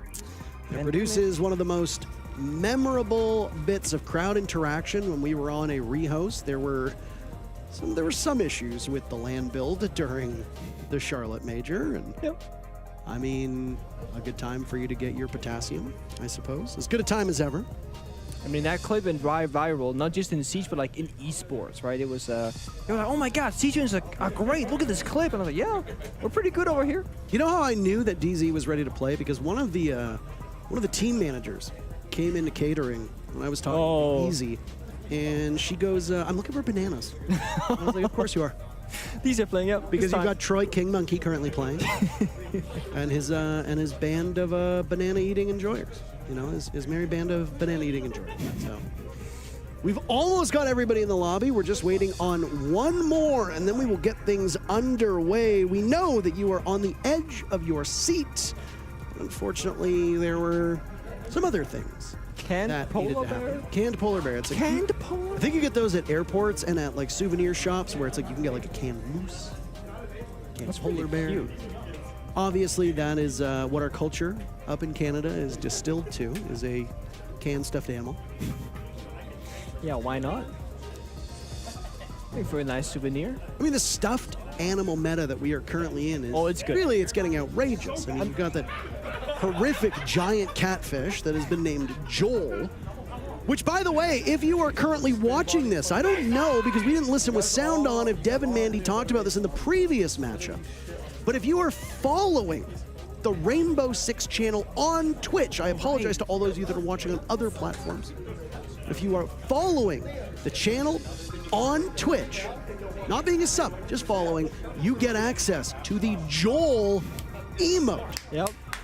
So if you'd like, go ahead and spam that in the chat. Even though Bleed are not playing, still good. You are welcome to go ahead and do that. It was actually made by, and I apologize if I mispronounce your name, Stratrat Leota. Yep. And it was made for Rainbow Six, or just made in general, and was used by the Rainbow Six Esports. So great to see a bit of community-led initiative there. And honestly, the way that the fish has captivated this esport is terrific.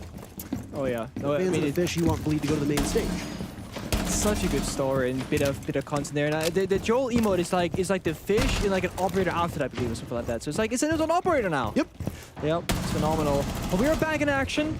Remind you that DC rushed that base and bomb site in the previous round and they came out successfully. Now Soniqs, they will swap sides, as will DC, of course. 10 seconds The Soniqs are remaining. attacking, staring down the barrel of overtime match point. 5 We gotta seconds figure out what remaining. they want to do here. Citizen has been going the IQ, the finger. Now getting his time in with the Lion now. Objective is to locate a bomb Everything and else defuse stays it. the same from the side of Soniqs. They haven't been flexing the operators too hard right now. It's been Gio and Monty or Thermite, Citizen on IQ, finger, now Lion. And then the rest has already stayed the same. DC, yeah, Pampers and Lesion. That means roaming time usually. Besides that, again, same story for operators. I guess Warden's new. That's in case of a smoke plant. Or rush. So you were correct, by the way, when we were talking about the hand signals. Gavin pulling off a successful bandit trick as Gio missing some HP. The likely culprit was a bandit coil somewhere else on the map. Every time this bomb site appears, whether Thatcher is banned or not, we talk about how often we see multiple hard breachers. Soniqs opting to just go with the Thermite, and then the can opener for Buck. Down goes Rex into Panbazoo, who now unsheathes the Super Shorty, missing onto Gunner, who's still in that position. Canadian falling off of this spot. Engagements from multiple angles, but he gets away with his life intact, baiting out a potential follow-up as it's the Deagle in hand, frozen for a moment, and he manages to almost get away. Coordination working out in spades as Gunner has collected both kills for Soniqs and given them a nest egg with 1:45 in the round. This time, DC, they choose to go for the fight, not just the runaway, but this tick damage from the goo mines. And of course, the shotgun taking Gunner's health down a significant portion. The bandage from Gavin earlier on might actually pay off, though. Only one exothermic charge in pocket, only one can opener. But there are two separate walls, as well as one hatch, at least, that you want to open up.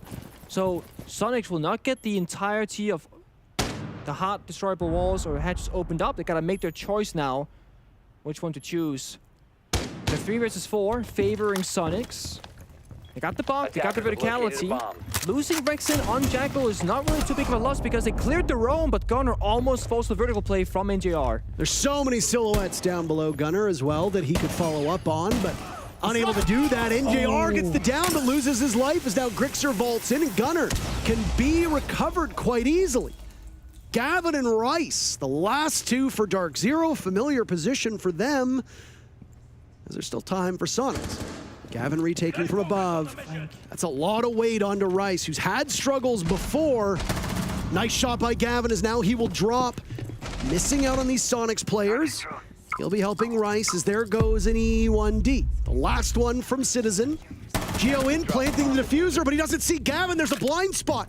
Right now, it's the two youngsters from DarkZero to keep them from losing to Soniqs. Citizen trudging forward with the goo mine in his foot.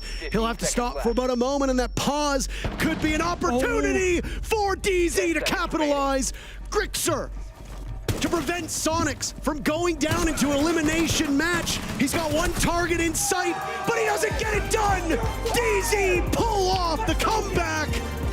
Soniqs will go down into the elimination match, and DZ are one game away from main stage. Oh, it looks so good for Soniqs. So few mistakes were made, but then Geo goes for a plant in what looked like a good position, but Gavin, he dropped immediately. And Troy started off this match frustrating. Guys, we are so much better.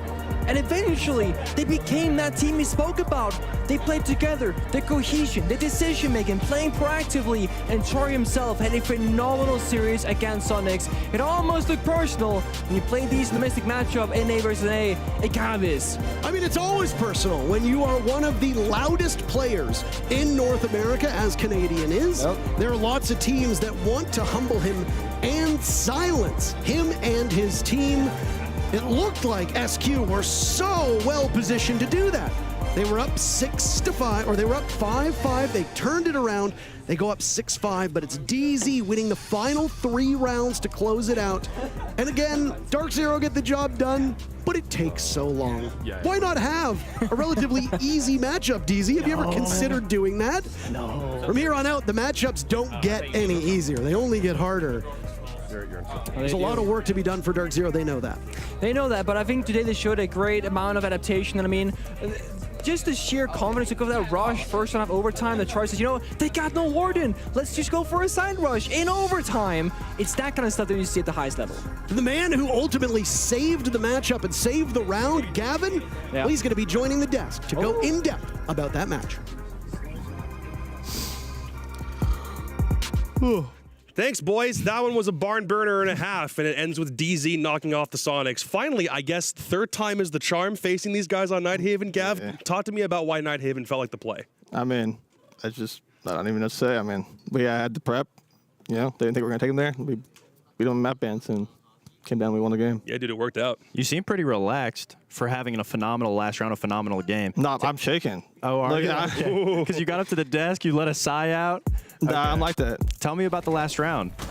I mean, I'm not sure if I fucking, sorry, but. You're fine. That's okay. Bandit tricked the first time right, but I assumed that we got the first time I charged, and I got both. And they full cleared, This is just like combined highlights. We'll get to the very last round on the hot seat. Okay, we're good. But I'm assuming I bandit tricked both of them. We came down to the late round. Somehow we got up top. I mean, it's on Rob. I mean, I know what he's doing up there, to be honest, but. Okay. It's on Rob, okay. Fair enough. Came down to me and Jason in the 2v2. Don't know why he picked the plant where he did. Freebie. And then. How are you able to get up into Forklift Hall undetected? Where there's no drones? Did you shoot drones on the way up? I shot one drone walking up barrel. It was literally in this corner, like you walk upstairs. It was in the barrel corner, but I mean, they had another one on me, actually. I walked past one, and. They must have not been on it, because you got the pick up top, dropped down. I walked by it. I don't know what they're doing. When you saw the guy planning in front of you, what were you thinking? What is he doing? I literally just killed his teammate top. I dropped. There's no way that Gunnar didn't call that I dropped the box hatch. I killed the guy's storage. I literally dropped, and he plants right in front of me. Like, fair enough. I mean, you guys, all of your games have been going pretty late into the rounds. When most people get stressed or have nerves in the late round, how do you guys stay so calm and cool? I mean, it's just what we do. We play slow. We play methodical. That's what it is. That's fair enough. Does it ever get annoying when people keep on saying, oh, DZ keeps on playing really methodical? I mean, I feel like we play fast sometimes. It's not always slow. I mean, sometimes we'll be in a 5v3 in a matter of minute 30. Like, we can play fast picks every now and then. Was that all annoying when you had to have that tech pause right as you were one round away from winning that thing? That was crazy. Yeah. I was like, oh, here it goes again. Like, all right, well, everything came down to that one final play, so I think we've got that one up on replay. So you should be able to, like, from 40 seconds, you can just walk us through it. No one knows you're up here. Yeah, no clue. Yeah. I didn't know they were resing. I didn't know we downed the guy's storage here. I had no clue that guy was down. I Probably could have fought that guy. And then probably no one knows that you dropped there, Yeah, either, right? I mean, I was assuming he knew I dropped, but I guess not, because as you can see, Gio decides to walk in and plant right in front of me. Like watch. Yeah, nobody must have seen you drop. What is he doing? You pretty much won the round right there. And then I call here, I tell Jay to just stay alive. He's playing, I don't know where he's at, like back lab, I believe. I'm just hiding. We're going to play the post plant. Yeah, as he starts planting, fucking, we push together, take the 1v2, and Jay gets his pick, and I'm just playing my life. I hit a little 360 here at the end as well. If they come up, you'll see it. I mean, obviously, you guys have played SQ a lot throughout the year. What do you guys do besides plays like this? What do you guys have to do to keep things fresh against them? I mean, all it really comes down to is just match prepping. I mean, we try to make plays every now and then that we can, but I mean, it just comes down to the match prep, to be honest. Yeah, it totally works. Anything else you want to say real quick before we let you go, dude? I'm chilling. I got nothing to say. You're chilling. All right, dude. Hey, again, congratulations on the win. We'll figure out who their opponent is actually going to end up being in just a couple of hours once we get through the best of threes. Before we get to those best of threes, we'll have the halftime show with Jackie Jing. But before even all of that, let's go to Jesse with the breakdown about how DZ won this game. Yo, they got a nerd strat. That was the call from Gunnar after round number 7. We heard it from here in the back, and I wanted to break down this quote-unquote nerd strat from DarkZero, how it works, and why Soniqs were able to take the win on this round and beat this strategy. Let's start off with the basics. This is a basement bomb site, and the default plant spot where most people want to plant is right in the corner here on A. The reason for that is because really the only place that you can deny this plant is going to be from cargo, but cargo is just one room, and you can take that relatively easily. The other rooms really can't do too much about this plant spot. So this is plan A from the Soniqs. They really want to be able to take this room and plant here. But you can see there's a lot of obstacles in cargo. There's a mirror window down here on the bottom. There's a smoke on the cargo stairs. And as we go upstairs, you can see as well, we actually have an electroclaw from below, which is electrifying this wall and making smoke super duper safe. Now, as we see Gunnar pushing up to this, Gunnar's calling to his team, I can't fight this guy. This is a smoke. I'm not going to be able to clear this dude. And at this moment, we hear Gio down below as well telling Gunnar, you don't got to clear him. You just need to pop this mirror window. And at first, Gunnar's like, I can't pop the mirror window. And then he's like, oh, wait, yes, I can. And he gets right up close to the wall. He bucks through the floor, and he actually gets a great angle onto the mirror window, opening it up from below, which is absolutely fantastic to help his team. Now, because this Toxic Babe went out, however, and because Gunnar was calling to his team, listen, I need help in cargo, we actually see the rotation coming through from Rexon, who comes on over, and NJR makes a brilliant move right here. He's just jumping out briefly from the cargo stairs to take on Rexon and fight this 1v1. He knows the Toxic Babe is keeping him safe right there. So NJR is going to get this first pick onto Rexon. And at this point, while they do have the mirror window open, they're not still in the greatest of positions. Gio is happy in theory because the window got open and he can start to work in towards the bomb site. But realistically, there's still 3 players inside a cargo. And Gavin is really smart right here. He's not peeking. He's not giving a free swing. He's making Gio's life difficult. So at this point, Gio says, screw it. I'm going to throw in the flashbang, and I'm actually going to move over to the B bomb site, the backup plan, where they don't ideally want to plant, but they still have it open as an option. And considering where everybody else is right now, there's still 3 players in cargo. Don't forget, Smoke is still up there. We've got Pambazoo roaming on the top floor. The only person who really contests B, at least directly, is going to be Rice on the Kaid. And so with him being the one player still on this site, this is where the direction switches from Soniqs. This choice to go to the B bomb site rather than A gets confirmed with a brilliant pick coming through from Grixer, who's been in the bomb site for a while. He takes down Rice. That is the worst player to go down on the side of DarkZero, because now the site is completely open for free. And as soon as that happens, the call gets made. Gio runs on in, gets into the plant spot. Gunnar wins the fight up above. DZ now are panicking. They're sprinting everybody in towards the bomb site, trying to stop this plant, but you can see they all ended up going down. Watch this play, right? Because right towards the end, what we see is everybody just falling as the plays go forward. Immaculate play coming through from the Soniqs to be able to take that round. We saw one going down cargo, one came up from the north. They just were able to shut down the quote-unquote nerd strat. But it wasn't enough. Of course, DarkZero ended up winning the match outright. And they managed to continue on to fight another day. Soniqs will as well. They'll be down in the loser's bracket, however, fighting for their lives the next couple of days. To break down some more action, we have got, of course, the halftime show with Jackie Jing.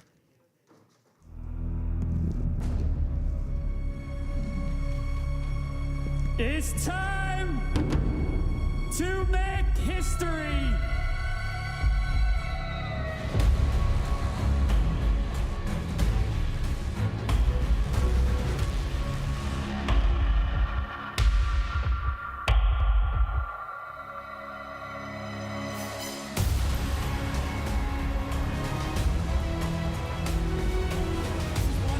solid wall. The pings, they're all in his favor. There's a C4, but Souls does not care.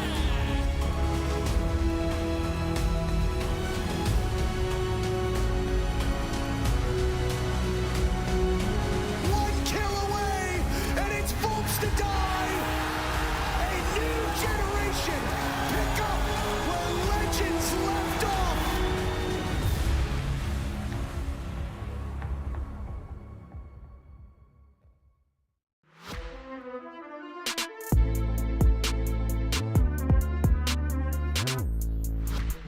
Welcome back to the Atlanta Major, and it is halftime show time, everybody. I'm Jackie Jing, and I'm going to be taking over hosting for the rest of the day. And as you can see, I have some very special guests with me. NJR and Canadian from DarkZero, coming off of a fantastic victory.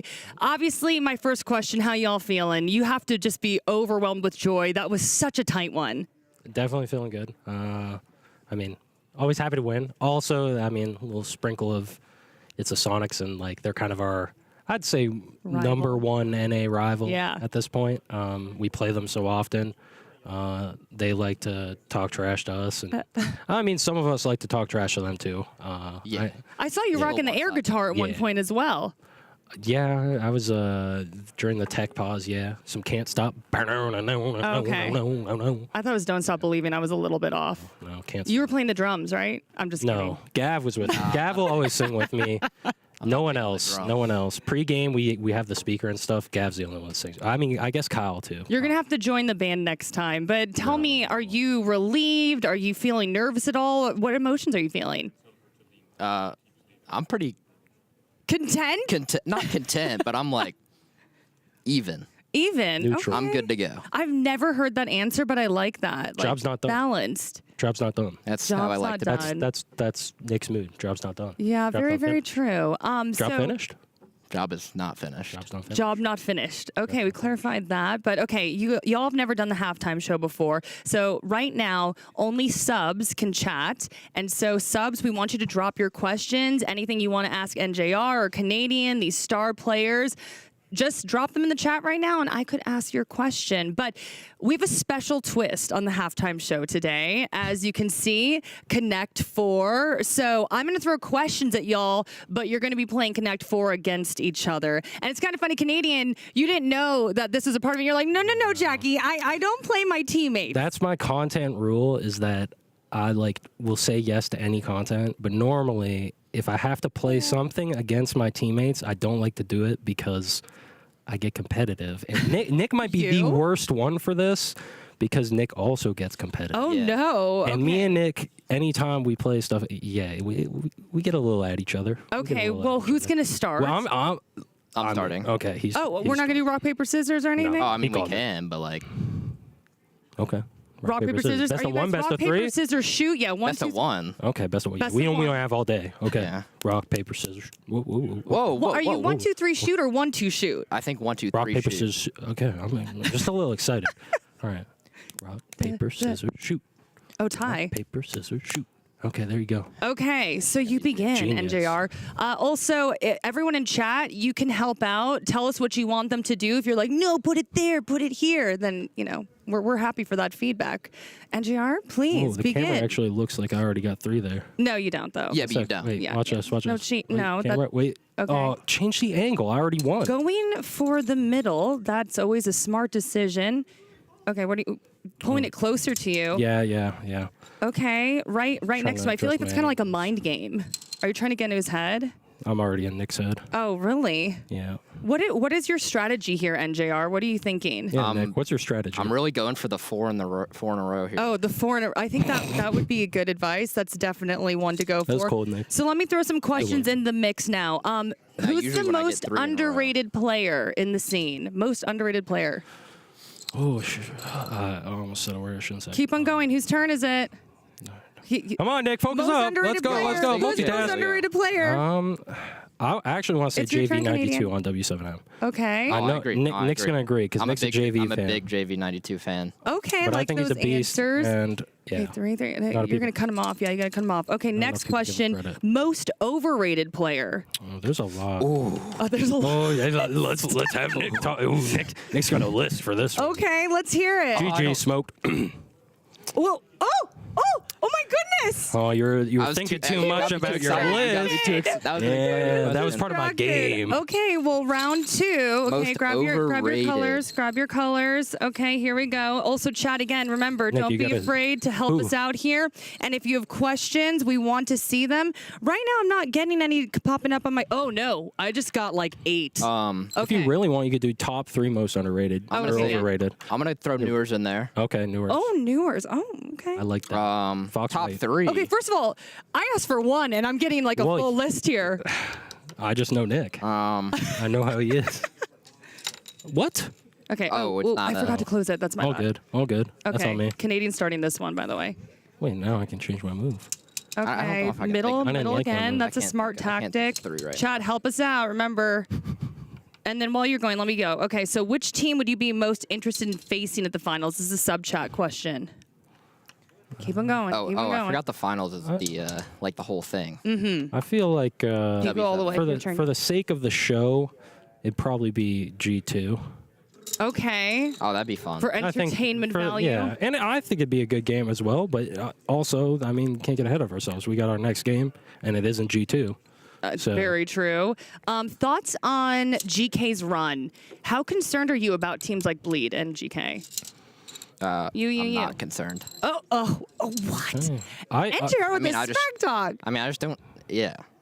Yeah. I mean, they can catch people off guard, but like as long as we're on top of our stuff, then we'll be fine. On top of our stuff. I do okay. think they're solid teams. We haven't played GK. We have Scrim Fury or not Fury. No, you're Bleed. gonna lose. Oh my god. Wait, what? Well, I mean, Not yet. I shouldn't butt Not in. gonna- not I gonna feel lose like yet. you might want to. I'm not Okay. seeing this one. You're not feeling this one?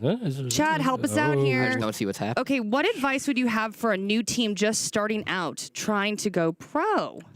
Whose turn is team? it? Me. Okay. me. Wait, new team or new player?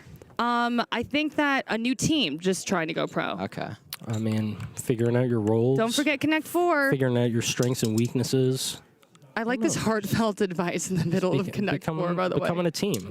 Cut him off. Nice job there. Okay. Brilliant move, Nicholas. Having faith. Having faith? Oh, that's a good answer.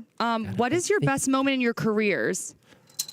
Best moment. Oh, you want to go first, Nick? This one's a long one. Y'all are going. Okay, yeah. Best moment in your career. Jeez. Don't forget the question. Oh, you really got me here. Oh no. Yeah, I already said my answer, so get to it. Charlotte. For me, SI 2020. Okay. I've said that before. Valid. And are we about to, no, you cut him off. Okay. Next question. Who's your favorite player that's not on your team? That's a nice positive question. Favorite player that's not on my team. I honestly have quite a few. I'm going to go NA. Okay. Oh, geez. GG. I'm going to go NA. Wait. Yeah, can I do by like Did you region? just win again? Yeah. I did. Wait, where is it? Oh, I the think that's diagonal. the same way. I think it's the same exact way. Yeah, it was last- diagonal. Got it. Yeah. Got it again. Okay. See, I don't NJR, remember that you because I gotta wasn't focused on the past. I was focused on the present. Yeah, I mean, you're just jealous that I have a better memory than you. Oh my goodness. Okay, so unfortunately, NJR, you're down 2 right now.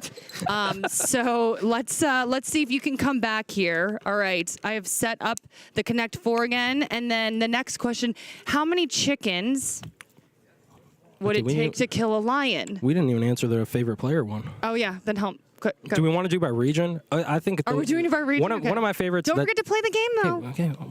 I'm Who's going going? Oh my god. Okay, by region. By region, EU, I would say Bibu. Faster. Faster. Bibu is probably my favorite in EU. I just Okay. love his energy. He's a great guy. I've known him forever.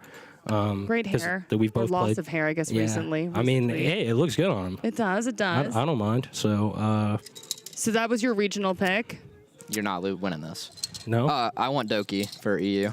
Oh, Doki- apparently Doki's my a good producer choice. said all the past games have been canceled, and this is the only one that matters. Of course. They were just warm-up. Sorry, sorry, course. Canadian. Yeah, it's Sorry, been a Troy. Rough start for you. Okay, so don't forget the question. Do you want a new one? NA, honestly, probably Dave, iconic again. Energy, Aw. just, yeah.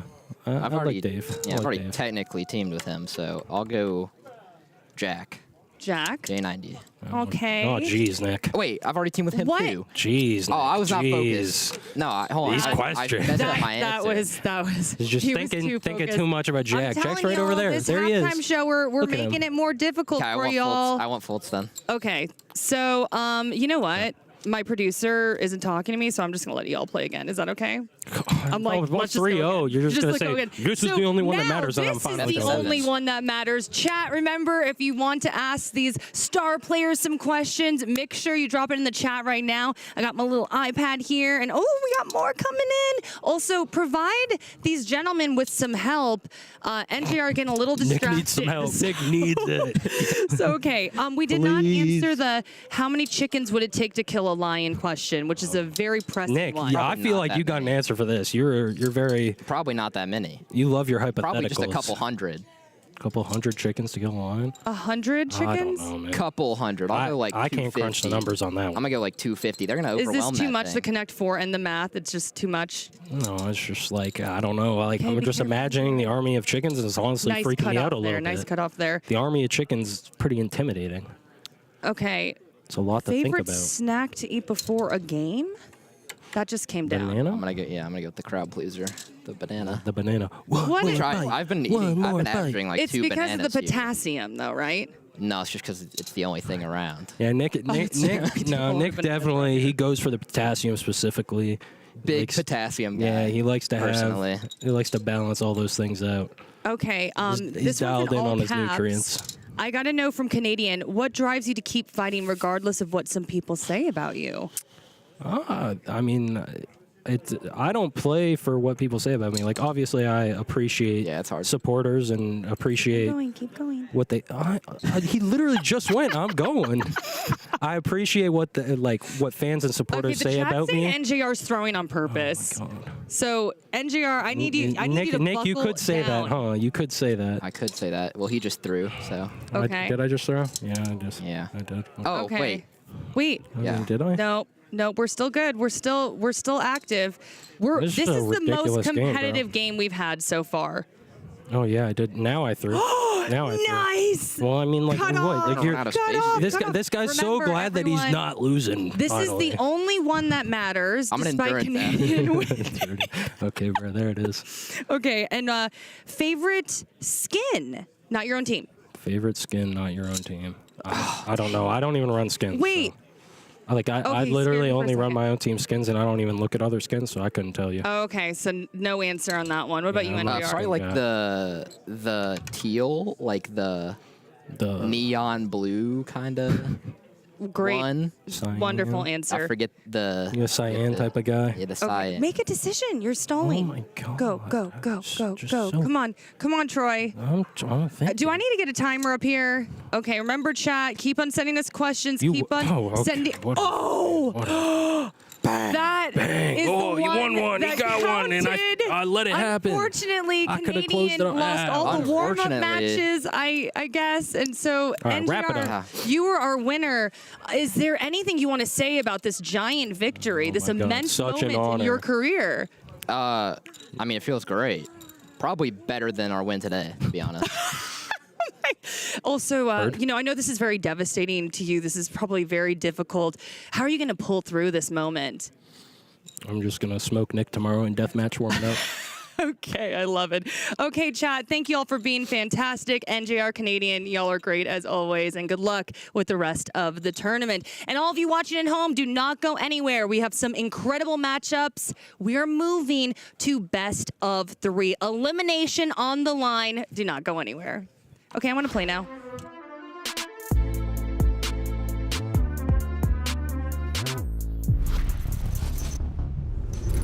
Hey, I'm Dominique Clément, game designer on Rainbow Six Siege.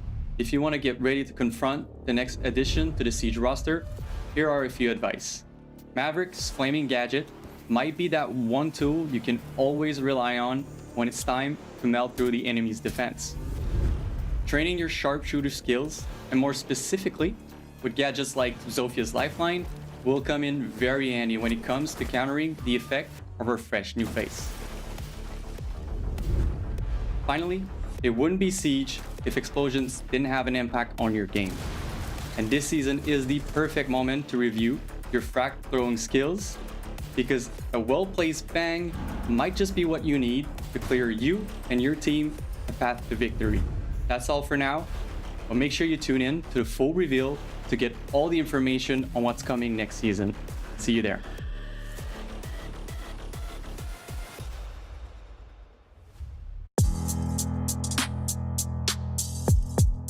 Hello, it's Mugli from Worlds. I'm Doki from G2 Esports. I'm NJR and I play for DarkZero, and I'm ready to play some Drone in the Unknown. Doki, NJR, watch out, I'm gonna beat you. I'm gonna beat Mowgli, that's no problem. I could definitely beat G2. Okay, it's like a toilet or a sink. Ooh. This box là, on the right side. I've seen this before. Yeah, it's blue stairs on bank. It's gotta be bank. Ah, I know. Blue stairs. Yes, I knew it. Oh wait, where's the sink? Ah, I didn't know there was a sink there. After seeing that, I'm confident for the rest of it. Club kitchen. The brick wall on the back is like, that's the whole theme of Clubhouse. That's kitchen on Clubhouse. No. I'm not playing in kitchen. I play in my room. Yeah, I mean, I'm not surprised. To be honest, I should know them all. If I don't know them all, I'll be embarrassed. Oh no, I've spoke way too soon. I think it's pink, but I'm not sure. I'm seeing a painting. It feels like it's a big room. I'm not looking at the actual paint, I'm looking at the stuff around it. Oh, this is Teller's on border. Or is it consulate? Bank lawyer's office, I guess. I'm gonna say that it's border, Teller's archives. Hey, it's what I said. He said, no? I said border, big room, Teller's. Oh, it was. Oh, yeah, the ceiling. That's genius. That's genius for me. Number 4. I'm seeing like a trophy case, some guns in them. It's Pirates des Caraïbes. So it's a gun cabinet, but the thing that I'm focusing on is the walls behind it. It's a very strange kind of brick. Like, you know, it's like, yeah, trophy glasses, you know. That's Chalet trophy. I'm pretty sure it's Chalet trophy. I'm right. Not surprised. Oh, yes. Oh, it's trophy. Let's go. Oh, 5 out of 5. 5 out of 5. That is in consulate outside the garage breach. Pretty sure it's consulate garage. Consulate, garage. So easy. I'm not sure. Let's go. That's how it's done. Thanks for watching. Thanks for watching. Thanks for watching, and I'll see you guys at the major.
SSG lost to W7M and BDS, and we'll be chatting about that a little bit later. But Scars versus SSG, an elimination on the line. Who is going home? It is a rematch from the Copenhagen Major, where Scars knocked out SSG. Will SSG get revenge, or will Scars do it again? Who will come out victorious today, and whose time here at the Atlanta Major is over? I'm Jackie Jing, and I am with Laxin and Fresh. I'm hearing singing, I'm hearing yelling. I mean, you can just feel the intensity in this game room right now. And the pressure is on, gentlemen. One of these teams will be out of the tournament. Well, if you're already Scars, you got to be feeling good going against a team that you recently, not that long ago, knocked out. And then especially being in this situation, you're kind of familiar with what they do. You already have that head-to-head against them. I mean, if I'm Scars, I'm feeling good. And you heard them chirping. I've never seen them chirp anyone. So this is the third time we've seen them, right? And they've always been quite quiet, quite respectful, smiling, waving. There's no respect. It looks like they're ready for this. Genuinely, it's the first time I've seen them like that. Very different energy. And I have a fun fact here. They're the first Japanese team in 4 years to make it to the main stage back at Copenhagen. Fresh. Can they do it again? Of course they can. There's always a chance. I think, you know, it's going to be a lot harder because they are in best of 3 territory now. You know, they only had to play, I think it was the 1 best of 3 in the Copenhagen in Swiss stage. They're now going to have to play through 3 best of 3s. Significantly harder. And in all honesty, they're not looking as hot as they looked through Copenhagen Swiss stage. No, but I will say they did have that first hiccup at the beginning of this, and then we did see them the other day. Granted, they still lost, but they showed a lot more improvement. We saw Rek actually getting into gunfights that we said that he needs to be getting into. So that alone is going to set them up for success if they can come in here today. And again, we already talked about the vibes are there, so I can only imagine that with the vibes being there, Rek already playing a lot better specifically, this is going to be a close one. Okay, so SSG lost to W7M, BDS. Laxin, I was talking to you about this earlier. I mean, that's a tough draw. I mean, come on, 2 major winners? That's hard. Well, the thing is, SSG already has this kind of like ego going, this very like gung-ho, we're going to get in your face, we're waking up doing plunges at 2 in the morning, running for 5 hours until 6 a.m. Jumping in random lakes. So, you know, you're ready for anything at that point. You can take anything. So I know a team like SSG and the mentality that they have, they aren't going to make excuses for themselves. Sure, it's hard, but doesn't matter. If you want to be the major winner, you have to beat every single team. And the attacking and defending from this team, I mean, look at the placing. Sorry, I need to put on my glasses really quick. I meant to slide them on before we started. Sorry about that. It's hard to see on the monitor I know, sometimes. it is a little bit. It's a little dark. But, I mean, when you look at the attacking rank, 18th place, that isn't great. 17th place, also in the defending, that's not looking great either. And SSG also had a really slow start during the NAL, and they did pick it back up. But we're starting to see a downhill trend coming into these playoffs. Yeah, I mean, clearly, you know, looking at these stats, it's not going to be great because we are in the 0 and 2 elimination game in the best of 3. The one thing I will say, especially for SSG, is that we do expect them to be higher than that. Yes. This is a dip in form and a dip in quality, but they can get back to where we expect them to be. Okay, I haven't said this in a while, but put on the coach's hat, put on the player's hat here. Elimination is looming, and I know we can't get inside their actual brains here, but you've been in this position before. What was going through your head? The thing is, you know, you only can do everything you possibly can in every single game until you get to a point where you don't have any more excuses. You can't make any more excuses. Your back is literally against the wall, and if you don't perform, you don't show up, all 5 of you aren't working together, it's done. You can't do anything about that, whether you go home, make changes, talk about it. Doesn't matter. What you got to do in these moments is just show up, communicate, work together, and sometimes teams thrive in that. We've seen miracle runs. I think it was it 2018 when SSG won invite, or was that 2019? SSG 2020. Oh, was that 2020? Okay, well, anyways, 2020, you saw NIP. They went to the absolute bottom, and they climbed all the way to the grand final. Sure, they came up short, but you can do it. You have chances. It's just you can't lose anymore. The things that I always used to tell my team and myself is control what you can control. Yes. So each individual, do your job to the best of your ability and a little bit more if you can. Same with the coaches. Get everything right. Get the prep right. Get the map bans right. And for each individual player, just get the little phases of it, even if it's a phase around, get that right and move from there. Okay, well, speaking about maps, we are ready to move into the map ban selection process. We're going to get that information up on the screen. Here it is. And thinking. Yeah, so I'm looking at SSG straight away and I'm seeing them pick into Nighthaven. Now, Scars played Nighthaven on the first day of Swiss up against G2. And I'm going to put this as nicely as I can. They looked absolutely lost. Yes. So I understand why SSG, who are a counter-heavy team, have picked into that. Scars have picked into Clubhouse where it kind of neuters SSG's style a little bit because they want to be gung-ho. Can't do that on Clubhouse. We've seen them struggle against Bliss. We saw them lose it yesterday. Now, the interesting one for me is actually Scars' permaban is Chalet. SSG get forced to ban it out in the final end of the ban phase, and where that allows Scars to take the decider map to is Cafe. Now, Scars are okay at Cafe, it's kind of a 50-50 map, but for SSG, they're on a really bad run. I think they've only won it once in the last 5 times they've played it, so that's a little bit of concern. If we get there, SSG have not got the best run of form on this map. When I look at this, obviously you touched upon Nighthaven. Scars did look not even remotely close to a team that was set up and prepared for G2 with that 7-1. And when I look at Clubhouse, sure, they did pick that, but when I look at, the Copenhagen Major, the game that they lost to SSG on was Oregon. And Oregon and Clubhouse, to me, are very familiar in terms of it's a very default map. There's not a lot you're going to do that's going to surprise the other team, regardless if they're from a different region or not. So that alone, I'm seeing both those 2 beginning maps heavily favoring SSG. Okay, predictions time. We ready? What are we thinking? Why are you smiling so much? You've got the heart prediction and you've got the head prediction, right? My heart prediction is I kind of want Scars because I kind of like those team. I kind of want them to win. Yeah. But my head just says SSG are just of a better quality and that Copenhagen was a blip on the radar. I'm going to agree with that. I'm going to have to go with SSG overall. And like I said, with those 2 maps being the way that they are and seeing how Scars played Nighthaven specifically, I definitely see SSG running away with it. Can we talk about the energy in here right now, though? I mean, literally, people were singing in here. I just feel like Scars is bringing a different type of energy today. I will say, I do think it's 1-0 to Scars.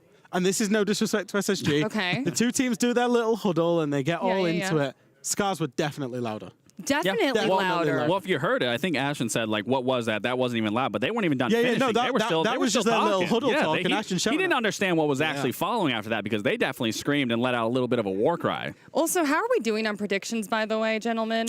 Not too bad. Not too bad? I'm not doing hot. I mean, based off, especially with the Soniqs loss, I mean, I had them with a 3-0, so same actually. It's looking a little rough for I've the only both got of us G2 still in the game to win it, to be honest. Okay. Not too great. Well, we'll have to see after this matchup who is correct. But we are ready to send it over to James and Mandy. And correct me if I'm wrong, but at Copenhagen Major, you all casted SSG versus Scars. Am I wrong? You're not wrong, Jackie. This was my favorite match that we casted because Scars made the main stage taking down SSG. And let's be real, we are all Japan fans here today. Scars have had a fantastic year so far, and I think it's just fitting that we can send them again to playoffs. Whoa. We can't get ahead of ourselves. SSG still has a chance. There's no way I can let you guys cast this without a North American representative here. Are we okay with this, Mandy? Well, you know what? They need at least someone to represent them on the broadcast. We'll give them that. They've had a rough one, okay? It's been a rough one for NA so far, but I'm glad that you're here with us, Fox. So we'll take it into Space Station taking on Scars, an elimination match here at the Atlanta Major. The team that loses this will go home. What do you reckon, Fox? Fresh said that this is 1-0 to Scars after what happened in Copenhagen. Now here in Atlanta, is it time for revenge? I think it's a different time. I think SSG was very static in the way that they played back then. And I want to say that now, especially with getting Ashton, I feel like they're a little more dynamic, especially on Nighthaven. This is a good SSG map. It's a very aggressive map. Scars lost it yesterday to G2. That's right. Well, it is Japan's best hope in years. The first APAC team on main stage for over a year and the first from Japan in 4. But for Space Station, new player, new staff, and a new chance to make redemption here in Atlanta. I'm going to piggyback off Fox's point, actually. Where SSG have really found their identity in Stage 2, Scars, I think, on the other hand, have really not changed that much since Copenhagen. It really feels like more of a refining period in their play style and actually playing the meta and the right way of playing Siege, quote-unquote, if you will want to put it that way. Whereas, yeah, I think SSG have made pretty drastic changes in comparison to the way that they play and the team flow and dynamic that they bring to the server. I think you guys might get a little mad at me, but I feel like Scars has only gotten worse than their last showing at the Major, at least from what I've seen. I would perhaps agree with that. Okay. I think that's a little mean, but Fair enough, yeah. I wouldn't say that they've changed that much. Well, the results so far at this Major have not been great for Scars. They promised great things, but in their opening match, they actually played Nighthaven and they got 7-1 by G2. In their following match, they went up against Los and only won 5 rounds on bank. These guys haven't even made it to an overtime yet, and they are now on the verge of elimination. I feel like energy may come into play here. Scars don't seem like a team that will rally back, especially if SSG gets off hot. They're screaming at each other. They're screaming at the other team. We all know SSG is full of fun. Yeah, that's certainly right. Scars definitely have the more mellow vibe of the two teams, if you will. SSG, they're very gung-ho. I actually quite like that from Laxing. That's my new favorite phrase going into this matchup. And I think, yeah, Scars, they're more like your cool, calm, collected, chilling out kind of roster. I actually like the Monty band coming out from Scars. I think NA Siege, especially on Nighthaven, plays a lot of Monty, especially with teams like DarkZero bringing the Monty. SSG is obviously very commonly known to have Forrest, who's one of the best Siege players in the world, I might add. He's a very aggressive Siege player, so just taking it off the board is unlike APAC, I will say, but it'll make SSG actually have to take those gunfights, and I think that's what Scars is looking for. On top of that, this is Space Station's map pick after all, so they've watched Scars' game against G2, and they're ready, coming in with some counters.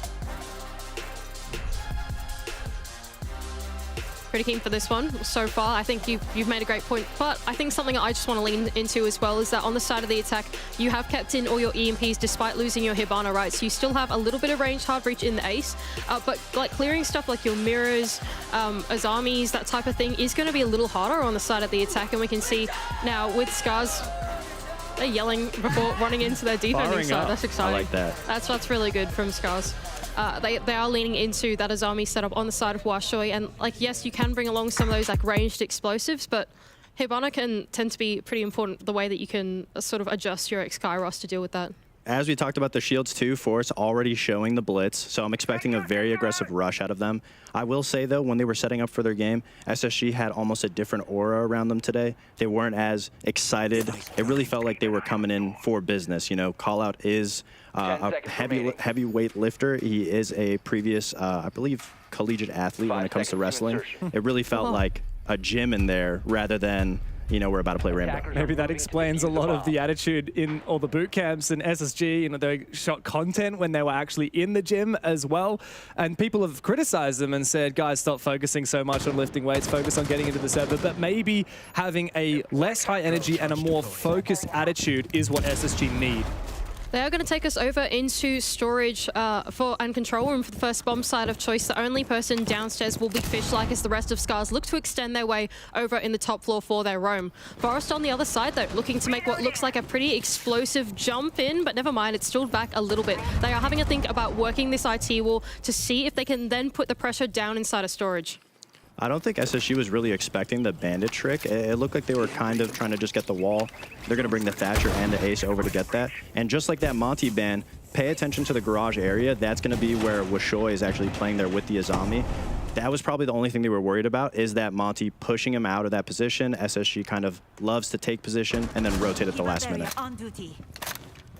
Washoy as well feeling a little bit of that pressure. Now the IT wall has been open, we'll have to vacate that sort of top rafters area and move in towards the garage breach, but even that's being opened by Faults at the moment. Although it has been blocked up slightly, he's going to have to expend another one of those Kiba barricades to close it off. Oh, a really good opening kill. Hot and Cold goes down. A very aggressive play from Space Station as 2 of them fall. As I say that, a third goes down, and SSG, their chances of locking in this round look very grim.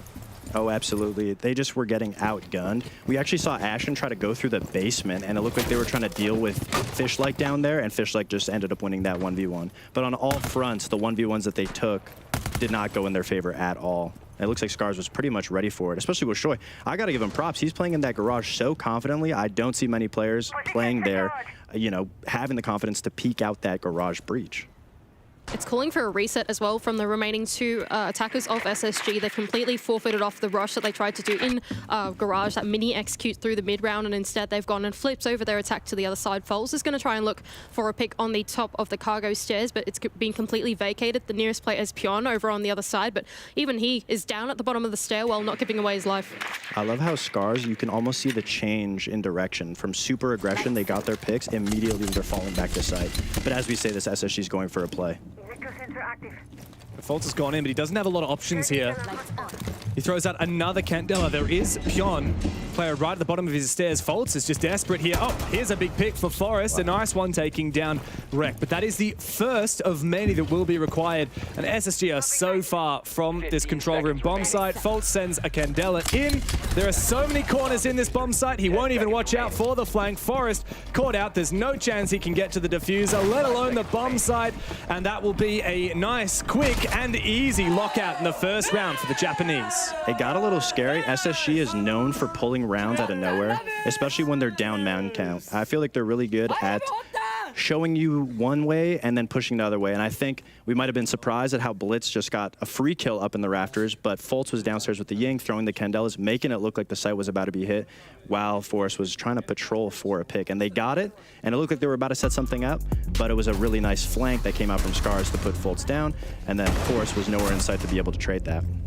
Counterpoint to that, I mean, think about the way that Scars played. I believe it was Bank that they were playing on yesterday. Scars have a completely different philosophy to SSG on that. SSG, they know that once their plan A of rush doesn't work and they can dial it back, freeze, and their final 2 or 3 players can try and claw that round back. Scars don't quite have the maturity to do that. Once they've got that plan A and it doesn't work, the remaining players kind of still jump in on it anyway.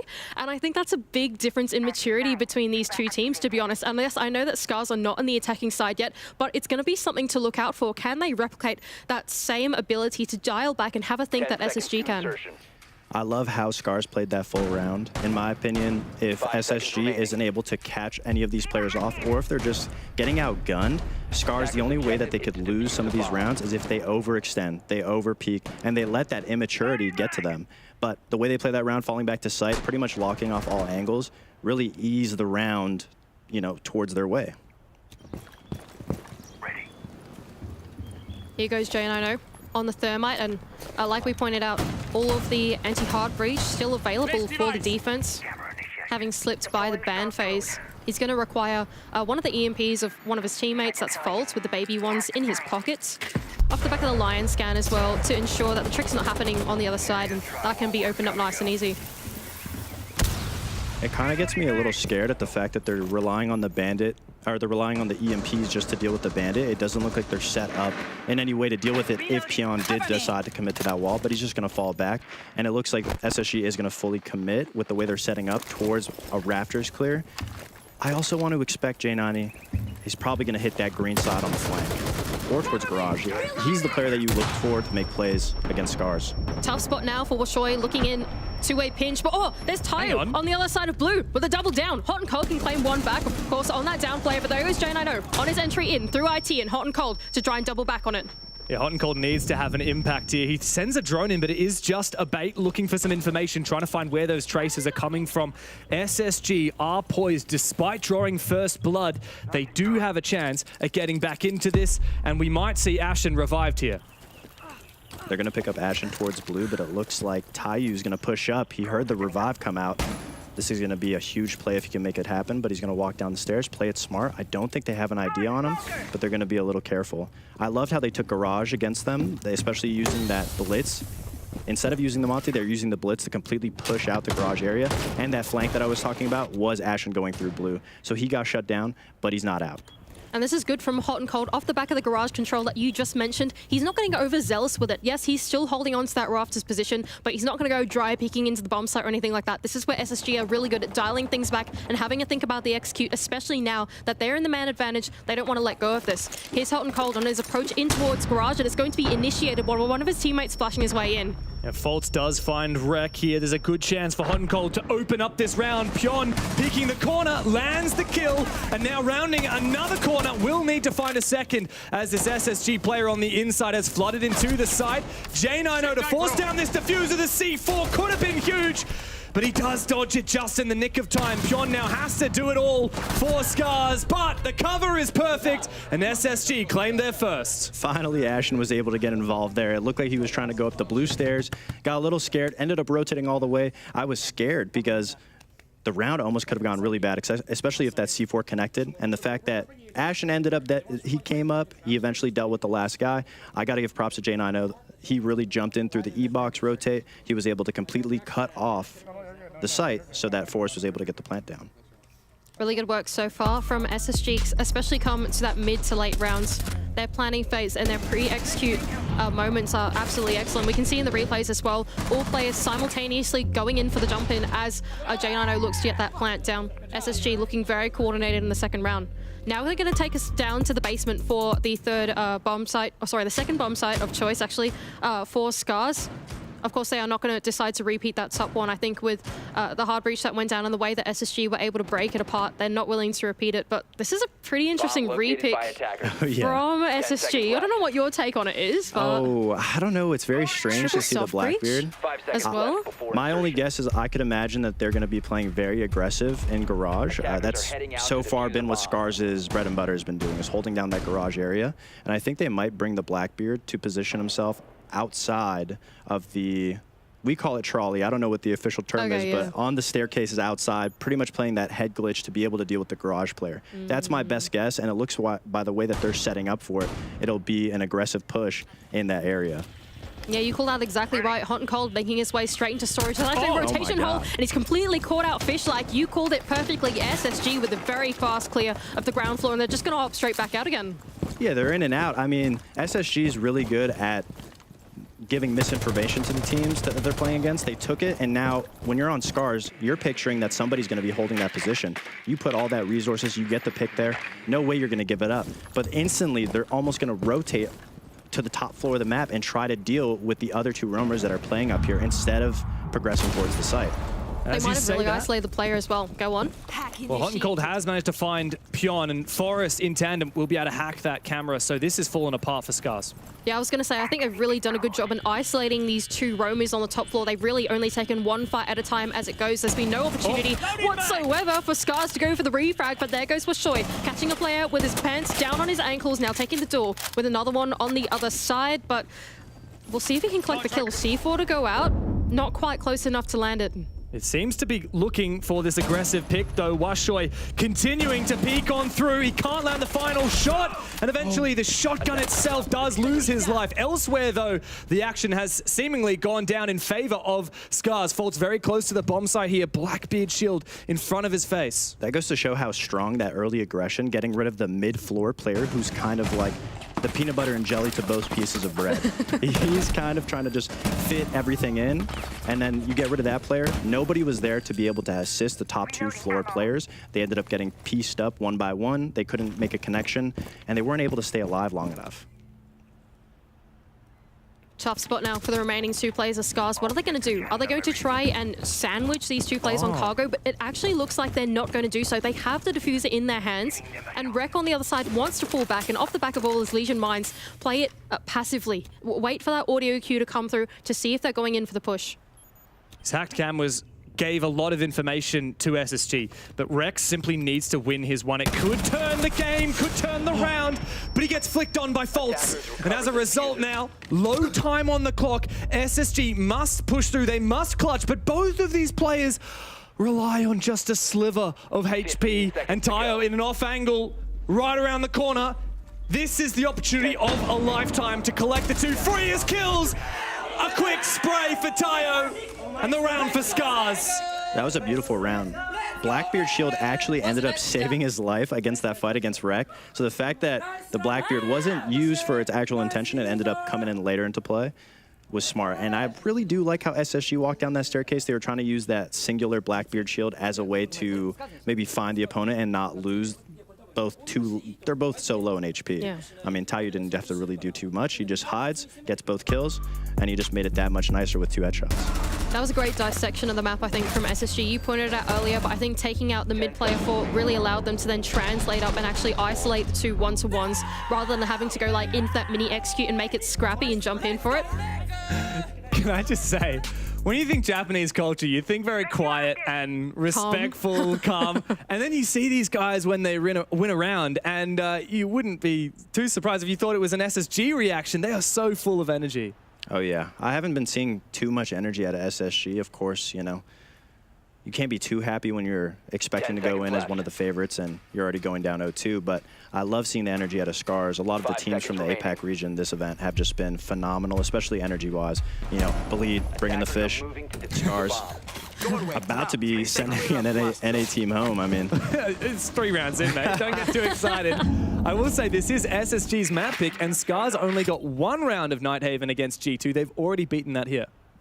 Yeah, I mean, Nighthaven is a very defender-sided map. You can definitely take advantage on attack, especially with how big the map is, but I wouldn't be too worried. I mean, if you're going maybe a 2-4 split, you can't be upset, especially if you know your defenses are going to be very strong. Here goes SSG on their attempt or approach into the map so far. Scars have taken us back over to storage and control room as their bomb site of choice, and although SSG have put a little bit of pressure onto the basement, it seems like they're going to shift their focus into the top floor. Pion is actually ready on the other side this time for the bandit trick to go off. Will he actually be able to land it? I think he's just put it on the wrong side. Oh, Pion, mate! Oh, he got it. That was so close. That was way too close for comfort. I was talking about this the last round. I mean, they're only bringing EMPs to deal with the bandit trick. If Pion commits, he can completely shut that wall down, and now you're going to have to pretty much struggle for time, struggle for position. But as I said, that Ashen snuck into E-Box. He's able to get a nice pick onto Rek. So I bet they weren't expecting a good little response. SSG does a lot of that. It's a give and take battle when you play against SSG. Washoy being protected by the safety of his own Kiva barricade over on top blue, but he does know that the push is starting to entrench over from the IT side of the map instead.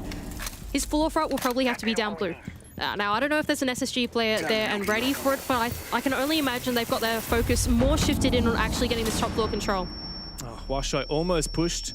Once again, Forest clearing these keeper barriers. Hang on a second. What's this from Fish? Like he's looking the wrong way. Just on the other side of this angle, Janino could open up this round for SSG. He doesn't know it yet, but a quick swing will secure that kill, and a strong man advantage now for SSG as Washoy is feeling the pressure. SSG did a good job at slowing the tempo here. They knew that Scars was going to go for a play. Pion unexpectedly picking up Ashen. Little damage on a... little chip damage on a Fultz.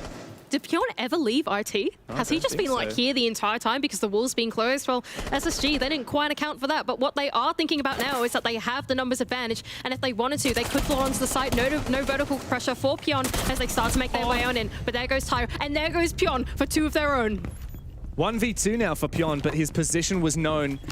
He has a C4 to open up a vertical line of sight. He might be able to deny the plan, but SSG are very thorough, and they're very cautious about it. They look to relocate. Time is ticking. Still enough for SSG to get it done. Forest is the man who must cover, but he loses his head! Pion for 2, Scars! 3 rounds in the map! Let's go, boss!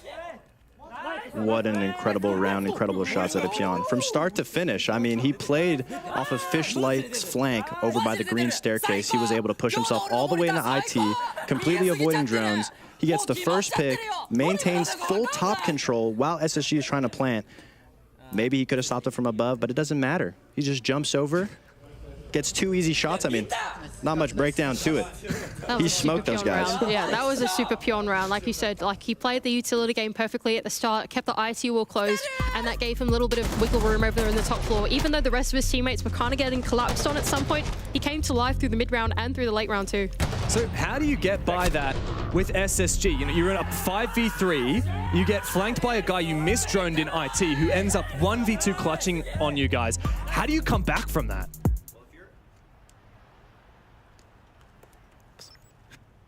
Well, if you're SSG, it all starts with getting the trolley wall open. The fact that they weren't able to get that IT wall open, getting a bandit trick, they didn't really have a response any of these rounds so far for it. They were just lucky at the fact that Scars wasn't really trying to contest it too much. Usually with that wall open, a lot of the other members of SSG, if it wasn't properly calmed, are probably just going to assume that it's open. Who would play in there with the wall completely open? Nobody. But because they kept it closed from the start, Pion was able to play off of his teammates, get in there pretty much undetected, and that ended up winning them the round. SSG didn't really drone it, they didn't really re-clear it, and that so far has costed them these rounds.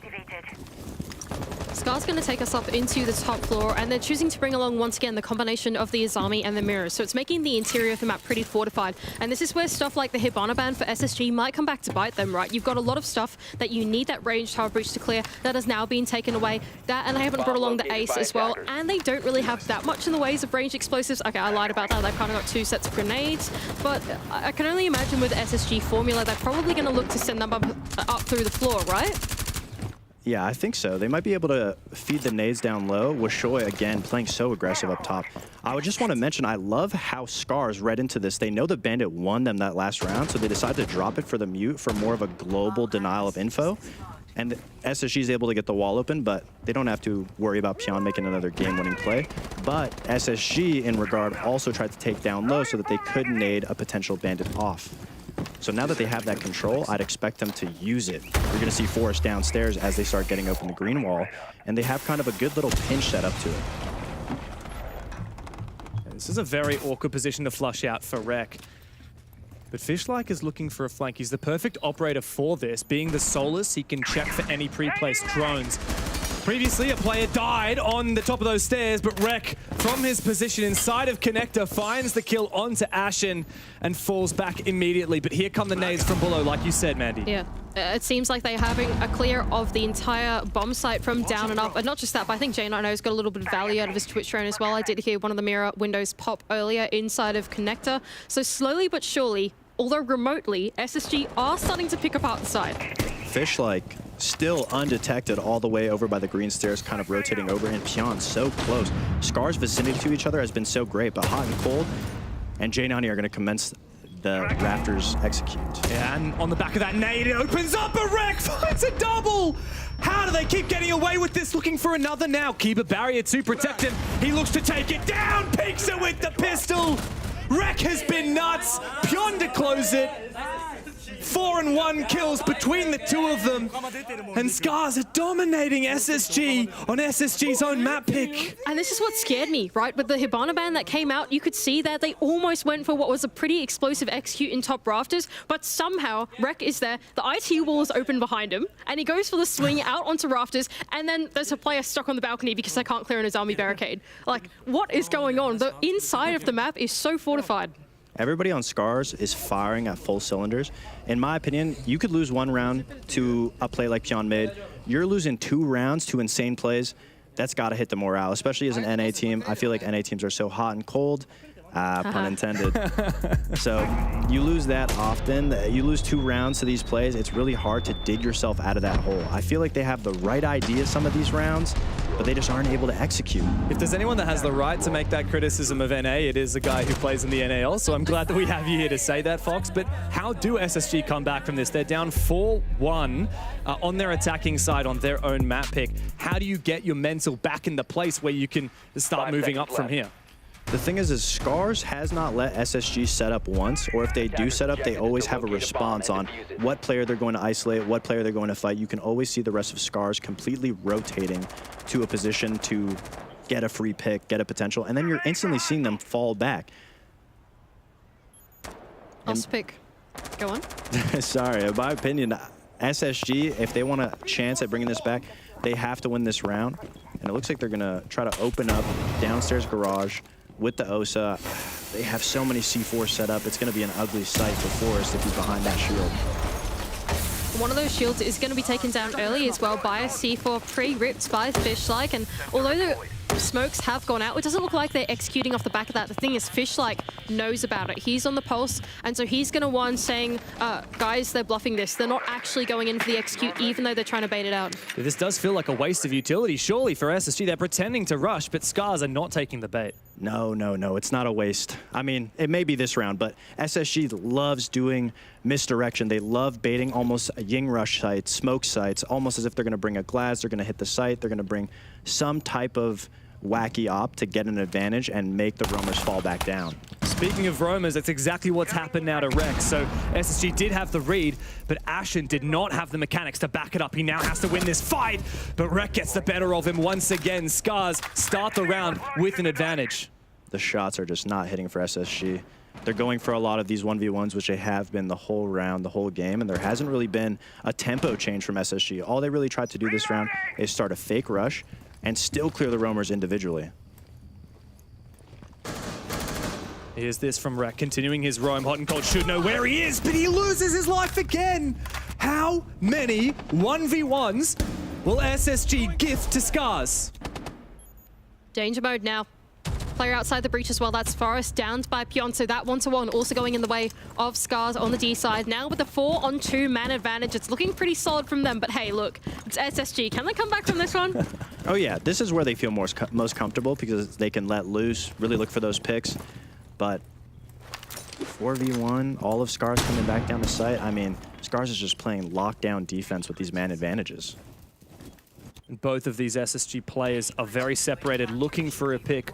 Scars exhibiting extreme restraint here, and a perfect boost angle for Pion. Finds him 1 kill. Foltz can get a trade. 3 more to find, and he is right in the belly of the beast. That's a second one for Foltz. He sees a third, but coming from behind, Fishlike secures a 5-1 half for the Japanese. Yeah, so I was talking a lot about that 4-2 split. You can't be worried going on to defense, but 5-1, any 5-1 deficit is going to be a mountain to climb to get back into the game. We've got Mango from SSG on the line with a little bit of insight on how this game's gone so far. Yeah, I mean, really, I think we were executing on our early round game plan fairly well, actually, except for that last round, honestly. It was really just that late round aggression and ratting from them that was really killing us. So looking to adjust that going into the next match, but right now really just focus on our defensive game plan and bringing it back from here. Thanks very much, Mango, and good luck in the rest of the game. Appreciate it. Thank you. Wow, it's a tough time in the SSG camp, but this is only the first map. I mean, I love to hear that out of Mango. If you notice, he said, we're just going to focus about it going into the next map. So could you argue that they maybe are just chalking this one up, saying, Scars, you get one, we'll get the next? How do you do that on your own map pick at 5-1? How do you call that so early? They haven't even taken a tactical timeout. I mean, we saw it at the last major. SSG kept doing the same things. We talked about it in the pregame, saying, what do we think they bring differently this time? Do they have more in the arsenal, more to show? And right now, Mango is right. They have been executing the start of their rounds, getting good positioning, getting exactly what they need, but they haven't been able to shut down Scars' aggression. And I haven't seen anything different besides the same starts and the same finishes. Going down to the basement is the first bomb side of choice for SSG, though flipping over to the defending side, it's Forest on the other side of what this will... Oh, okay, never mind. I was going to say what this breach might amount to, but it actually gets impact tricked off by Jano on the other side. So far, Rush stunted. Oh, there does seem to be some kind of a rush, though, here, Mandy, with that mirror being combated from the Glaz on the other side. However, Rek goes down early, the player that has been on fire in this game. 10 kills so far, and he must sit down for the rest of the round. Ashen, looking for one. He spots the Blitz, and he says, okay, it's my time to get out of here. He falls on back, but Pion's actually made his way inside. Plan potential now for Pion. Oh, but there was 2 Capcan traps there. Oh, no. It's downed him, but not out. But the C4 can finish him off from Forest. 5-on-3, now advantage to SSG. And restraint is being shown by SSG. They won't overpeak, but that said, Ashen did not fall back far enough, and he is traded. Only a 1-player advantage now for SSG. Bringing up Blitz and Glaz, they obviously have a direct setup. So these adaptations to kind of send the Blitz to deal with the top pressure, which is one of the main things that could deny a plant, and still going for that aggressive plant, almost looked like it was going to work. But those 2 Capcan traps, they weren't paying attention to them. They know there's a Glaz, they're not going to peek it. So they just finish the guy out with a clean C4, but at least they got top floor control. So you could say this is a fair trade if they're able to buck the right angles and get the right position. But they only have a couple more smokes, and nobody's behind the Glaz to plant. And Tayo's very low HP as well. They do kind of have the time to do this. I'm kind of on board at the moment with what Fox is saying. They have just potentially the right amount of utility with 1 more smoke on the Glaz to make something work. They've got this player pinned down as well. Foltz on the other side. They know that he's pretty stuck where he is at the moment. Fishlike is going to try and piggyback off the back of one of the smoke grenades throughout from Tayo, but no one is over-peeking onto him. Great discipline from SSG. This is what we like to see. This is the change of pace that we were talking about. Going from super fast, always peaking, trying to get those advantages, to now just a standstill, waiting for them to make the play. And here they go. That is the play indeed. Fishlike cover of the smoke takes down Forest, but critically, the diffuser is being planted, and SSG let it go by. Washoy to take down Foltz. This post-plant, despite 2 players of Scars being low HP, is nigh impossible for SSG. Match point seeming imminent now for the Japanese. Genano will find a pick, and in fact a second down as well. And they might know it in just a second. 23 seconds on the clock, leaving Washoy in the 1 versus 2. Onus on him now to cover. He spots the first, takes him down. A 1v1. An impossible task for J90. He has to make a miracle happen, but Washoy clutches the round. Scar's got 7-1 by G2, but they're up 6-1 against SSG. We talked about that trade, shutting down the original push, switching to the adapt. They get rid of Ashen, they get full top control. They are a man down, but they had enough utility to make it work. I really thought SSG would have something set up for that plant. The plant just went right down in the middle of the window, but I think they were playing off of sound too much, and they didn't want to peek that glass to potentially give another pick. But inevitably, they got the plant down, and that's a really well-played 2v1 by Washoy. And that's a big difference from the Scars that we saw yesterday to the Scars that we saw today. Scars, overnight, have had a chat about the way that they play and are saying, okay, the way that we're approaching some of these attacks, some of the pacing is just not that smart. Today, they are showing a step up in maturity, even against a team like SSG, who are sort of the masters at timing, at pacing, at setting that tempo. They are beating them out their own game right now. And now a timeout called for SSG. 6-1 down. There were so many opportunities to take a timeout before this, but only now does Callout have a chance to talk to the team. A lot of these rounds are coming down to the wire, but it just feels like Scars all the time. Compromised. It's fine margins, details, as some might say. Details. As Glaz himself would say in that operator video. Man, that's a throwback. What would Callout have needed to say to the team to get SSG back into this fight? I'm completely lost for words. I mean, I think Callout definitely said blue 42, zone defense, extra crank. Something along the lines of that. We won't know what it means, but they might know. Maybe it gets them extra rounds. So you're saying that SSG have got like codes for their defenses? Oh, absolutely. I mean, if there's ever going to be a listen-in, they really do have kind of like football-esque codes. Really? Yeah, absolutely. 5 seconds. Damn, Absolutely. that's pretty cool. I didn't I've know heard that. crank before. That just Crank, means yep. go for it, right? Crank, I think it essentially means who's going to be making the play or who's going to be getting aggressive. Usually it's asked in the round. They don't have it preset. Early aggression. That's what you needed, honestly. Nice one from Faults to open up the round onto Wreck of all things as well. That is your Ashe going down. So not the most mission critical bit of utility, but when you are playing against that like Azami Castle combination, it can be a little bit of a pain in the butt for the attack. And now they've got to find some other options with the remaining players. Does seem like a Maverick trick onto the IT will be the first point of contest for them. Oh, not just that as well, but they really only have Pyon on the other side of the hard breach as well with the ace. So once this gets open, they can go and rotate Pyon over to Con for an option as well. But it makes me wonder where they're going to put Tayo on the blitz. Are they going to look for the point of least resistance, or are they going to send themselves in? Hot and Cold as well is actually going to fully reinforce off the rafters as well. What's your interpretation of that? SSG has a pick. They're bringing the Solus. I think they're really trying to rely on the enemy team taking Garage and taking IT and then maybe flanking up through below, playing that Solus for the denial. There's a couple options of what they could do, but I think Scars, if they get that Garage control, if they're able to ace open the wall, there's no wall denial from SSG, which if they get the ace right here and completely open up this triple wall, it's going to get scary, and they'll have to be, the main focus will be Aqua Stairs or Blue Stairs.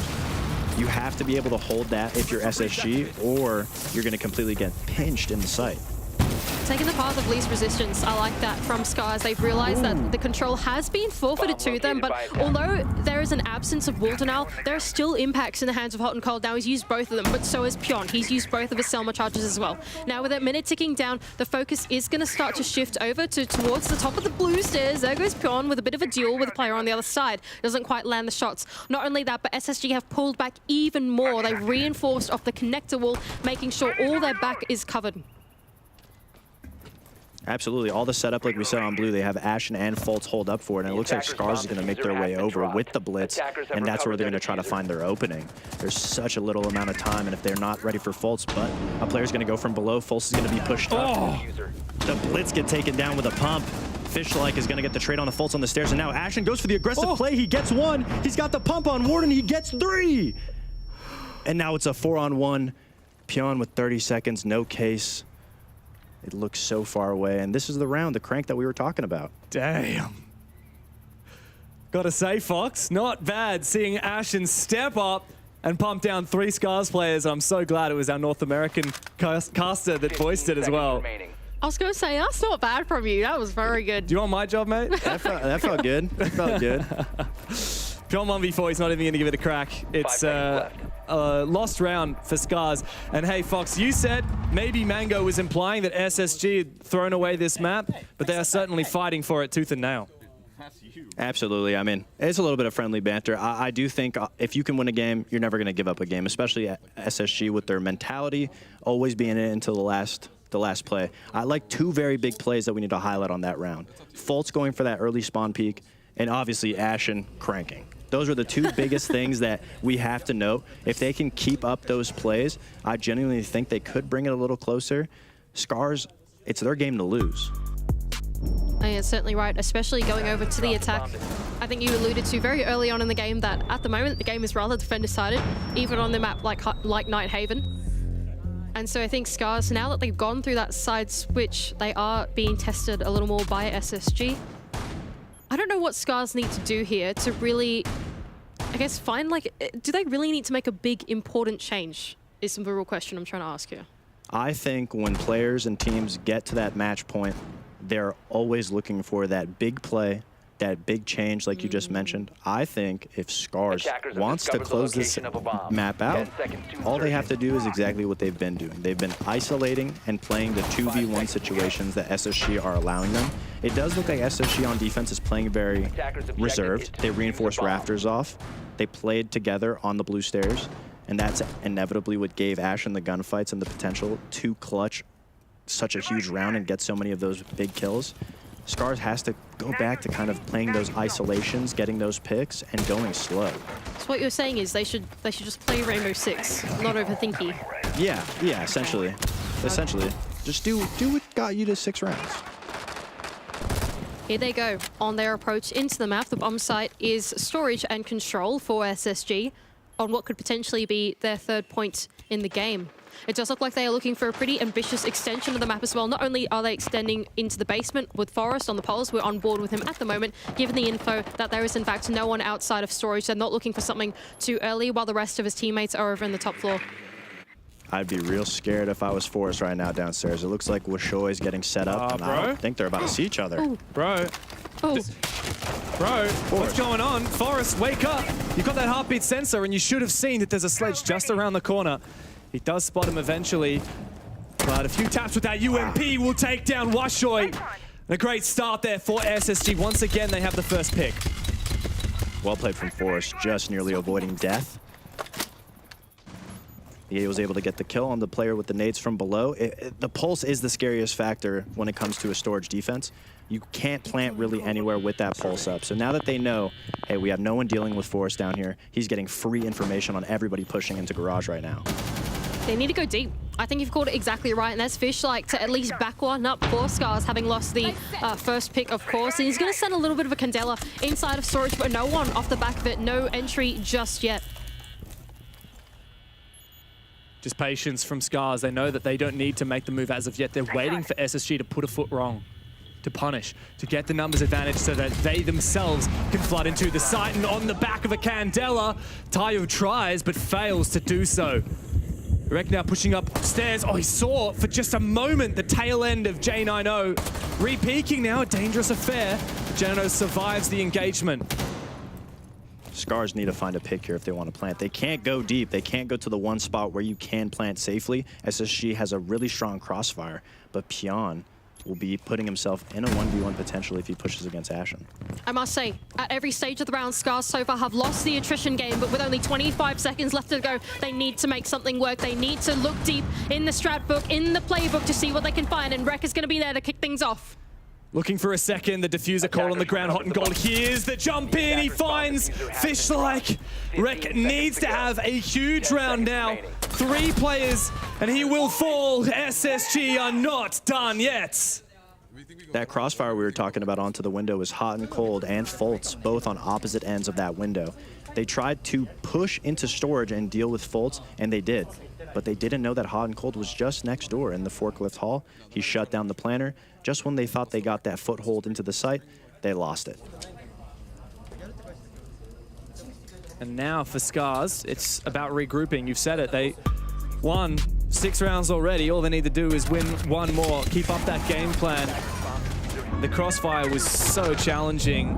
A lot of these ones are also going in favor of SSG. A lot of the info game seems to be going in favor of SSG. And that kind of energy is what we need more of from Ashen and the boys. I think, like you pointed out, it's about closing out the games at this point. And I think for Scars, I feel like in that last round, they almost had the formula, you know? Like, take what control you can get. They did work Garage, and they even got Rafters control at some point. It was pretty unfortunate, I would say, for Washoy to lose that 1 versus 1 early on to Forest. But I would say that Scars are slowly but surely leaning back into the just problem solve the map a little bit. We are going to go back down to the basement as well, and it does look like Scars, based off the back of that idea, are going to commit to a full map clear. Not only have they brought along the Jackal and Wreck, but they're going to double down on roam clearing operators with Pion as well on the Dokkaebi. Oh, but here goes Hot and Cold. What an angle. He did look away at just the wrong moment as well. Second guessed himself, and he wasn't able to correct in time. Some serious I agree with you. I think these rounds are getting really close, even though they're looking like SSG all the time. If Forest is the one that goes down last round first, it definitely could have been Scars' round win, and the game could have been over. So the fact that these monumental rounds are very looking one-sided, these little minute details are what are causing SSG to stay in the game. Scars pushing us through the early game as well. Wreck going to be the first point in the building. Of course, on the Jackal, you do want to inject that player inside to fully utilize his gadget. A C4 to be sent up through the floor. Doesn't quite connect, but at least Feltz has got an angle to try and deal with it now. The Dokkaebi will ring out, and it will give away a position down below. That's Feltz now having to pull off through the floor. Ashen as well, creating a rotation off for himself just in the nick of time. Safety from Wreck. I love how they played this last round compared to this round. It looks like all of SSG understand that they're getting cleared right now, so they're all trying to run down. Ashen getting picked off, trying to make it back down to site, but the rest of SSG is able to securely get there with a 4-4 man count with a minute 30, so they definitely stalled a little bit of time, and Scars don't even have control of the middle floor yet. Yeah, that's exactly right. Even though they have made that mini execute work in on the top floor, and even though they've got 1 on the cutoff, they still need to send Washoy from the top floor all down to the ground floor. But here's Feltz. Thank you, Observer. Good catch. 1 player still inside of the ground floor, and with the Jackal being taken off as well, surely Feltz goes unchecked. Washoy here. He seems suspicious that there may still be a roamer at large, but who on earth would check that little entrance? Pion certainly didn't. He sent his drone right past. The camera has seen it. So they know that Scars have droned the area, but still do not have any information on Feltz's position. There's a big pick, though. Forest goes down for Fish-like, and Scars have the numbers advantage. That means Feltz needs to have an impact here. He has the game-winning position, and now he's going to finally make his move, trying to clear out storage. They're unaware of him, completely unchecked. The Buck's going to be the first person in his contact. He's going to take him down with the plant denial spot. So if Scars don't deal with him, it's going to be an ugly sight for trying to go for a plant. They have to pivot. They're actually going to pivot in towards the bomb site. Potential mistake if they want to go in for a plant as they encapsulate around the bomb site. They're certainly starting to feel the gravity of the remaining 2 players. And Fish-like's just seen someone around the corner. There's information. Pion might be able to get a wall bang, might be able to see the position. He just needs to support his teammate. Fish-like goes in, but he's the last one left. 1v2 now, and he can't find the second. SSG is starting to make this comeback work. The longer this game goes on, the more stressful it gets for Scars. The mental residue is definitely going to reside for quite a long time. Every single round that goes by, it gets worse. And for Scars, even though they committed to one idea, I liked that they actually dedicated all 5 players in on that roam clear, cut off, easy as you do it, method step by step.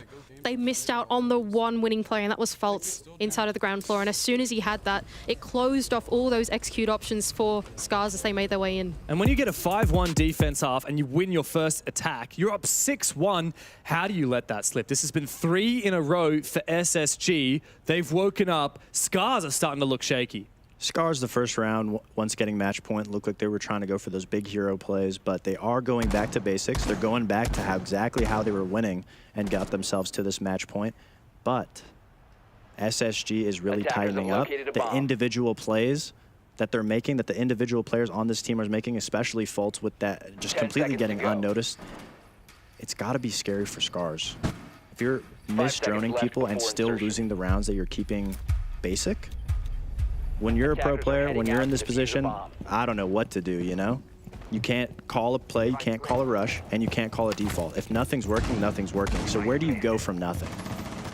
Well, for Scars, it looks like a pretty direct attack into the bomb site. They're bringing along the combination of the double hard breach as well as the EMPs on Washoe as well. So they do want to directly contest the minigame against Hot and Cold, the Bandit, on the other side to try and deal with the hard breach that's going down.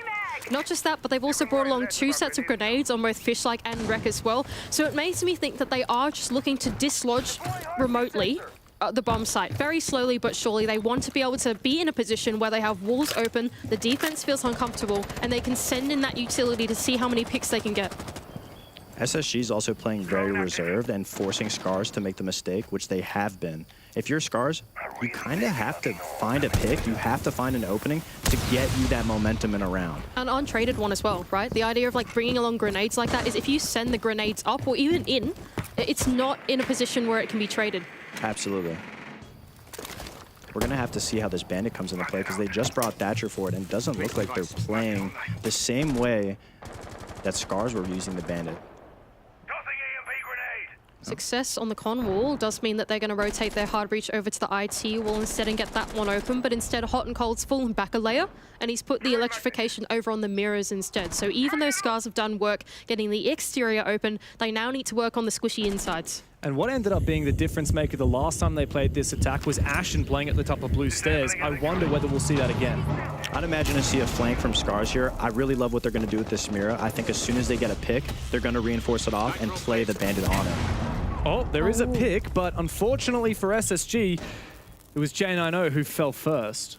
You lose your E-Box player. It's not the biggest thing to lose in the world, but Fultz downstairs with the denial. When you're the site players and you have a player in this game-winning position, all you have to do is stall enough time so that the Pulse can inevitably win you the round. Hot and Cold in a dangerous position now. Not sure whether to reinforce the wall next to him because he knows there could be a player on the other side at any time. But with only 45 seconds left to go, the power of Fultz only grows stronger down below as he gets unchecked. Here goes Bashoy on his tango with Forrest on the other side, but there goes Fishlike as well to try and clear that position. That's Hot and Cold going down. Now Pion can move on in. 30 seconds left to go though, and they still don't know that Fultz is down below. They're not going to be able to get the plant off without it going unchecked, but oh, Fishlike goes hunting. Ashen on site needs to have an impact felt here by SSG as Scars start to move on inside. Pion is in plant position, but guess who is down below? It's Fultz with the round-winning play, but could it be a game-equalizing play? He is being hunted down below by Fishlike, and he dies! SSG now need another form of plant denial, but it may be too late. Ashen round in the corner, finds one. It's a retake on for Ashen. 1v2. He knows exactly where that plant has been made. With Fishlike below, it's up to Washoe to close the game. A slap in the face of NA. Scars take the first map. And what a clinical map as well from Scars. It looked a little bit scary come the second half, but they finally managed to clean one back. They got back into the Rainbow Six formula and they closed it out. Scars with one map away from surviving. SSG with one map until death. Map 2 coming up on the other side of this break.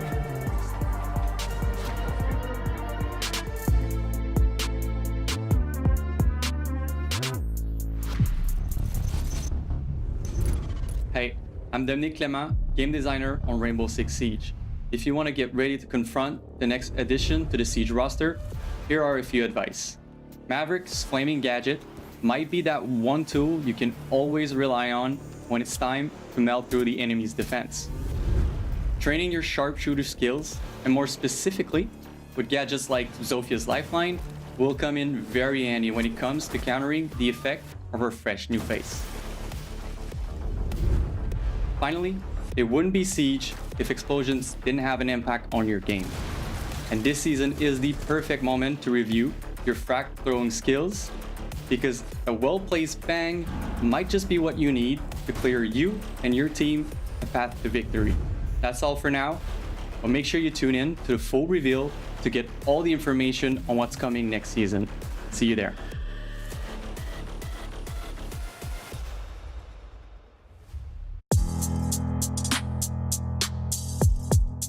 Hello, it's Mugli from Worlds. I'm Doki from G2 Esports. I'm NJR and I play for DarkZero. And I'm ready to play some Drone in the Unknown. Doki, NGR, watch out, I'm gonna beat you. I'm gonna beat Mowgli. That's no problem. I could definitely beat G2. Okay, it's like a toilet or a sink. Ooh. This box on the right side. I've seen this before. Yeah, it's blue stairs on bank. It's gotta be bank. Ah, I know. Blue stairs. Yes, I knew it. Oh wait, where's the sink? Ah, I didn't know there was a sink there. After seeing that, I'm confident for the rest of it. Club kitchen. The brick wall on the back is like, that's the whole theme of Clubhouse. That's kitchen on Clubhouse. No. I'm not playing in kitchen. I play in my room. Yeah, I mean, I'm not surprised. To be honest, I should know them all. If I don't know them all, I'll be embarrassed. Oh no, I've spoke way too soon. I think it's pink, but I'm not sure. I'm seeing a painting. It feels like it's a big room. I'm not looking at the actual paint, I'm looking at the stuff around it. Oh, this is Tellers on border. Or is it consulate? Bank lawyer's office, I guess.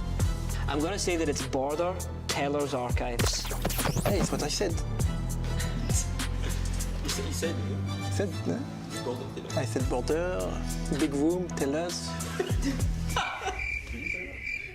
Oh, it was. Oh, yeah, the ceiling. That's genius. That's genius for me. Number 4. I'm seeing like a trophy case, some guns in them. It's Pirates des Caraïbes.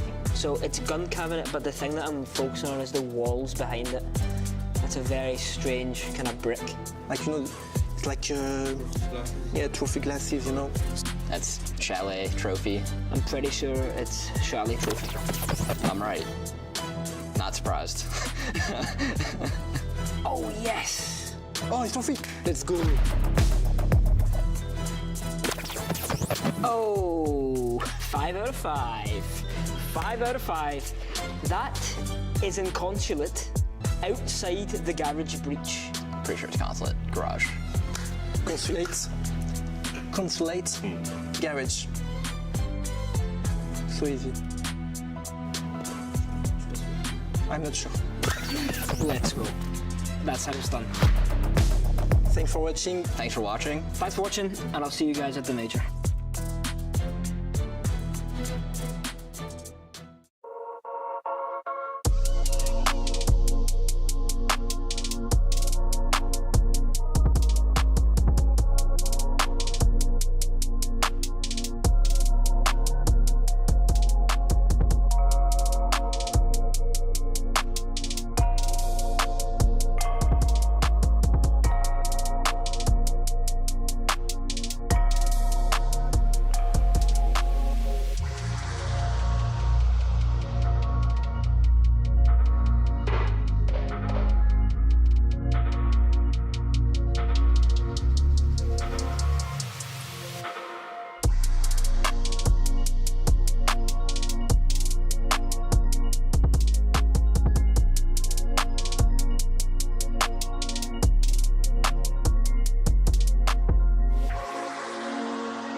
Scars wins map 1 7-4, and their energy, dynamic, electric. Honestly, you can just feel it, I feel like. And fresh, the clutch plays. Where do we even begin with that? Oh, I don't know. 2 back-to-back clutches coming out of Scars, and that's got to be a real old tilter for SSG. First and foremost, we see Tayo with a very late play at the bottom of X. He didn't even realize he killed the second guy. He went to make the adjustment, but already shot him on the transfer. Dead. And then this play here from Pion manages to find an insane shot and the one onto the planter.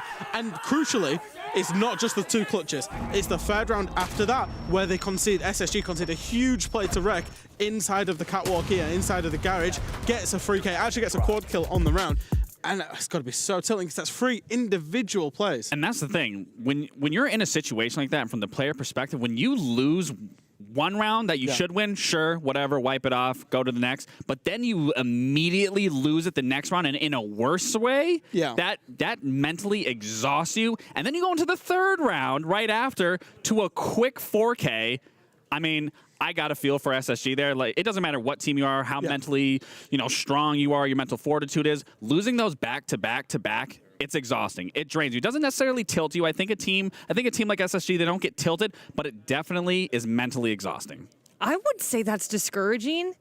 You're like, do you think they can bounce back from that? But okay, so maybe that's not discouraging, but add on to that the energy that we're seeing from Scars. Oh. And frankly, I thought they were being proactive and making smart decisions as well, Fresh. Yeah, that's the thing about this team is the energy. We mentioned it in the pregame. Yeah. It was so different. Yeah. I've covered every single game Scars I've had in this Swiss stage, and their energy has been low. Like I said, nice, respectful. They've been smiling, saying hello to people, being really nice people. Before this game, they got loud. They got energetic. They are up for this. It's disrespectful around here with the things that they're doing. They're yelling, they're screaming, they're hype. But I don't know Japanese, but I know they're going. I know what they were saying. I mean, I don't know what they were saying, but I can only assume like these guys don't stand a chance. They're horrible. We're better. This is why we're better. I mean, Peon's getting clutches. I mean, it's all over the place over here. But I love that energy, though. Yes. I love to see that from them, especially a team that you're used to just seeing be so quiet. I love to see the screaming, the hype, the yell. That's what gets everyone going, and it just makes winning every single round that much more enjoyable. Gabe, I just remember they just like were so loud, and you were like dead silent. You're like, their energy is on another. No, the vibes are on another level. That's what you said. They were always quiet and respectful, and now like I like to see this. I like to see that hype. I mean, I don't know if they're being disrespectful. I'm just going to say they're being disrespectful, but I love it. I love it nonetheless. Yeah, but we could talk about their energy all day. But let's talk about the maps a little bit. That information up on the screen now. We're moving into map 2. How are we feeling about that? So Clubhouse was the map that I was not confident for SSG in. Okay. Because they lost it yesterday. They should have, and only just got over Bliss when they played against them as well. So SSG not too hot on this map, even though it was an old favorite of SSG, I would say a long time ago. The map doesn't lend itself to the way that SSG necessarily want to play, even if they do play it and it is in their map pool. Well, listen, I don't want to switch my prediction by any means, but I will say this because me and Fresh were talking about it, is with SSG, I want to give them the benefit of the doubt of going into this next map, but it seems like every single time I'm seeing them play and talking to even their coach or something like that, they tell me, they have all this prep, they're all ready to go, but then they get into the match and it just doesn't seem like that prep is at least being implemented. Because when I look at Scars, I mean, that first game when we saw them play against G2, and compared to this game, completely different play style, completely different dynamic. And for that reason, it's just like SSG really needs to, whatever that prep is, maybe throw the prep out the window. Yeah. Just play. And we said that after their first game in Swiss stage as well, is they tried too hard to counter BDS. I wanted to see SSG play SSG's game. And they have to. This is it. If you lose here, you're done. You're going home. You're being sent home by the team that sent you home the first time. Do you want that to happen again? No. So it's just like, do you throw team out the tournament as well? Do you want to throw? Just put the prep out the window. Play. Okay, so jumping ship isn't going to be a 2-0. No, I'm not jumping ship. I'm not jumping ship. Okay, I'm still going to say SSG, okay. but maybe let's not rely on the prep that much. Let's just focus on playing the game and play the fundamentals that need to be played. When you're backed into a corner, which SSG are, you can either lay down and die or you could come out swinging. Okay, well, let's see what actually happens on map 2 Clubhouse and send it back to Dev, Mandy, and Fox with the TriCast. Thank you very much, Jackie Jing and the guys on the desk. It is time to get stuck into map number 2, Clubhouse. This is Scars' map pick, and well, as you can see, they have dominated the social prediction. Maybe domination is not quite the right word for it, but I'm getting a little bit excited, Mandy. Scars are up 1-0 in the series, and SSG have a long way to go to take us to map 3. I mean, look, I know they didn't cut to cams when we went into this map, but we are dripped out in the JP merch at the moment. So, look, I think we've got a favorite going into this. Thankfully, we've still got Fox here with us for map 2. Hey guys, how's it going? I really love to see the energy at SSG in those last couple of defenses, but they need to start off hotter this game. They can't let it go down to 6-1 off the start. Yeah, it was a pretty grim beginning for SSG, but like you said, they did make a decent comeback. 7-4, down from a 5-1 first half. That's nothing to be too ashamed of. However, they will be a little bit rattled going into map 2, knowing that they lost their own map pick. They just got to focus on exactly what Lax said. Obviously, they can't hear him, but exactly what Lax was saying is if they focus less on the prep and focus on playing their game, they looked better when they had the individual plays and these pop-off players playing like themselves than really hypo-analyzing Scars. Don't overthink it. Exactly. Don't overthink it. I'm going to make you do a bit of overthinky for me, though. What's your interpretation on the popularity of banning Ying? Why Ying? It's really surprising because SSG is a team that loves playing Ying. They love playing Ying, Blitz, Monty, Glaz, all of the crazy operators, the cheese operators. So them banning it out must mean that Scars has something cooked up with the Ying or that they've done in the past. It's not a little surprising. It's not too surprising, but coming from SSG, I mean, any other NA team I'd expect it. But SSG, they love Ying. So they must be comfortable getting rid of it. Well, the surprising ban to me here is actually the knock. It's very uncommon these days, but with That's a hot and cold ban, I reckon. You reckon? Yeah, I think so. Absolutely. SSG loves having that knock wrapping through Moto, going down the main stairs. You're able to catch off a lot of picks with the knock just because there's not too many cams that you can play off of, and if you have a knock that can slide all the way down main on a basement hold, get into Moto, that could completely devastate a round. Or going up red on a cash round, that could be a completely devastating round. I think the important thing here with the ban phase is that the 2 injection operators have been taken out for SSG. Although they are not starting out on the attack, it's actually Scars that will begin on the attack instead. That being said, we do see Pyeon actually go in for the repick onto the Ossa as well. Now, we've seen Scars do this before. They have this magic trick over down in the basement where they like to send the Ossa down with the hatch drop later, along with all the utility, so that they can't be shot as they go down for the hatch drop by the player, like playing back Arsenal or something like that, right? Or back AK, sorry. It is a good idea to get in. You don't see too much of that in NA. I wonder how SSG will deal with it.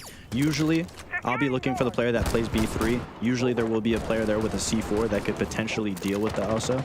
Sorry, I don't know why I almost just said Osa exactly how you guys say it with the accents. Been around you guys too much. Apparently Osa is correct, though. I've asked Medix, our Croatian observer, and of course Osa, the Croatian operator. Apparently Osa is the correct way. We're just terrible. Hey, he's in my ear right now. He's saying it's Osa. Osa. Fair enough.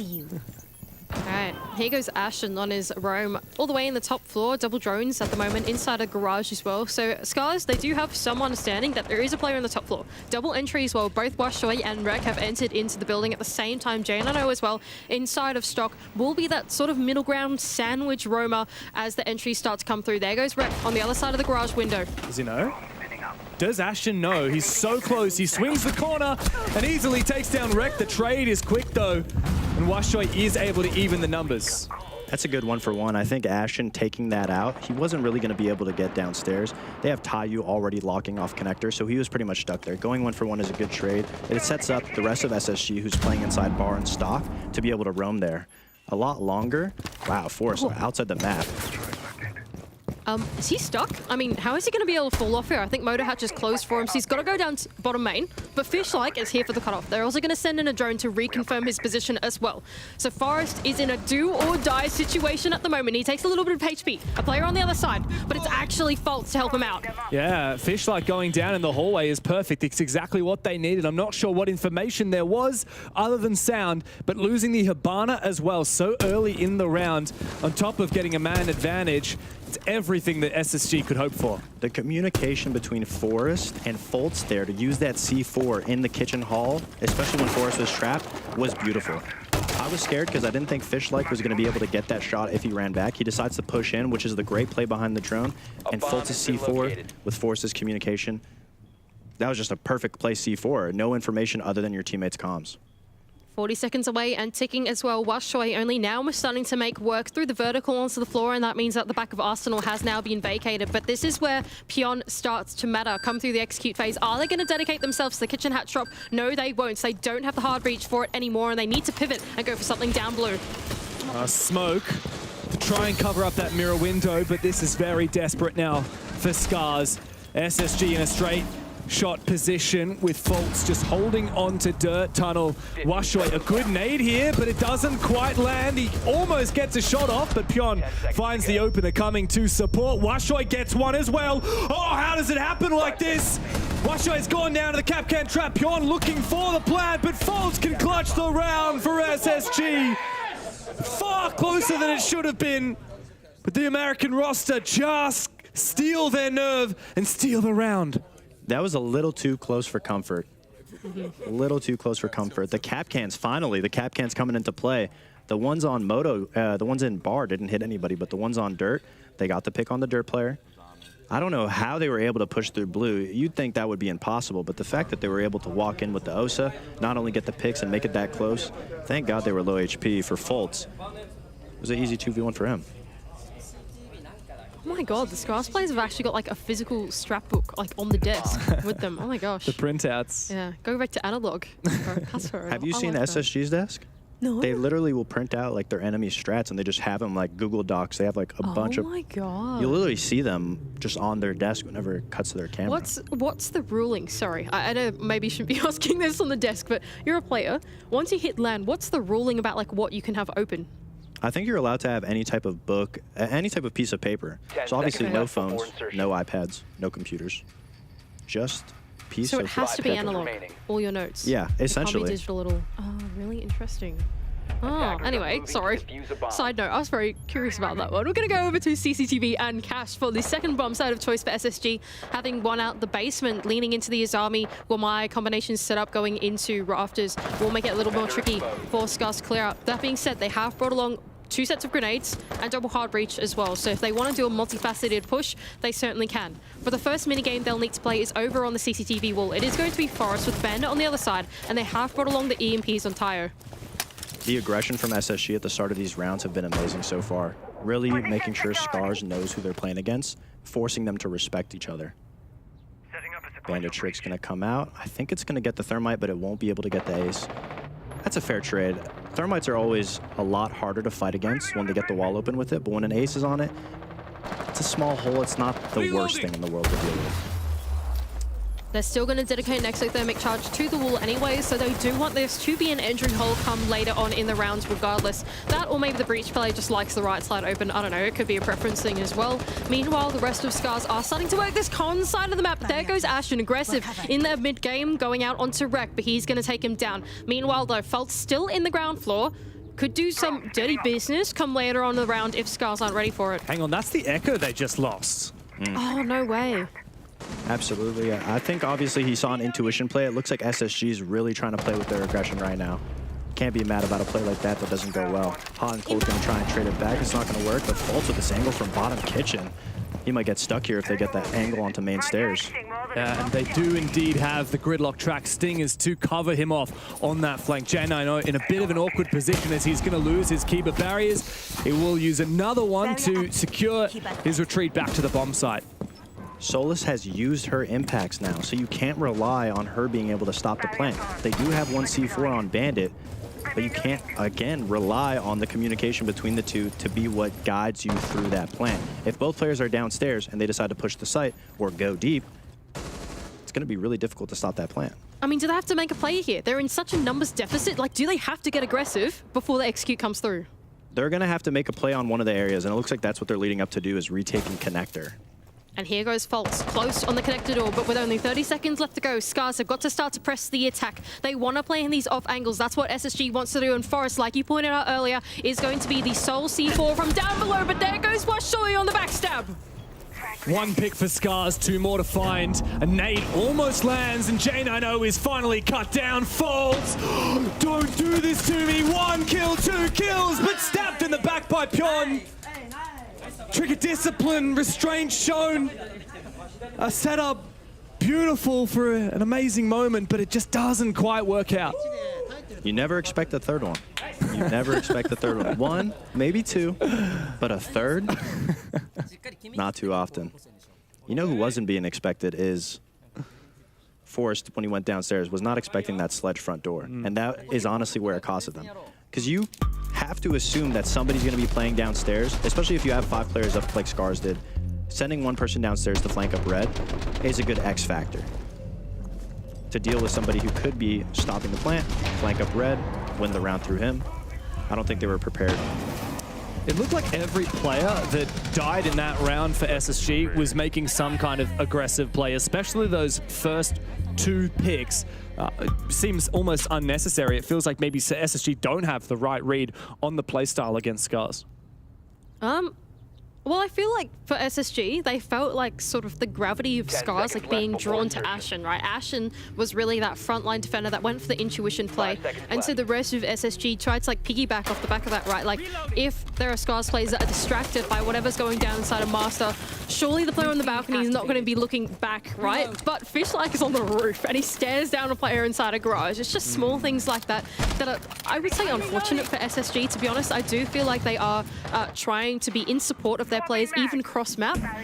But I think Scars are playing a disciplined game. It's a fine line when you figure out something that's working. SSG obviously found a formula on Nighthaven where they were playing aggressive, and those were the only rounds they were winning. So obviously they're trying to replicate that style of play on these defenses, but it is a fine line because you can go from a smart aggressive play to just over-cranking. And I think that's what we saw that round. Not every play is going to work, but you got to try. You got to throw things at the ceiling and see what sticks. Here goes Scars is clear of the gym and bedroom bomb site as well. Sweep across the map as they get this cut-off angle open with Pion opening up the con wall. No one to contest it on the other side. They haven't brought along the bandit this time, have SSG, so no walls and all at all. There goes the mirror. Wow, gosh, that's a bit of abstractor, the mirror as well for Ashen. Is he stuck here? I don't think so. I don't think anyone's actively looking at the angle for now, but once again, no walls and all on the jacuzzi wall either. Does mean that Pion can freely get open the second wall as well. Not just that, but Fishlike as well. He's got one more Selma charge in hand, so if they do want to deal with one of those mirrors at range, they can do that as well. Now it's time for Scars to have a think through this mid-round. How are they going to execute onto the bomb site? What is the point either of least resistance or a point that they can then go and problem solve come the last couple minutes of the round? They've opened up everything, and it looks like Tayu and Washore are going to try to make their way towards clearing cache. They've opened up everything, isolating the SSG players, keeping them in their position. Hot and Cold is going to be the only person they have to deal with first. Can he go massive in this position on the red stairs? It does seem like a sweep across the map is going to be the push of choice for Scars. There goes Tayo on his way in on the blitz. And Washoy has come up the red stairs to finally take down Hot and Cold. A nice 2-pronged attack from Scars to cut down the first player of SSG as the rest of the team must pull back. 40 seconds though, left on the defense. Ashen is going to fall back a little bit from a safe haven in Logi, but there goes Faults from down below. Undetected so far. And with the time ticking down, it's up to Scars now to press the attack as they make their way on through Con. Look at Ashen too. Ashen making his way downstairs. They're going to be playing the Impact and the C4 from below, but Washoy, low HP, but he has a plan. Will he be able to get these two away from the diffuser? Washoy so close. Oh, perfect read, but Faults just needs to round this corner. Washoy goes down to the vertical angle. Ashen has been perfect, but Pion has traded him on back again. Tayo pushes in with the blitz, finds the pick. 2 more players to go for SSG, but Faults can take down that player. Jumping in the window, Tayo must plant. And it's up to Fishlike to cover. Forrest, the C4 doesn't land. And the cover has to be from Fishlike. Faults for 1, for 2. Forrest comes in, swoops in for SSG, and they'll fire up after taking the lead. They set up there perfectly, especially playing around their utility. They have the Solus, they're going to use it. They have a C4 downstairs, they're going to use it. Their C4 players already playing on main stairs to be able to deny the one hard spot that you can't impact. The Blitz almost was devastating. The Blitz pushing through Logi was able to clear out the Frost. It could have been a short round. The C4 also missed, but thank God Faults was there. Good intuition off of his impact. He was able to clear out the other player. And then it was a 2-on-1. Blitz was planning, he was caught with his pants around his ankles, like you said earlier. Yeah. It was scrappy. How many times are we going to use that euphemism in this game? That's my new favourite one. I'll tell you what, I've got a few favourite phrases at the moment, especially when we cast SSG. That's where all the space words get excited. Yeah. It's good fun. I like Astronomical. We're going to go down to the basement for SSG. Having successfully defended twice now, Scars with only 1 point on the board are looking to play catch-up as they do look like they are roaming across the entire map. They're not going to open up this Moto hatch, but they are going to use the castle to extend their way through all 3 floors and look for a safe fallout route after that. The last defense that they were on the basement site, Ashen went for an aggressive fight, and he had Forrest and Fultz playing very aggressively shortly after in Moto and in blue, above the blue hatch. This round, they're bringing out the Castle and the Mira and the Ella, almost as if they want to do a complete turtle and really force Scars to have to clear them and have to find them. It's a good night and day difference. One round they play super aggressive, they won the round. Now they're going to keep Scars on their toes, play a little bit more passive, and make Scars have to keep thinking forward instead of the round behind them. It does look like there is a little presence, though, left for SSG on the ground floor. They haven't completely forfeited the map just yet, but like you pointed out, the top floor has actually been forfeited. And that's where Wishoy can get his drone inside a garage and start to inform the push. We didn't get to see, excuse me, we didn't get to see too much out of Pion with the Osa on the last attack on the basement. This round, they're being given everything. So if they're going to go for a kitchen plant, if they're going to go for a Moto drop, the Osa is going to come in clutch here. But it's all going to be on how Pion uses it and pushes with the team with that diffuser. He doesn't have the diffuser in hand now, but if he's the Osa, he has to be the one that's going for those plants. Yeah, and that's the difference between the last round and this round, is that this time Fishlike has actually had the opportunity to use his hard breach to open up the kitchen hatch. Last time around, it came through the execute phase. There wasn't even the kitchen hatch open for Pion to actually drop down. They had to go through blue instead. So now Scars have been afforded the opportunity through the mid-round to open up their options and keep SSG guessing. They've already managed to open up that kitchen hatch with half the round still remaining. It looks like SSG are playing fairly passively, but have a look at that setup bottom main. I love this mirror setup. It allows your bottom main player to be able to get contested by the church player, especially with all that info you have. Nobody in their right mind is going to want to be playing against that mirror on the bottom stairs. So if no one's playing there, later in the round for the execute, Fultz having 2 impacts in his pocket can impact the back of Armory and stop a plant. So you don't even have to rely on being able to shoot the Osa that's going to be dropping. You can just go for the flank and the retake afterwards. It doesn't look like Scars even want to try and contest it against the ace. So that's where I'd be worried. They'll have to be holding it from top main, or else Fultz is going to be able to stop the plant very easily. Scars now being afforded a false sense of security as the retake strategy seems to be on for SSG. Although they have this full vertical pressure, they're not going to be able to find a pick out of it. Now the danger here is, can they then go and flood into the bomb site with only 35 seconds left to go? It actually doesn't look like a kitchen hatch drop. Where have all the Scars players actually gone? I think they've identified that this point of resistance, okay, never mind, maybe they are still going to go for it, but they have realized that they need a couple players either down on the ground floor or doing something else to catch off SSG as they look to deny this drop. Indecision for a brief moment from Scars. Pion goes down, but the shield does not protect him from Hot and Cold's fire. And a second and a third and a fourth now for SSG. It all comes down to Fishlike, flawless for Space Station. They cannot execute. Phenomenal round at SSG. We saw that Mira do exactly as intended. Even if they get the castle open for Moto, he's got 3 more Kiba barriers in his pocket. He can close it off, forcing the attackers to have to go through Moto door, which they have a player in blue and a Mira that's able to see it that can just stop that push. But it didn't even get that far. Pion got shot through his shield, and then the C4 from Ashen not getting Pion, but actually getting the guy behind him. I mean, you couldn't have painted a better picture of that round. Too many layers, I think, for Scars to break down with too little time to do it. And that's SSG going up 3-1 on their defending half. We even heard them right there at the end, make them execute, they can't execute. And I think that's going to be the biggest question going into these next defenses is, are they going to be able to execute? And Scars, it's almost the reverse of what happened last map. Nothing's working for them. They have to be able to find a pick to get that foothold into attempting to attack the strat. Well, there's only 2 more rounds in this half. Realistically, SSG happy with the 3, or are they gunning for 4? Or Is it game over if Scars only win a single round in this half? No, you can't be happy with 3. You can't be happy with 3, especially being up 3-1. You always want to stab the knife a little deeper. Obviously, a 4-2 is going to be the best split on average that you're going to get on Clubhouse. But if you can get a 5-1 is so mentally taxing. It's so difficult to come back from a 5-1. 4-2, you can do it. 4-2 is a comeback story. 5-1 is, let's go map 3. Yeah, as we saw on the first map, SSG were down 1-5 after the first half and unable to make that comeback work despite a valiant effort 3 rounds in a row. Wow, very early Yokai taken down from Rek. Look how slow Scars is playing. I was going to say that he's playing really cautiously, even though he might have been afforded some of this early control inside of Strip. Actually, there isn't even the early control afforded there. It's Hot and Cold actually playing solo inside of Strip. They're playing such a cautious game on their approach into the map. It's almost as if Hot and Cold knows that they're going to be trying to clear out Strip, so he's already trying to make his way out so that he can give it to him. I think SSG is trying to play keep away going into this round. They don't want to fight. They're bringing a lot of info and a lot of denial to hold up top and the basement. Hot and Cold's going to be able to get out unscathed. I believe he still has 1 drone set up in the site too. So you give him Strip. Scars has invested a lot of resources for it, but now you don't have the meat and potatoes. You don't have the top floor or the basement.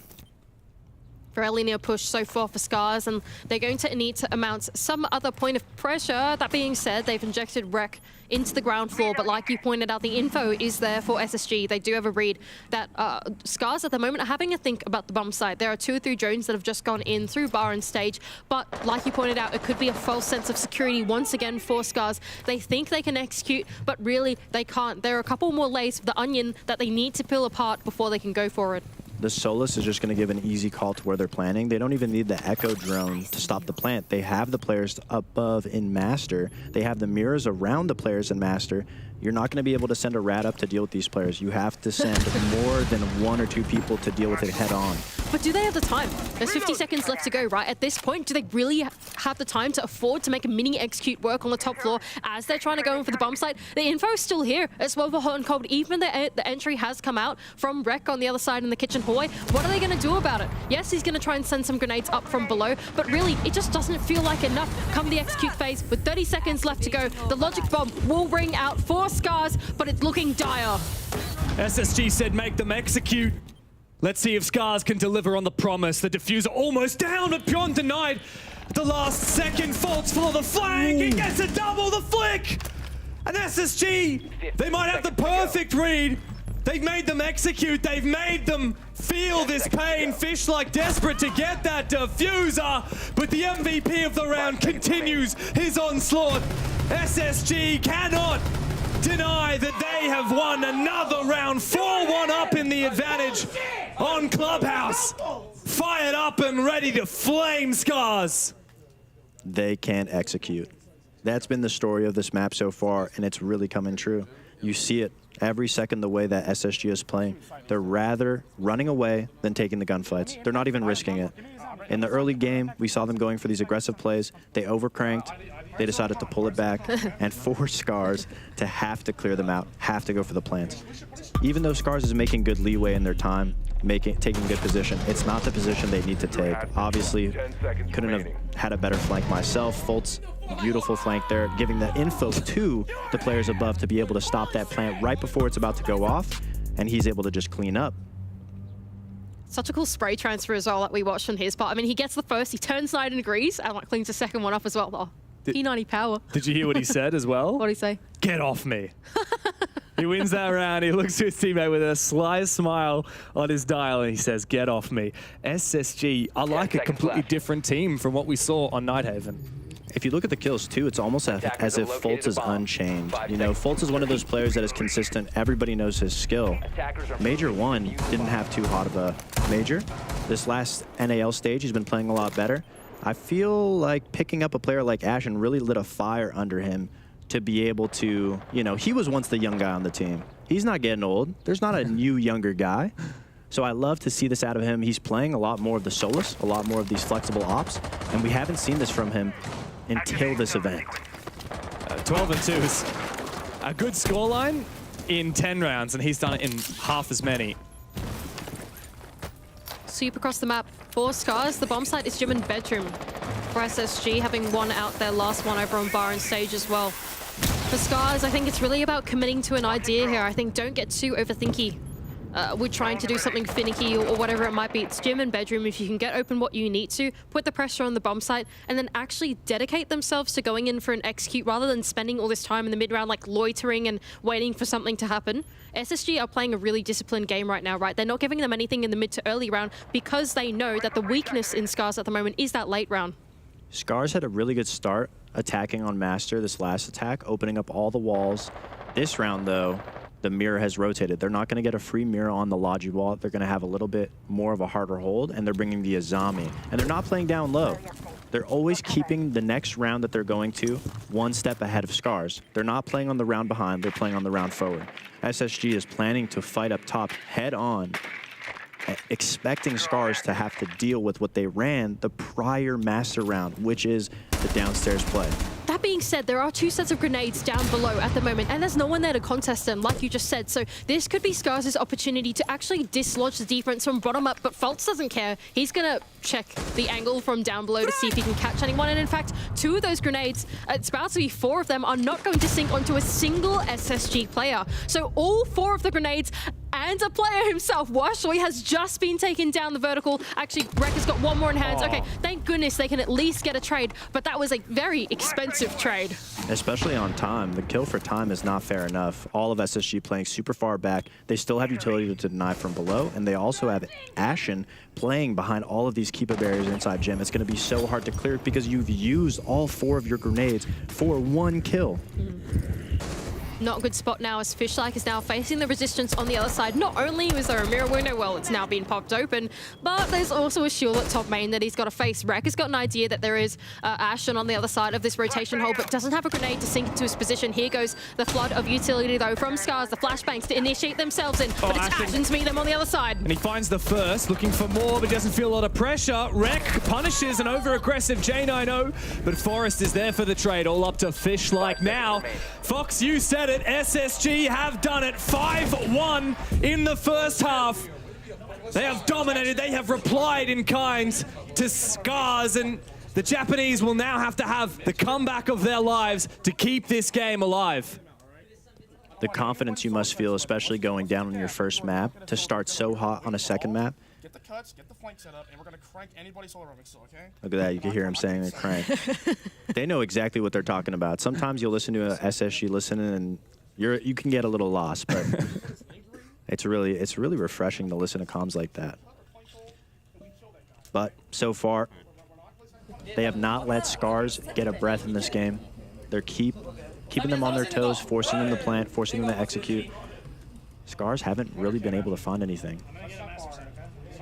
I like that from Pyon, the captain of the roster, trying to inject a little bit of an energy back into them as well. You could see just in a very short listening we got of Scars. Yes, they are down 5-1, but Pyon is still giving the chant. Okay, guys, fighting, you know? All right, and everyone responds to it.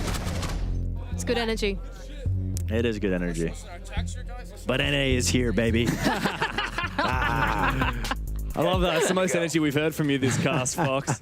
You're getting fired up. SSG have done something pretty incredible on this second map. We saw a flash of greatness on defense on Nighthaven, but it was too little too late after the 6-1 lead that Scars had found for themselves at the end of the first half. And now in Clubhouse, it really feels like the team names have switched and the roles have reversed. SSG now find themselves in the dominant position Scars had on Nighthaven. It's taken a little time, but I think they've got a good read on Scars. That's always the most difficult thing playing against APAC. Every team is so different, especially within their inner regions. It's so difficult to get a good beat, but once you do, it's very similar round after round. That being said, now that the side swap has happened, do you then have to get a reread on the team that you've played against? Absolutely, you absolutely do. Although, being down 5-1 is a very daunting task. You tend to not make as aggressive plays because the thought of not messing up is always going to be in the back of your head. And if the question of Scars' immaturity as a team to be left into this game, it might be the downfall of them this map is that daunting feeling. 3-play C4 from Washoy. He's not going to land onto Hot and Cold because he doesn't actually go for a full sweep of the map. Instead, realizing that the top floor has been vacated, will drop down into the ground floor straight away and start to make use of the vertical. Well, he's heard the Phantom C4 and is thinking, danger, danger, but actually he's completely safe from it. Little does he know that, but alas, on the other side with the Buck at range, he can start to make some of this vertical game work for him. Meanwhile, on the other side, Forest as well will start to get some of that hard breach into the building. Actually, the kitchen hatch has already been opened up, so really, SSG doing some... Oh, that is not a hard breach charge, Hot and Cold. Oh no, the land setup strikes again. You'd know. Will Forest have enough hard breach here to open up all these hatches? That's a great question. I think they're just going to have to make do. They'll be able to get all the hatches open, but I think they wanted to save those Habana pellets to be able to get that church wall and make feet holes in them so that they can have an easier way into church.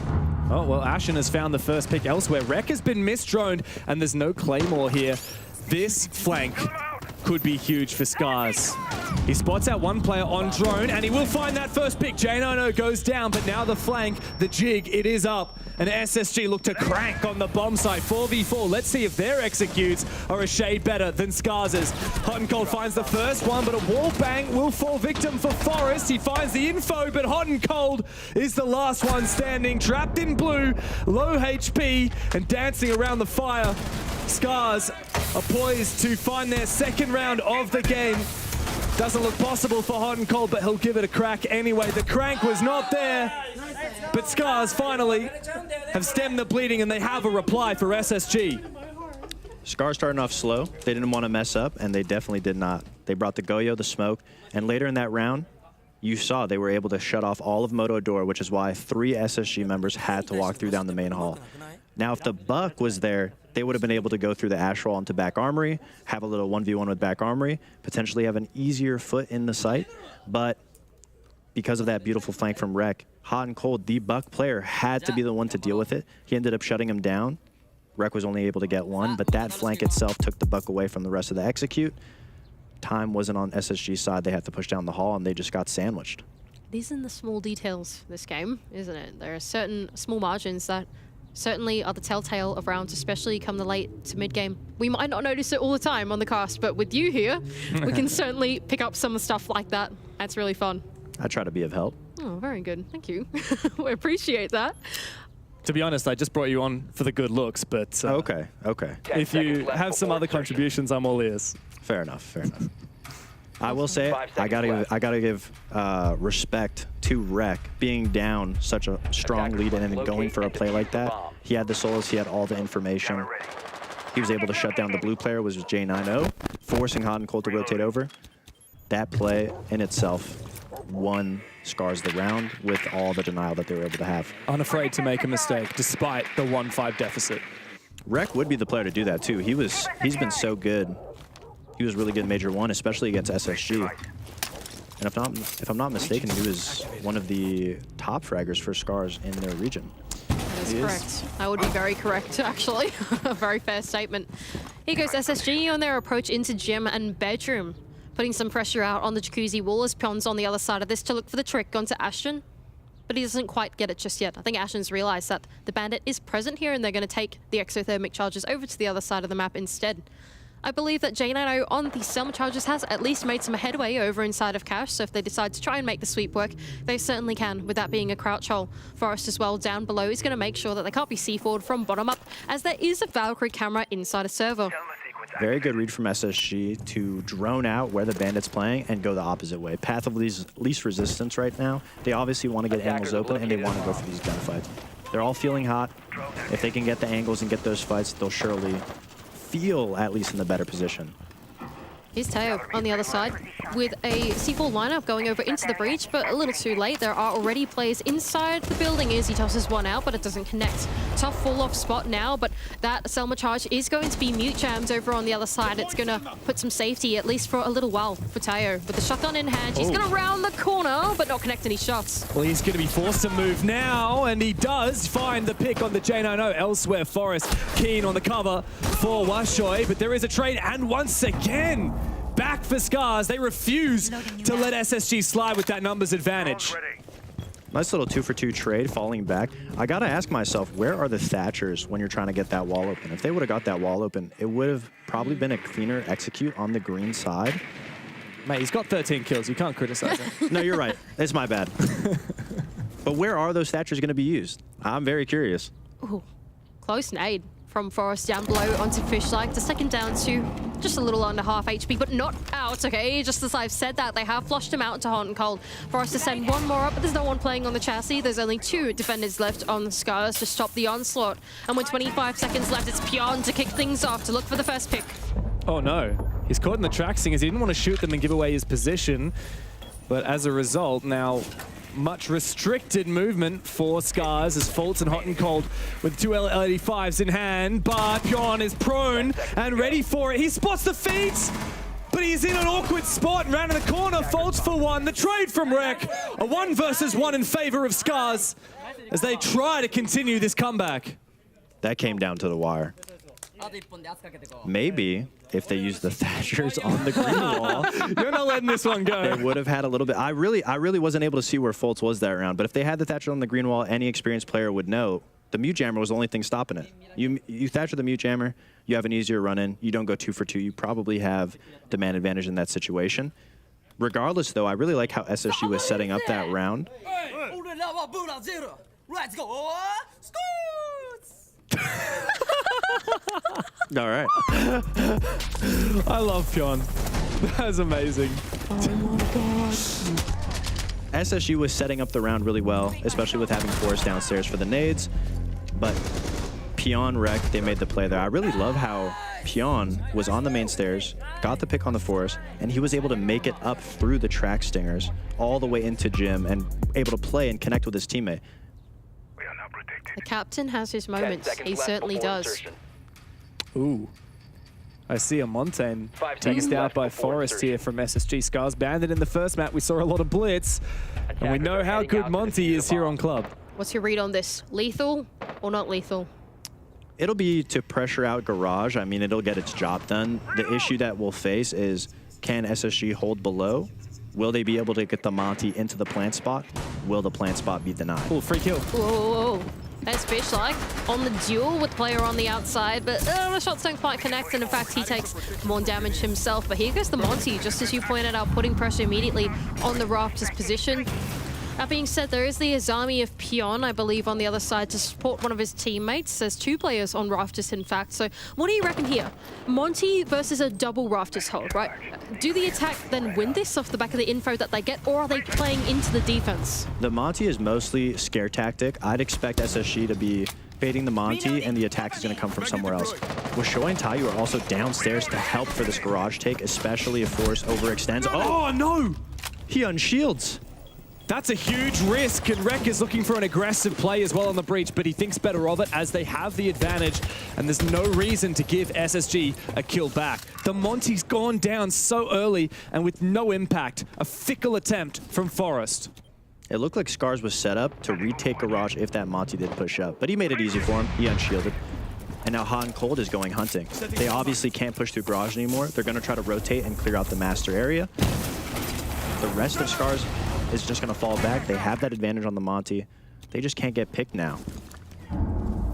It's possible. There is a roamer downstairs, and Hot and Cold is on the lurk.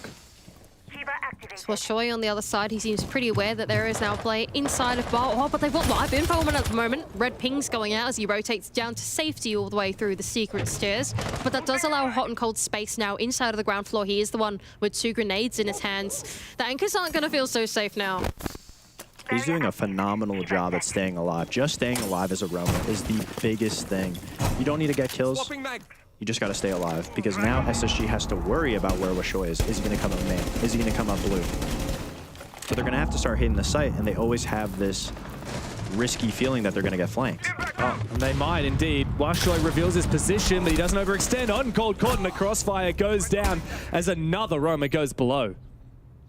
The entry on in for Ashen, though, as they start to creep their way on into the bomb site. Only 35 seconds left to go, and it's false to open up the equation. Oh, Ashen for a double. Another one now for J90. This round has flipped on its head, but Pion will not sit down. 2 more kills for him as J90 is the last one standing. There's information on the side, and this is going to be the easiest plant denial of his life. 4K for the captain of Scars. 1 round away from making this comeback a reality. Amazing play from Pion. I mean, he got 3 and the 4th with the impact from below. Just shutting SSG down. SSG, it looked like they were in a good position to take the site. They obviously were winning the fights. I don't think I've ever heard Pion go trash talk against these guys, man. Pion is like the sweetest soul ever, but he's just like, cool, SSG taking their tactical timeout.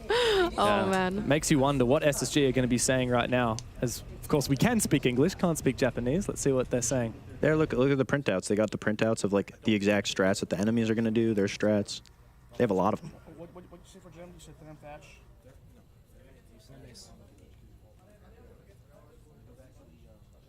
Oh, very quiet tactical timeout. Speak up, guys. We can't hear you.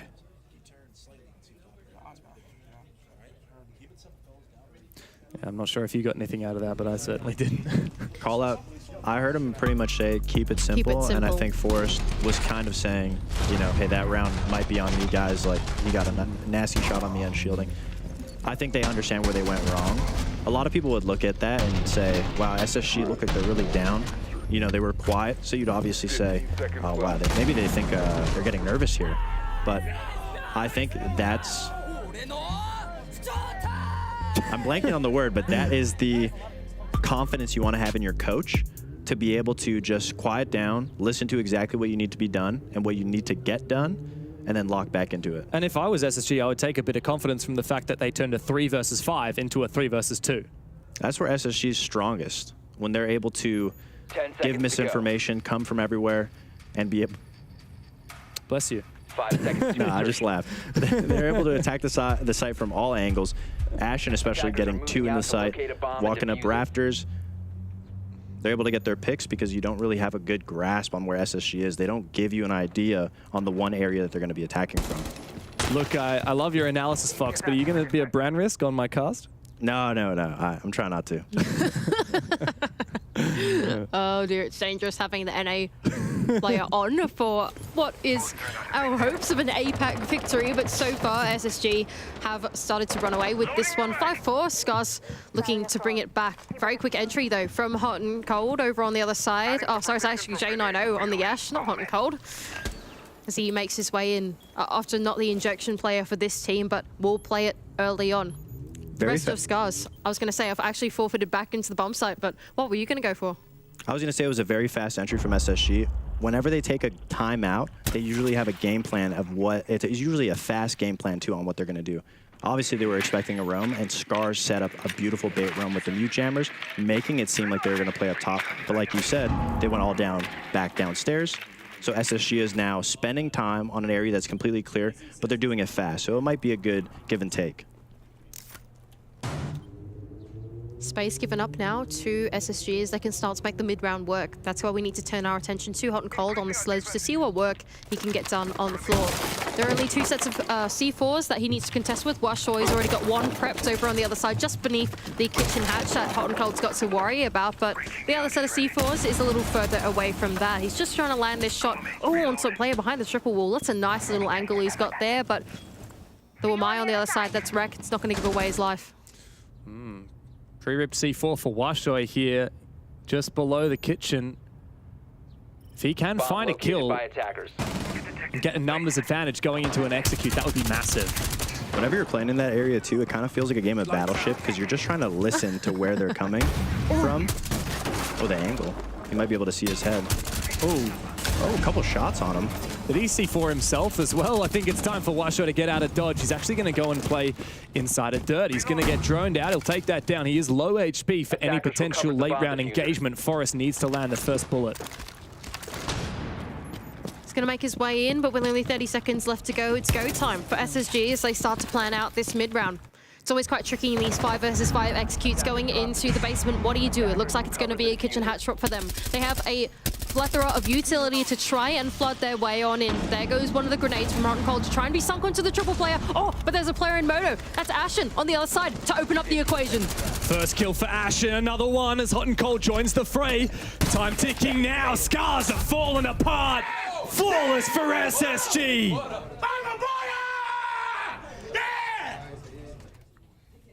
Well, the energy's back. We're back. You think?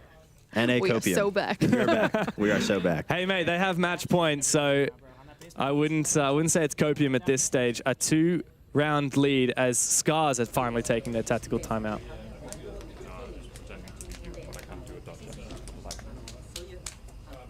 That attack was very well executed from SSG. You asked in the middle of that round, what did it look like SSG was going to do? How did they get a step in the door? How did they get to planning? They had one player drop Moto, one player push down Blue, one player push down Dirt, one player push down Kitchen, a player Kitchen Hatch. They attacked every single angle.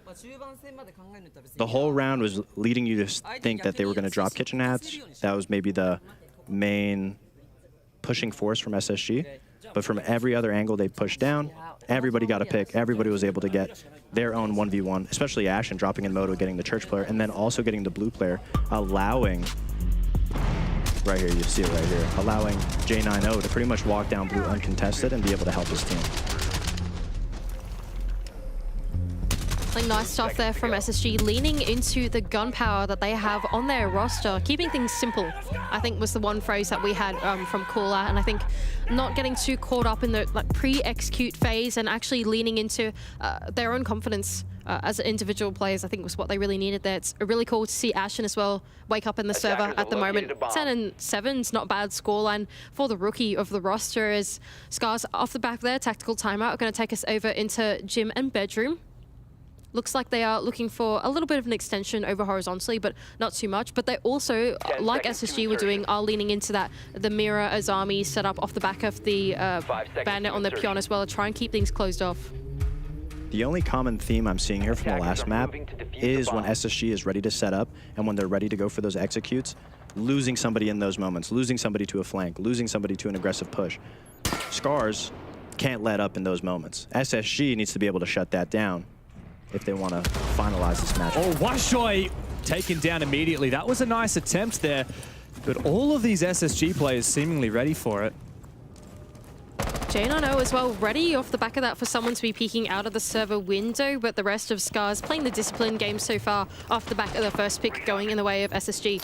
Pretty extended extension, actually. Pretty fortified extension, actually, on the side of Scars. They even dedicated some of those keeper barricades over to rafters, but having seen the wall being opened up and with the man down, they decide to fall on back to the bomb site, worried that SSG might be thinking about hitting it. That strip impact run out actually could work in your favor a lot of the time, but that is a very common thing that teams do in NA. Okay. My team actually does that a lot. I'm pretty sure Fish died the exact same way to SSG that way. They're always ready for it. It's a very common theme. Pressure on the Jacuzzi wall, though. They are going to try and play the trick minigame. It does seem like Pion is going to be able to get the Thermite charge, but not the Selma charge on the other side. So a little hole being made in the top of main, but it's not a breach hole just yet. They can't quite walk in and actually make an execute work off the back of it. Fishlike is in a bit of a pinch as well on main stairs. There is a player playing his cutoff. That's Ashen on the other side. He's got his drone. Oh, but he finds the timing. Just gives him a little bit of a window to run away back to the safety of the bomb site. Incoming. Here comes good progress. Forest moving up the red stairs. Now the Azami has locked him out here, but he does have more nades.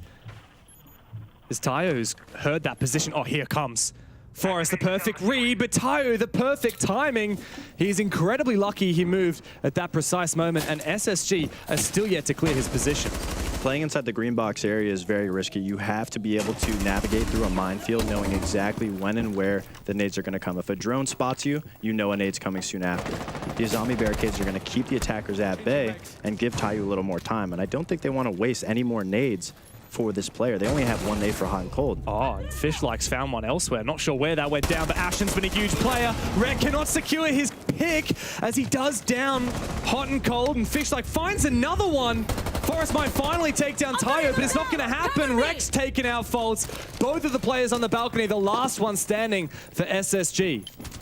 Not such Beautiful. a good spot now for SSG as they make their way in. It's hot and cold to try and double down with position inside of Con, but not going to work in his favor. Tayo around the other side is going to claim the life of the final player of SSG for another round for Scars.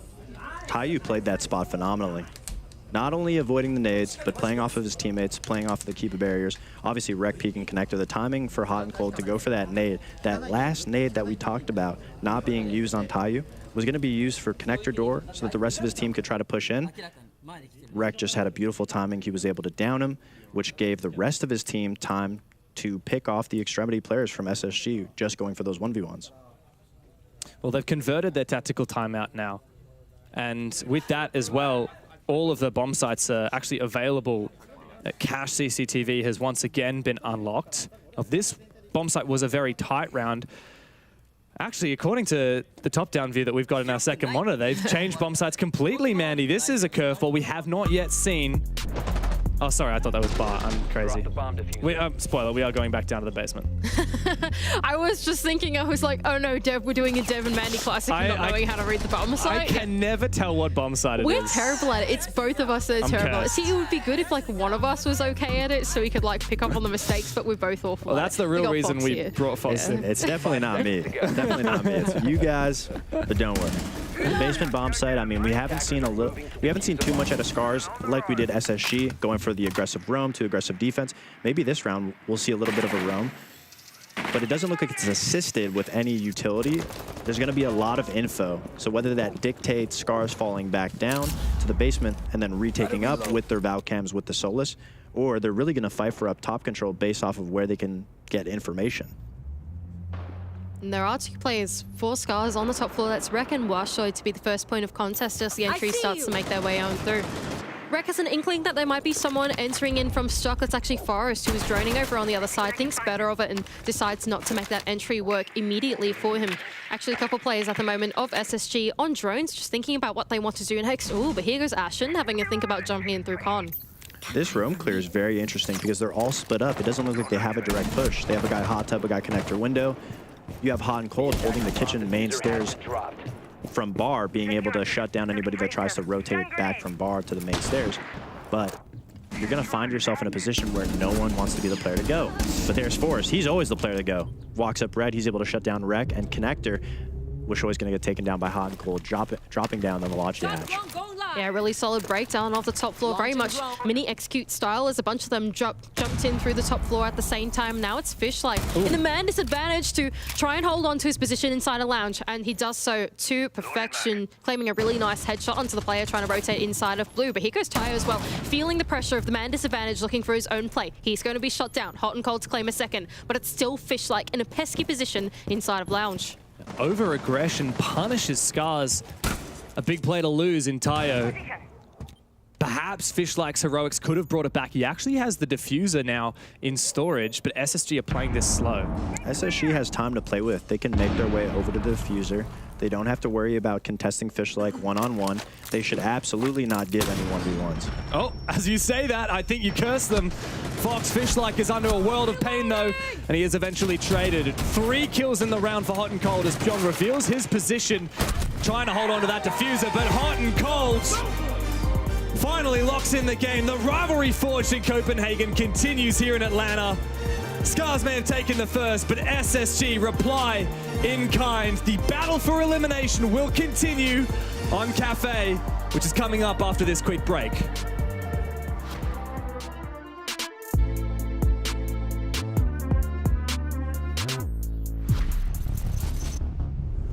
Hello, I'm Dominique Clement, game designer on Rainbow Six Siege. The next season is right around the corner. And if you don't get the latest operator on release, you might still want to review your ABCs on some of the operators already available today in the game. The Electric Bandit, the Wise Cade, and the Quiet Mute will be welcoming a new troublemaker into their ranks, ready to give breachers a few headaches.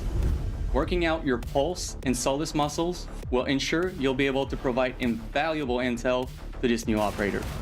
And let's not forget about Ella, Fenrir, and our other trap operators who each bring a unique ingredient that can be used in crafting some really crazy strategies with this new operator. So jump into the game and review your basics with these operators, so you'll be ready to synergize with the new operator when it comes out next season. See you then.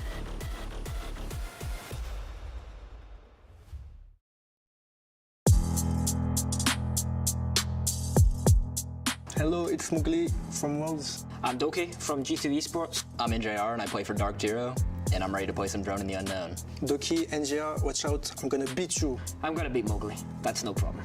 I could definitely beat G2. Okay, it's like a toilet or a sink. Ooh. This box on the right side. I've seen this before.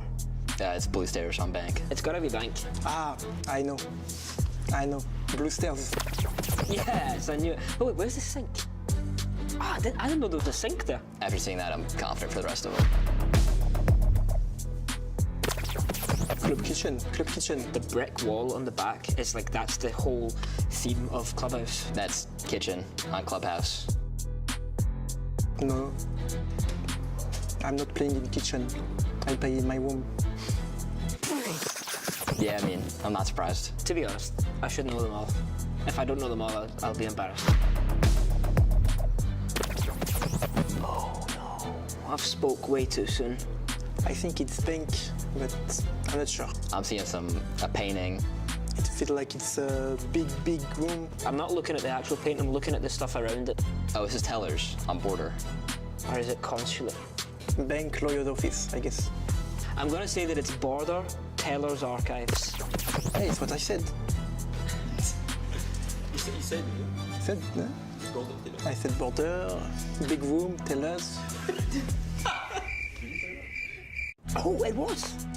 Oh, yeah, the ceiling. That's genius. That's genius for me. Number 4. I'm seeing like a trophy case, some guns in them. It's Pirates des Caraïbes. So it's a gun cabinet, but the thing that I'm focusing on is the walls behind it. It's a very strange kind of brick. Like, you know, it's like, yeah, trophy glasses, you know. That's Chalet Trophy. I'm pretty sure it's Chalet Trophy. I'm right. Not surprised. Oh, yes. Oh, it's trophy. Let's go. Oh, 5 out of 5. 5 out of 5. That is in consulate outside the garage breach. Pretty sure it's consulate garage. Consulate, garage. So easy. I'm not sure. Let's go. That's how it's done. Thanks for watching. Thanks for watching. Thanks for watching, and I'll see you guys at the major.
SSG takes map 2 Clubhouse, a tight battle 7-5. Scars and SSG both alive, but next map determines who goes home, gentlemen. Elimination looming. I'm getting nervous, but what a momentum change. I mean, Scars got extremely quiet, and Ashen was screaming his lungs out, Fresh. Well, I was going to say, I mean, Okay, I know you threw it to Fresh, but I just want to say, I mean, Ashen was screaming on that first half, but then that second half when it swapped, it got a little quiet, reasonably so. It was a very scrappy game of Clubhouse, I thought. I thought SSG had a very good read into everything Scars were trying to do. You know, when SSG were on the defense, and then when SSG were on the attack, they managed to just about get the job done. I think, you know, when you're talking about a 7-5 victory, very, very close. It's the little differences. It's just a couple of rounds where they had the better teamwork, the better execution. It looked like they slowed their things down a little bit more, played on that utility, played the positions, and actually got a good read of, you know, with the information where their opponent was. And that very last round, I think, was, you know, pretty much that. Yeah, and we talked about it.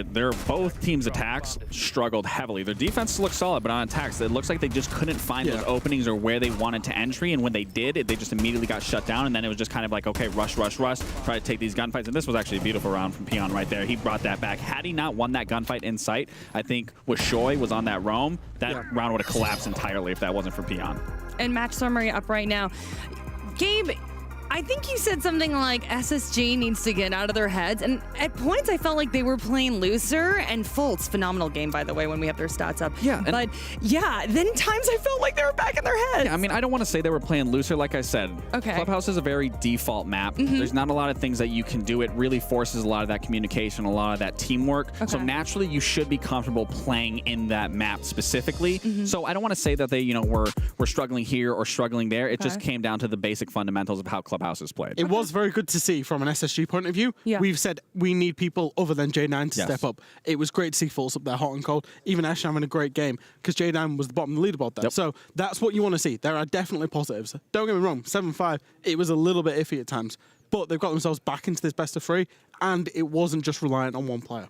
And the biggest one that stuck out to me was obviously Fultz. We talked about that a lot. And for me, specifically with the NAL, like Fultz stuck out tremendously for his team. And as the IGL, he was the one taking initial gunfights, even as Thermite. That's not something you typically would see. And Forrest was more known for that, playing that entry on a hard breach. You never saw that. But then Fultz started taking that, and he was getting in those gunfights in the early rounds of the NAL stage. And this is where we haven't been seeing him play like throughout these playoffs. And it's good to see him now bouncing back. But again, like you were saying, this was a full effort from each team, and it's now going to the last map. That has to continue. Return to form for Fultz for sure, though, which was great to see. But we got to talk about map 3. We got that information up on the screen right now. Looking ahead, Fresh. What are you thinking? So the one thing that I will say is SSG's run of form on Cafe is not good. They played it 5 times in stage 2, won it once. That was against Wildcard. So, you know, you've got a team that historically is quite good at Cafe on a bad run of form. However, I think maybe more importantly in the context of this fixture, it's Scars that are attacking first. Across this fixture, we've seen both teams basically struggle with their attacks. In both maps so far, it's been very, very defender-favoured. So the fact SSG might be able to build up 3, 4, 5 rounds on the defensive Cafe, it's not unheard of. It's a very defender-sided map. I think that's the biggest, most important factor in determining this best of 3.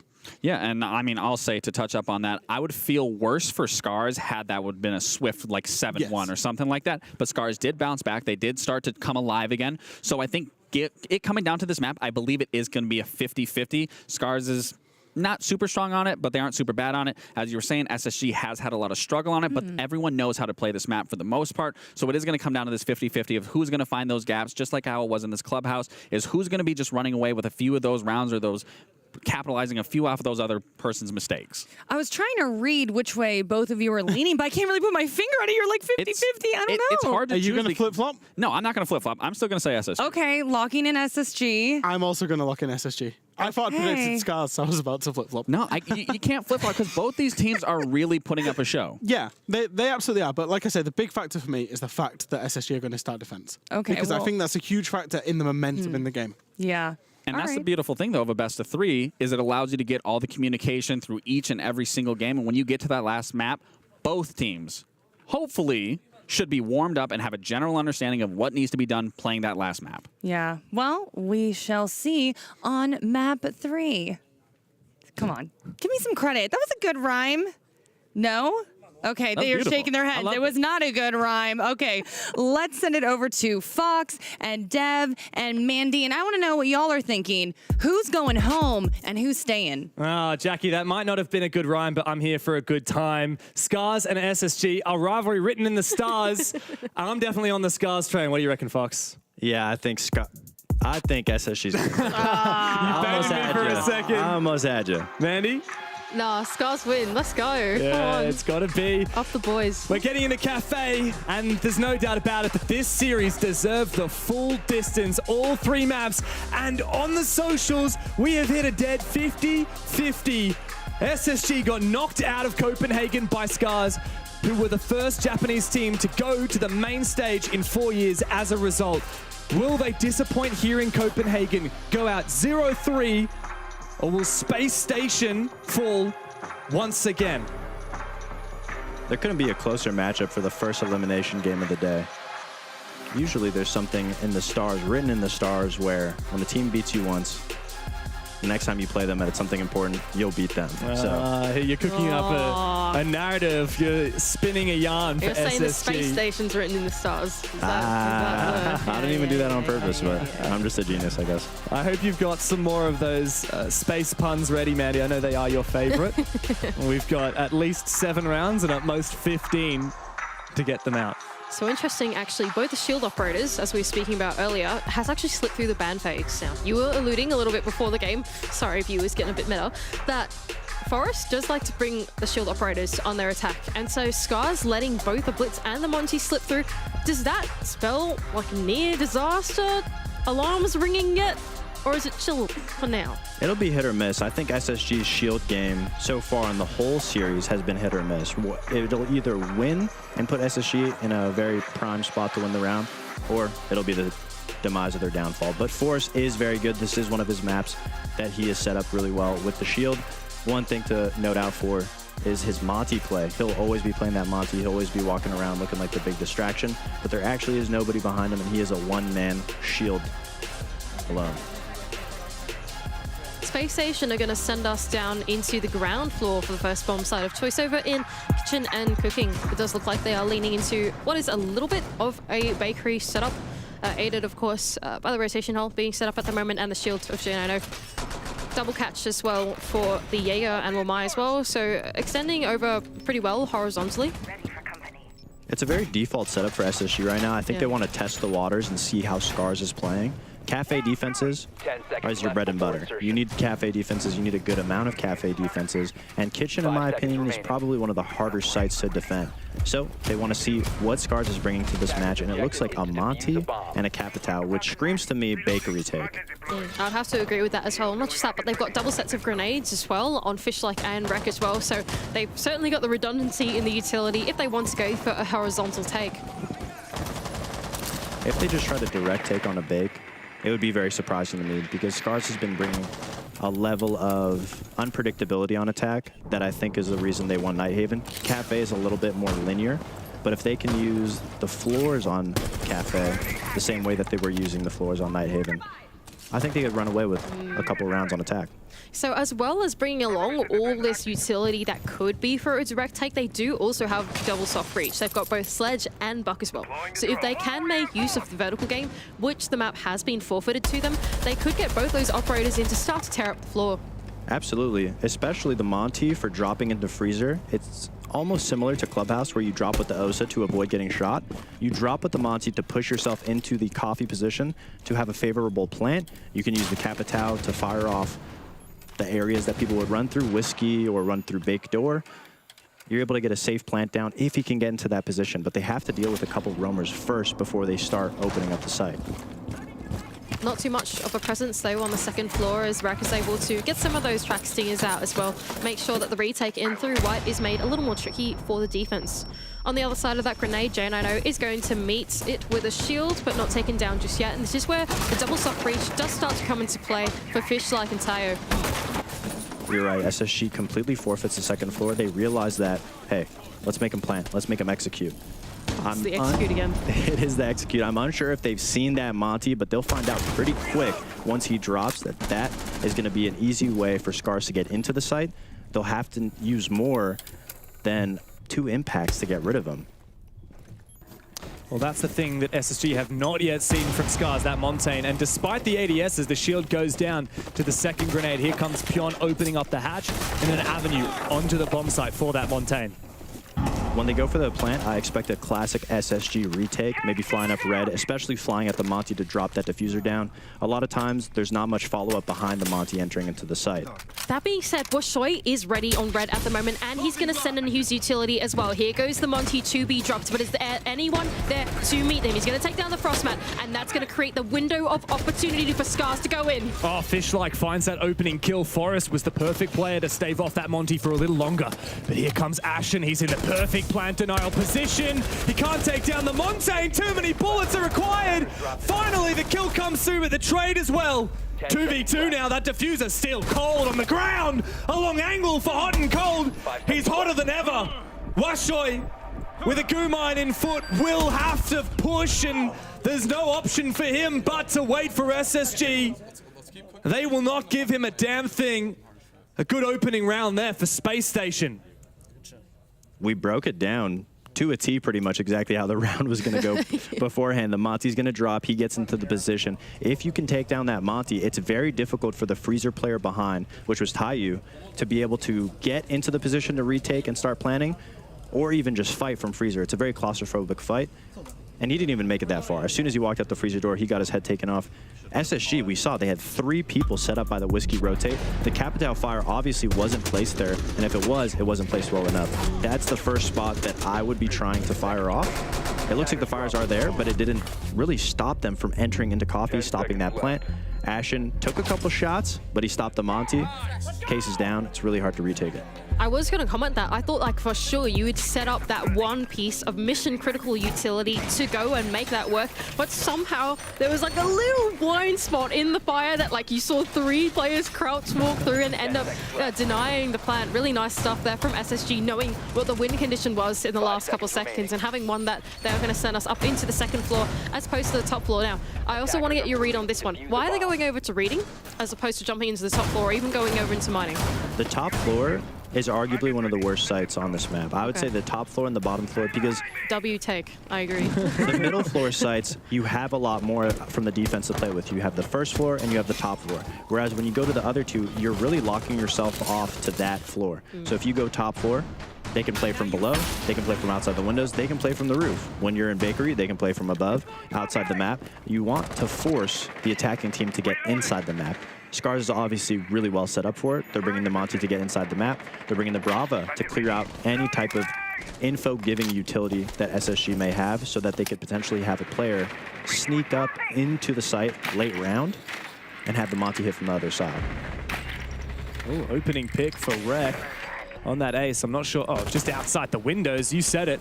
You want to force the attack to go in the map, but great usage. Oh, no way. He's also hacked the Yokai drone. Is Fishlike going to be able to get that away, or is it simply going to be taken down? It looks like Hot and Cold might have shot out that Yokai.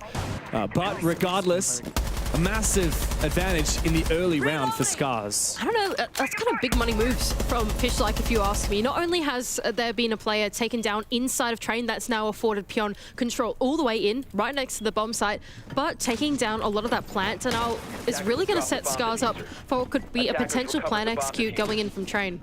Fishlike is spending the whole round setting himself up to either walk through Snow Door, walk up Brown, walk up White. He's clearing all the info and all the utility, and he's hopefully going to be able to gather a little bit of info for him. What's this? Pion walks through Train. Aggressive play from Hot and Cold. He rounds the corner. He is immediately traded, but he has taken down Rek. As I say that, there's engagements all over the shop. Tayo's got the down and now the finish onto Faults. It's just Ashen left in a 1 versus 4, and he's in a very awkward position. Now revealed. Scars know exactly where he is, and a quick headshot from Fishlike delivers the killing blow to SSG. He just creeps up Brown. No utility, no information. I mean, the round is pretty much over once it got to Fishlike. SSG obviously tried to do a retake. SSG on Cafe enjoys doing retakes. They try to get you into a false sense of security. Obviously, they went for an early fight, lost train control, Pion walked in, and then they do a complete retake over onto mining. Didn't go in their favor. Everybody was getting shot down. Fishlike on the snow balcony was able to get 1. Later in the round, he got another coming up Brown. Pion giving great info for the wall bang. Taiyu was able to clean up the player coming through mining. Do you think they were overthinking it a little bit, maybe? Like, yes, they lost the yokai drone early on, but was that then enough to, like, call for a play like that? Or do you think that was them getting a bit overzealous and maybe calling for something that was, like, too overcomplicated for that situation? I think it is a classic SSG style to go for those retakes, especially when players are in a position like Train and mining. It's a very confident spot to be. It's a very power position spot to be, especially once you see that Monty. You don't want to let him into dining because he could find the right spot to plant to avoid getting shot. So they obviously tried to correct the issue that happened from their early aggressive play with more aggression. So it could have worked, but it didn't. They just lost the 1v1s in that position. But I wouldn't say it was a bad play. I wouldn't say it was an overcook. I think it was just the right amount, but it didn't go in their way. Scars was really well set up for it. Now a reattempt onto another second floor site, but not the same one. We're not going to go over to reading anymore, but instead it's over in mining and dining. Now this bomb site plays out slightly more different to the previous one in that you can't quite get all the control that you want. Okay, never mind. I was going to say that the vertical controls are a bit harder because they are playing inside of Piano itself, but they're just going to hop into the bomb site instead. Oh, these mirror windows do make it a little bit hard to take advantage of this map control. Hot and Cold is so ready for a push directly into the site. Tayo, he's pulled out that goo mine. He's looking for a fight, but he's about to meet a player. Ashen has re-aggressed now, and Tayo is planting. Somehow, Ashen finds the pick onto Rek, but will Scars be able to confirm this plant? They indeed will. And they have full control of the dining site. Scars had a really good entry. The impact's going to come down to take out the blitz. Wishoy in the site unknown gets one, gets traded down by Forest. This is a great position now for SSG. They found the picks that they need to make this retake possible, but Fish, like, he has not been detected. He's found the first, traded on back again.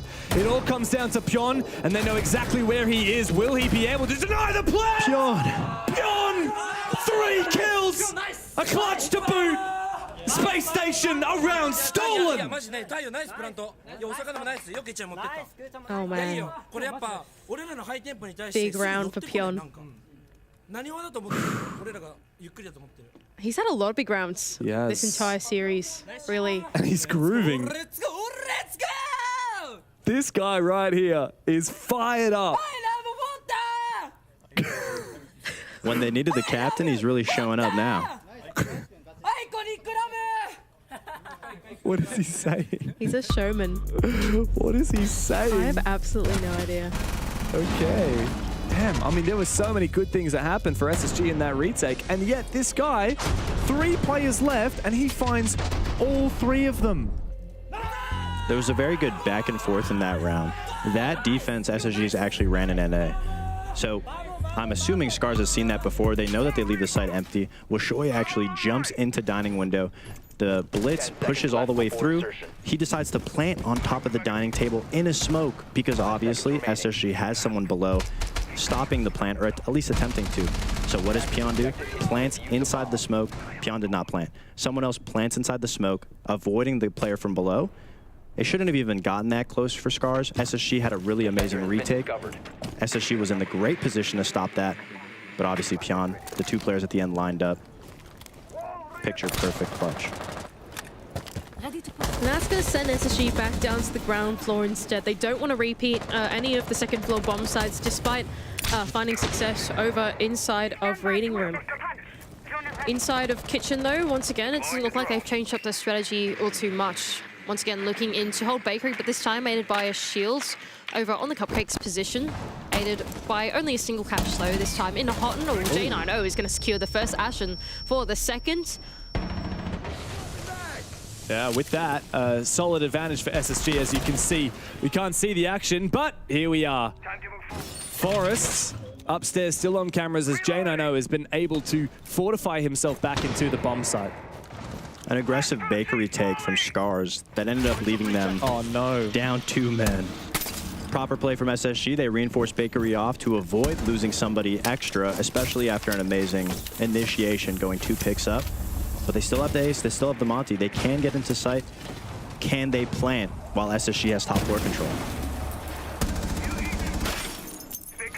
Fish like looking for a spray in on through the wall, but doesn't quite connect the shots into anyone on the other side. They have a little bit of info on a player inside of Whiskey, and that's going to allow Rek a little bit of space inside of Reception, although he might be met by the crossfire of two of these SSG players on the other side. There is, in fact, one awaiting his arrival just to his left, and even one to his right as well. The beep beep is going to give away his position as the player on the other side thinks the better of making the swing, not wanting to give away the man advantage.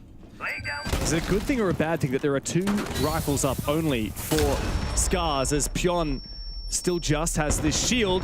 Rek finds one, but the trade comes through quickly for SSG and traded back again. 2 versus 3 and a round that feels suddenly winnable for Scars.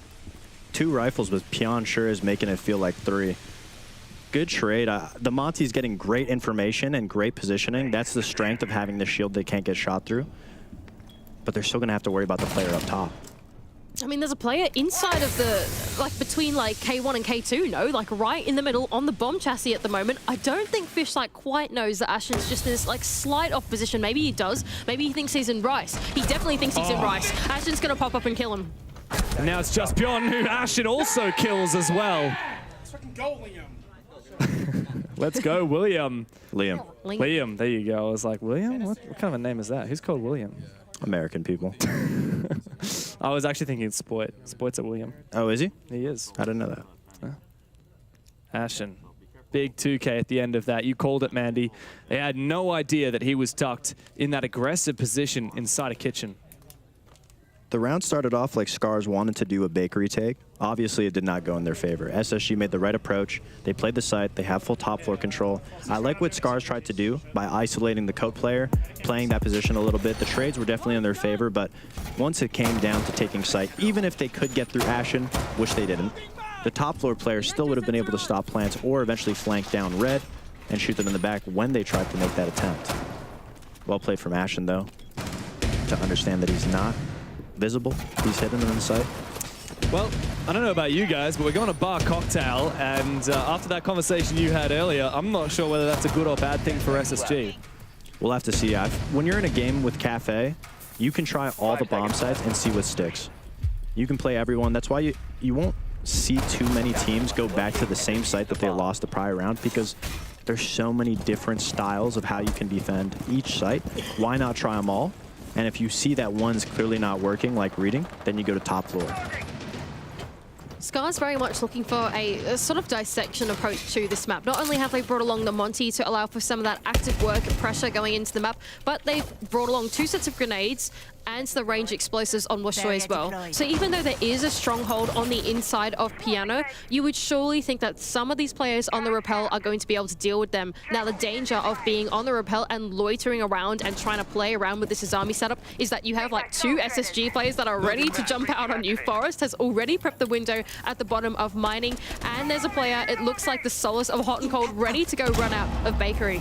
Oh yeah, they're getting ready for this Christmas onslaught. As soon as J9O gives the call, they're gonna probably send the Solace outside through Bake to try and get the repels. He's getting great info for his teammate. J9O just has to stay alive. As soon as he sees the right moment, he's gonna call for his 2 teammates, Force and Hot and Cold, to make something happen. Drone work not bad so far for Scars, as they have seen what's gone down and they do have the tools to do it, but the real question is, are they going to be baited out into doing this for maybe a little bit too long? Pressure now, hatch drop for Pion, the first point of contest into the building, and it's Washoy on the south rappel. I hate this position, it is so frustrating to play, but he's going to do it anyway and try and be active with that ranged explosive D. The Monty getting into Sakar is going to give all the info they need. Obviously, you want to have a player set up on the window. He sees them off of the information. He does have impacts for this run out as well, Fox, but he thinks better of it. Here comes the angle. He's just used the impact, but not gone for the peak, so instead he's looking to delay time from Scars. There's still a minute on the clock. I actually like that from Hot and Cold, not committing to it. He is the Solace. He is going to be an X factor in stopping the plant. You already have the Monty. J90 is making the professional player call, the very mature player call, to fall back, call his teammates back, and really force him to plant. That being said, I don't mind this from Scars though. Even though they have seen the setup on Piano, they haven't like squandered their wealth of utility on it. They still have a little bit of it left for the rest of the setup that's gone down in Freezer, but there's Hot and Cold to claim the pick back onto Rek. Fultz is feeling a little bit of that pain as well inside of Cocktail, but he can heal himself back up. And with only 30 seconds left to go, all eyes are on Hot and Cold as they look for the execute, and Fultz is going to double down on his pick. Yeah, Piana's in a really awkward position here, marching forward up the stairs towards the white stairs. Isn't going to net him much success. Fishlike has to be a big player here for Scars. 15 seconds in the round, and SSG continue the mantra of just letting them execute because they will be ready every step of the way. J90 for 2. Fishlike the last one, but J90 picks them all up. Space Station take the lead.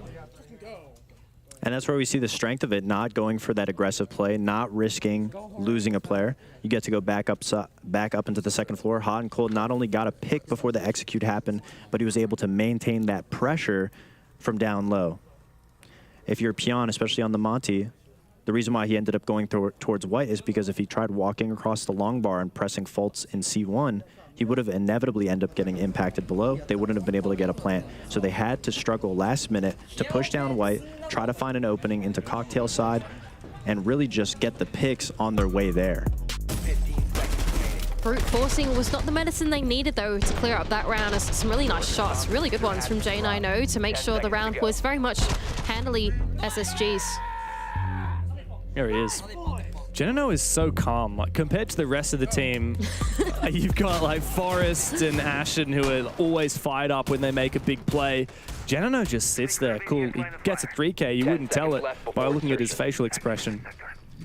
Jack is arguably one of the best NA players. He's also a funny guy. I mean, he keeps everybody lighthearted. He's always laughing no matter what joke you say. So he definitely keeps the energy up. You'd love to have a guy like that on your team. Ashen looking for a spawn peek over on the park side, but no one's actually gone over there for Scars. It seems like they're rappelling up safe from the other side of the map as well, which is fair enough. I mean, if you've got a 1.5x ward on main on the other side, you don't really want to be dying before you approach to the map. Washoi smokes on Finker. Surely that's a accident on the land build, unless they know something I don't. That could be.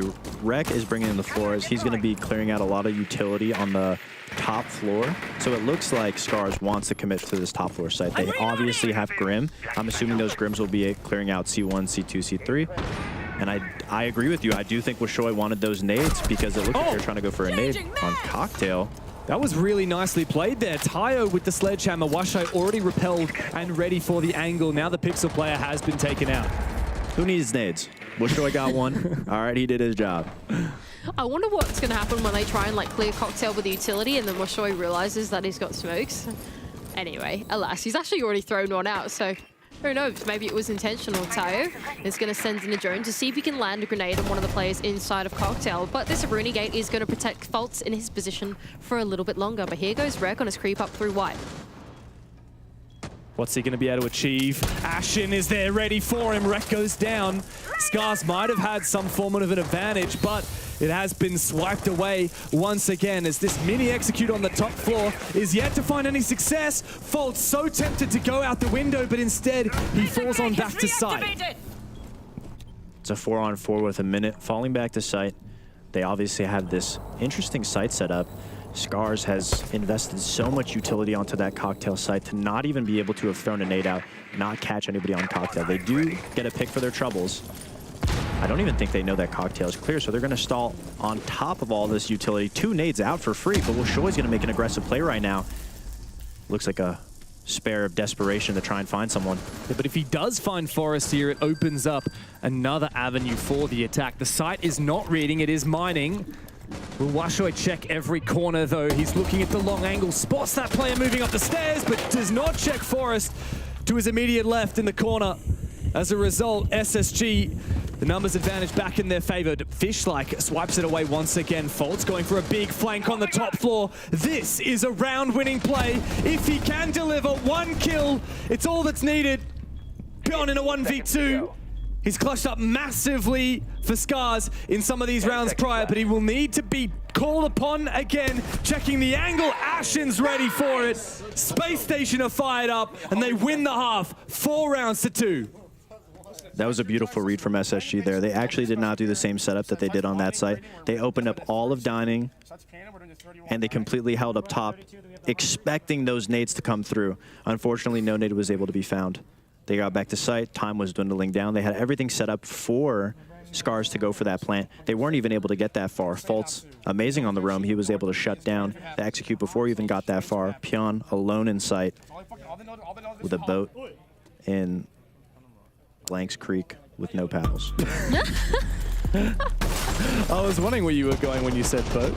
Yeah, it came to me, but I didn't know if I could say the word, so. Yeah. You did well. Good We'll one see. from You are with 2 Aussies, so you get a little bit of a pass for language. You said I was a liability earlier, so I have to make sure I got to lock in. You accidentally said something and then laughed at your own joke.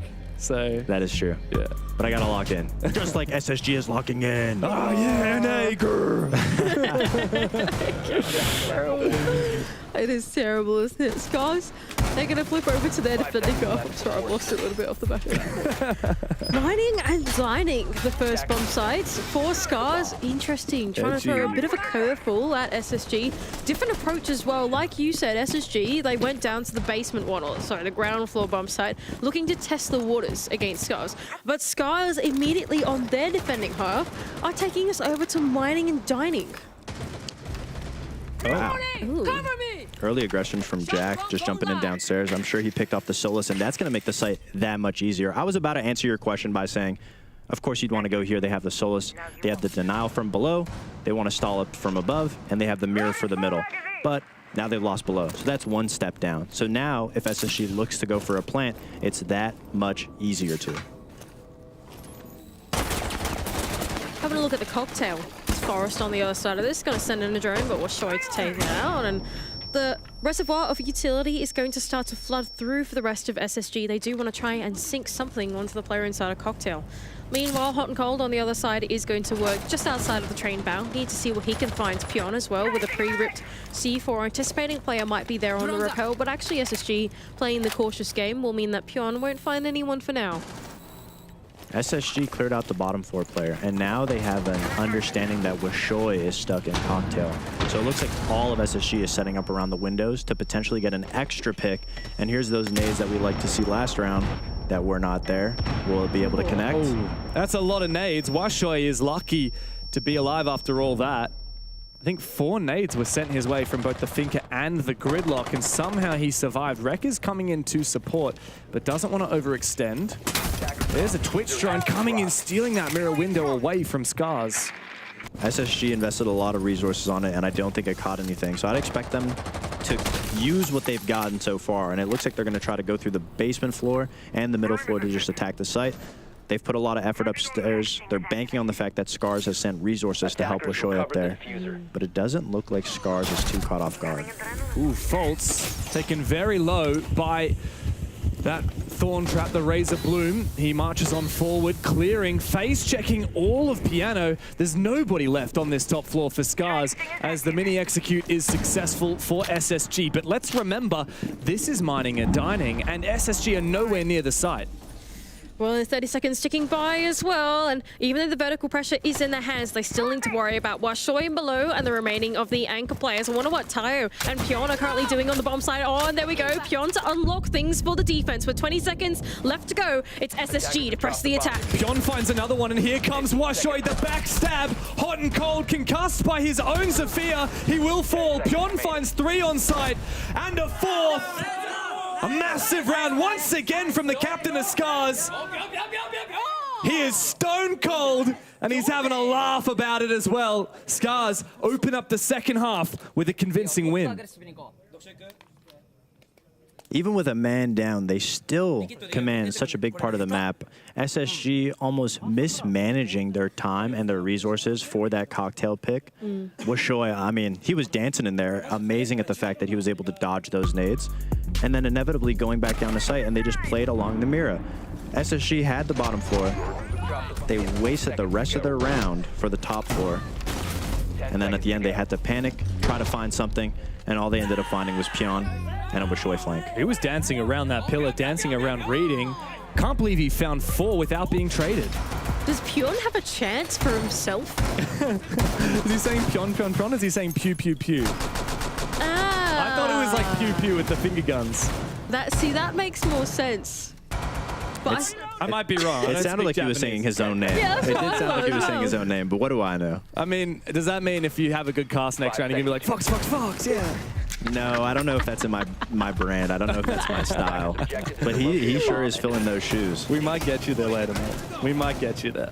one day we're going to transform you into a cringe caster like the rest of us. Anyway, for now, you're still the professional. You can chill out for a little while. Thanks. As Skies, they're going to attempt yet another defense of the ground floor, I believe it is. Deb, help. Well, actually, you help. You know what's going on. Oh, no. Surely it's reading. Yeah, okay. There we go. Yeah, there we go. Don't ever listen to me or Manny when it comes to picking the bomb sites. It's you guys Why again. are we so bad at this? It's like... It's definitely you too. It's us. It's cursed. Anyway. Instead of bringing the Solus and committing to it, they're going to bring the Pulse for just general info. Wow. What an angle. All the way out from La La Land with a hole in the wall as well. From the three-point line. From the three-point line. That was half court, I tell you what. That was half court. Half-court shot. Yeah, very nice start for SSG, but we've seen Scars come back from the 4v5s before. It looks like SSG is doubling down on this cocktail clear with bringing the Grim.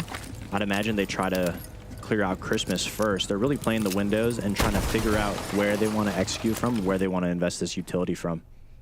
Well, it is both of the catch operators off the back of what the onslaught could be at the moment from SSG. The Lion scan will ring true as the Grims start to sail out. Washoe is feeling a bit of pain, but he's going to jump out. Wow. Oh, successful, but traded directly by the Claimer on the other side. It's Pyon, the last remaining player on the top floor inside of Pixel. That's an amazing play because now they've cleared out all of the cocktail side. If Scars decides to capitalize off this, I don't even think they know, but they could play up top for way longer because SSG has nobody on cocktail windows to put the pressure on the backside. Cautious game still for SSG. They know that there's still one player here, and so they want to send Hot and Cold in for the backstab. They've actually got live info on him at the moment. That's Pyon now making his way inside of Bathroom. There's no way he's falling off from this position. Oh, but Hot and Cold does lock down on Wreck. Pyon locked in place from the Lion scan. What's going on? They're both looking the wrong direction. Hot and Cold gets the kill. Tayo with it all to do. 3 kills remaining between him and a big clutch, but this seems so far-fetched as he has now been spotted. Sees the player on the window. Oh, an accidental misclick for Faults, but he gets the kill regardless. And with that, Space Station are just 2 rounds away from knocking Scars out of the major. The silent killer that round, J90. All the way on top of the other roof on the other building. Then inevitably comes back. He's always putting that pressure. Whether he's not there holding it, you're always worried about the position. You have to be careful on where you move. I really like the jump out play. It was a risk, it was a calculated risk, but I don't think they played off of that risk. It looks like to me that Scars is panicking and trying to find a little bit of an advantage here and there, but they're not trying to find the advantages together. It's probably warranting a tactical timeout. I think completely justified, like you pointed out. It doesn't quite feel like in the last round that they've actually been staying together as a unit. It seems like they are starting to regress against the success of SSG. A lot of their plays so far this map have definitely been very singular, and I think that has won them some of the rounds. I will give them that. But in a moment like this, when SSG is playing very methodical, completely switching, we haven't seen a lot of rushes. We're not seeing any gimmicky shields or Amarus or anything. They're playing very slow, keeping it down to the basics. And Scars almost looks like they're really just trying to find something to get them going, find something to get excited about. And the prospect of getting revenge against Scars for knocking them out of Copenhagen is certainly worth getting excited for if you're on SSG or if you're an SSG fan watching along at home. The Scars, though, the last remaining Japanese representative at the major in Atlanta. A whole region worth of fans cheering these guys on. 2 Japanese teams already eliminated. They are the last ones standing. What an operator switch, all playing normal operators, then immediately switching to the Glaz Grim Blitz. Sense, too. I've never seen this in North America. I couldn't tell you what's coming, but I'd imagine with the way that they're set up, they're going to be doing some sort of a back VIP take almost. Maybe have the Sense roll all the way towards VIP so that Glaz can jump in VIP window or booth window and push all the way towards VIP.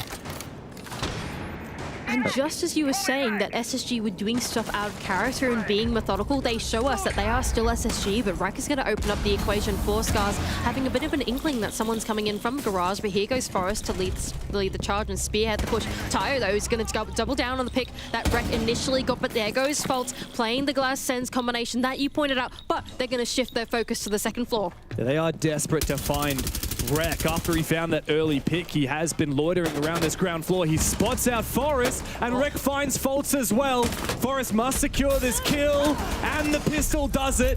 However, another player coming in. It's Washoy against Forest now. In the 1v1, in goes a nade. Forest the second one, and the C7 to lock it in there.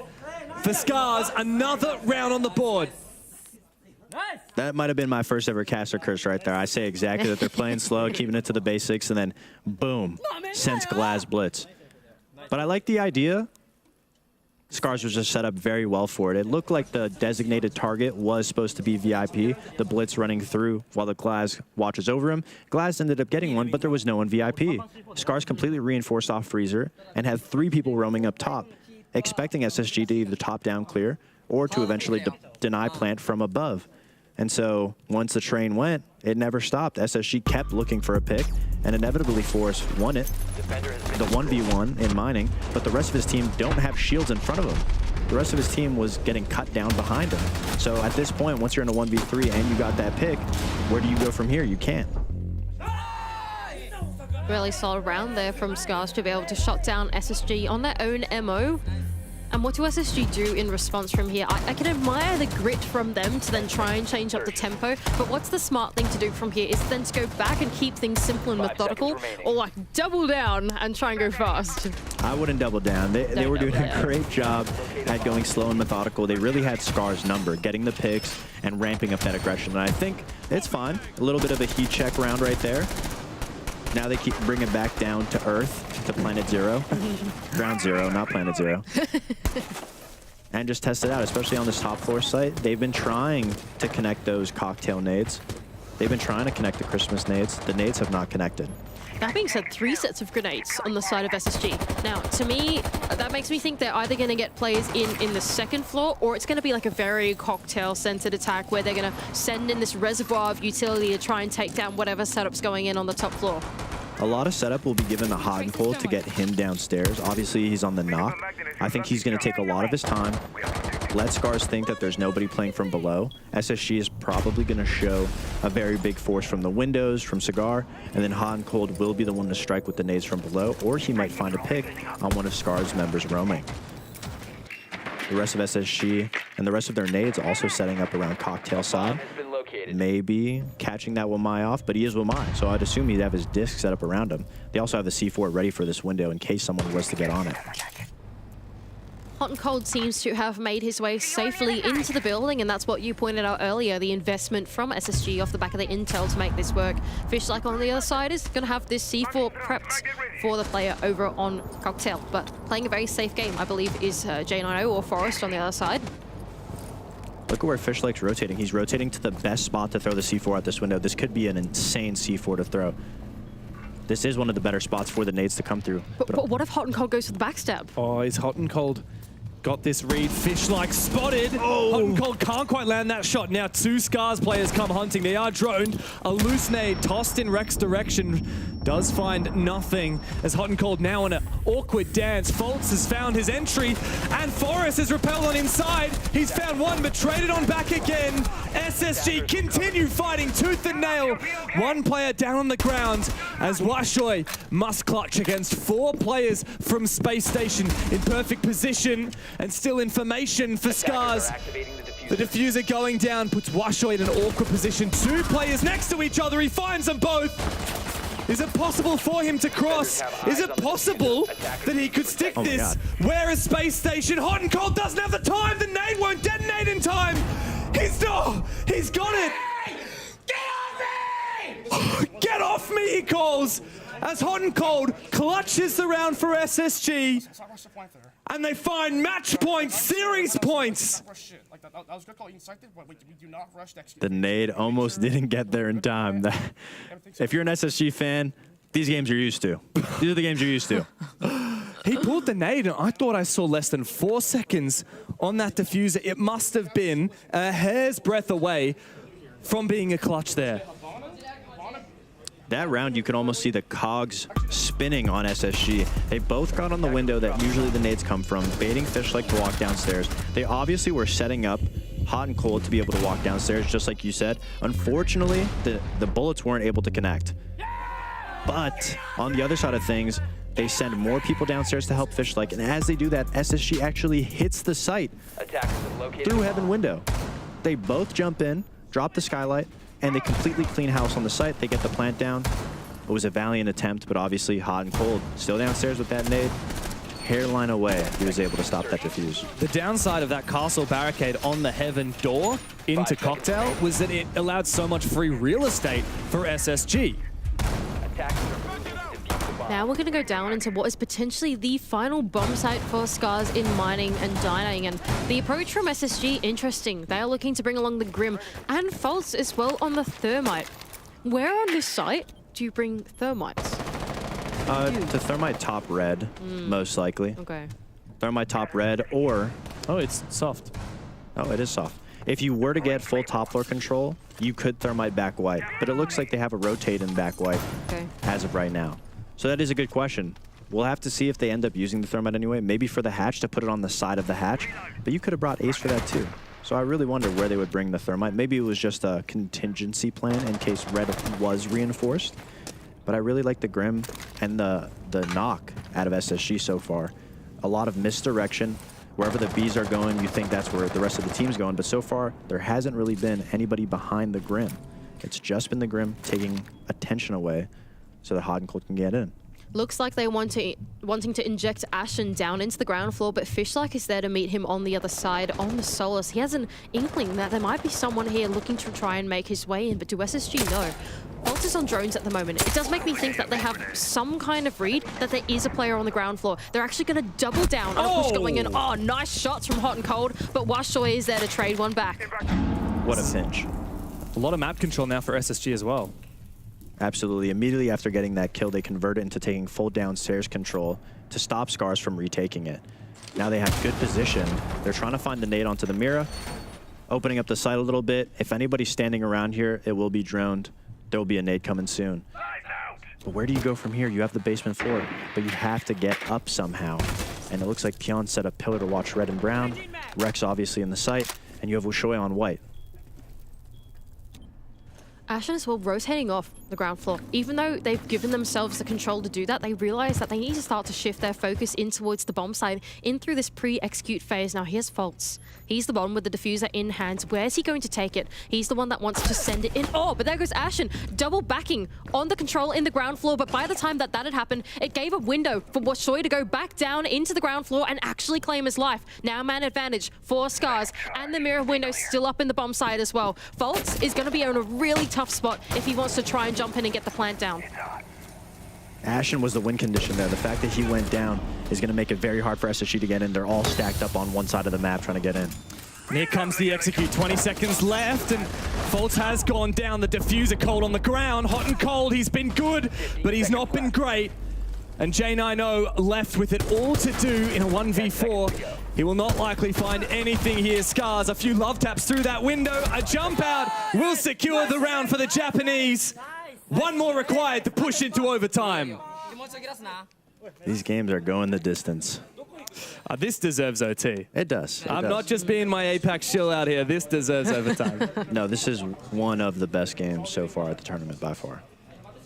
Can you say that again, but like you mean it? No, is that my voice? This is one of the best games that I've seen at the tournament so far. Oh, very nice. Wow. Let's not get too excited, fuck. Okay. You guys said you wanted to turn me into a cringe caster. I could get cringe. I'll count on that. But this game has been anything but. This game has been hugely intense. SSG still have match point. But the launch window is starting to close for the space station. Scars on the defense are going to take us back down into kitchen as SSG look to change up their strat. Full roam clear operators, Jackal and triple soft breach as well. I can only imagine SSG off the back of this really want that second floor control. The basement site, if you can get a good grasp of the second floor, the hardest part is planting. SSG, they didn't attempt to do a full clear. They didn't really attempt to clear bakery.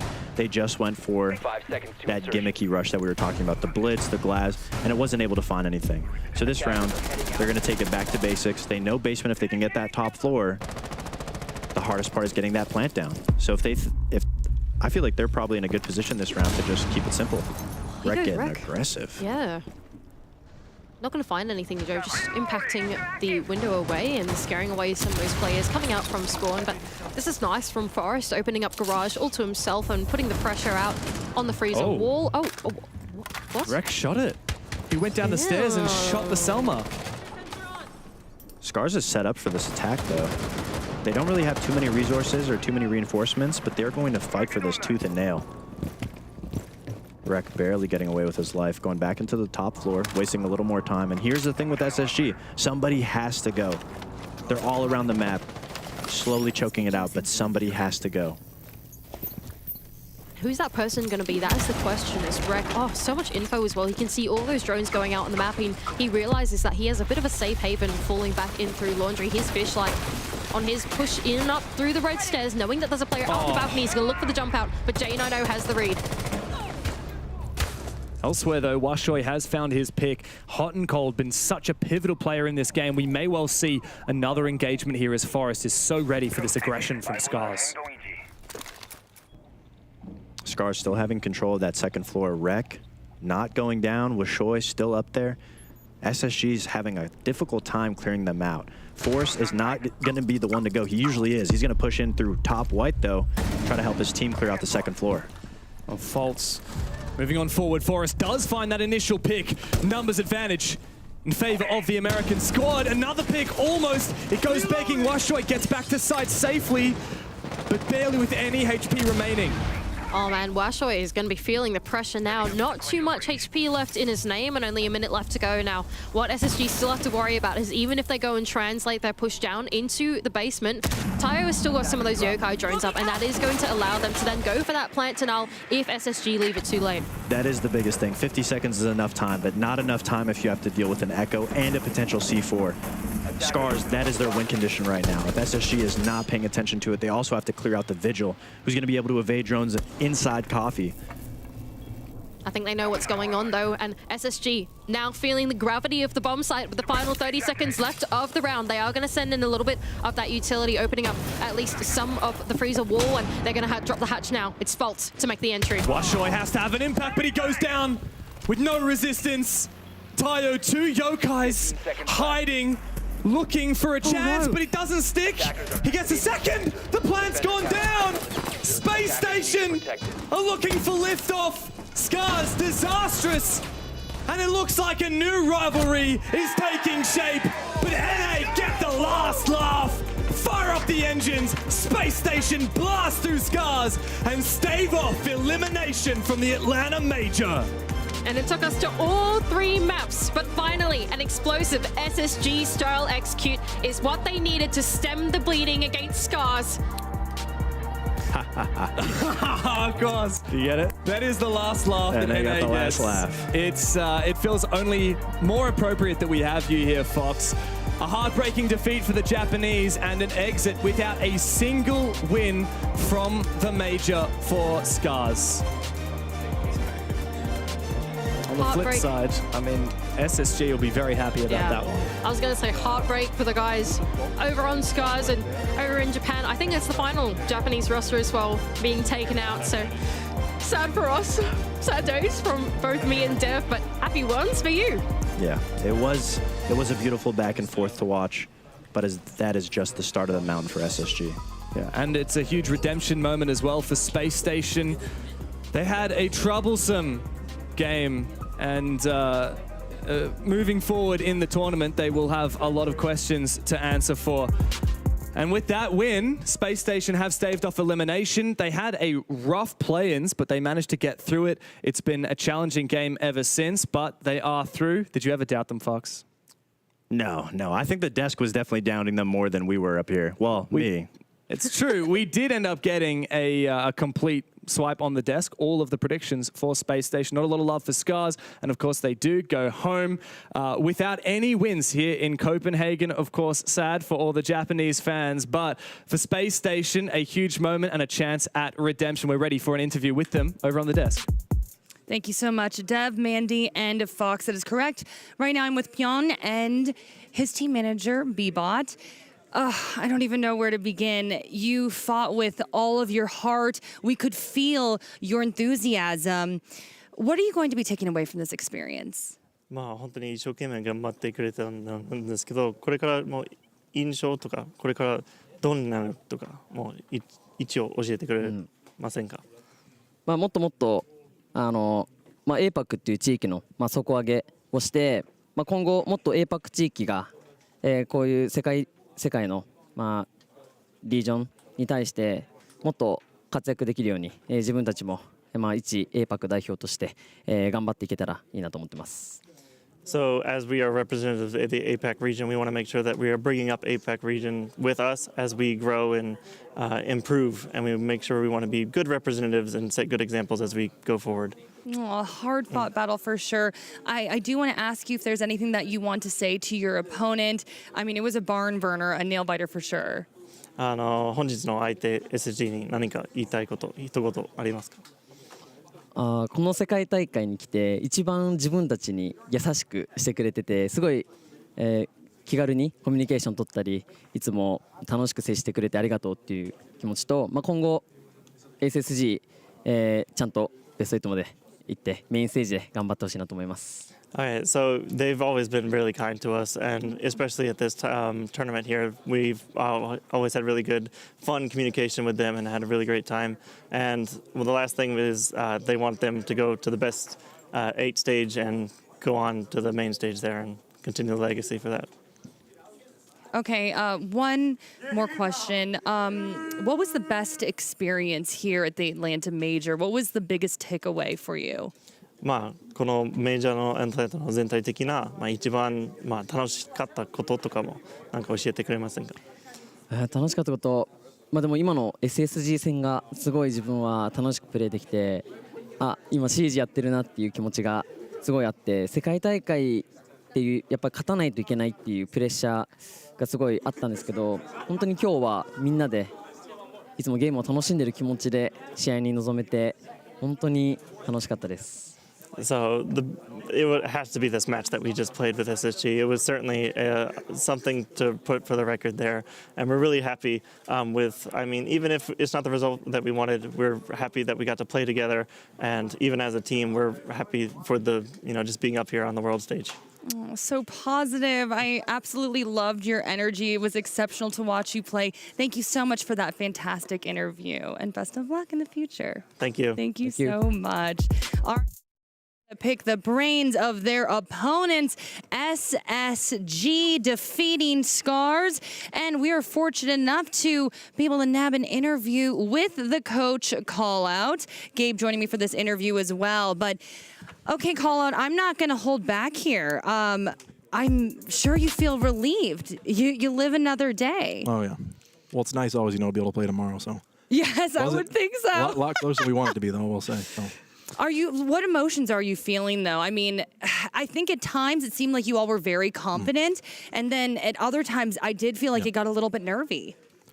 Just relief, I guess, that we got through it, because like you said, it was a lot closer than it should have been. A lot of those rounds we had advantages and kind of just threw them away. Yeah. Well, run me through what's been going on. What's been the talks throughout this entire process leading up into this last game and these just the moment now celebrating. Like what's going through everyone's mind? What's going through your mind? The first map, I think on the attack side especially, we're going a little too quick towards that mid to late part. So we had that adjustment, going to the second and third map where we're like saying, okay, we're going to get that advantage early. Then after that, kind of just tone it down a bit, play for that advantage, and then, kind of collapse together. So that was that. And then in terms of the emotions, I don't think anybody really got, off or anything like that. It was more so just like strategically what we needed to change going into map 2 and 3. Now, would you say, and I'm just going off on a whim here, so please correct me if I'm wrong, would you say those 2 a.m. plunges, those 30-mile runs until 7 a.m. watching the sunrise, would you say that that's affected anything in terms of the performance so far in play-ins? Or playoffs? I just don't think we've been doing enough, honestly. I think the 4-mile runs at 4 a.m., it's not enough. So tonight, we're going to ramp it up. And then we're going about 10, 12 miles around that area right there. Look what you just did. Now you just upped their workout. Yeah, yeah. Well, look at him. He's the model here. That is a man. Yeah, that's a man Paul's right like, there. they need to get as in shape as me. That's the rule. He's whipping them in shape. And if they're doing 12 miles, they're about to be doing 20 miles, right? Yeah, we're going to keep ramping it up till the performance where now, ends. I just personally want to know, because I am in the fitness world such as yourself, who's the weakest one on the team in the gym? Oh, man. I don't know if I can say that right now. I might call somebody. We won't say it. We won't say it. For sure. Well, I definitely want to say congratulations. I mean, your boys have been fighting really hard. I know you and Mango put in a lot of work to get these guys set up and get that prep going. So it's definitely nice to see the performance that you guys are, because at the beginning of the NL stage, we talked a few times. Yeah. That's definitely not the performance you guys wanted to be showing and displaying. And then you guys were making those, that uphill trend. Yeah. And then had a good run in play-ins. Obviously, that Bliss game. I don't want to write off Bliss. I think they did play a good game, but then through playoff, sure, it's been rough, but I'm glad to see you guys still here. Yep, no, for sure. All right, call out. Thank you so much for that fantastic interview. Congrats on the victory. You live another day. Sure. I think you really upped their workout, though. I'm not going to lie. Good. They deserve it. They need it. They need it. I'm said it. sure they're going to be like, they need it. a lot, Laxane. Oh, my goodness. Well, let's start diving into this game, though. Man, I don't even know where to start with this series. It was a back-and-forth battle. Both these teams fighting tooth and nail. I mean, Fultz popped off. Ashton had a great performance. But, Gabe, you kept on telling me over and over again, Jackie, it's got to be a collective effort, and it certainly was. No, it definitely was. And this is what you need from this team, especially, SSG is going to have an extremely hard run now. And it's not to say that, any teams aren't going to have a hard run as well, but this is what needs to be done. This is the energy that they need to be bringing into every single game, going all the way up until the grand finals. Everyone needs to be here mentally, physically. They need to be ready. And I think I'll repeat it again and say it again today, is the performance. The result is so much more important than the performance, because you don't want to be playing your best Siege at the start of the competition. No. Sure, it would be nice to have beaten these guys in a much more convincing fashion, but the fact that SSG are back in the bracket for tomorrow, that is the be-all and end-all for this team. Something interesting, Gabe, that we were talking about behind the scenes, you were like, in ways, this could be a positive for them. Like, the pressure's constantly on. They can't slack off at all. Yeah, and that is a good thing. It does force everyone to always be ready. And when you are playing against teams that can relax a little bit, you are still back against the wall. Everyone still understands what is capable at being lost if you don't show up. So, and that could be your career. That could be your run. So at the end of the day, it forces everyone. Doesn't matter who you are, you have to be prepared. So that alone can be an advantage, but at that same time, you can't afford to be making mistakes. And how are you feeling about SSG overall? I mean, we got a lot of tournament left here, but I mean, that was a scary one at points. It was a scary one. I think, a couple of rounds go a different way. It's a completely different story, and we're talking about that Echo, that last round. Yeah, even that very last round, where the Echo has just not been able to get the Echo drone to jump up to deny the plant. It is minute differences in rounds that has got SSG through today. And a little bit, like that very last round, nothing in their control. Nope. They would have lost that round but for a misplay from a Scars player. All right, well, thank you so much for your analysis, gentlemen. But we ain't done with the day yet. We got Wolves versus M80 next. Don't go anywhere. Someone's going home.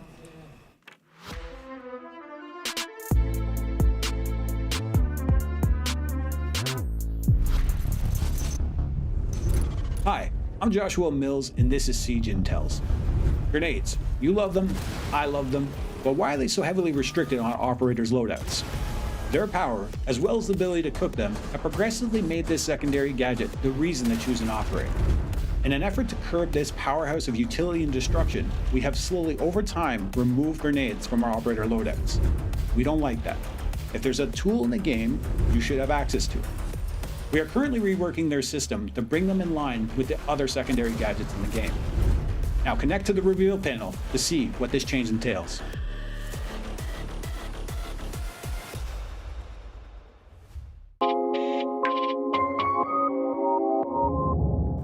Hey guys, it's Gio from Soniqs, and welcome to my fresh install. For diffuser, I have manual because I play support, so I gotta make sure I have the bomb at all times or I'm able to drop it inside the site. For drone prep, also manual. You also want to sit on your entries drones as long as possible, especially if they're up. HUD, I actually just keep everything the same. Doesn't really change much. Audio, everything on super high. I play night mode, surprisingly. I don't know, a lot of people don't play like that, but I like it. Basically for display, we go to as many hertz as you can. We go to 4.3. But that's all preference. I like 4384 for me. 4384. And then at the bottom, I personally do 95 HUD display area and then 94 menu display area with a brightness of 61, I think it was. Some odd number like that. Graphics, I have a pretty bad PC at home, so everything's on super low. We go low, we go LOD quality high, shading quality low, shadow quality, pretty sure that's very high so you can see the shadows when they peek you. Reflection quality low, VFX low, ambient occlusion low, anti-aliasing off. And that's basically it for graphics. Make sure you always press apply so you have your settings saved. Control is the important part. I would say raw input off, mouse inversion obviously disabled, then sense is obviously up to you, but I play 1010, 400. You can mess with the magnification, obviously. I play with, let me see if it lets me. Thing 1x is 28, 1x 28, 1.5, 55, 56, and then 57. Mouse scroll wheel, I have it off because I grip the mouse kind of weird. Gadget deployment, advanced, drone deployment, advanced. I think those are really important to have on. Aim, on hold, lean actually on hold as well because I lean my mouse buttons. Sprint, hold, crouch, toggle, prone toggle, and then walk toggle. For the keybinds, I actually have some kind of crazy keybinds. I lean with my mouse buttons, so this would be just have the mouse buttons, and then gadget is Q and E is melee. So that's kind of it. For control is my prone, and then it's basically it. Everything else is kind of default. Just make sure you're leaning with your mouse buttons, and then your gadget is Q and your melee is E. So it's kind of weird, but I mean, it's all preference. Accessibility for optic colors. Yeah, I like the light green with 100 opacity. I'm kind of blind, so I mean, I'm blind and old, so it makes me see better. At least, that's what I think, could be placebo, but it's all preference. Everything default and then opacity 100. I tried 50 or lower, but I mean, can't really see, so up to you really. And just make sure you're applying all your settings. Thanks for watching my fresh install, and see you guys at the major.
Welcome back to the Atlanta Major, M80 versus Wolves. Who is going home? Who will be knocked out? Both of these teams having a nightmarish major. Could the M80, a tournament favorite, go out 0-3? And the Wolves nearly outed in play-ins. Now, do they have what it takes to survive? And if y'all think I'm being dramatic, the boys decided to wear black today because they said it's a very solemn day.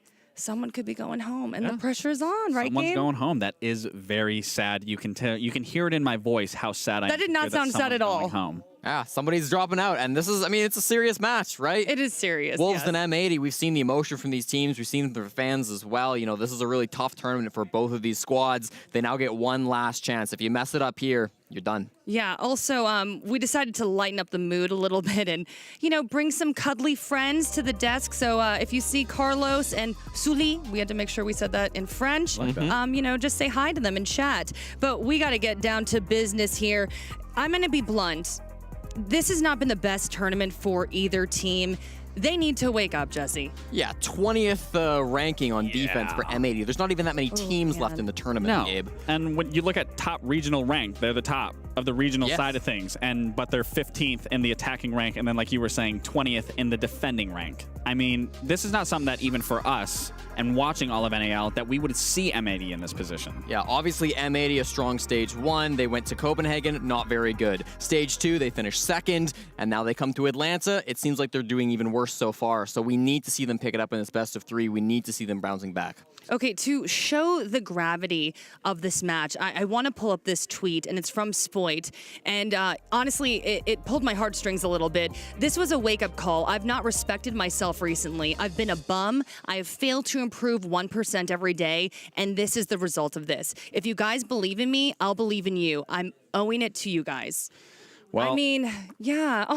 Oh, I saw it in your face. Well, Gabe. as a player, I can relate. When you're in Yeah. a tough situation, when you come into a major, you have high expectations, and he's also been a performing player. When you hit those stumps, you hit that bump in the road, it is hard. It's a lot of mental strain. It's a lot of mental exhaustion because it's game after game after game. And when you can't find your stride, it's hard getting out of that. And sometimes you got to put an emotional tweet out there. Sometimes you got to look at yourself in the mirror. But at the end of the day, it's not just on Spoit.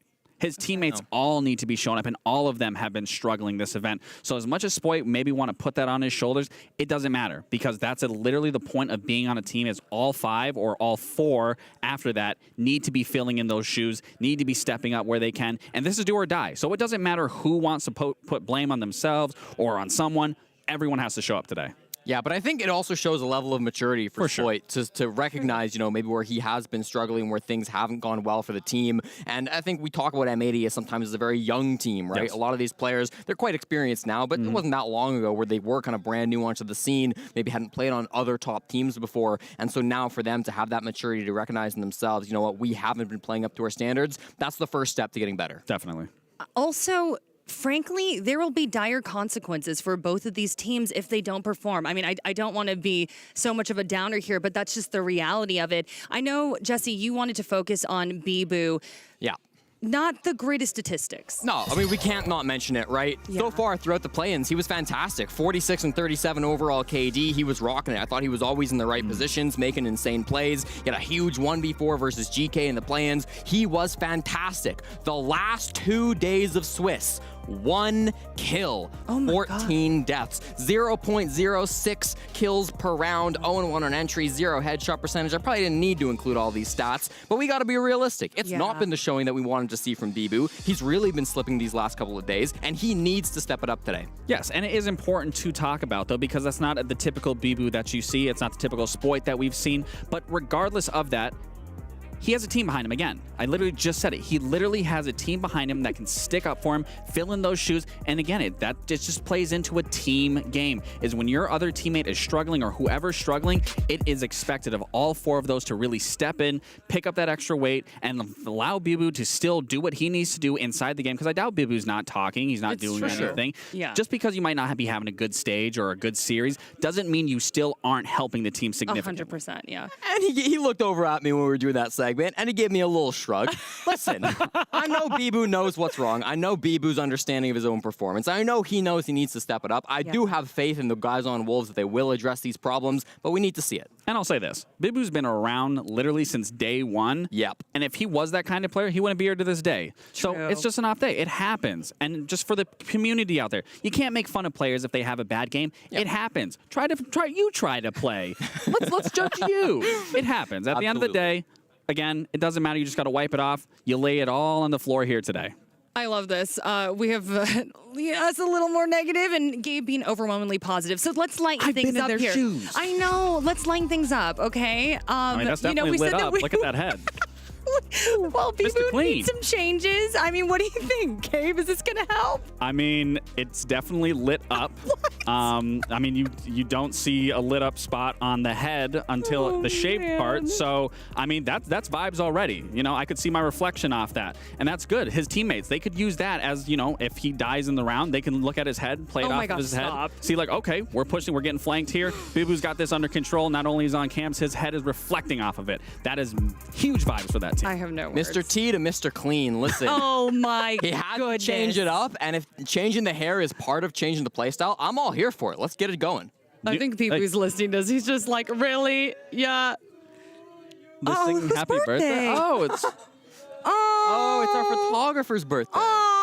Can we get a happy birthday for Kirill in the chat, please? Say hi really quick. Come on. Oh, no, you're not going to. No way. It's your birthday. Come say hi. Come on, really quick. No. He's hiding behind the camera. Well, maybe we'll cut this. This is what I love about this community. This is what I love about this community. You don't see this in any other game. This is the Siege community at the forefront, giving everyone love. So true. We're lovely. But not to be a downer again, elimination is on the line. Well, but you know what? It has been a really positive vibe. Singing, cheering, chirping, a lot of good stuff. But we got to get serious now. Yeah. The map ban selection process, we're going to bring that information up. It's coming up very soon. Okay. Interesting. Nothing too crazy. I think a lot of these were expected. Chalet from M80 makes a ton of sense. That's what I was expecting them to pick. Oregon throws me off. Yes. Okay. The Oregon, so let's talk about this, right? Because Wolves played Oregon yesterday against Virtus.pro. They got one round. Yeah. It was real bad. Yeah. But for M80, this is also a map that they do not enjoy. Wolves play way more Oregon than M80 do. In fact, M80 are on a 4-game losing streak, losing to Space Station, DarkZero, and M&M in Stage 1. And then Gamers 8, it was the first map of the Grand Finals. They lost it to BDS. So historically, we do not see M80 favoring this map. They haven't played it all stage. I'm sure they knew it was coming, but this is a curveball for Wolves. Okay. I think, truthfully, that Oregon pick from Wolves is going to go against them because M80 has had time to switch things up. You aren't going to switch things up after one day. Okay. So with that being said, I think M80 is going to exploit Wolves, where just like Empire did. But then going into that Chalet game, I think that's going to be a map that, oh my God, I'm losing my train of thought here. I think Wolves can easily exploit M80 on that map specifically. And then going into Consulate, I mean, that's a map that M80 does like. They do prefer it. So that alone, I think it's just going to be a slugfest all the way through thick and thin going to that third map. I like it. Tension between the teams. My analysts picking different sides. Okay, really fast predictions. Go fast. I actually think they turn it around. I think Wolves get this one. Okay. I'm going to go with M80. Okay. All right. Well, we shall see what our casters think. I'm really excited. I haven't been able to toss to Pengu and Taro in a while. So Pengu and Taro and Fresh, take it away with the fancy nails. Thank you so much, Jackie. Rainbow Six is a game with an abundance of downtime and very limited action, ultimately, resulting in about 30 to 40 seconds where I is play-by-play talk, so I often have to fill and do color commentary with you. But my color's not very good. You know whose is? Yours. Your analysis is exceptional, as in sometimes yours. Sometimes. So why don't we bring in an expert? We're doing tri-casts here for the next couple days, so please welcome Fresh to the broadcast. Thank you very much for having me, Mr. Intero. I've been waiting a long time to try and get a cast with you. Very excited. I've done a couple with Pengu before, but just 2 colors doesn't work, so we need you as well. What did your tweet say? You wanted to be the first person to walk me through it? I wanted to be the first person to do the desk, observe, and cast at a major, which is technically true. However, Mandy has me beaten because she's done all 3 at a 6 invitational, which you consider a major, I guess. I mean, I do. Do you disagree? I mean, you said it well. You said what? Every SI is a major, but no major is an SI. Thank you very much. I think that's right. Yeah, I mean, it stands to reason. So let's start on Oregon, where things are going to be a little bit different. As you might have heard in the previous matchup, there was a TriCast on there as well. Dev and Mandy were joined by the lovely Foxay, and they got to go through that Scars SSG match. We've got another North American team. Nick, you cover them in the NAL. We've got Wolves coming from Europe. Jack, you and EUL focus on them. Not that we think that there's going to be any bias at play here, but it does make you experts on your respective regions and experts across the board. I'm going to jump to you first, Jack.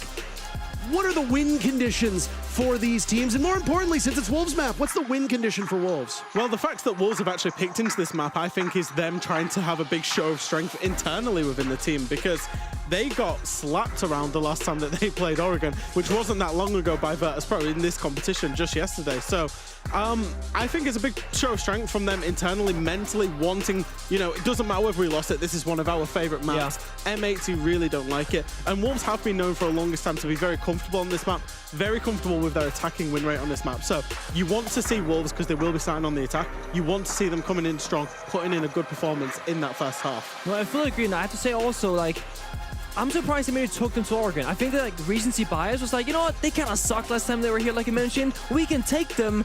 And this is the thing, I want to see Wolves actually change things around in terms of gameplay, because what they've been doing so far in the second phase of the major clearly hasn't been working out. Whereas for M80, I think they gotta simplify things a little bit, because they've been trying to get fancy with things, and they too have had a very disappointing performance so far this major.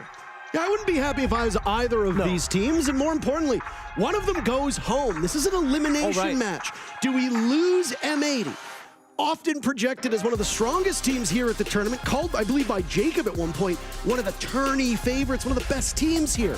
Or do we lose Wolves? Neither of these teams have really looked like themselves. And players on both teams have tweeted, oh, we're not playing like ourselves. Well, it's do or die, lads. If you don't play like yourselves here, you can play all the way on the plane back home, whether it's a short trip in NA or it's a longer trip back to Europe. Man, I mean, you guys saw the chat there. Kino said, but my Monty is bad. Why'd you ban it? And that's the thing, I think, if you're M80, if you're any team up against, if you're Wolves or any team up against M80, maybe leaving Monty open for Kino might be a wise choice. And I hate to grade on the man, but he has had a very subpar Monty performance, given how iconic the operator is for him to play. Yeah, he didn't agree with you on your take on his Monty play. I doubled down on it. I went back in on it in terms of the way he played it. He actually, made a mistake a couple of times. We saw M80 actually ban the Monty away yesterday, and obviously it's been banned away by Wolves against them today. Yeah. So no Monty in this game whatsoever. I think, interestingly, from M80, they don't want Clash involved either, so we're very anti-shield today. Yeah, I mean, the thing is, Wolves, they are one of the few teams, even back in Vitality days with that org, they would, on the rare occasion, bring out a Clash every now and again on maps like Villa, maps like Theme Park, on maps like Basement, Oregon, and it is just very, I mean, we know it, Jack. When you play ranked, a small, tier 3 tourney, Gold 4, etc., Clash on a basement bomb side is so anti-fun to play against. Yeah, I think especially when, both of these teams are obviously having trouble. That's why they're in this position. That's why they're facing an elimination game. And Clash presents a problem for a lot of teams where it's very hard to actually deal with a very competent Clash player and a team that can play well around a Clash. So even if it's just a comfort ban, just to allow you to get on the board when you get to that attacking half for M80, I do like it. So kind of we want momentum here from Wolves. Come out firing, get some opening kills, get feeling good in the server, and just show some signs of confidence. When you're attacking Basement Oregon, unless you're going for a blue rush, you can't really go all that quickly. You're forced to go through the roam clear, clear up the top floor, clear the first floor, open up the hatches, and then hit the side about 2.5 minutes later. But the thing is, M80, they're playing a proactive defense right now. They have Roman presence on first floor, and they even had Iconic starting up top floor, but someone else now is taking that position instead, in Diaz, I believe, so they're actively denying the entries of Wolves. All right, first bomb site down below, and nothing really outside the norm when it comes to the way that these teams will defend the site. Looking at operator loadouts as well, and nothing is all that odd, though I am a little perplexed by a lack of a smoke, especially since Elbow is still opened up. I wonder if they'll rotate somebody on over there to hold it. Other than Kino, who's being quite aggressive towards blue. So far, no real action outside of that, though. Kino was baiting for early picks, got droned out very quickly by Wolves. They did not decide to pursue it. I would say this is pretty fast map control in terms of Wolves for taking it. They've got control of meeting, they've got control of basically the whole map. I think the way that this site, when it's played, it's one of the best defensive sites in the game. Yeah. It linchpins around the execution. When you can drop and take some kind of control, will that be around Pillar, will it be around Tower Stairs, T1? Can you flash drop all at the same time? Basically 3, 2, 1, go. That's the big win condition on this site. Yeah, and usually Wolves, they're very excellent at doing that 3, 2, 1 go style of execute, but this event, they have not really succeeded in those areas. So starting things off hot, forcing that play style can be hard for them. And we see Kino playing an offensive angle instead of blue. It's just furthering locking Wolves out. They have no real foothold besides the roam clear itself. They got a brute force down a hatch or in through blue double door at some point in this round. It looked like they wanted an engagement over towards blue again. There's been some reluctance on Wolves to take that fight as a set of logic bombs go off and smokes tossed out from Bibu 2 towards the front of Laundry. Things will go fast and furious, but it's all M80 at the moment as Mowgli picks up the lone kill for Wolves. Spoit outdueled by Pillar. It's Deadshot and Mowgli being rebuffed every step of the way. Deadshot is good enough for 1 kill, but it's all up to Mowgli, who gets slaughtered as he walks through Elbow, and the first round is relatively easy for M80. I think the big problem there for Wolves genuinely was that they brought a lot of operators that enabled the roam clear. They got quick map control, they used the Twitch, they used the Brava, they used the Dokkaebi to take that map control. The problem is when you get to the point of executing onto the hatch dropper, and when you get to the point of executing onto blue and onto Freezer, you haven't got any kind of cheese operator. There's no Ying in that lineup. There's no Capital, no Grim. We've seen teams use Monty, anything that you can to facilitate that drop, to facilitate those engagements and try and cheese a 1. Wolves had absolutely none of that. So their operator lineup made sense for the early round, but not for the late round. I don't like the fact that you say cheese operators because I don't feel like you're cheesing around by bringing utility to deal with the initial. Is that because you're a Monty main? It wasn't about the Monty alone, but we've been referring to them as nuisance operators. Nuisance because operators. It sounds nice. Oh, okay. It sounds nice. I like to say, like, when you said that the Ying, the Capital, the Grim, that kind of stuff, I say like site, like execute enablers, rather, I would say, because they enable the execute. Initiators? Right? Initiators also a good one, yeah. We have kind of been loosely tossing terms around. That's a very familiar word. Yeah, I've heard that one. A little bit close, that one. Then you've got your more frag operators, we call those duelists. Oh, coming up with names now, boys. On the fly. But I also think when you're attacking bombs like the basement, I think the opening kill is oh so important because it turns into like, okay, if the defenders get the opening kill, you have 5 guns basically in one direction against less opponents. So you really want to play for early picks here. And for basement, it's very difficult because unless the defenders are roaming, you don't have any way to like truly get that besides like a grenade. It normally comes down to a 5v5. Now bombs have changed. They go to this kid's bomb site territory, or secondary bomb site rather, and you can look for picks. Fight and trophy, fight attic, etc. Go for vertical play, and maybe Wolves can fight their way into this round with that opening kill. To come back to these operator bans for a second, I mean, we've seen Dokkaebi's presence so far through both rounds, but there's been no Ying, which might change when M80 gets on the board, but is this something that for Wolves could be a more optimal pick? Yeah, absolutely. You know, it usually enables basically a free kill whenever you can get a player flash. And as you can see, no Ying being played. The defenders are not feeling like they're having to play Warden whatsoever. And I think, interestingly, just to add on to the operator bans, because it's a Clash ban, because it's a Clade ban, Azami's open, Fenrir is open, Valkyrie's open, Mira's open. Like, all of these great operators, Solace, they're all open for the defense. So Oregon's already defender-sided, but I would expect it to be even more defender-sided because of that. I can only agree with you. And I mean, it's a trade here in the second round, so no clear favorites just so far, but map control, M80 reinforcing of that secondary attic wall, kind of bunkering up now, saying we want as little avenues for the attackers into the building as possible, and it's forcing rotation from Wolves. No longer that big tower focus, there's going to be a dining kitchen-oriented push, but without the buck. So with the Callants is kind of removed from action here. They got to walk up a staircase, fish for a kill with, I was going to say Iana grenades, but Iana doesn't have grenades any longer. So that's not going to happen. And there's an engagement down below as Iconic attempting to get back towards security. He's outdueled by Deadshot. Shinka dies at the hands of Diaz. These teams right now both chasing that same numbers advantage, but it's eluding both of them as there are trades aplenty. Kino, who'd done some damage to Mowgli earlier, will get engaged yet again. as Deadshot posts up on top of White Stairs, narrowly missing out on the Azabi and pulling back at the wrong moment. Nearsighted for but a second as Gomez and P4 pick up a kill apiece. Again, we are at these even numbers with 30 seconds remaining. Kino and Deadshot chasing each other, but it's Diaz to die. And down goes Kino as well. Wolves will answer back with a win on the top floor. Where are the crossfires here, Jack? On defense, right? Who's holding top right entry? Nobody seemingly from N80, so they just walk on in. Yeah, it was absolutely strange. I think that's the thing as well, is Wolves' approach there was this complete split take. There was one bottom white, there was one big window, one coming in from trophy.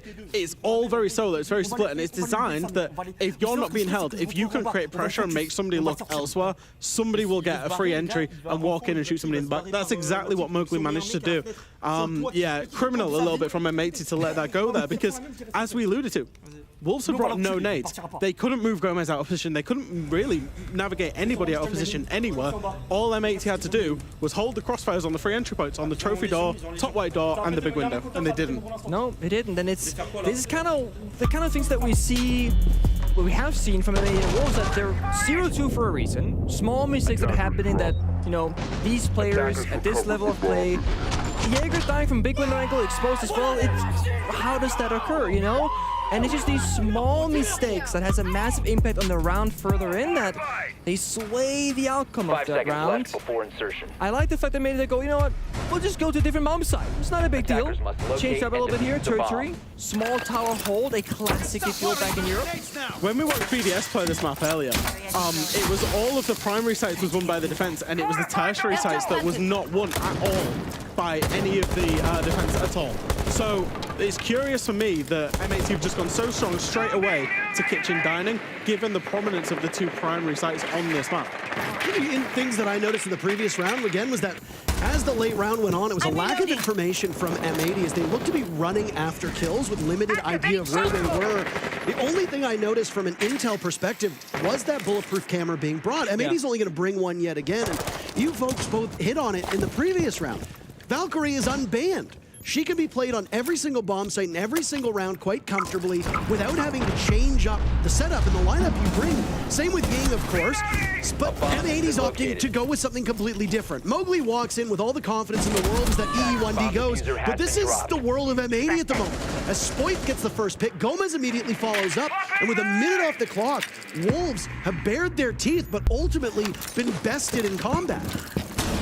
Where's the follow-up though? I mean, this time it's just turn. He goes solo, he sprints past the corner, he dies as well, and no one's nearby! They're outside the building, outside the window, outside the small tower. And Spoit has case control as well at the bottom of white, pings it as he's got follow-up with the smoke, an operator that Kino knows quite well. It was absent from previous rounds. Now, what do you do with Wolves? What do you do? You've got one EE1D remaining and one Twitch drone. You got two smokes, but ultimately utility has evaporated for Wolves. I mean, I know what you do here if you're Wolves. You lose the round. It's that simple. If you run face first in the building, solo, last two guys in the spawn, there's miscommunication somewhere. Yeah, normally we talk about problem solving in the fact that you might have a utility set up, shields, ADS, multiple things to burn and clear. At this point, Wolves only had people, and they just ran into them. And even then, they didn't do it together, so it's absolutely no surprise to see this. Shika gets baited in by a Legion mine. He's down for the count, attempted to pull it out, but won't be able to do too much. Now it's Bibu, destroyed from main door as Kino unsheathes the SMG-11, gives M80 a flawless round on Kitchen. That tertiary bomb site being won by the defenders, and again, flawlessly. Stats can be deceiving sometimes, because like, on paper it's like, why would they ever? And it's like, I don't know, right? But then if you do that and your opponent just runs it down, it's like, it works. I actually really like it when teams go through the full rotation, regardless of the result. I always thought this, you know, when I was in teams, is we don't hang about on the bomb site. We don't try and micro-correct. We leave that for a couple of rounds' time. And I do like it, and I think the better teams have it as a show of strength. Is like, unless it's just such an obvious thing that they can change, if it's a very small thing, leave it for the next time and we'll win it the next time. Get through your full rotation as planned, as if you'd won all of them. And I think it's a little mentality thing, so I do like that from M80, and they're looking very, very comfortable so far. I mean, but it's not that hard to do comfortable, and all you're doing is you pick your 5 starting positions, you sit there for a bit, and then their kills, they come to you. You know, and maybe they look great that round. Yeah, they did. No, Wolves, they look terrible. All right, sorry. I was just thinking about Wolves and you know, they're operators that enable the team to try and find and isolate these fights. They ran a line on the last round, ineffective by Shinka. This time we're seeing a Grim and a Blitz, and I think both of those operators can cause that chaos and that drama that we lacked the last time that Wolves attacked onto the basement. I think we're avoiding the word nuisance again, and it really hurts. Nuisance? I will stick with nuisance if you want me to. I like chaos. I think chaos is great. Now, in the previous take on this bomb site, one of the big struggles that we saw from Wolves was this blue hold, right? There was the Fenrir playing in this position. There was a lot of time wasted, drones thrown, and there was really no way to deal with it. Now you've got a different operator to deal with. You've got an Ela with that shotgun at close range at the front of blue, but Wolves have also made a change as well. They're bringing the blitz, and Bibu is going to hope for his very first kill. Hard-pressed to think of an operator better designed to tackle the obstacles that are presented in blue than a shield running you down in blitz. Yeah, I mean, the idea was that they wanted to go to blue, clear out the shield first, then revisit that position later with the blitz, but they've yet to do the shield just now. Thing is, they're one nade in pocket. If this nade doesn't hit, the shield stays alive. That's going to make the blue push a lot more difficult later on the round, so it's very important here that the nade does get the shield, but the Wamaitis is there, doesn't get it? No. So now all of a sudden, you're in the position, if you're Wolves, you have no, soft breach, you can't clear up that shield, and you might just need to simply not go for blue any longer. So you're forced to adapt. I feel like the Ela shotgun was a really good blitz, a really good read into the blitz, and read into the adaptation. It's like, they want to play a blitz, that would have been, M80 theorizing. If we were adapting, what would we do? Right, we would run the blitz. Okay, Ela shotgun, and we will mow this blitz down. As it is, the Wamai, the shield, it's been a problem that Wolves haven't been able to solve, so we're not potentially not going to see that interaction. But from M80, I love that read. I agree, but the thing is, Shinka has 3 flashbangs left. Yeah. So they did have the option to clear. It's very simple, flash. It is like, oh, buddy, there's a Wamai this clear, and your idea is clear. No, let's just gamble it. It's also going to get Spoit flushed out of this position on pillars. Looks like P4 is itching for an engagement. 4 smokes on the side of Wolves as well. But M80's got the answer, and Spoit on the warden. Down goes the shield. Bibu still without a kill. It's Gomez to fire away, but his vision's obscured at that point. Right now, bogged down in Freezer. Shinka's found himself over by Laundry, slaughtered by Gomez. Mowgli over by Pillar, looking for the Ela. Damage being done by Wolves, and now it's Kino to fall too. Wolves with the advantage. Just over 30 seconds remaining, and an adrenal surge, giving Deadshot and P4 a little bit more staying power. M80 will swing, and not to their advantage. Iconic on the smoke right now, finds himself trapped inside a cover.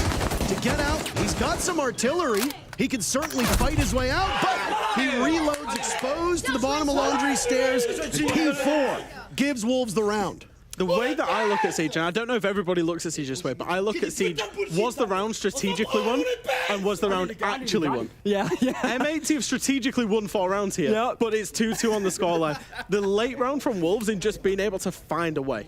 They've not strategically won that round. They've failed to deal with a shield. They had to just force a blitz through Laundry. Not the plan they wanted at all, but they've come away with the round win again from P4 and Mowgli in that late round. So it's showing a little bit of heart. It's showing a little bit of fight, even if they're not going to be entirely happy with their strategic performance. Yeah, and that's the thing. Like, it's all good and well because if you're Wolves, you're tied up 2-2 now and things are looking better. But if you don't find the openings, you don't find a way to get back to this game strategically, you can only win these kinds of rounds so many times. It's 3 versus 5 on attack.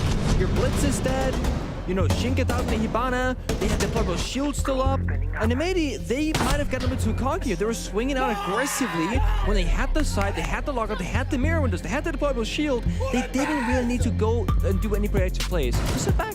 And I think you're seeing why this is a non-preferred map for M80. Yeah. In terms of the fact that they are getting most of the things right, but the tiny little things that are winning or losing them rounds, they could and should be 4-0 up here. Gentlemen. Spoit went for a spawn peek, and down goes Mowgli. No more adrenal surges, and you cannot get yourself back up, barely out of spawn, and already potentially disastrous start to the round. Swapping mags! That's a tilter. That's what you see in there, is that Spoit against, as he called it, a general pro. Oh! And that's where he gets it. Mowgli can't feel the starters, but he can feel the headshot coming his way.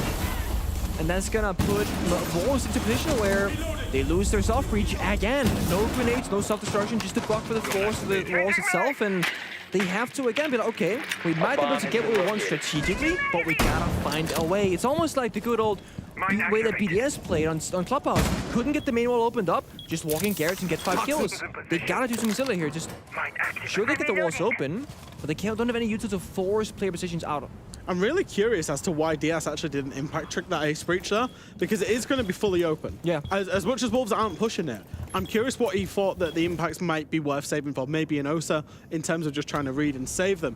Because obviously, if you can keep that breach closed, you can stop that as a plant position. And you're seeing the ace just open it up. It does get impact tricks there, but it's already open, so it's kind of, it feels a little bit futile. Maybe a bit late as Iconic guns down P4. One of those nuisance operators as Deadshot dies as well. Shinka the only kill so far for Wolves. We're half the round in, and I guess with this meeting bomb site, Wolves have decided, let's get in and hit it quite hard. Spoit dies as well from a similar position as now Bibu still searching for his first kill, won't get it. Gomez and Diaz doubling up in very quick succession, and that's another round for M80. No team has won back-to-back rounds so far. It's true. And if you're Beaver right now, you must be feeling the individual performance pressure, because what was he, 1-14 in phase 2 so far before this game started? And it's very hard to analyze like what can cause a player to struggle in that way, right? But if you're the captain and stuff, you might need some help from other veterans, which in this roster no longer here, right? Rise departed after SI. I say this with a lot of love, but that gunfight that he just had when he walked into flag, onto the player into kitchen, it looked like a player that was devoid of confidence, that knows he's only had 1 kill across what? At this point in the last 2.5 maps that he's played.